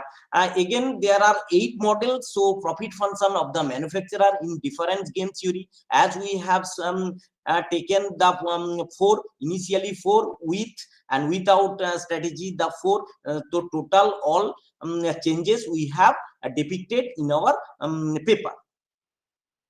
So this is the another gaming structure with strategic inventory for the 4 different games we have depicted. Optimum result of the without strategic inventory we have reported in our paper. So the main problem of this type of problem, we don't know where the optimal solution are exist. Although this research work we are doing all hypothetical data, so that's why the main problem is what is the exact value of the parameter. So that's why we are trying and we are finding where the solution set exists. So this is a difficult task. Last paper we are trying to develop these things, so that's why we did some sensitivity analysis by changing parameters by 10%, minus 10% to 20%, plus minus 10 to 20%, and we see the all changes of quantity discount, greening level. If we change all the parameters A, B, C, these are the fixed value. If we change, what should be the effect on retailer profit, manufacturer profit, and greening level, quantity discount, we have reported in all cases in our research paper. But due to the space constant, we have taken only one. Now what we did the first paper, this is our, we have started this journey last 2 years back by considering two period Stackelberg problem, the 8 scenarios, but now we able to find out the area which portion the optimum result lies, and there are total 8 Stackelberg problem we have solved. Finally, we have depicted everything that change in 3D graphs. Now, last paper, currently we have published the game theoretic analysis of 3-stage interconnected forward and reverse supply chain. Last paper we have published with the new concept with my new research student Monojit. We have published this paper. So what we did this paper, I will give the dynamic economic scenario of today ensure that industrial and environmental policies that contributes to generate supply chains are incorporated. In these investigations, we have considered and interconnected 3-stage forward and reverse supply chain, which provides the greening product to the green conscious market. The procurement of the raw materials is responsible for the first stage of the supply chain. The second manufacturing, remanufacturing process, and the third stage manufacturing product to the consumer. There is a supplier, there is only one supplier, only one manufacturer, and only one retailer. For the forward supply chain, we have considered new raw materials are used in this supply chain, and new products are manufactured and sold. There is also market for the remanufactured product, and in this market, the same retailer also sell the remanufactured product. There is only one collector and one remanufacturer, one retailer in the reverse supply chain. For the consumer, the collector collect huge product and process the sale remanufacturable one to the remanufacturer. If the raw materials supplied by the collector are not adequate to satisfy the demand, the remanufacturer and manufacturer used green manufacturing process. Two models, namely centralized and decentralized model, we have formulated. Finally, some sensitivity analysis we have present in the current paper with the help of 3D graph. This type of work we have did in my research group. For this purpose, here we have considered the demand function D equal to P minus BPJ plus D theta J. Already we have discussed all the name of the parameter. A is the common name market potential. B stand for the price sensitivity to the customer demand, and DI 1 and 2, if there are 1 stand for the forward and 2 stand for the backward calculation. So all symbol have their usual meanings, and pi stand for the total profit, and in the rest of the part R stand for retailer, M stand for manufacturer, RE stand for denotes the remanufacturer, A stand for supplier, C stand for collector, and total SC means total pi SC stand for the total profit in this supply chain we have considered. So for the forward case, we have calculated here the two decision variables, the P1 minus W1 into total demand plus a backward calculation P2 minus W into D2. That amount we have calculated. And for the retailer, similarly manufacturer, and we have calculated remanufacturer total profit for the forward and backward, and total supplier cost pi is here decision variable is S1, that means selling price of the supplier, and collector total profit of the collector S2 minus C2 we have calculated, and adding all these costs we have calculated the total profit of the supply chain. This is the simply mathematics. Then we have applied the closed form solution, means first order derivative equals to 0, and we have reported the all optimal values in this way. And here for the decentralized model, For the decentralized model, if we give the priority of the each retailer, manufacturer, and some supplier, collector, if we solve independently, then we have reported all results for the decentralized model. This is the results, optimum results we have calculated by hand. So this is the another optimum solution of all decision variables we have reported. So what findings we have received? So here we have shown that the manufacturer in the centralized solution is greater than or equal to is the decentralized solutions in all each and every decision variable we have reported. If we consider the centralized, if we distribute, if we give importance all the player or all the player, then our profit will be greater than that of if we consider do not. For this purpose, we know that the existence with coexistence. In this way, these are my findings in the centralized model. So we have concluded the centralized model. Here some sensitivity analysis we have made in our paper in this total entire supply chain model with the centralized and decentralized model we have reported. And greening level of the manufacturer and re-manufacturer in the centralized model and decentralized model we have reported with respect to the all parameters. And similarly, we have the selling price of the retailer for the manufacturer and products in the centralized and decentralized method we have reported. And to sales volume in the centralized and decentralized volume, the total Q of the total Q we have reported in our paper.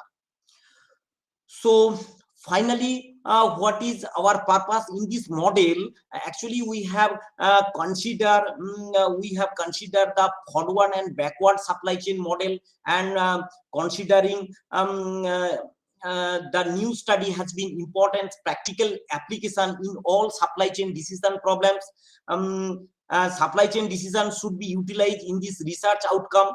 And in our next paper, what we are trying to do, to find the region of optimal solutions. And for further research work, we are trying to incorporate in the first one speaker I have some, they have considered some parameters are fuzzy. So in future research work, we will introduce some fuzzy and new concept in this domain of supply chain for the further research work. So already Professor Tormoy Shom has declared, I have a small group. Actually, we have studied with the blessing of Professor Maiti and Professor. Then I met Professor Boding Liu in Tsinghua University with the help with the good blessing of Professor Liu and Oscar Castillo. I visited Korea and Tsinghua University. And as I am working in a fully private college, we have a small, we have no research facility, but we have a few students, those who are working, and some foreign co-authors. Recently, we are working with Professor Peter Dostels, Zuzana Zenkova, and G.K. Park. We have a small research team, and currently we have published one book in Springer also. And thank you very much. So for giving me this opportunity. So this is our new domain of research. Already Professor T. Som has declared that we are most of the working in subcomputing. So to cover everything in this, I select this my new topic. Only one thing I can share. Education is not only learning of facts; it is a training. So we want to train. So please keep learning. Thank you.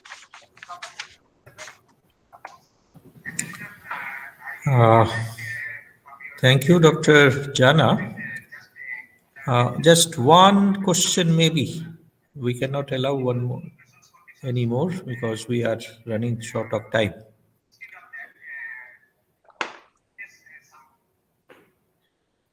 If there is no question, let me thank Dr. Jana again.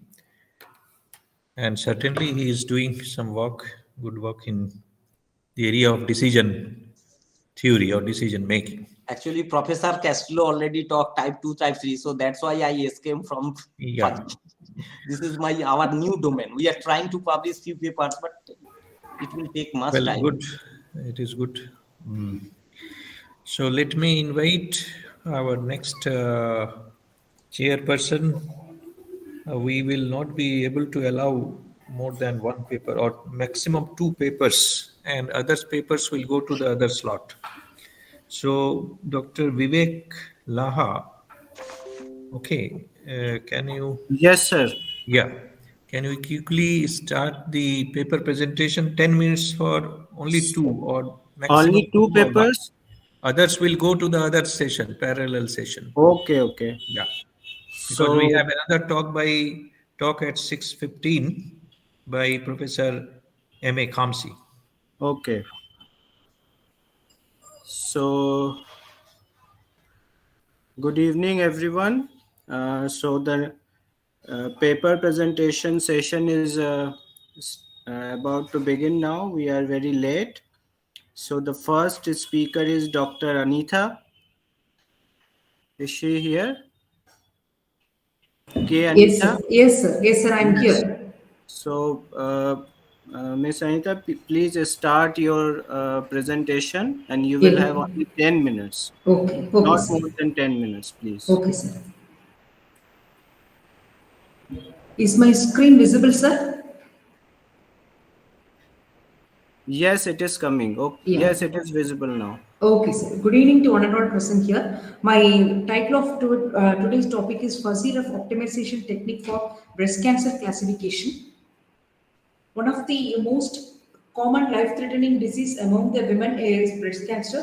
Age factor, consumption of alcohol, hormonal imbalance or main causes for this particular disease. It can be diagnosed through self-examination, mammography, ultrasonography and thermography testing.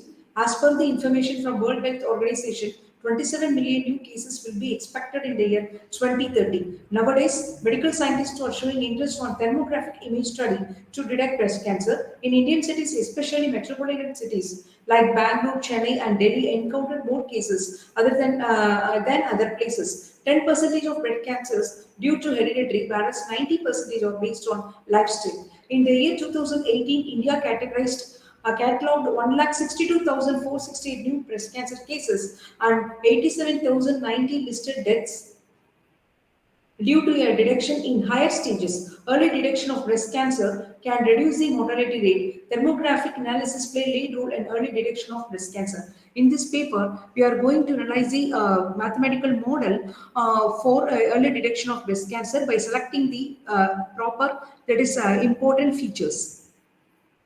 So, feature extraction is a process of identifying most valuable feature from the whole data set. Removal of this feature will affect the quality of data. So many mathematicians have proposed many mathematical models. Out of these several models, we are taking a rough set based feature selection model. So the main advantage of this theory was originally introduced by Zedzela Powak in early of 1982 by his representative publications in theoretical aspects of reasoning about data. The main advantage of this theory is it does not require additional parameters other than the supply data.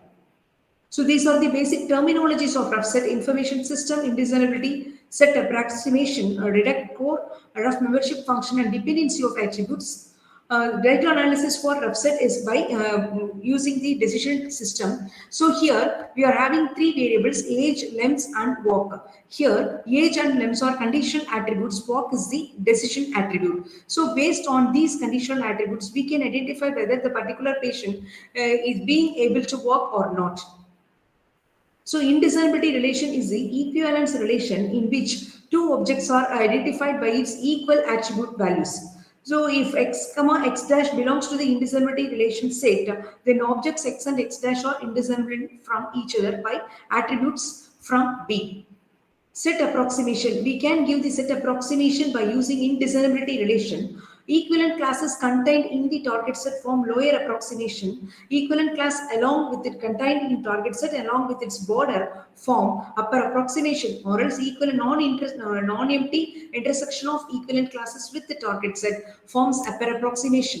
So from these two set approximation, we can extend the concepts of the particular set. Boundary region, which is the difference between lower and upper approximation. If the boundary region is empty, we call it as the target set is the ordinary classical crisp set. Otherwise, it is rough set. So negative region is framed by the difference between the universal set and upper approximation. Union of all lower approximation creates positive region.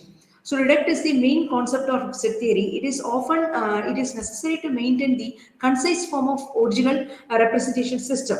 For example, we need minimal representation for all the data. Reduct is the minimal representation for the information system by using these properties. That is, this is the basic mathematical definition for reduct. Indissimilarity of, that is, subset B contained in A of attribute is a reduct of A when indissimilarity of A and B are same. Indissimilarity relation A and B are same, and B is a minimal set of attribute which satisfies the property 1. If reduct represent the important points in the information system, intersection of all reducts form core. So hybridization, so based on the, this is the basic concept of rough set which I am explained here, preliminary part. So next time we are going to do, that is, we are merging hybridization technique. That is, hybridization technique is the combination combining two or more than two optimization technique into a single system. Classical rough set deals the attribute with a certain values, but in some data having attribute with fuzzy values. So they are called hybrid attributes. Hybridization, we are taking hybridization of rough set with fuzzy sets. So by using the fuzzy similarity relation. So based on this fuzzy similarity relation, fuzzy lower and upper approximation has been explained, depreciated here. So this is our proposed one. Let T be the target set. Fuzzy rough approximation have been calculated for the target set using the above definition. Then the similarity measure beta is calculated by using the following axioms. The attribute with the maximum similarity has to be removed. The following flowchart illustrates the procedure for the proposed method. So first input thermographic image, remove the irrelevant features by using V comma evaluator, and then convert image into the data table with proper attributes. Implement fuzzy rough attribute reduction based on the similarity measure. After that, the rules have been generated, and based on the decision rules, identify the optimal feature to identify the cancerous cell. So this is the input thermographic image. Noise removal is being done through V comma evaluator. So this is the RGB image diagram, and after that, surface plot for the selected region of the breast cancer image. So the selected portions, we are identifying 30 conditional attributes. The 30 conditional attributes are, so here I have been quoted, that is, here I have quoted a few ones. That is the radius mean of the tissue, texture mean, perimeter mean, fractal dim. In that way, we are depositing the variables, conditional attributes.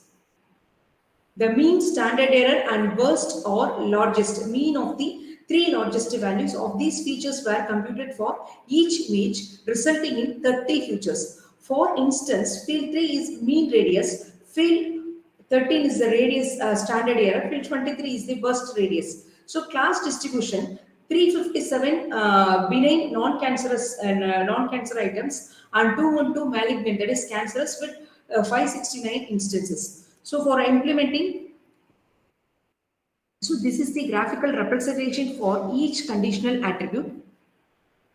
So while implementing this data set into the VCA classifier tool, several rules have been framed. More than 35 rules have been, deterministic rules have been framed. Here I have quoted only one rule. So based on these decision rules, this is the confusion matrix result. So by using these decision rules, reducts have been generated. So the selected number of attributes are 6 out of 30 conditional attributes. These attributes are most important attributes. Smooth mean, factoral dimension mean, that is, they are the size of the tissue. So hence these 3 attributes identify whether the tumor is a benign or malignant in the early stage. So this is my work.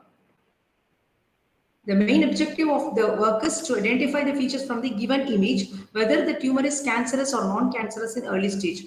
Early detection of breast cancer will minimize the mortality rate. Fuzzy rough attribute reduction brings the optimal technique for this process. Thank you, Ms. Anita, for completing your presentation on time. Yes, We sir. can have one question for Yes, this. sir. Do we have any questions? Okay, can you please explain what are the advantage of this rough sets over crisp sets in your work? Yes, sir. Yes, sir. So, ordinary classical set only deals with the exact values only, sir. But rough Okay. set, we can identify the feature along the border Okay. in uncertainty case as well as certain cases. So different types of uncertainties can be handled with this Yes, sir. use of Exactly, rough. sir. Yes, sir. Okay. Okay. Thank you for this nice presentation. Thank you, sir. Our next speaker is Sudipta Mishra. Yes, sir. Okay. Sudipta. Okay. Sudipta, you can start your presentation now.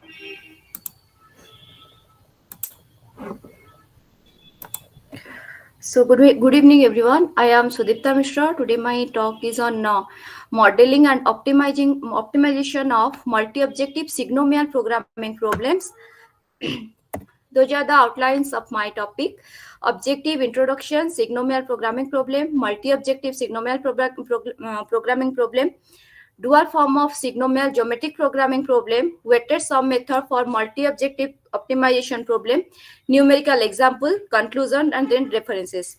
First of all, nowadays signomial programming problem is a challenging subject for many researchers. Although there are many many research work on single objective signomial programming problem, but there is not a single work on multi-objective signomial programming problem.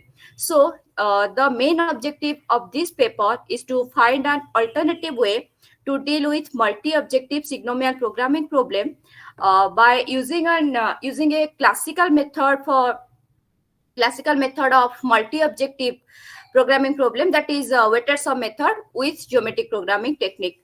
So we all know about optimization and what is optimization and multi-objective optimization. So optimization is a process to find the best solution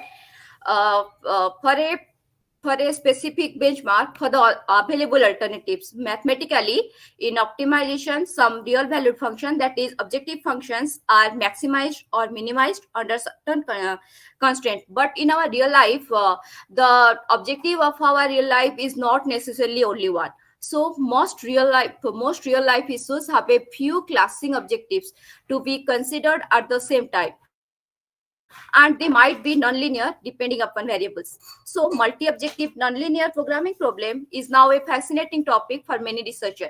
In multi-objective optimization programming problem, a set of optimal solutions are found instead of a single one. Those optimal solutions are known as Pareto optimal solution.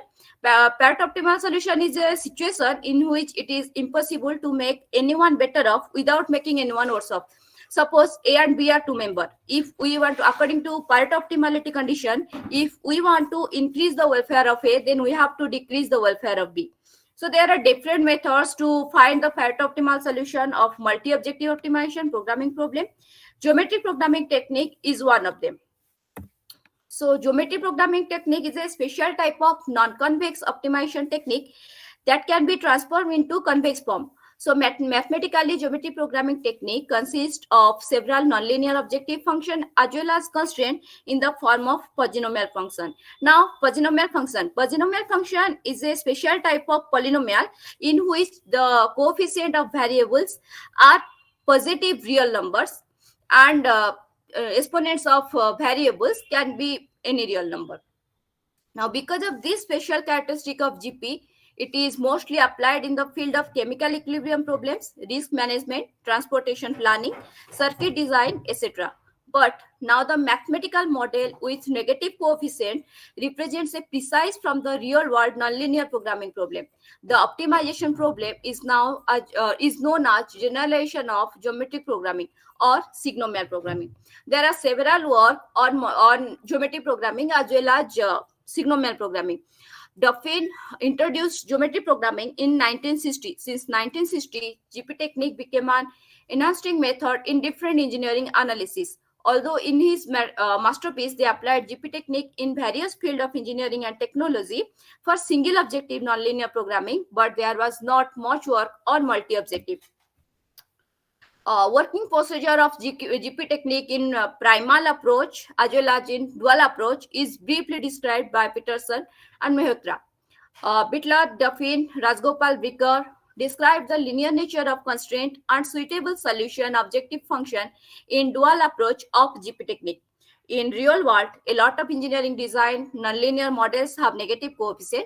Those are signomial terms, which are discovered by Duffin in 1976.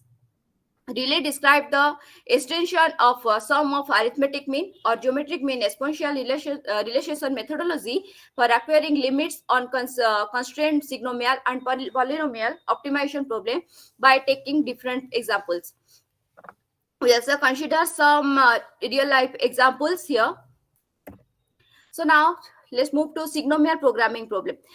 We have already discussed about the polynomial. It is a function where all the coefficients are positive real number and the exponents are real numbers. So this is an example where 2 square plus 3y to the power minus 2. Here 2 and 3, that the coefficient of variables are positive, so it is a polynomial.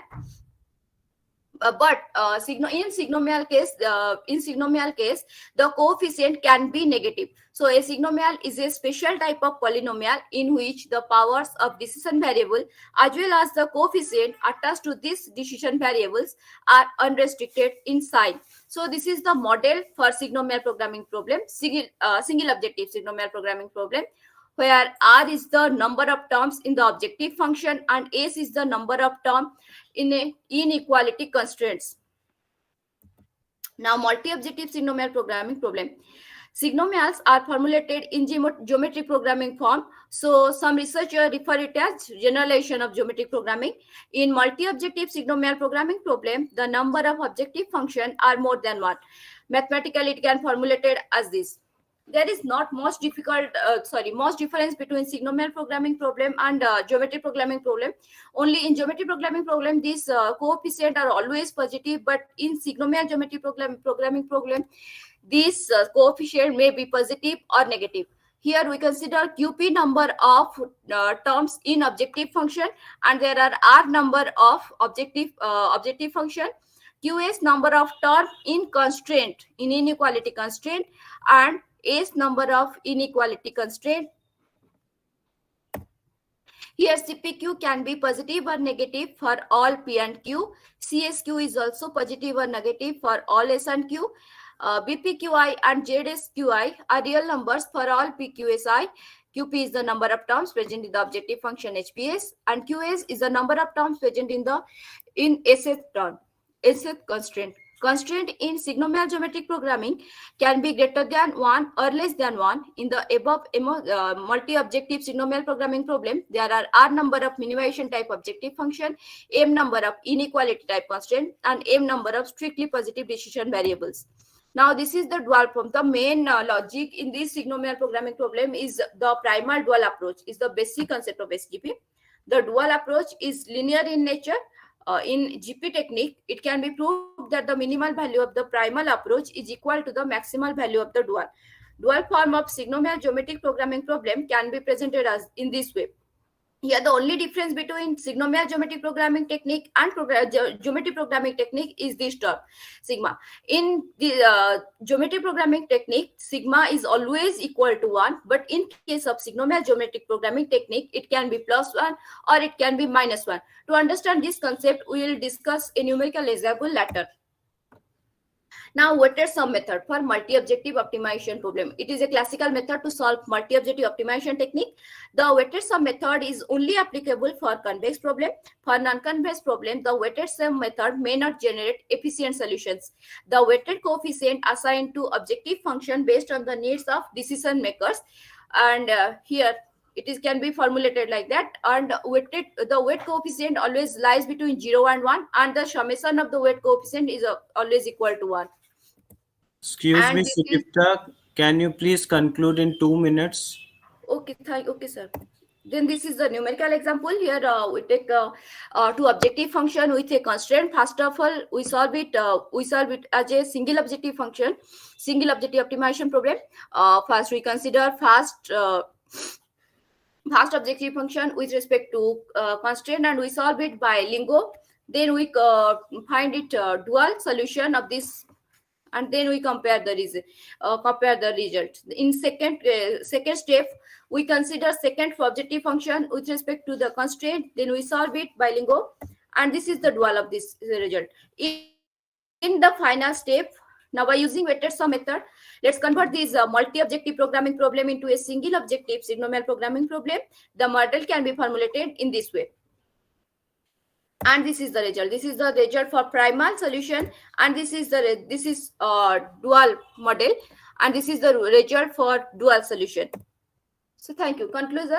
In this work, for the first time, we have presented a method for global optimization of multi-objective sigmoidal geometric programming problem using the weighted sum method. One of the test problem has been applied to show the superiority of proposed method in the literature. In the considered problem, we found how a nonlinear problem can be reduced to a linear problem using sigmoidal geometric programming. The conclusion shows the result is not as per with geometric programming, but somehow the primal dual relation in the problem is satisfied up to certain stage.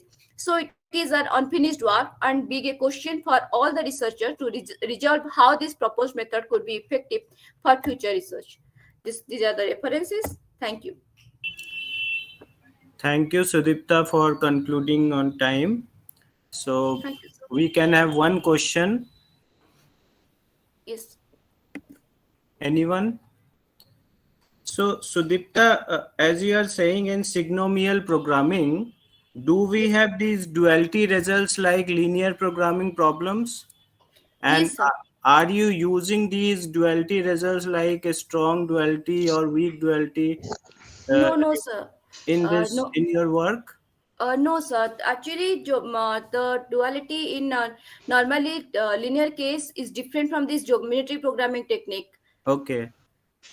So you are just using this dual model, but you are not using duality results to find your outcomes. Yes, sir. Okay. Thank you, Sudipta, for a nice talk. So now we are running short of time. So the remaining speakers, Bethu, Shrikant, and Yes. Dimitri Vaknil may join the other session B, because we will have a keynote talk here. So both of you, please join session B. So let me thank Dr. Vivek Laha for Thank you, sir. sharing the two paper presentations. And certainly, since we are running little late, and the keynote talk is much more important as well than paper presentation that can be done in other parallel session. So I'm really thankful to Professor Khamsi, who has accepted our invitation again to continue his talk. The remaining part he will finish and he will deliver here. And one of us are actually interested to listen to him. So I hand over this chair to Professor Sahu to chair the talk keynote speech of Professor Khamsi. Please, Professor Sahu. Thank you, Professor Som. And really, it is a nice opportunity to hear again to Professor Khamsi for his nice talk. And we hope that audience will get some new and some more ideas from his talk. So without the introduction, now I invite Professor Khamsi for delivering his talk. Professor Khamsi, please. Hi, everyone. What is Kamar? Kamar is not here. Ansari, what is he? Oh, I'm going to send him a nasty email. Okay, so let me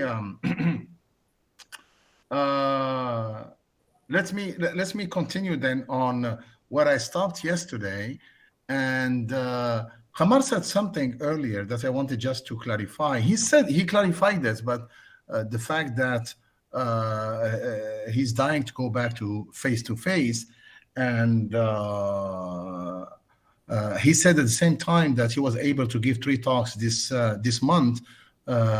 He would have never given these 3 talks if it were face-to-face. So yes, there is the social cultural exchange that is the case that happens when we are in face-to-face. If I go to India, there will be a lot of exchanges from a cultural point of view than by doing this online. So there is no doubt about it. There is always something that you are going to pay, and there is some advantages. And I'm sorry to say that it has been a wonderful meeting, 3 days, wonderful 3 days, well organized, with these papers, presentations, and so on and so forth. So you have the youngest, the seniors, etc., etc.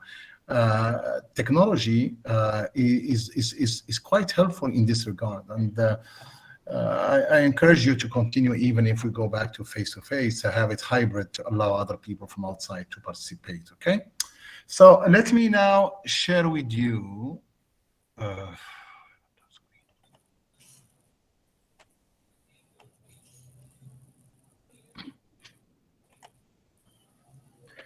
And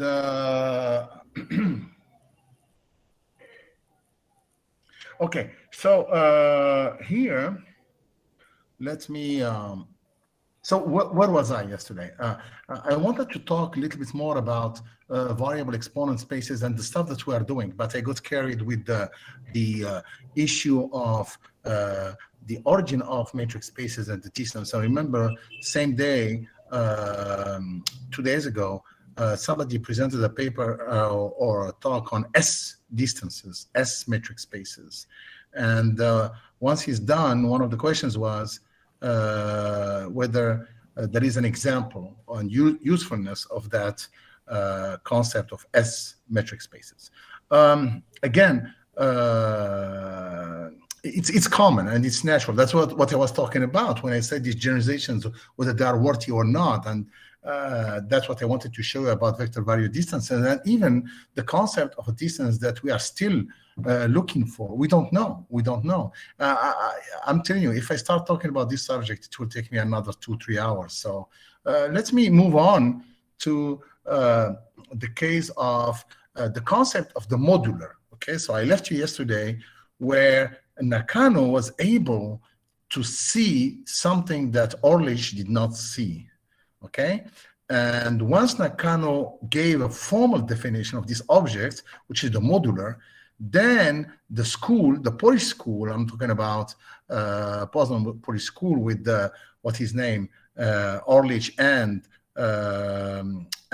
Mushilak, they developed it. There is a book, in fact, on modular vector spaces as well by Mushilak, by oh, come on. Come on, is here. Man, I was about to send you a nasty email, my friend, a nasty email. Anyway, so keep in mind that the concept of modular, which unfortunately many people do not pay attention to, is a natural extension of what is a norm, okay? And that's what I wanted to present to you, in my first talk. So now, because my talk is about these geometric properties, let me go back and take you to the definition of what is uniform convexity. And I want to apologize because somebody was asking me after I was done about why do we use the word convexity? And they said something, if you go back to recording, that is not correct. I used the word smoothness, but in fact, smoothness is something totally different, okay, in terms of differentiability of the norm, etc., etc. But what I meant is not uniform smoothness. I meant rotound. In other words, what we call uniformly rotound spaces. They use round. You see what I mean? That's what I wanted to say. Some people do not use the word uniform convexity. They use uniformly rotund Banach spaces. So I'm sorry, I said the word smooth, and that's a different concept altogether. And as I said in my talk, by the way, that the dual of a uniformly convex Banach space is uniformly smooth Banach space. But anyway, so it's uniformly rotund Banach space. So here is the definition. And I did explain what it means. It means that the middle point is inside the sphere, but is inside the sphere in a uniformly fashion, okay? As long as X and Y are far apart with a control over the distance between the two of them, then the middle point is inside, away from the sphere. Okay. And this concept goes back to 1936 by Clarkson. Okay, he's the one who gave this formal definition. And the only example for Clarkson was Hilbert, capital LP and small LP. Okay, these are the examples because of the inequalities I told you about. This inequality is just because it's simple for P bigger than 2, and it's really beautiful. And if you go back to, I was talking to Kamar this morning about manifold, Hadamard manifolds with the negative curvatures. They have some inequality like this with P equals 2, of course, where it becomes like a characterization of this Hadamard manifolds with negative curvatures, cut zero spaces. Okay, anyway, so it's a beautiful inequality, okay?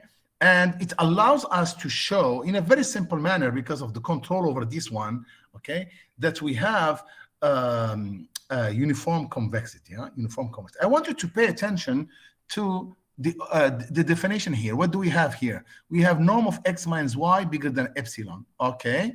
And here, what's going to happen to us? We're going to have norm of X minus Y. It will involve this term, but the 2 will come out, yeah? The 2 to the power P will come out. And that's why you have epsilon to the power P over 2 to the power P, okay? But keep in mind, once I make P a variable, the exponent variable, the 2 to the power P, if P goes to infinity, this term will go to 0. And then we are in trouble. And that's why when the P's, when they change in the variable exponent case, when they change and it goes to infinity, you're in trouble.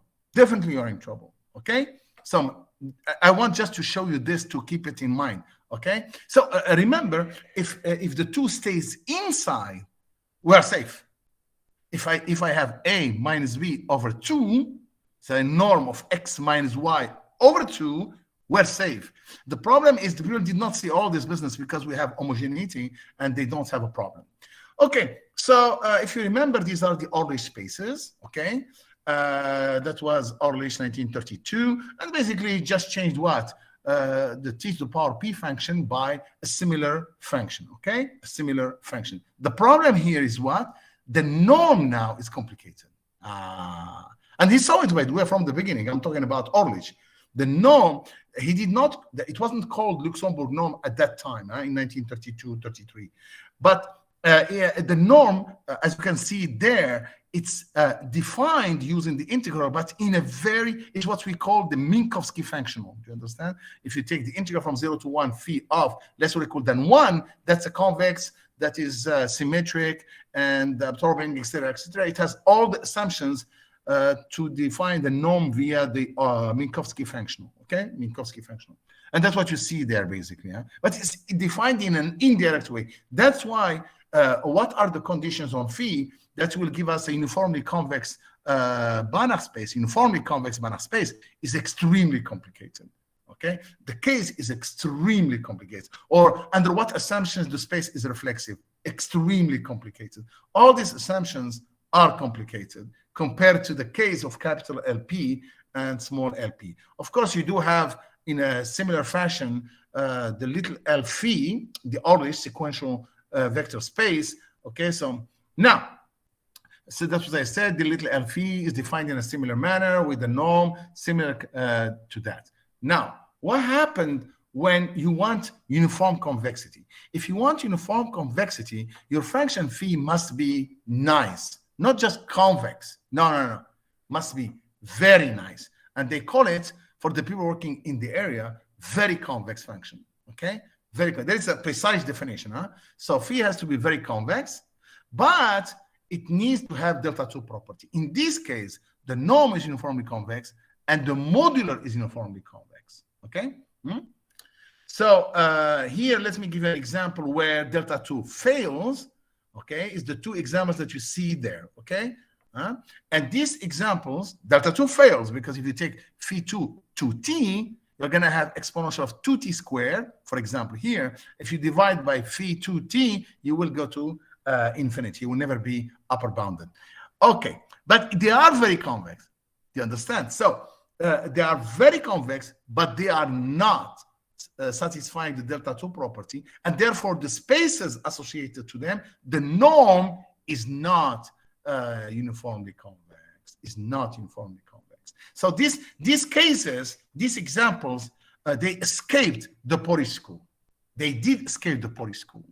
So when I met, well, I'll show it to you in a second. So here we have the definition I told you about Nakano, who saw this object. I'm talking about the modular, okay, and the concept that you have right here with the assumptions, okay. And as I told you, what are the assumptions that are failing us is the triangular inequality that we don't have, as well as the homogeneity that we don't have. These two are terrible, okay? So you have to work, like, for example, you will be amazed when we talk about modular Cauchy and modular convergent, which I will show you. In other words, a modular topology that was defined, by the way, by Nakano. He knew about this, huh? In a similar fashion that you have the norm coming at the distance and the topology generated by the distance and by the norm. If you look at the modular, we have a similar approach to define a topology from the modular, okay? But you see, because you don't have the triangle inequality, you cannot now compare Cauchy with convergence like we do in the case of what? In the case of the distance, because of the triangle inequality. Number one. Number two, you have to be careful about uniqueness of the limit, okay? So all this is quite tricky. Then you're like working on X. You have to be careful. Basically, you have to be careful, okay? Some stuff are true, like the uniqueness, for example, of the limit. But what I'm trying to say is that you have to be careful because you don't have the triangle inequality. Okay. Now, the modular on a vector space, according to Nakano, you have a vector space, modular vector space X row, and on that X row, you have a norm, okay? So you do have, of course, a vector space X, row is defined on X, but the norm is defined on X row, okay? And not necessarily, by the way, complete, not necessarily complete, okay? So you need to have delta 2. If you have delta 2, it makes your life a lot easier. And there are variant definitions of delta 2, okay? This is for the modular, of course. And now, Nakano gave this definition. Slightly different with R, okay? He took R equal 1. He was mimicking what? The original definition I gave you about the uniform convexity. Anyway, it's not really a big deal, to be honest with you. Quickly, you can see that the R is necessary and you cannot miss it. So you have this definition of modular uniform convexity, which mimic the case of the norm, okay? To the best of my understanding, I mean, I don't want to tell you what was in Nakano's mind. This definition is bad, okay? Why? Because you cannot trust the norm. You see, if you are going to work with concept that's coming from the norm or from a distance, and you want to do them for some abstract structures, you have to be careful about this, okay? Because sometimes there are things that can, play tricks on you. So, for example, here, the row of x minus y is coming from the norm of x minus y. But in all concrete examples, it's not the norm of x minus y that shows up. It's the norm of x minus y over 2. But because of the homogeneity of the norm, then it disappears. We don't see it. Okay, so anyway, so he gave this definition, okay? And here we have some, of course, beautiful results, especially the LPN, the variable exponent sequence spaces, that he did, by the way, himself. But anyway, so let's continue. This is what I was explaining to you. If you look at the inequality I showed you at the beginning, if I want to write it for phi of t equals t to the power p, it becomes like this, the way you see it, guys, okay? And as you can see, the 2 is inside. So now, of course, it gives us this now, okay? But because the row of 1/2 x minus y will not give us 1/2 row of x minus y, so we have to keep the 1/2 inside. And that is exactly the point I shared with Kozlovsky and Chen Shutao. You see it? So here, this idea, this simple idea, was amazing, and I will show you now in a second why. And this is exactly what I was talking to Chen Shutao and Kozlovsky Wojtek in that 1988. We met in 1988. Paper appeared in 1991. It was in 1988 that we saw this. And again, as I told you, if you're looking for this guy, his name is Shutao Chen, C-H-E-N. But I'm still puzzled why we didn't see it. So you see, we came up with a new definition, and now we have rho of x minus y over 2. Okay, so it's slightly different from the one that Nakano gave. Okay, good. So now we called it UC2 because of the 2 that you see there. Okay, fine. So now what happened? If you are UC, then you are UC2. Why? Because rho is convex, and the rho of 1/2 x minus y is going to be less or equal than 1/2 rho of x minus y. Okay, so rho of x minus y will be bigger than 2 times r epsilon. I'm talking about here. You see, rho of x minus y will be bigger than 2 times epsilon times r. Okay, so that's why you have this inequality here between the 2 of them. If this one is positive, this one will be positive. So if you are uniformly convex in the sense of Nakano, okay, you are uniformly convex in this new sense. Okay, so what happens if you take delta 2? When you take delta 2 off, then the converse may not be true. The converse may not be true, okay? You may be UC2, but you may not be UC. Okay, if you have delta 2, then the answer is yes. Yeah, they are equivalent. And that's why here we have the example exponential t squared minus 1, and we show that in this paper with Chen Shutao and Wojtek that we do have UC2, but we don't have UC. That is the point. So we were able to catch a new class when delta 2 fails.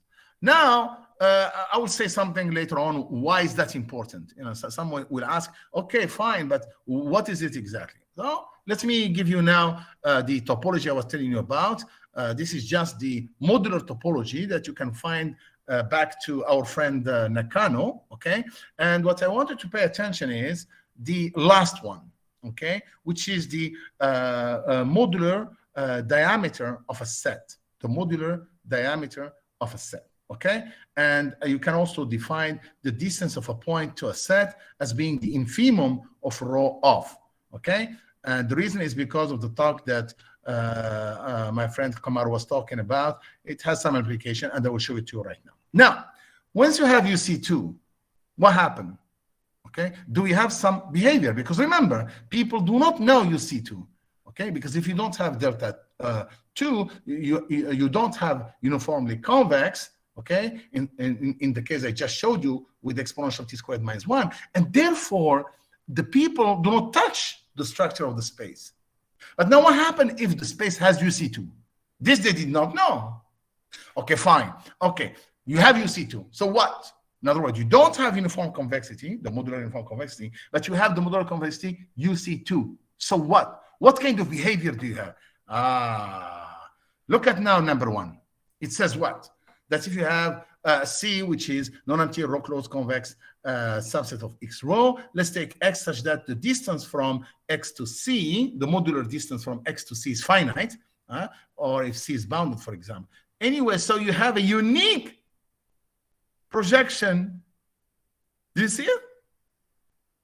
The infimum is rich, and you have 1 point. The uniqueness. This is unheard of if you are looking at in the absence of uniform convexity. Okay, great. So in other words, C is rho proximity null. Okay, and now look at this property. This property is important. What does it say? Property R. What does it say? It says that basically you have some kind of weak compactness.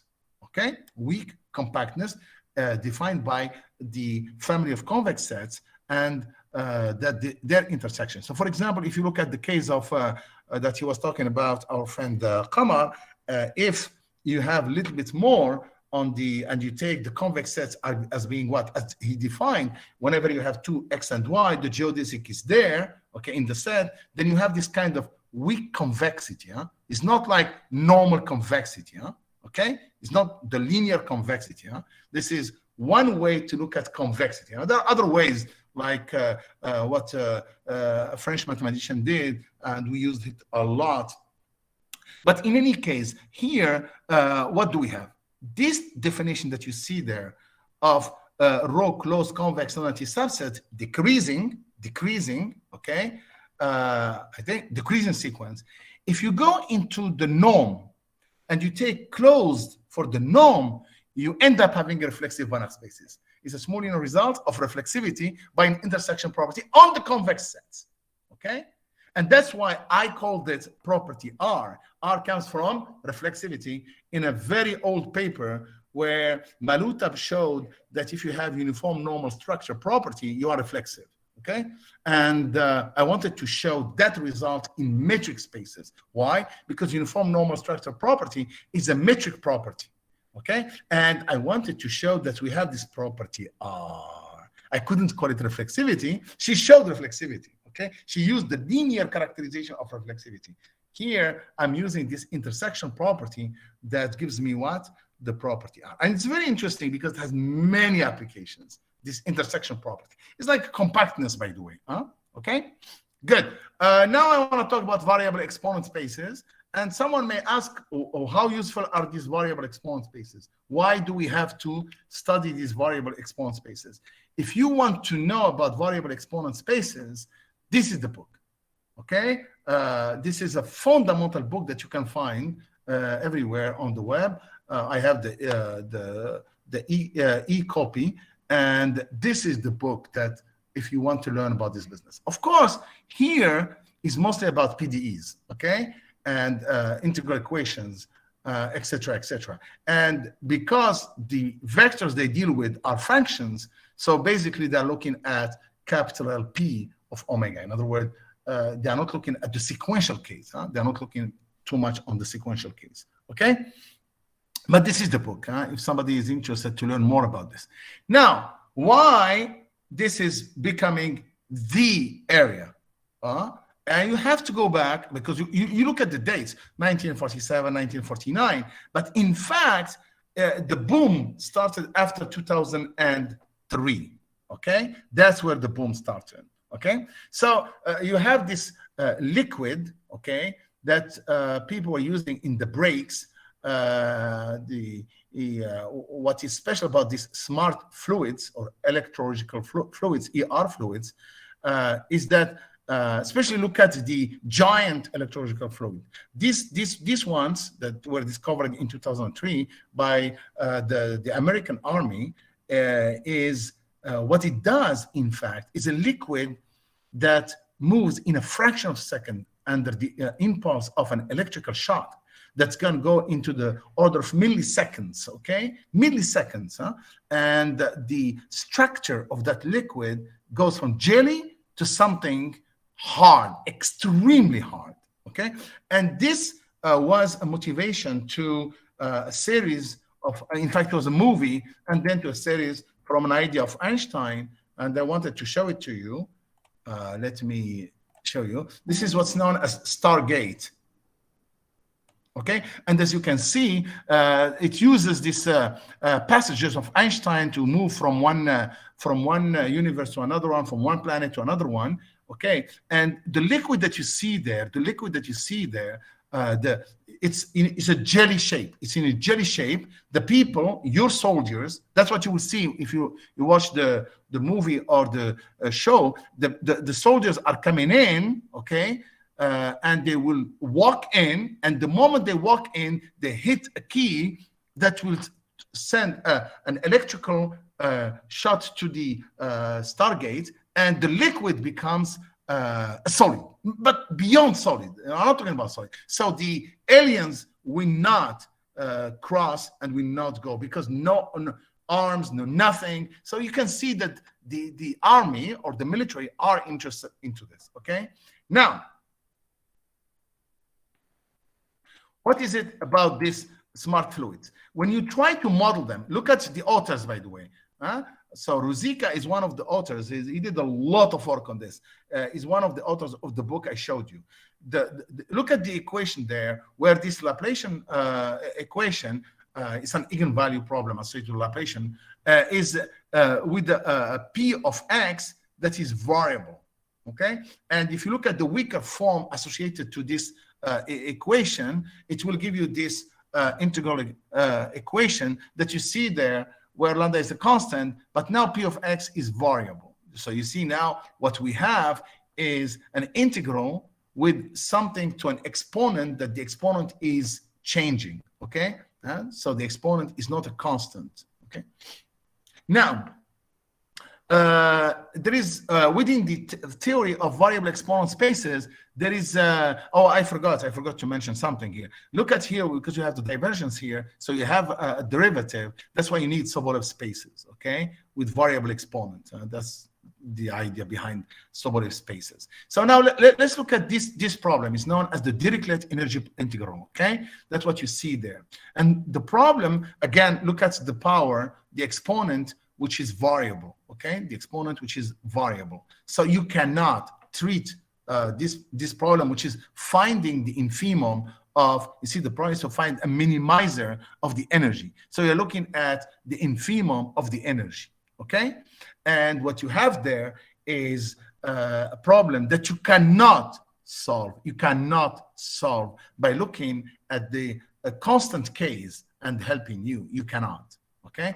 But I wanted to show you something here, because I talked about it with some of my friends, and we're still looking into this problem with a friend of mine who worked a lot on this. Kamar knows him very well, Osvaldo Mendez. And what I wanted to look at here is that this is like the modular, okay? The modular of the gradient of u of x, yeah? And we're looking at the infimum of the modular. And basically, what you're looking for is the distance, the modular distance of 0 to a certain set. Okay, that's what it is, because you are looking at the infimum for certain function u such that. Okay, so here what we want is to be able to say, like the problem I showed you with UC2, that you have an infimum and its unit, which is the distance from 0 to that set. This point here still not used, and I didn't have time to go to it, to be honest with you. Okay, so here is the example again. LP, I talked about it last time. So we have this space, which was extensively studied by Nakano, and of course in 1971 by Sandari-san and Waterman Bauer. They looked at the structure and some of the properties of this little LP. Okay, like when do we have reflexivity? When do we have uniform convexity? According to Nakano, according to Nakano, in the definition that he gave. So both Sandera-san and Nakano, they found that you have that kind of uniform convexity if these two numbers are away from 1 and infinity. Okay, so that's what you see here. This was known to Sandera-san as well as our friend Nakano. Okay, now where am I? Now let's go here and let's look now the case where delta 2 is not there, which means that P plus, in the case of little LP, I'll be only talking about little LP, but believe me, we have similar conclusion for capital LP, okay? We do have it. Well, let me just explain to you what happened with little LP, okay? So when do we have, let me take you back. When do we have that delta 2 fails? When? Well, so let's look at rho. Rho is gonna be this one without the lambda. Rho of xn is this one that you see here. If you take rho of 2x, you are going to have 2 to the power what? P of n. So if P of n is unbounded, the rho of 2x may become infinite, even if rho of x is finite. In fact, we can show that you don't have delta 2 if and only if the P plus, you see it, is infinite. So when P plus is infinity, then everything goes bad. Okay, so that was the first thing we did. We looked at the case where P plus can be equal to infinity, but P minus is away from 1. So remember, P plus can be equal to infinity, therefore we don't have delta 2, okay? But P minus is bigger than 1. Okay, so here, what do we have? So here we show, if you have this, look what happened. You have these convex, which are proximal. Okay, that's what I was telling you. In other words, you have that infimum. And you have property this is interesting. So this people did not see, because if you look at here in this paper by Waterman, Barber, and Ratti, you do have this kind of reflexivity and summability when P plus is finite. So when P plus is finite, the two topologies, the norm from the Luxembourg topology and the modular topology, they coincide, okay? And then, of course, if you have the delta 2, if you have reflexivity, then you have this property R I told you about, because I'm saying R for modular convex sets, modular closed, but in fact, they become norm closed if you have delta 2. So they are all connected. So when delta 2 fails, we're in trouble. We really are in trouble. Okay, so here, now let me show you what happened when the infimum of P of n equals to 1. So now here, the infimum bigger than 1. Then we have these properties. And of course, we do have the fixed point property. I'm talking about Kirk's fixed point theorem, etc., etc. So I didn't show you all this, but we have all the theory that we started to build. Okay, but what happened when P minus is equal to 1? When P minus is equal to 1, then it depends equal to 1 what? What do we mean by equal to 1? So it's something I worked on with Osvaldo, and look at this. This is a definition that was introduced by Garkavi. It's called uniform convexity in certain direction, or in every direction. Okay, it's just definition is weaker than uniform convexity, the normal uniform convexity. Okay, just for the sake of guys, the first paper I read in my mathematical career was a paper by Zisler, who worked on renorming spaces to make them uniformly convex in every direction. Yeah, and this uniform convexity in every direction implies the normal structure property, which in turn implies the fixed point property for non-expansive mapping. So just to show you that the background is very helpful to know, okay? So here it is. So as I told you, this is a concept that was introduced by Garkavi, okay? And now we have this. So we have strict convexity, we have uniform convexity in every direction, and we have uniform convexity. That's it. Okay? So here, what happened when the infimum of P of n is equal to 1? We looked at this case. Then look now this property. This property, if you are asking what is A and O, that's Amin and Osvaldo. Okay? And we looked at the case when P of n is equal to 1. We allowed 1 to be equal to 1. We allowed 1 P of n to be equal to 1. So we say here, the condition holds if you have at most 1 element. So only 1 P is equal to 1. If you have 2, then you have R2 with the norm 1 and everything fails, okay? But if you have only 1, okay, which means you have R, okay, with the absolute value, okay? Inside, of course, inside. So here, so if you have this condition, so P minus is equal to 1. You can make it equal to 1. Look at the PNs, they go down to 1, then the infimum is 1. And you can even allow one of them to be equal to 1. Therefore, the infimum is equal to 1. Okay? So remember, as I told you before, P minus equal to 1. P minus equal to 1 P plus equal to infinity, P minus equal to 1, P plus equal to infinity, people did not touch this. They really took their hands off. They worked only in that book I showed you about variable exponent spaces. They only work with P minus bigger than 1, away from 1, and P plus away from plus infinity, because of some embeddings and so on and so forth. Okay? But the other case, the people were completely, so when Osvaldo went to a conference on variable exponent spaces and he started talking about this, everybody was shocked, because they never thought that something good can happen in these extreme cases, Okay, so here we are. So if P satisfies the AO property, then we are uniformly convex in every direction, and we are strictly convex. Let me just say something, that the uniform convexity in every direction implies strict convexity in the modular sense as well as in the norm, well known. So that's not a problem. And if you fail, if you have more than 2 elements equal to 1, then you have little L1 R2 with the norm 1. And that's it. Both of them fails. You are not, because remember, the unit ball of little L1 R2 with the norm 1 is not strictly convex. Okay? So here, what happened in this case, when you have this AO property or AO condition, then everything is equivalent. That's amazing. In other words, strict convexity and uniform convexity in every direction are equivalent. That's amazing. Yeah, that is truly amazing. Okay? Okay, so now let's go here. What happened? Let's see, be a non-empty row closed row convex bounded convex subset of LP. Assume that C satisfies the property R, and this can be a non-empty convex subset, then K is row proximal. Okay?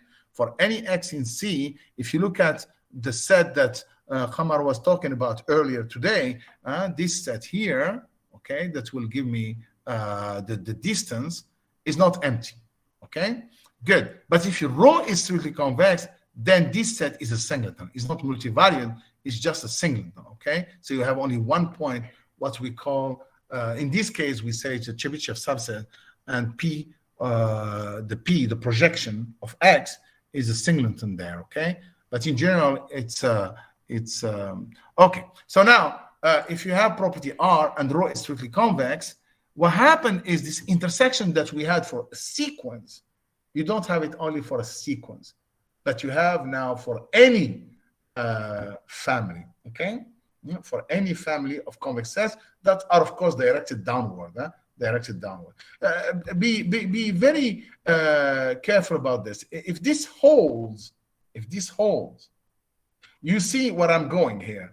If you have strict convexity and you have a map that is non-expansive in the modular sense, the set of fixed point will be convex, row closed. Okay, convex, row closed. If the domain is bounded or row bounded, then the fixed point set will be row bounded. And if you have this property, okay, property 2, then you can show that any commutative family of non-expansive mapping, they have a common fixed point. And how do I show that they have a common fixed point? By looking at an intersection of their fixed point sets. You see now the idea? So this result is really has some major implications. Okay, so here, where are we now? So here, assume C has property R and row is uniform convex in every direction. It's going to be, of course, strictly convex. Then you have this result. No, I'm sorry. Here is given in terms of a modular. So I'm giving you these properties are valid in a modular vector spaces. Okay. And now what I was talking about, let's take T from a set C to C, and we say that it's row non-expansive if you satisfy this. Here, if you're reading about this business in the literature, you will find out that some people, they start to put numbers here and here inside row, okay? Good. And what happens when you put these numbers, you end up having the non-expansive behavior for the norm. You see now? So if you have if you throw a number here, some numbers here, they do it so the map T will be non-expansive with respect to the Luxembourg norm, or a contraction with respect to the Luxembourg norm, so they can use the classical Banach contraction principle or the classical fixed point theorems for non-expansive mappings. Okay, but here with Kozlowski in 1988, with Shimon and Kozlowski, we initiated this area where we wanted to look at something that's easy to verify on the integral. Because remember, if you look at the module in the case of ordered spaces, but also in modular function spaces, rho is defined by an integral. So I can check if my map T is simple, is non-expansive with respect to that integral. Okay, and with Mustafa Bashar, we looked at some integral equations where, again, it's easier to work with what? With the integral than to work with the norms, because they are very defined in an indirect way. Okay. Okay, so where am I now? So here we have the infimum of P of n bigger than 1. The infimum of P of n bigger than 1. And if you remember, then what do we have? We have property R. We have the uniform convexity UC2. I'm talking about LPN here. So you have everything is there. And now you have this condition that assume that I'm talking about if we don't have the infimum of P of n bigger than 1. If P minus is equal to 1, we allow P minus to be equal to 1 now. We have the Kirk fixed point theorem and all this stuff from UC2. But what happened when the infimum is equal to 1? Okay, that's what I meant. Does not require that infimum P minus equal to bigger than 1. So what happened when P minus is bigger than is equal to 1? In this case, we need AO. So we allow only one P of n to be equal to 1 at most. Okay, at most. So remember, the infimum can be equal to 1, but they are all bigger than 1. I mean, like 1 plus 1 over n, for example. If I take P of n equal 1 plus 1 over n, they will all be bigger than 1, but the limit is equal to 1, and therefore the infimum is equal to 1. Okay? So the AO condition will be satisfied because there is no n for which P of n is equal to 1.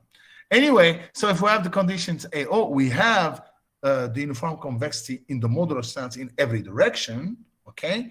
And now we are able to show what? Kirk fixed point theorem, because we have property R, okay? And we have the normal structure in the modular sense, and we can show that any Rho expansive mapping, you have a fixed point, okay? Good. And as I told you, because of that idea that it's any family, the intersection, the property R can be extended not only to a sequence of convex sets, but to a family of convex sets, okay? Then you have here, this result can be extended to a common fixed point for a commutative family, for a commutative family. So now, what happened to capital LP? All the results I showed you, are in fact extended to capital LP, okay?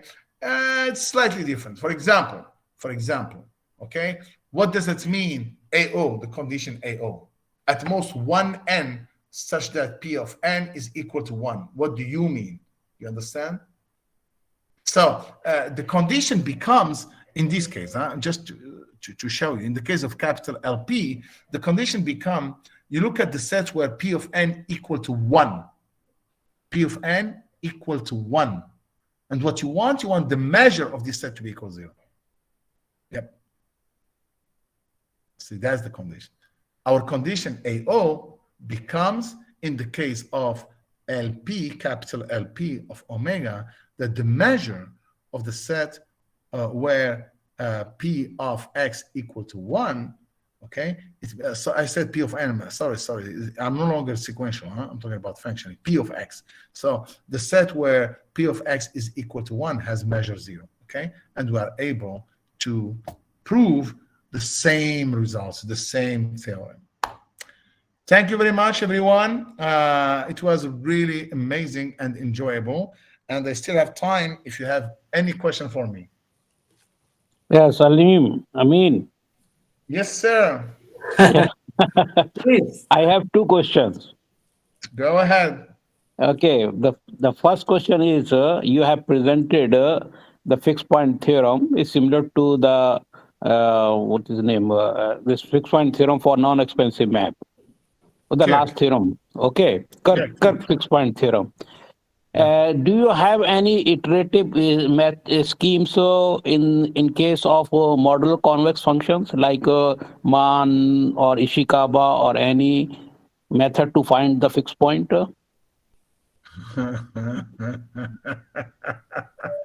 Do I have to answer? Yes.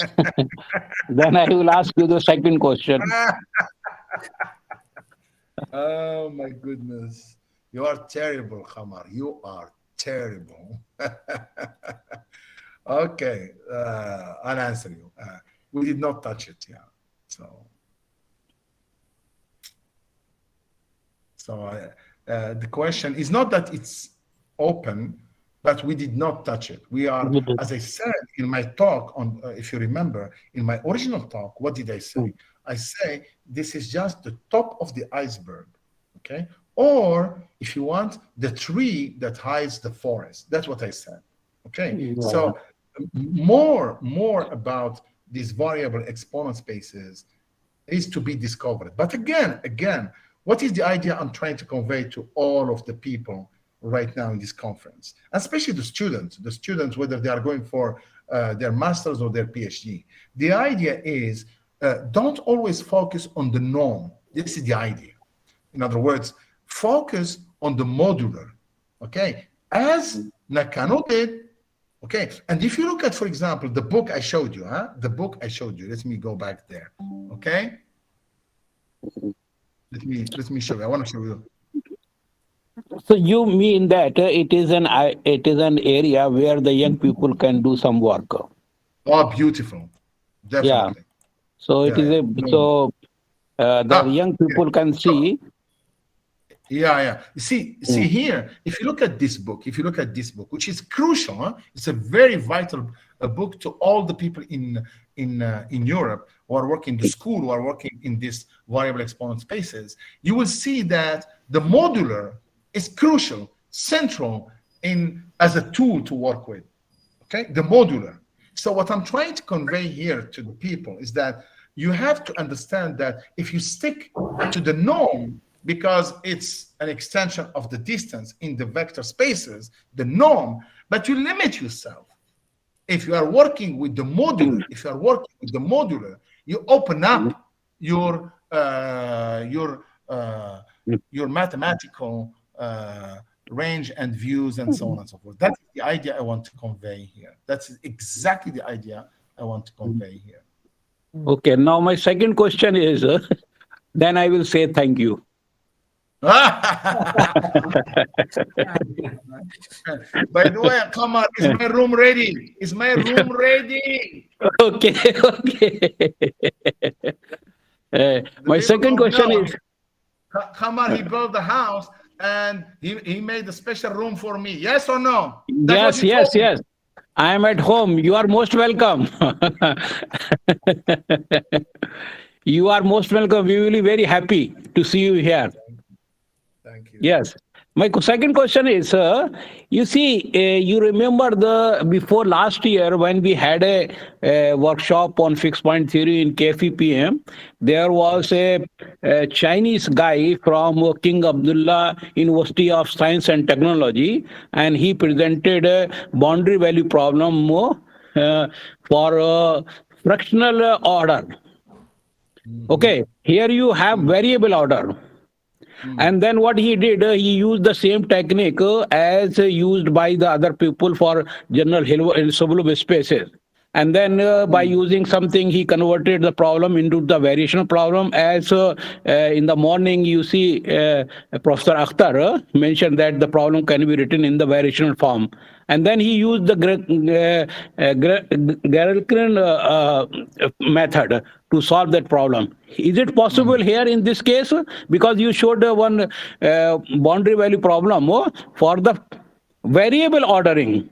So is it possible to write this boundary value problem in the form of a variational problem? Okay, so let me first, your question has two things into the same question, okay? Let me go to the first case.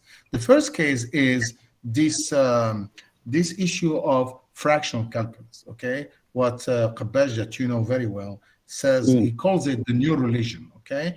And I sat down because one of my colleagues here is an expert, Professor Kiran, and he's an expert on fractional calculus. And I did ask him this specific question. What is exactly something that we advanced with fractional calculus? Forget about the publications, forget about the journals, forget about the publications. My question is there something that we couldn't handle in the traditional calculus that fractional calculus was able to give us a deeper understanding? And the answer was, as you will be shocked, none. So we have this fractional derivative as a definition and what we can do with it, but we don't have any something important. In the case of variable exponent spaces, there was a motivation, especially these smart fluids, okay? In 2003, the people, they started to study them because many of the PDEs, they involve that P Laplacian with P variable. And it's a beautiful book, by the way. So my point is, there is a motivation, concrete motivation for variable exponent spaces. Now, the people, what they did from 2003 all the way to 2020 till 2021 is to look at differential equations and PDEs into these Sobolev spaces, but with P minus bigger than 1 and P plus less than infinity. Okay, great. So now here Amin comes in, okay, and they start to look at P minus equal to 1, P plus equal infinity. But wait a minute, I only gave them example of Kirk's fixed point theorem. Why? Just to show them that there is something beautiful in the extreme cases. But wait, what about variational problem? What about the case of, as you said, all this iteration? So once we start looking into all this, then it becomes richer and richer. We are telling them what happened in the case that you guys eliminated because you said they cannot work there. So if we go there, so this is just opening the door, and I'm hoping that students, especially students who can look into this case, it's a beautiful case with some good motivations. That's the idea. Yeah. Okay, thank you very much. You're welcome, Hamar. Now, thank you. Any more comments Okay. from audience? Don't be shy, huh? For the youngster, I must say that, and some youngsters can jump in this area. It is a very nice area to This work is the right platform. At this moment, you can ask some questions if you are having. So it's really a wonderful talk of Professor Khamsi, but I have also not done any comments, but I also see some new kind of the window from your talk. The first point, the condition AO is very strong assumption because the condition AO has some equivalent structures with some 4 condition. So I don't think that there will be the replacement of the removal of the AO condition. Second one, there is a geometric structure of the space. And due to that one, we can investigate the behavior of the metric projection operator because you are getting the best approximation. And the best approximation is unique. So the continuity and some other things can be also studied here. And next, you are having the norm phenomena. That's why on the basis of the normal phenomena, we can get a new differentiability because it is not enjoying the exactly uniform continuity, but you have a nice property, the UC2 property. So the for whole theory, UC2 property has nice role. So these are the many more points, and I really enjoyed the whole the lecture. Thank you very much, Professor Khansi. Yeah. Thank you. You're welcome. You are welcome, Karji. Sir, you have talked about modular vector spaces, and there are many results on modular spaces and then integrals. So is there any connection with that vector space with modular space? What are the connections? Okay. Again, remember, what is the reference? If you can have it, of course. Okay. What is the reference? I think I gave it last time. Oh, here. So this reference here is about modular vector spaces. Okay, modular vector spaces. In other words, you take a vector space and you put a modular on it. Okay, so remember what is the novelty of Banach. Okay, before Banach, before 1922, okay, they were working on vector spaces with a norm, but the norm was defined on a function space. All the examples, they were function spaces or Rn, the classical Euclidean space. Okay, but the concrete interesting examples were function spaces. What Banach did, he told them, no. Let's define the object of a norm on vector spaces. And he called it B spaces. He didn't call them Banach spaces, B spaces or class B. Okay, and he talks about, by the way, completeness, Cauchy, and all this stuff. Okay, so here, that is the approach that Nakano did.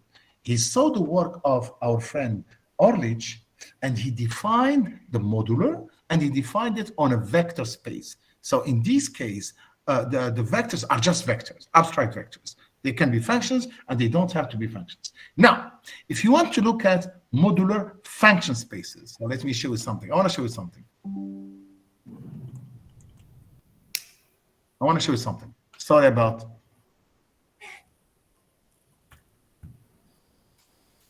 Hello.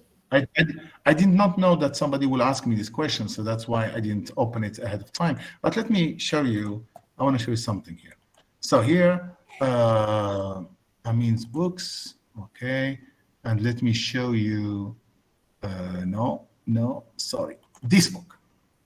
Okay, so if you look at this book here, okay, so in this one we are looking at modular function spaces. Modular function spaces. Of course, this book was written prior to my research on variable exponent spaces. I met variable exponent spaces in 2017. Okay, that's where I met them. But here you can learn a lot on modular function spaces. Okay, modular function spaces. So, but again, I'll be honest with you. I would like the people to focus on variable exponent spaces. Why? Because there is a beautiful motivation. That's what I meant. Okay. So if somebody is asking them, why are you doing this? Like the gentleman who did the S metric spaces, and somebody was asking him, give us some usefulness of the S distance. Okay. So it's a terrible question to ask somebody who's doing work and then he cannot answer you because he doesn't know why it's useful. But in the case of variable exponent spaces, there is a usefulness. There is really a usefulness. Okay, so that's why I'm encouraging them. But they can also, of course, work with a lot of stuff. This is now something that we took. It started in 1988, and we took it too far. The origin is a paper that was published in 1988 with Shimon and Kozlovsky. And of course, now we know a lot on these modular function spaces, a lot. But the case of variable exponent spaces, and again, going back to Qamar, things are just scratching the surface. Yeah.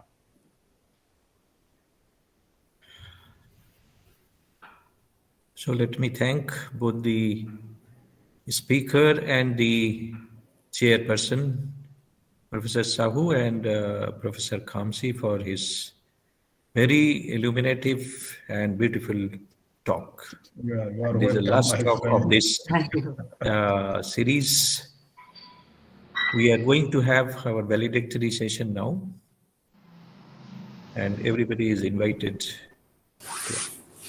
So our scholars will begin that one. Thank you, everyone. Thank you for attending, okay?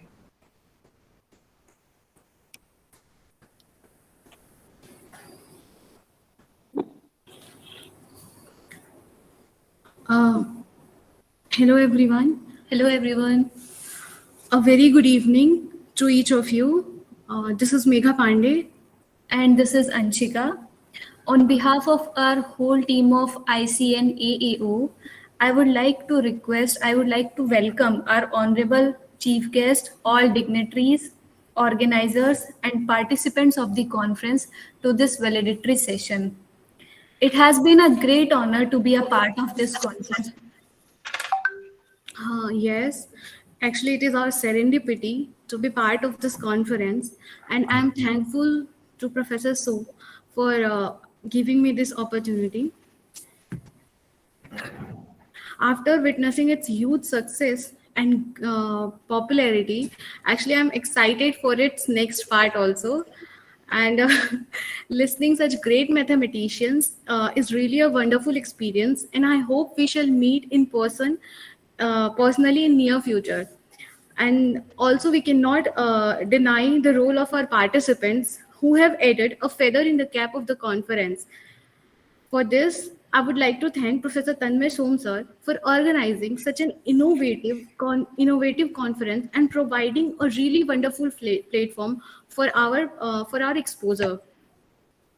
We are also thankful to all our dignitaries for giving such informative talks. A very special thanks to all the chairpersons for sparing some time from their life and chairing the talks.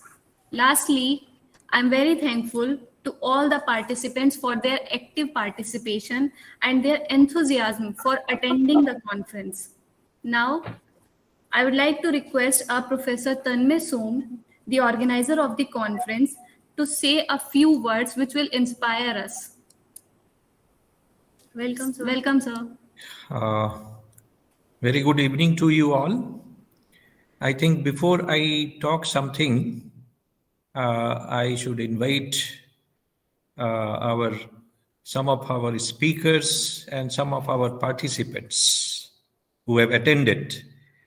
And I invite one by one, let them be on the dais in some sense. We are in actually virtual mode. So I request Professor Q.H. Ansari, Professor D.R. Sahu, Professor N.C. Wong, and Professor Khamsi to be on the dais, in the virtual dais. And Dr. Ghosh to be there as a convener to actually deliver the vote of thanks. So let me first invite some of the participants to say a few words about the conference, their experience about this conference.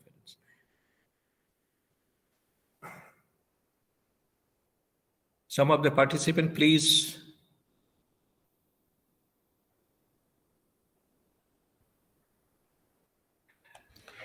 I just Wong, go ahead. Go ahead, Wong. Wong, go ahead.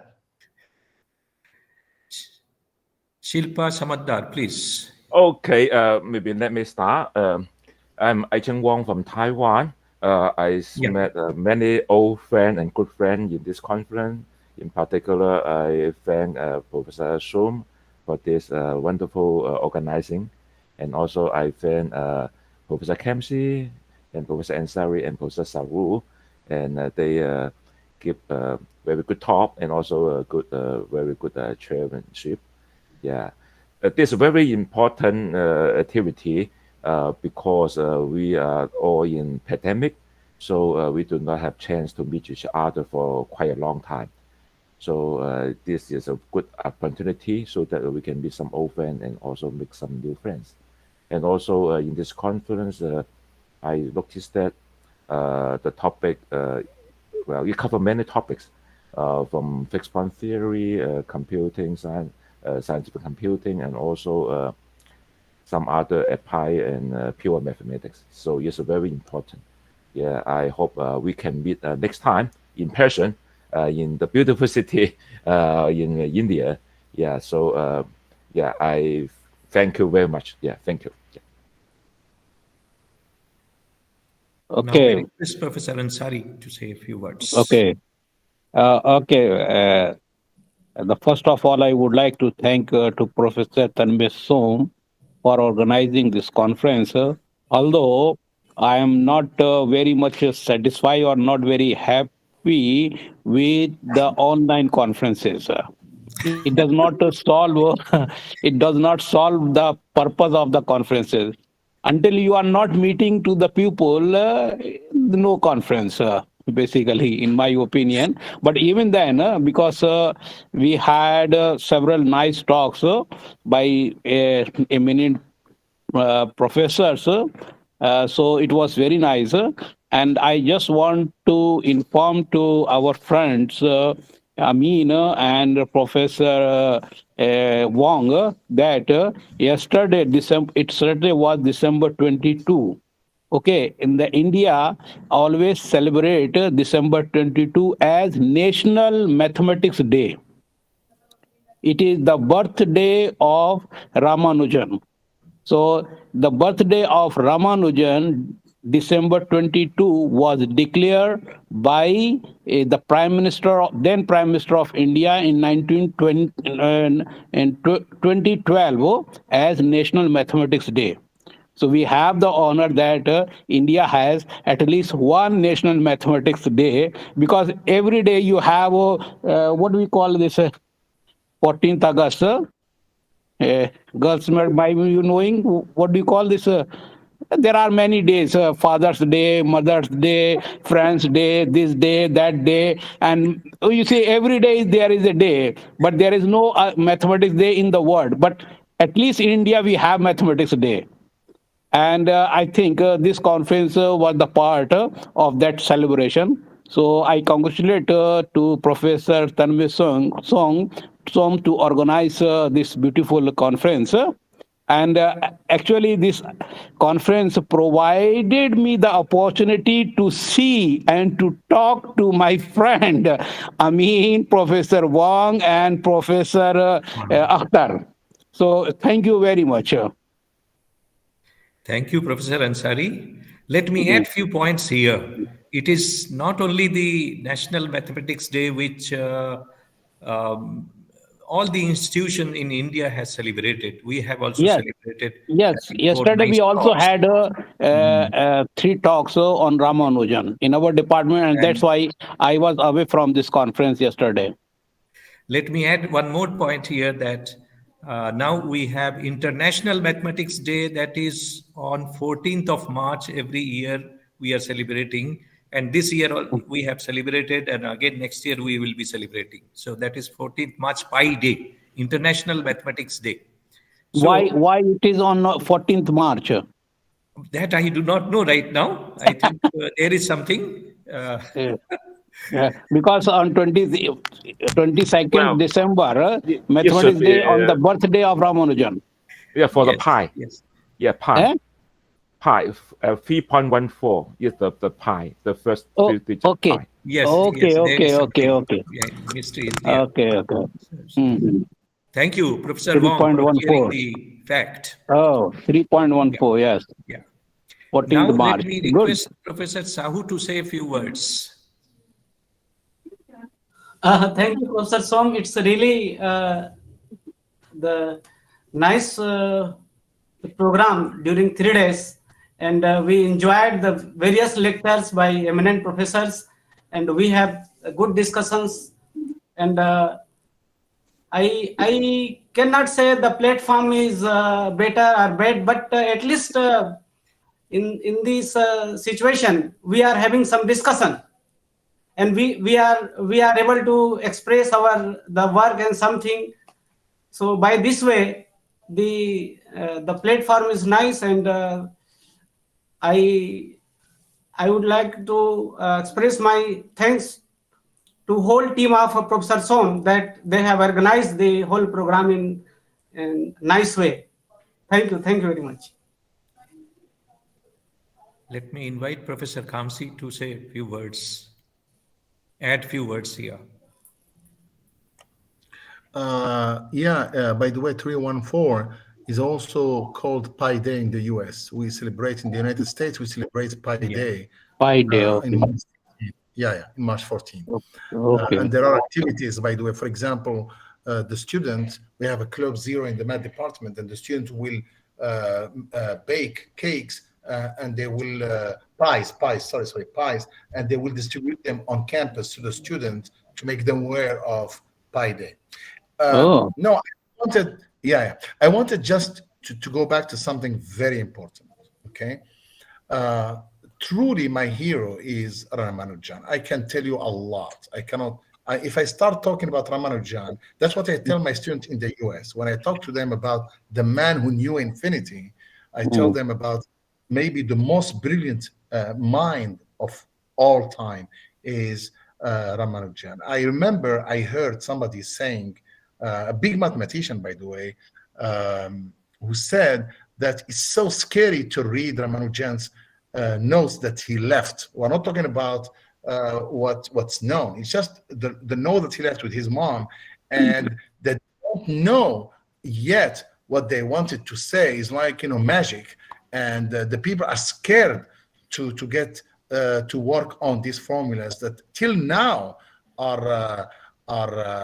are still mystery. But in any case, what I wanted to say, very important to most of the students who are attending this talk, the best way to commemorate Ramanujan is to do excellent mathematics.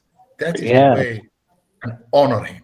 If you want to honor Ramanujan worldwide, if you want not only the people to talk about Ramanujan who are not Indians, okay, but you want you to carry on that heritage that he left, the best way to carry it is to do good mathematics. When you do good mathematics, we say these are the sons and the daughters of the genius Ramanujan. So this is the only thing I want to tell you. Please try your best to do good mathematics. Thank you very much. Okay, very good. Thank you. Thank you, sir. Thank you, Professor Kamsi, for these beautiful words and very important words. In fact, I am very much thankful to the whole team, those who have worked behind this, behind holding this conference. We started thinking about this conference in the month of September. And of course, this time we had very less time. But next year, again, we are going to have this conference every year. This is the first series. We will have again second series and so on. So I do not know how much platform we will be getting, what platform we will be having. Maybe virtual, maybe hybrid, because it is difficult to manage during this winter time here. So let us have some thinking that we will have something in the next year in a more beautiful way. And I hope that some of you will be available here in India during that time. So let me hand over the mic. I'm really thankful to all the speakers, all the participants, all other, those who have not only participated, they have just attended, all those and those who were in YouTube streaming, attended the program. And I am sure that they are benefited a lot by the very, very illuminative talks of different experts from different parts of the world and in different our chosen areas. And these are very important topics, hot topics in the recent time. Now I hand over the mic to our I would like to say that please. Hardeep is here and he has a good, the questions and something in concept. Yes. One of the participants, Hardeep, please. Whole program. So I hope that he may share his views. Yes, sir. Good evening to everyone. Sir, the conference is so much motivative and innovative. So not only it enhances our knowledge of Canvas about nonlinear analysis and optimization, but also introduces us many topics. Actually, sir, when I was in my graduates and post branch of the mathematics, that is maybe it algebra analysis, geometry, and something like that. But I have seen here that there are many subjects in the optimization and nonlinear analysis. For example, I have seen the lectures on the semi-topological semigroups and fixed point, topological data analysis, variational inclusions, Hadamard manifolds, fuzzy theory is involved in this probability theory, differential equations, numerical analysis, and cryptography. So actually, it clears our doubt that we have to not focus on the branches of the mathematics, but we have to focus on only single mathematics. So I have learned this thing from this conference. Thank you, everyone.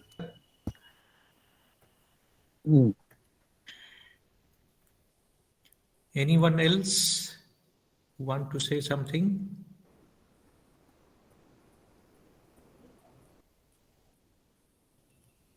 Now, please, Megha and Anshika, if you have something, please. Thanks to you. Thanks to all of you. It was really nice experience to having you all with us. And now I would like to call Dr. Devdas Ghosh sir for vote of thanks.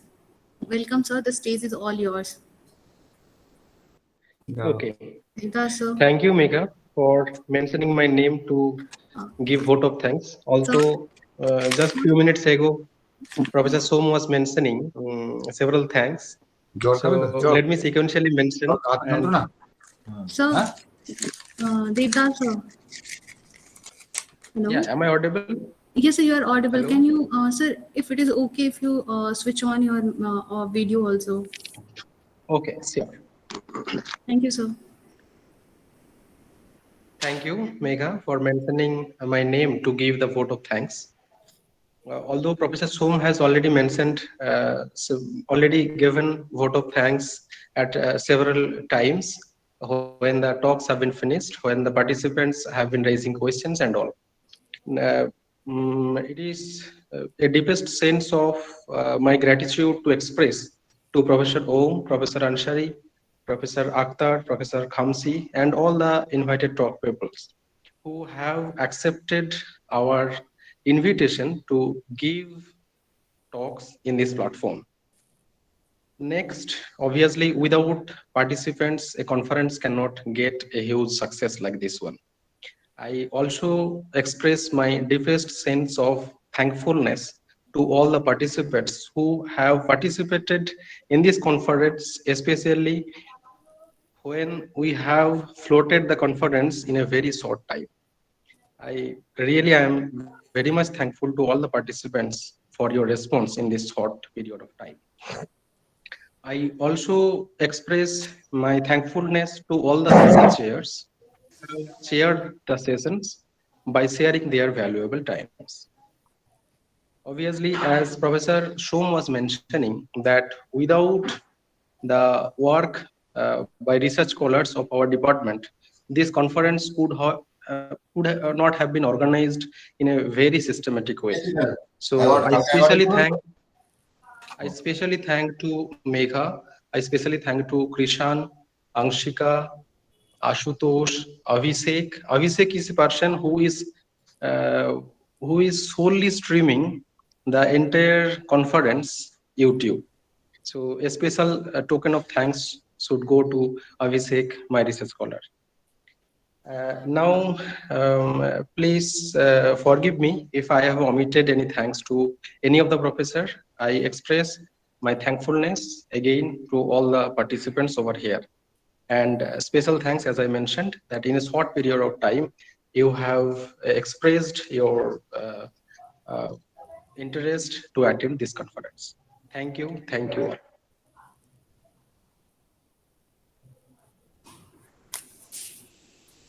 Thank you so much, sir, for such warm words. Now, with this, I express my thanks to all the participants for your patience hearing, my heartfelt gratitude to all the invited speakers in the success of this valedictory session. Farewell is not always easy, but we must accept the end of something in order to begin something new. So, on this note, I would like to conclude this memorable and knowledgeable valedictory session. And I would like to thanks to all of you for making this conference such a huge success.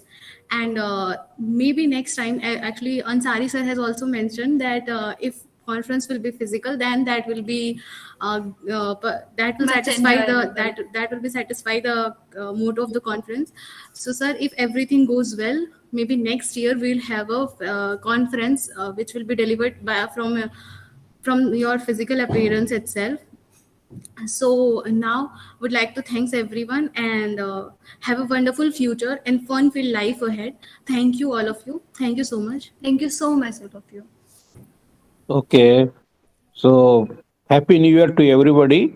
Same to you, And sir. thank you very much. Okay. Bye-bye. Merry Christmas and Happy New Year to all of you. Okay. Okay. Bye. Thank you. Bye-bye. Happy New Okay. Year to Bye-bye. everyone.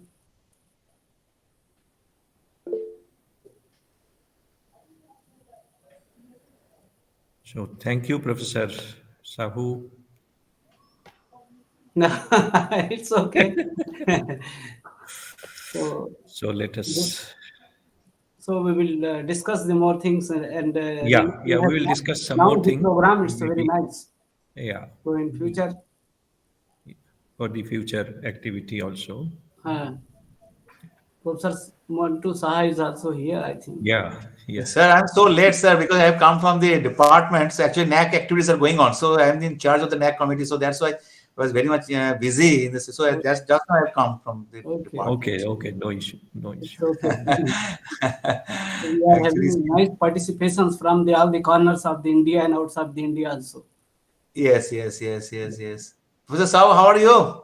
Fine. Very good. So you are always active. Professor Som is always active. So it gives me an inspiration that Professor Som is at the age of the about the 60 years. So I think so, sir. You have crossed to 60 years. So what? So you are so active. Don't calculate the year just to see the program. Yes. Really. Every day 10 hours.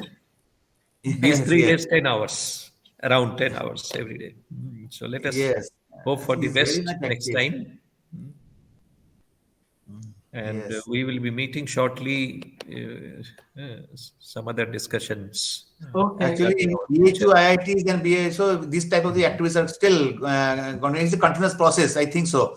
In BHU, IIT, so far as my knowledge, that each and every year, even in pandemic, I think so that one seminar conference and or webinar has been organized in last year, right, sir? Yeah. Yes. Some programs were organized. Yes, it is a But continuous not much, process. very few. And it's a very continuous process. Really. It's very good. So let us give So anyway, we have a nice time and hope that have a nice time. Okay, sir. Okay, thank you. Good night. Okay, Good night, Thank you very much. Stay well, sir. And especially thanks to Professor Som and his team and Megha particularly. Yes. Megha has always taken initiatives each and every time. So Dr. Gopal is not here. Thank you, sir. Thank you so much. Abhas, I'm And not seeing. really, they have done a wonderful job. Yes. Megha Pandey has always reminded me. So last night, yesterday, I have given a mail at 12:15. But just at the time, she has given a mail. Yes, your link is. So it's a very wonderful task. He has taken. Thank you, sir. Thank you so much, sir. This is a training. Yes. So under your guidance. Sure, sir. Yes, yes. But I know there are something which has not gone very well because of short of time. Yes, sir. Yes, We'll sir. take care in the later part. Yes, Mega, stay well, sir. Happy. Thank you so much, sir. You too, sir. Sir, yes, yes. It Happy was New Year. nice having you, sir, here. Thank you. Thank Maybe you. next Thank you. time we'll have you here itself. Yes, yes, yes, yes. The earth is round, so Yes, naturally sir. Yes, sir. we must meet. We must meet again. Sure, sure, sir. Sometimes you may come in our department, sometimes we may go here Sure, in our sure, department. So the earth is round. So each and every time, so there is a possibility.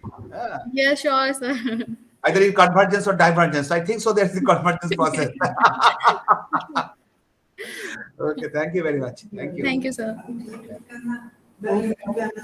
Professor, so may I leave? Yes, yes, please. Professor Sao, I may leave. Yes, yes. Thank you. Sir, ভালো থাকবেন sir. হ্যাঁ, ঠিক আছে, ঠিক আছে। ঠিক আছে।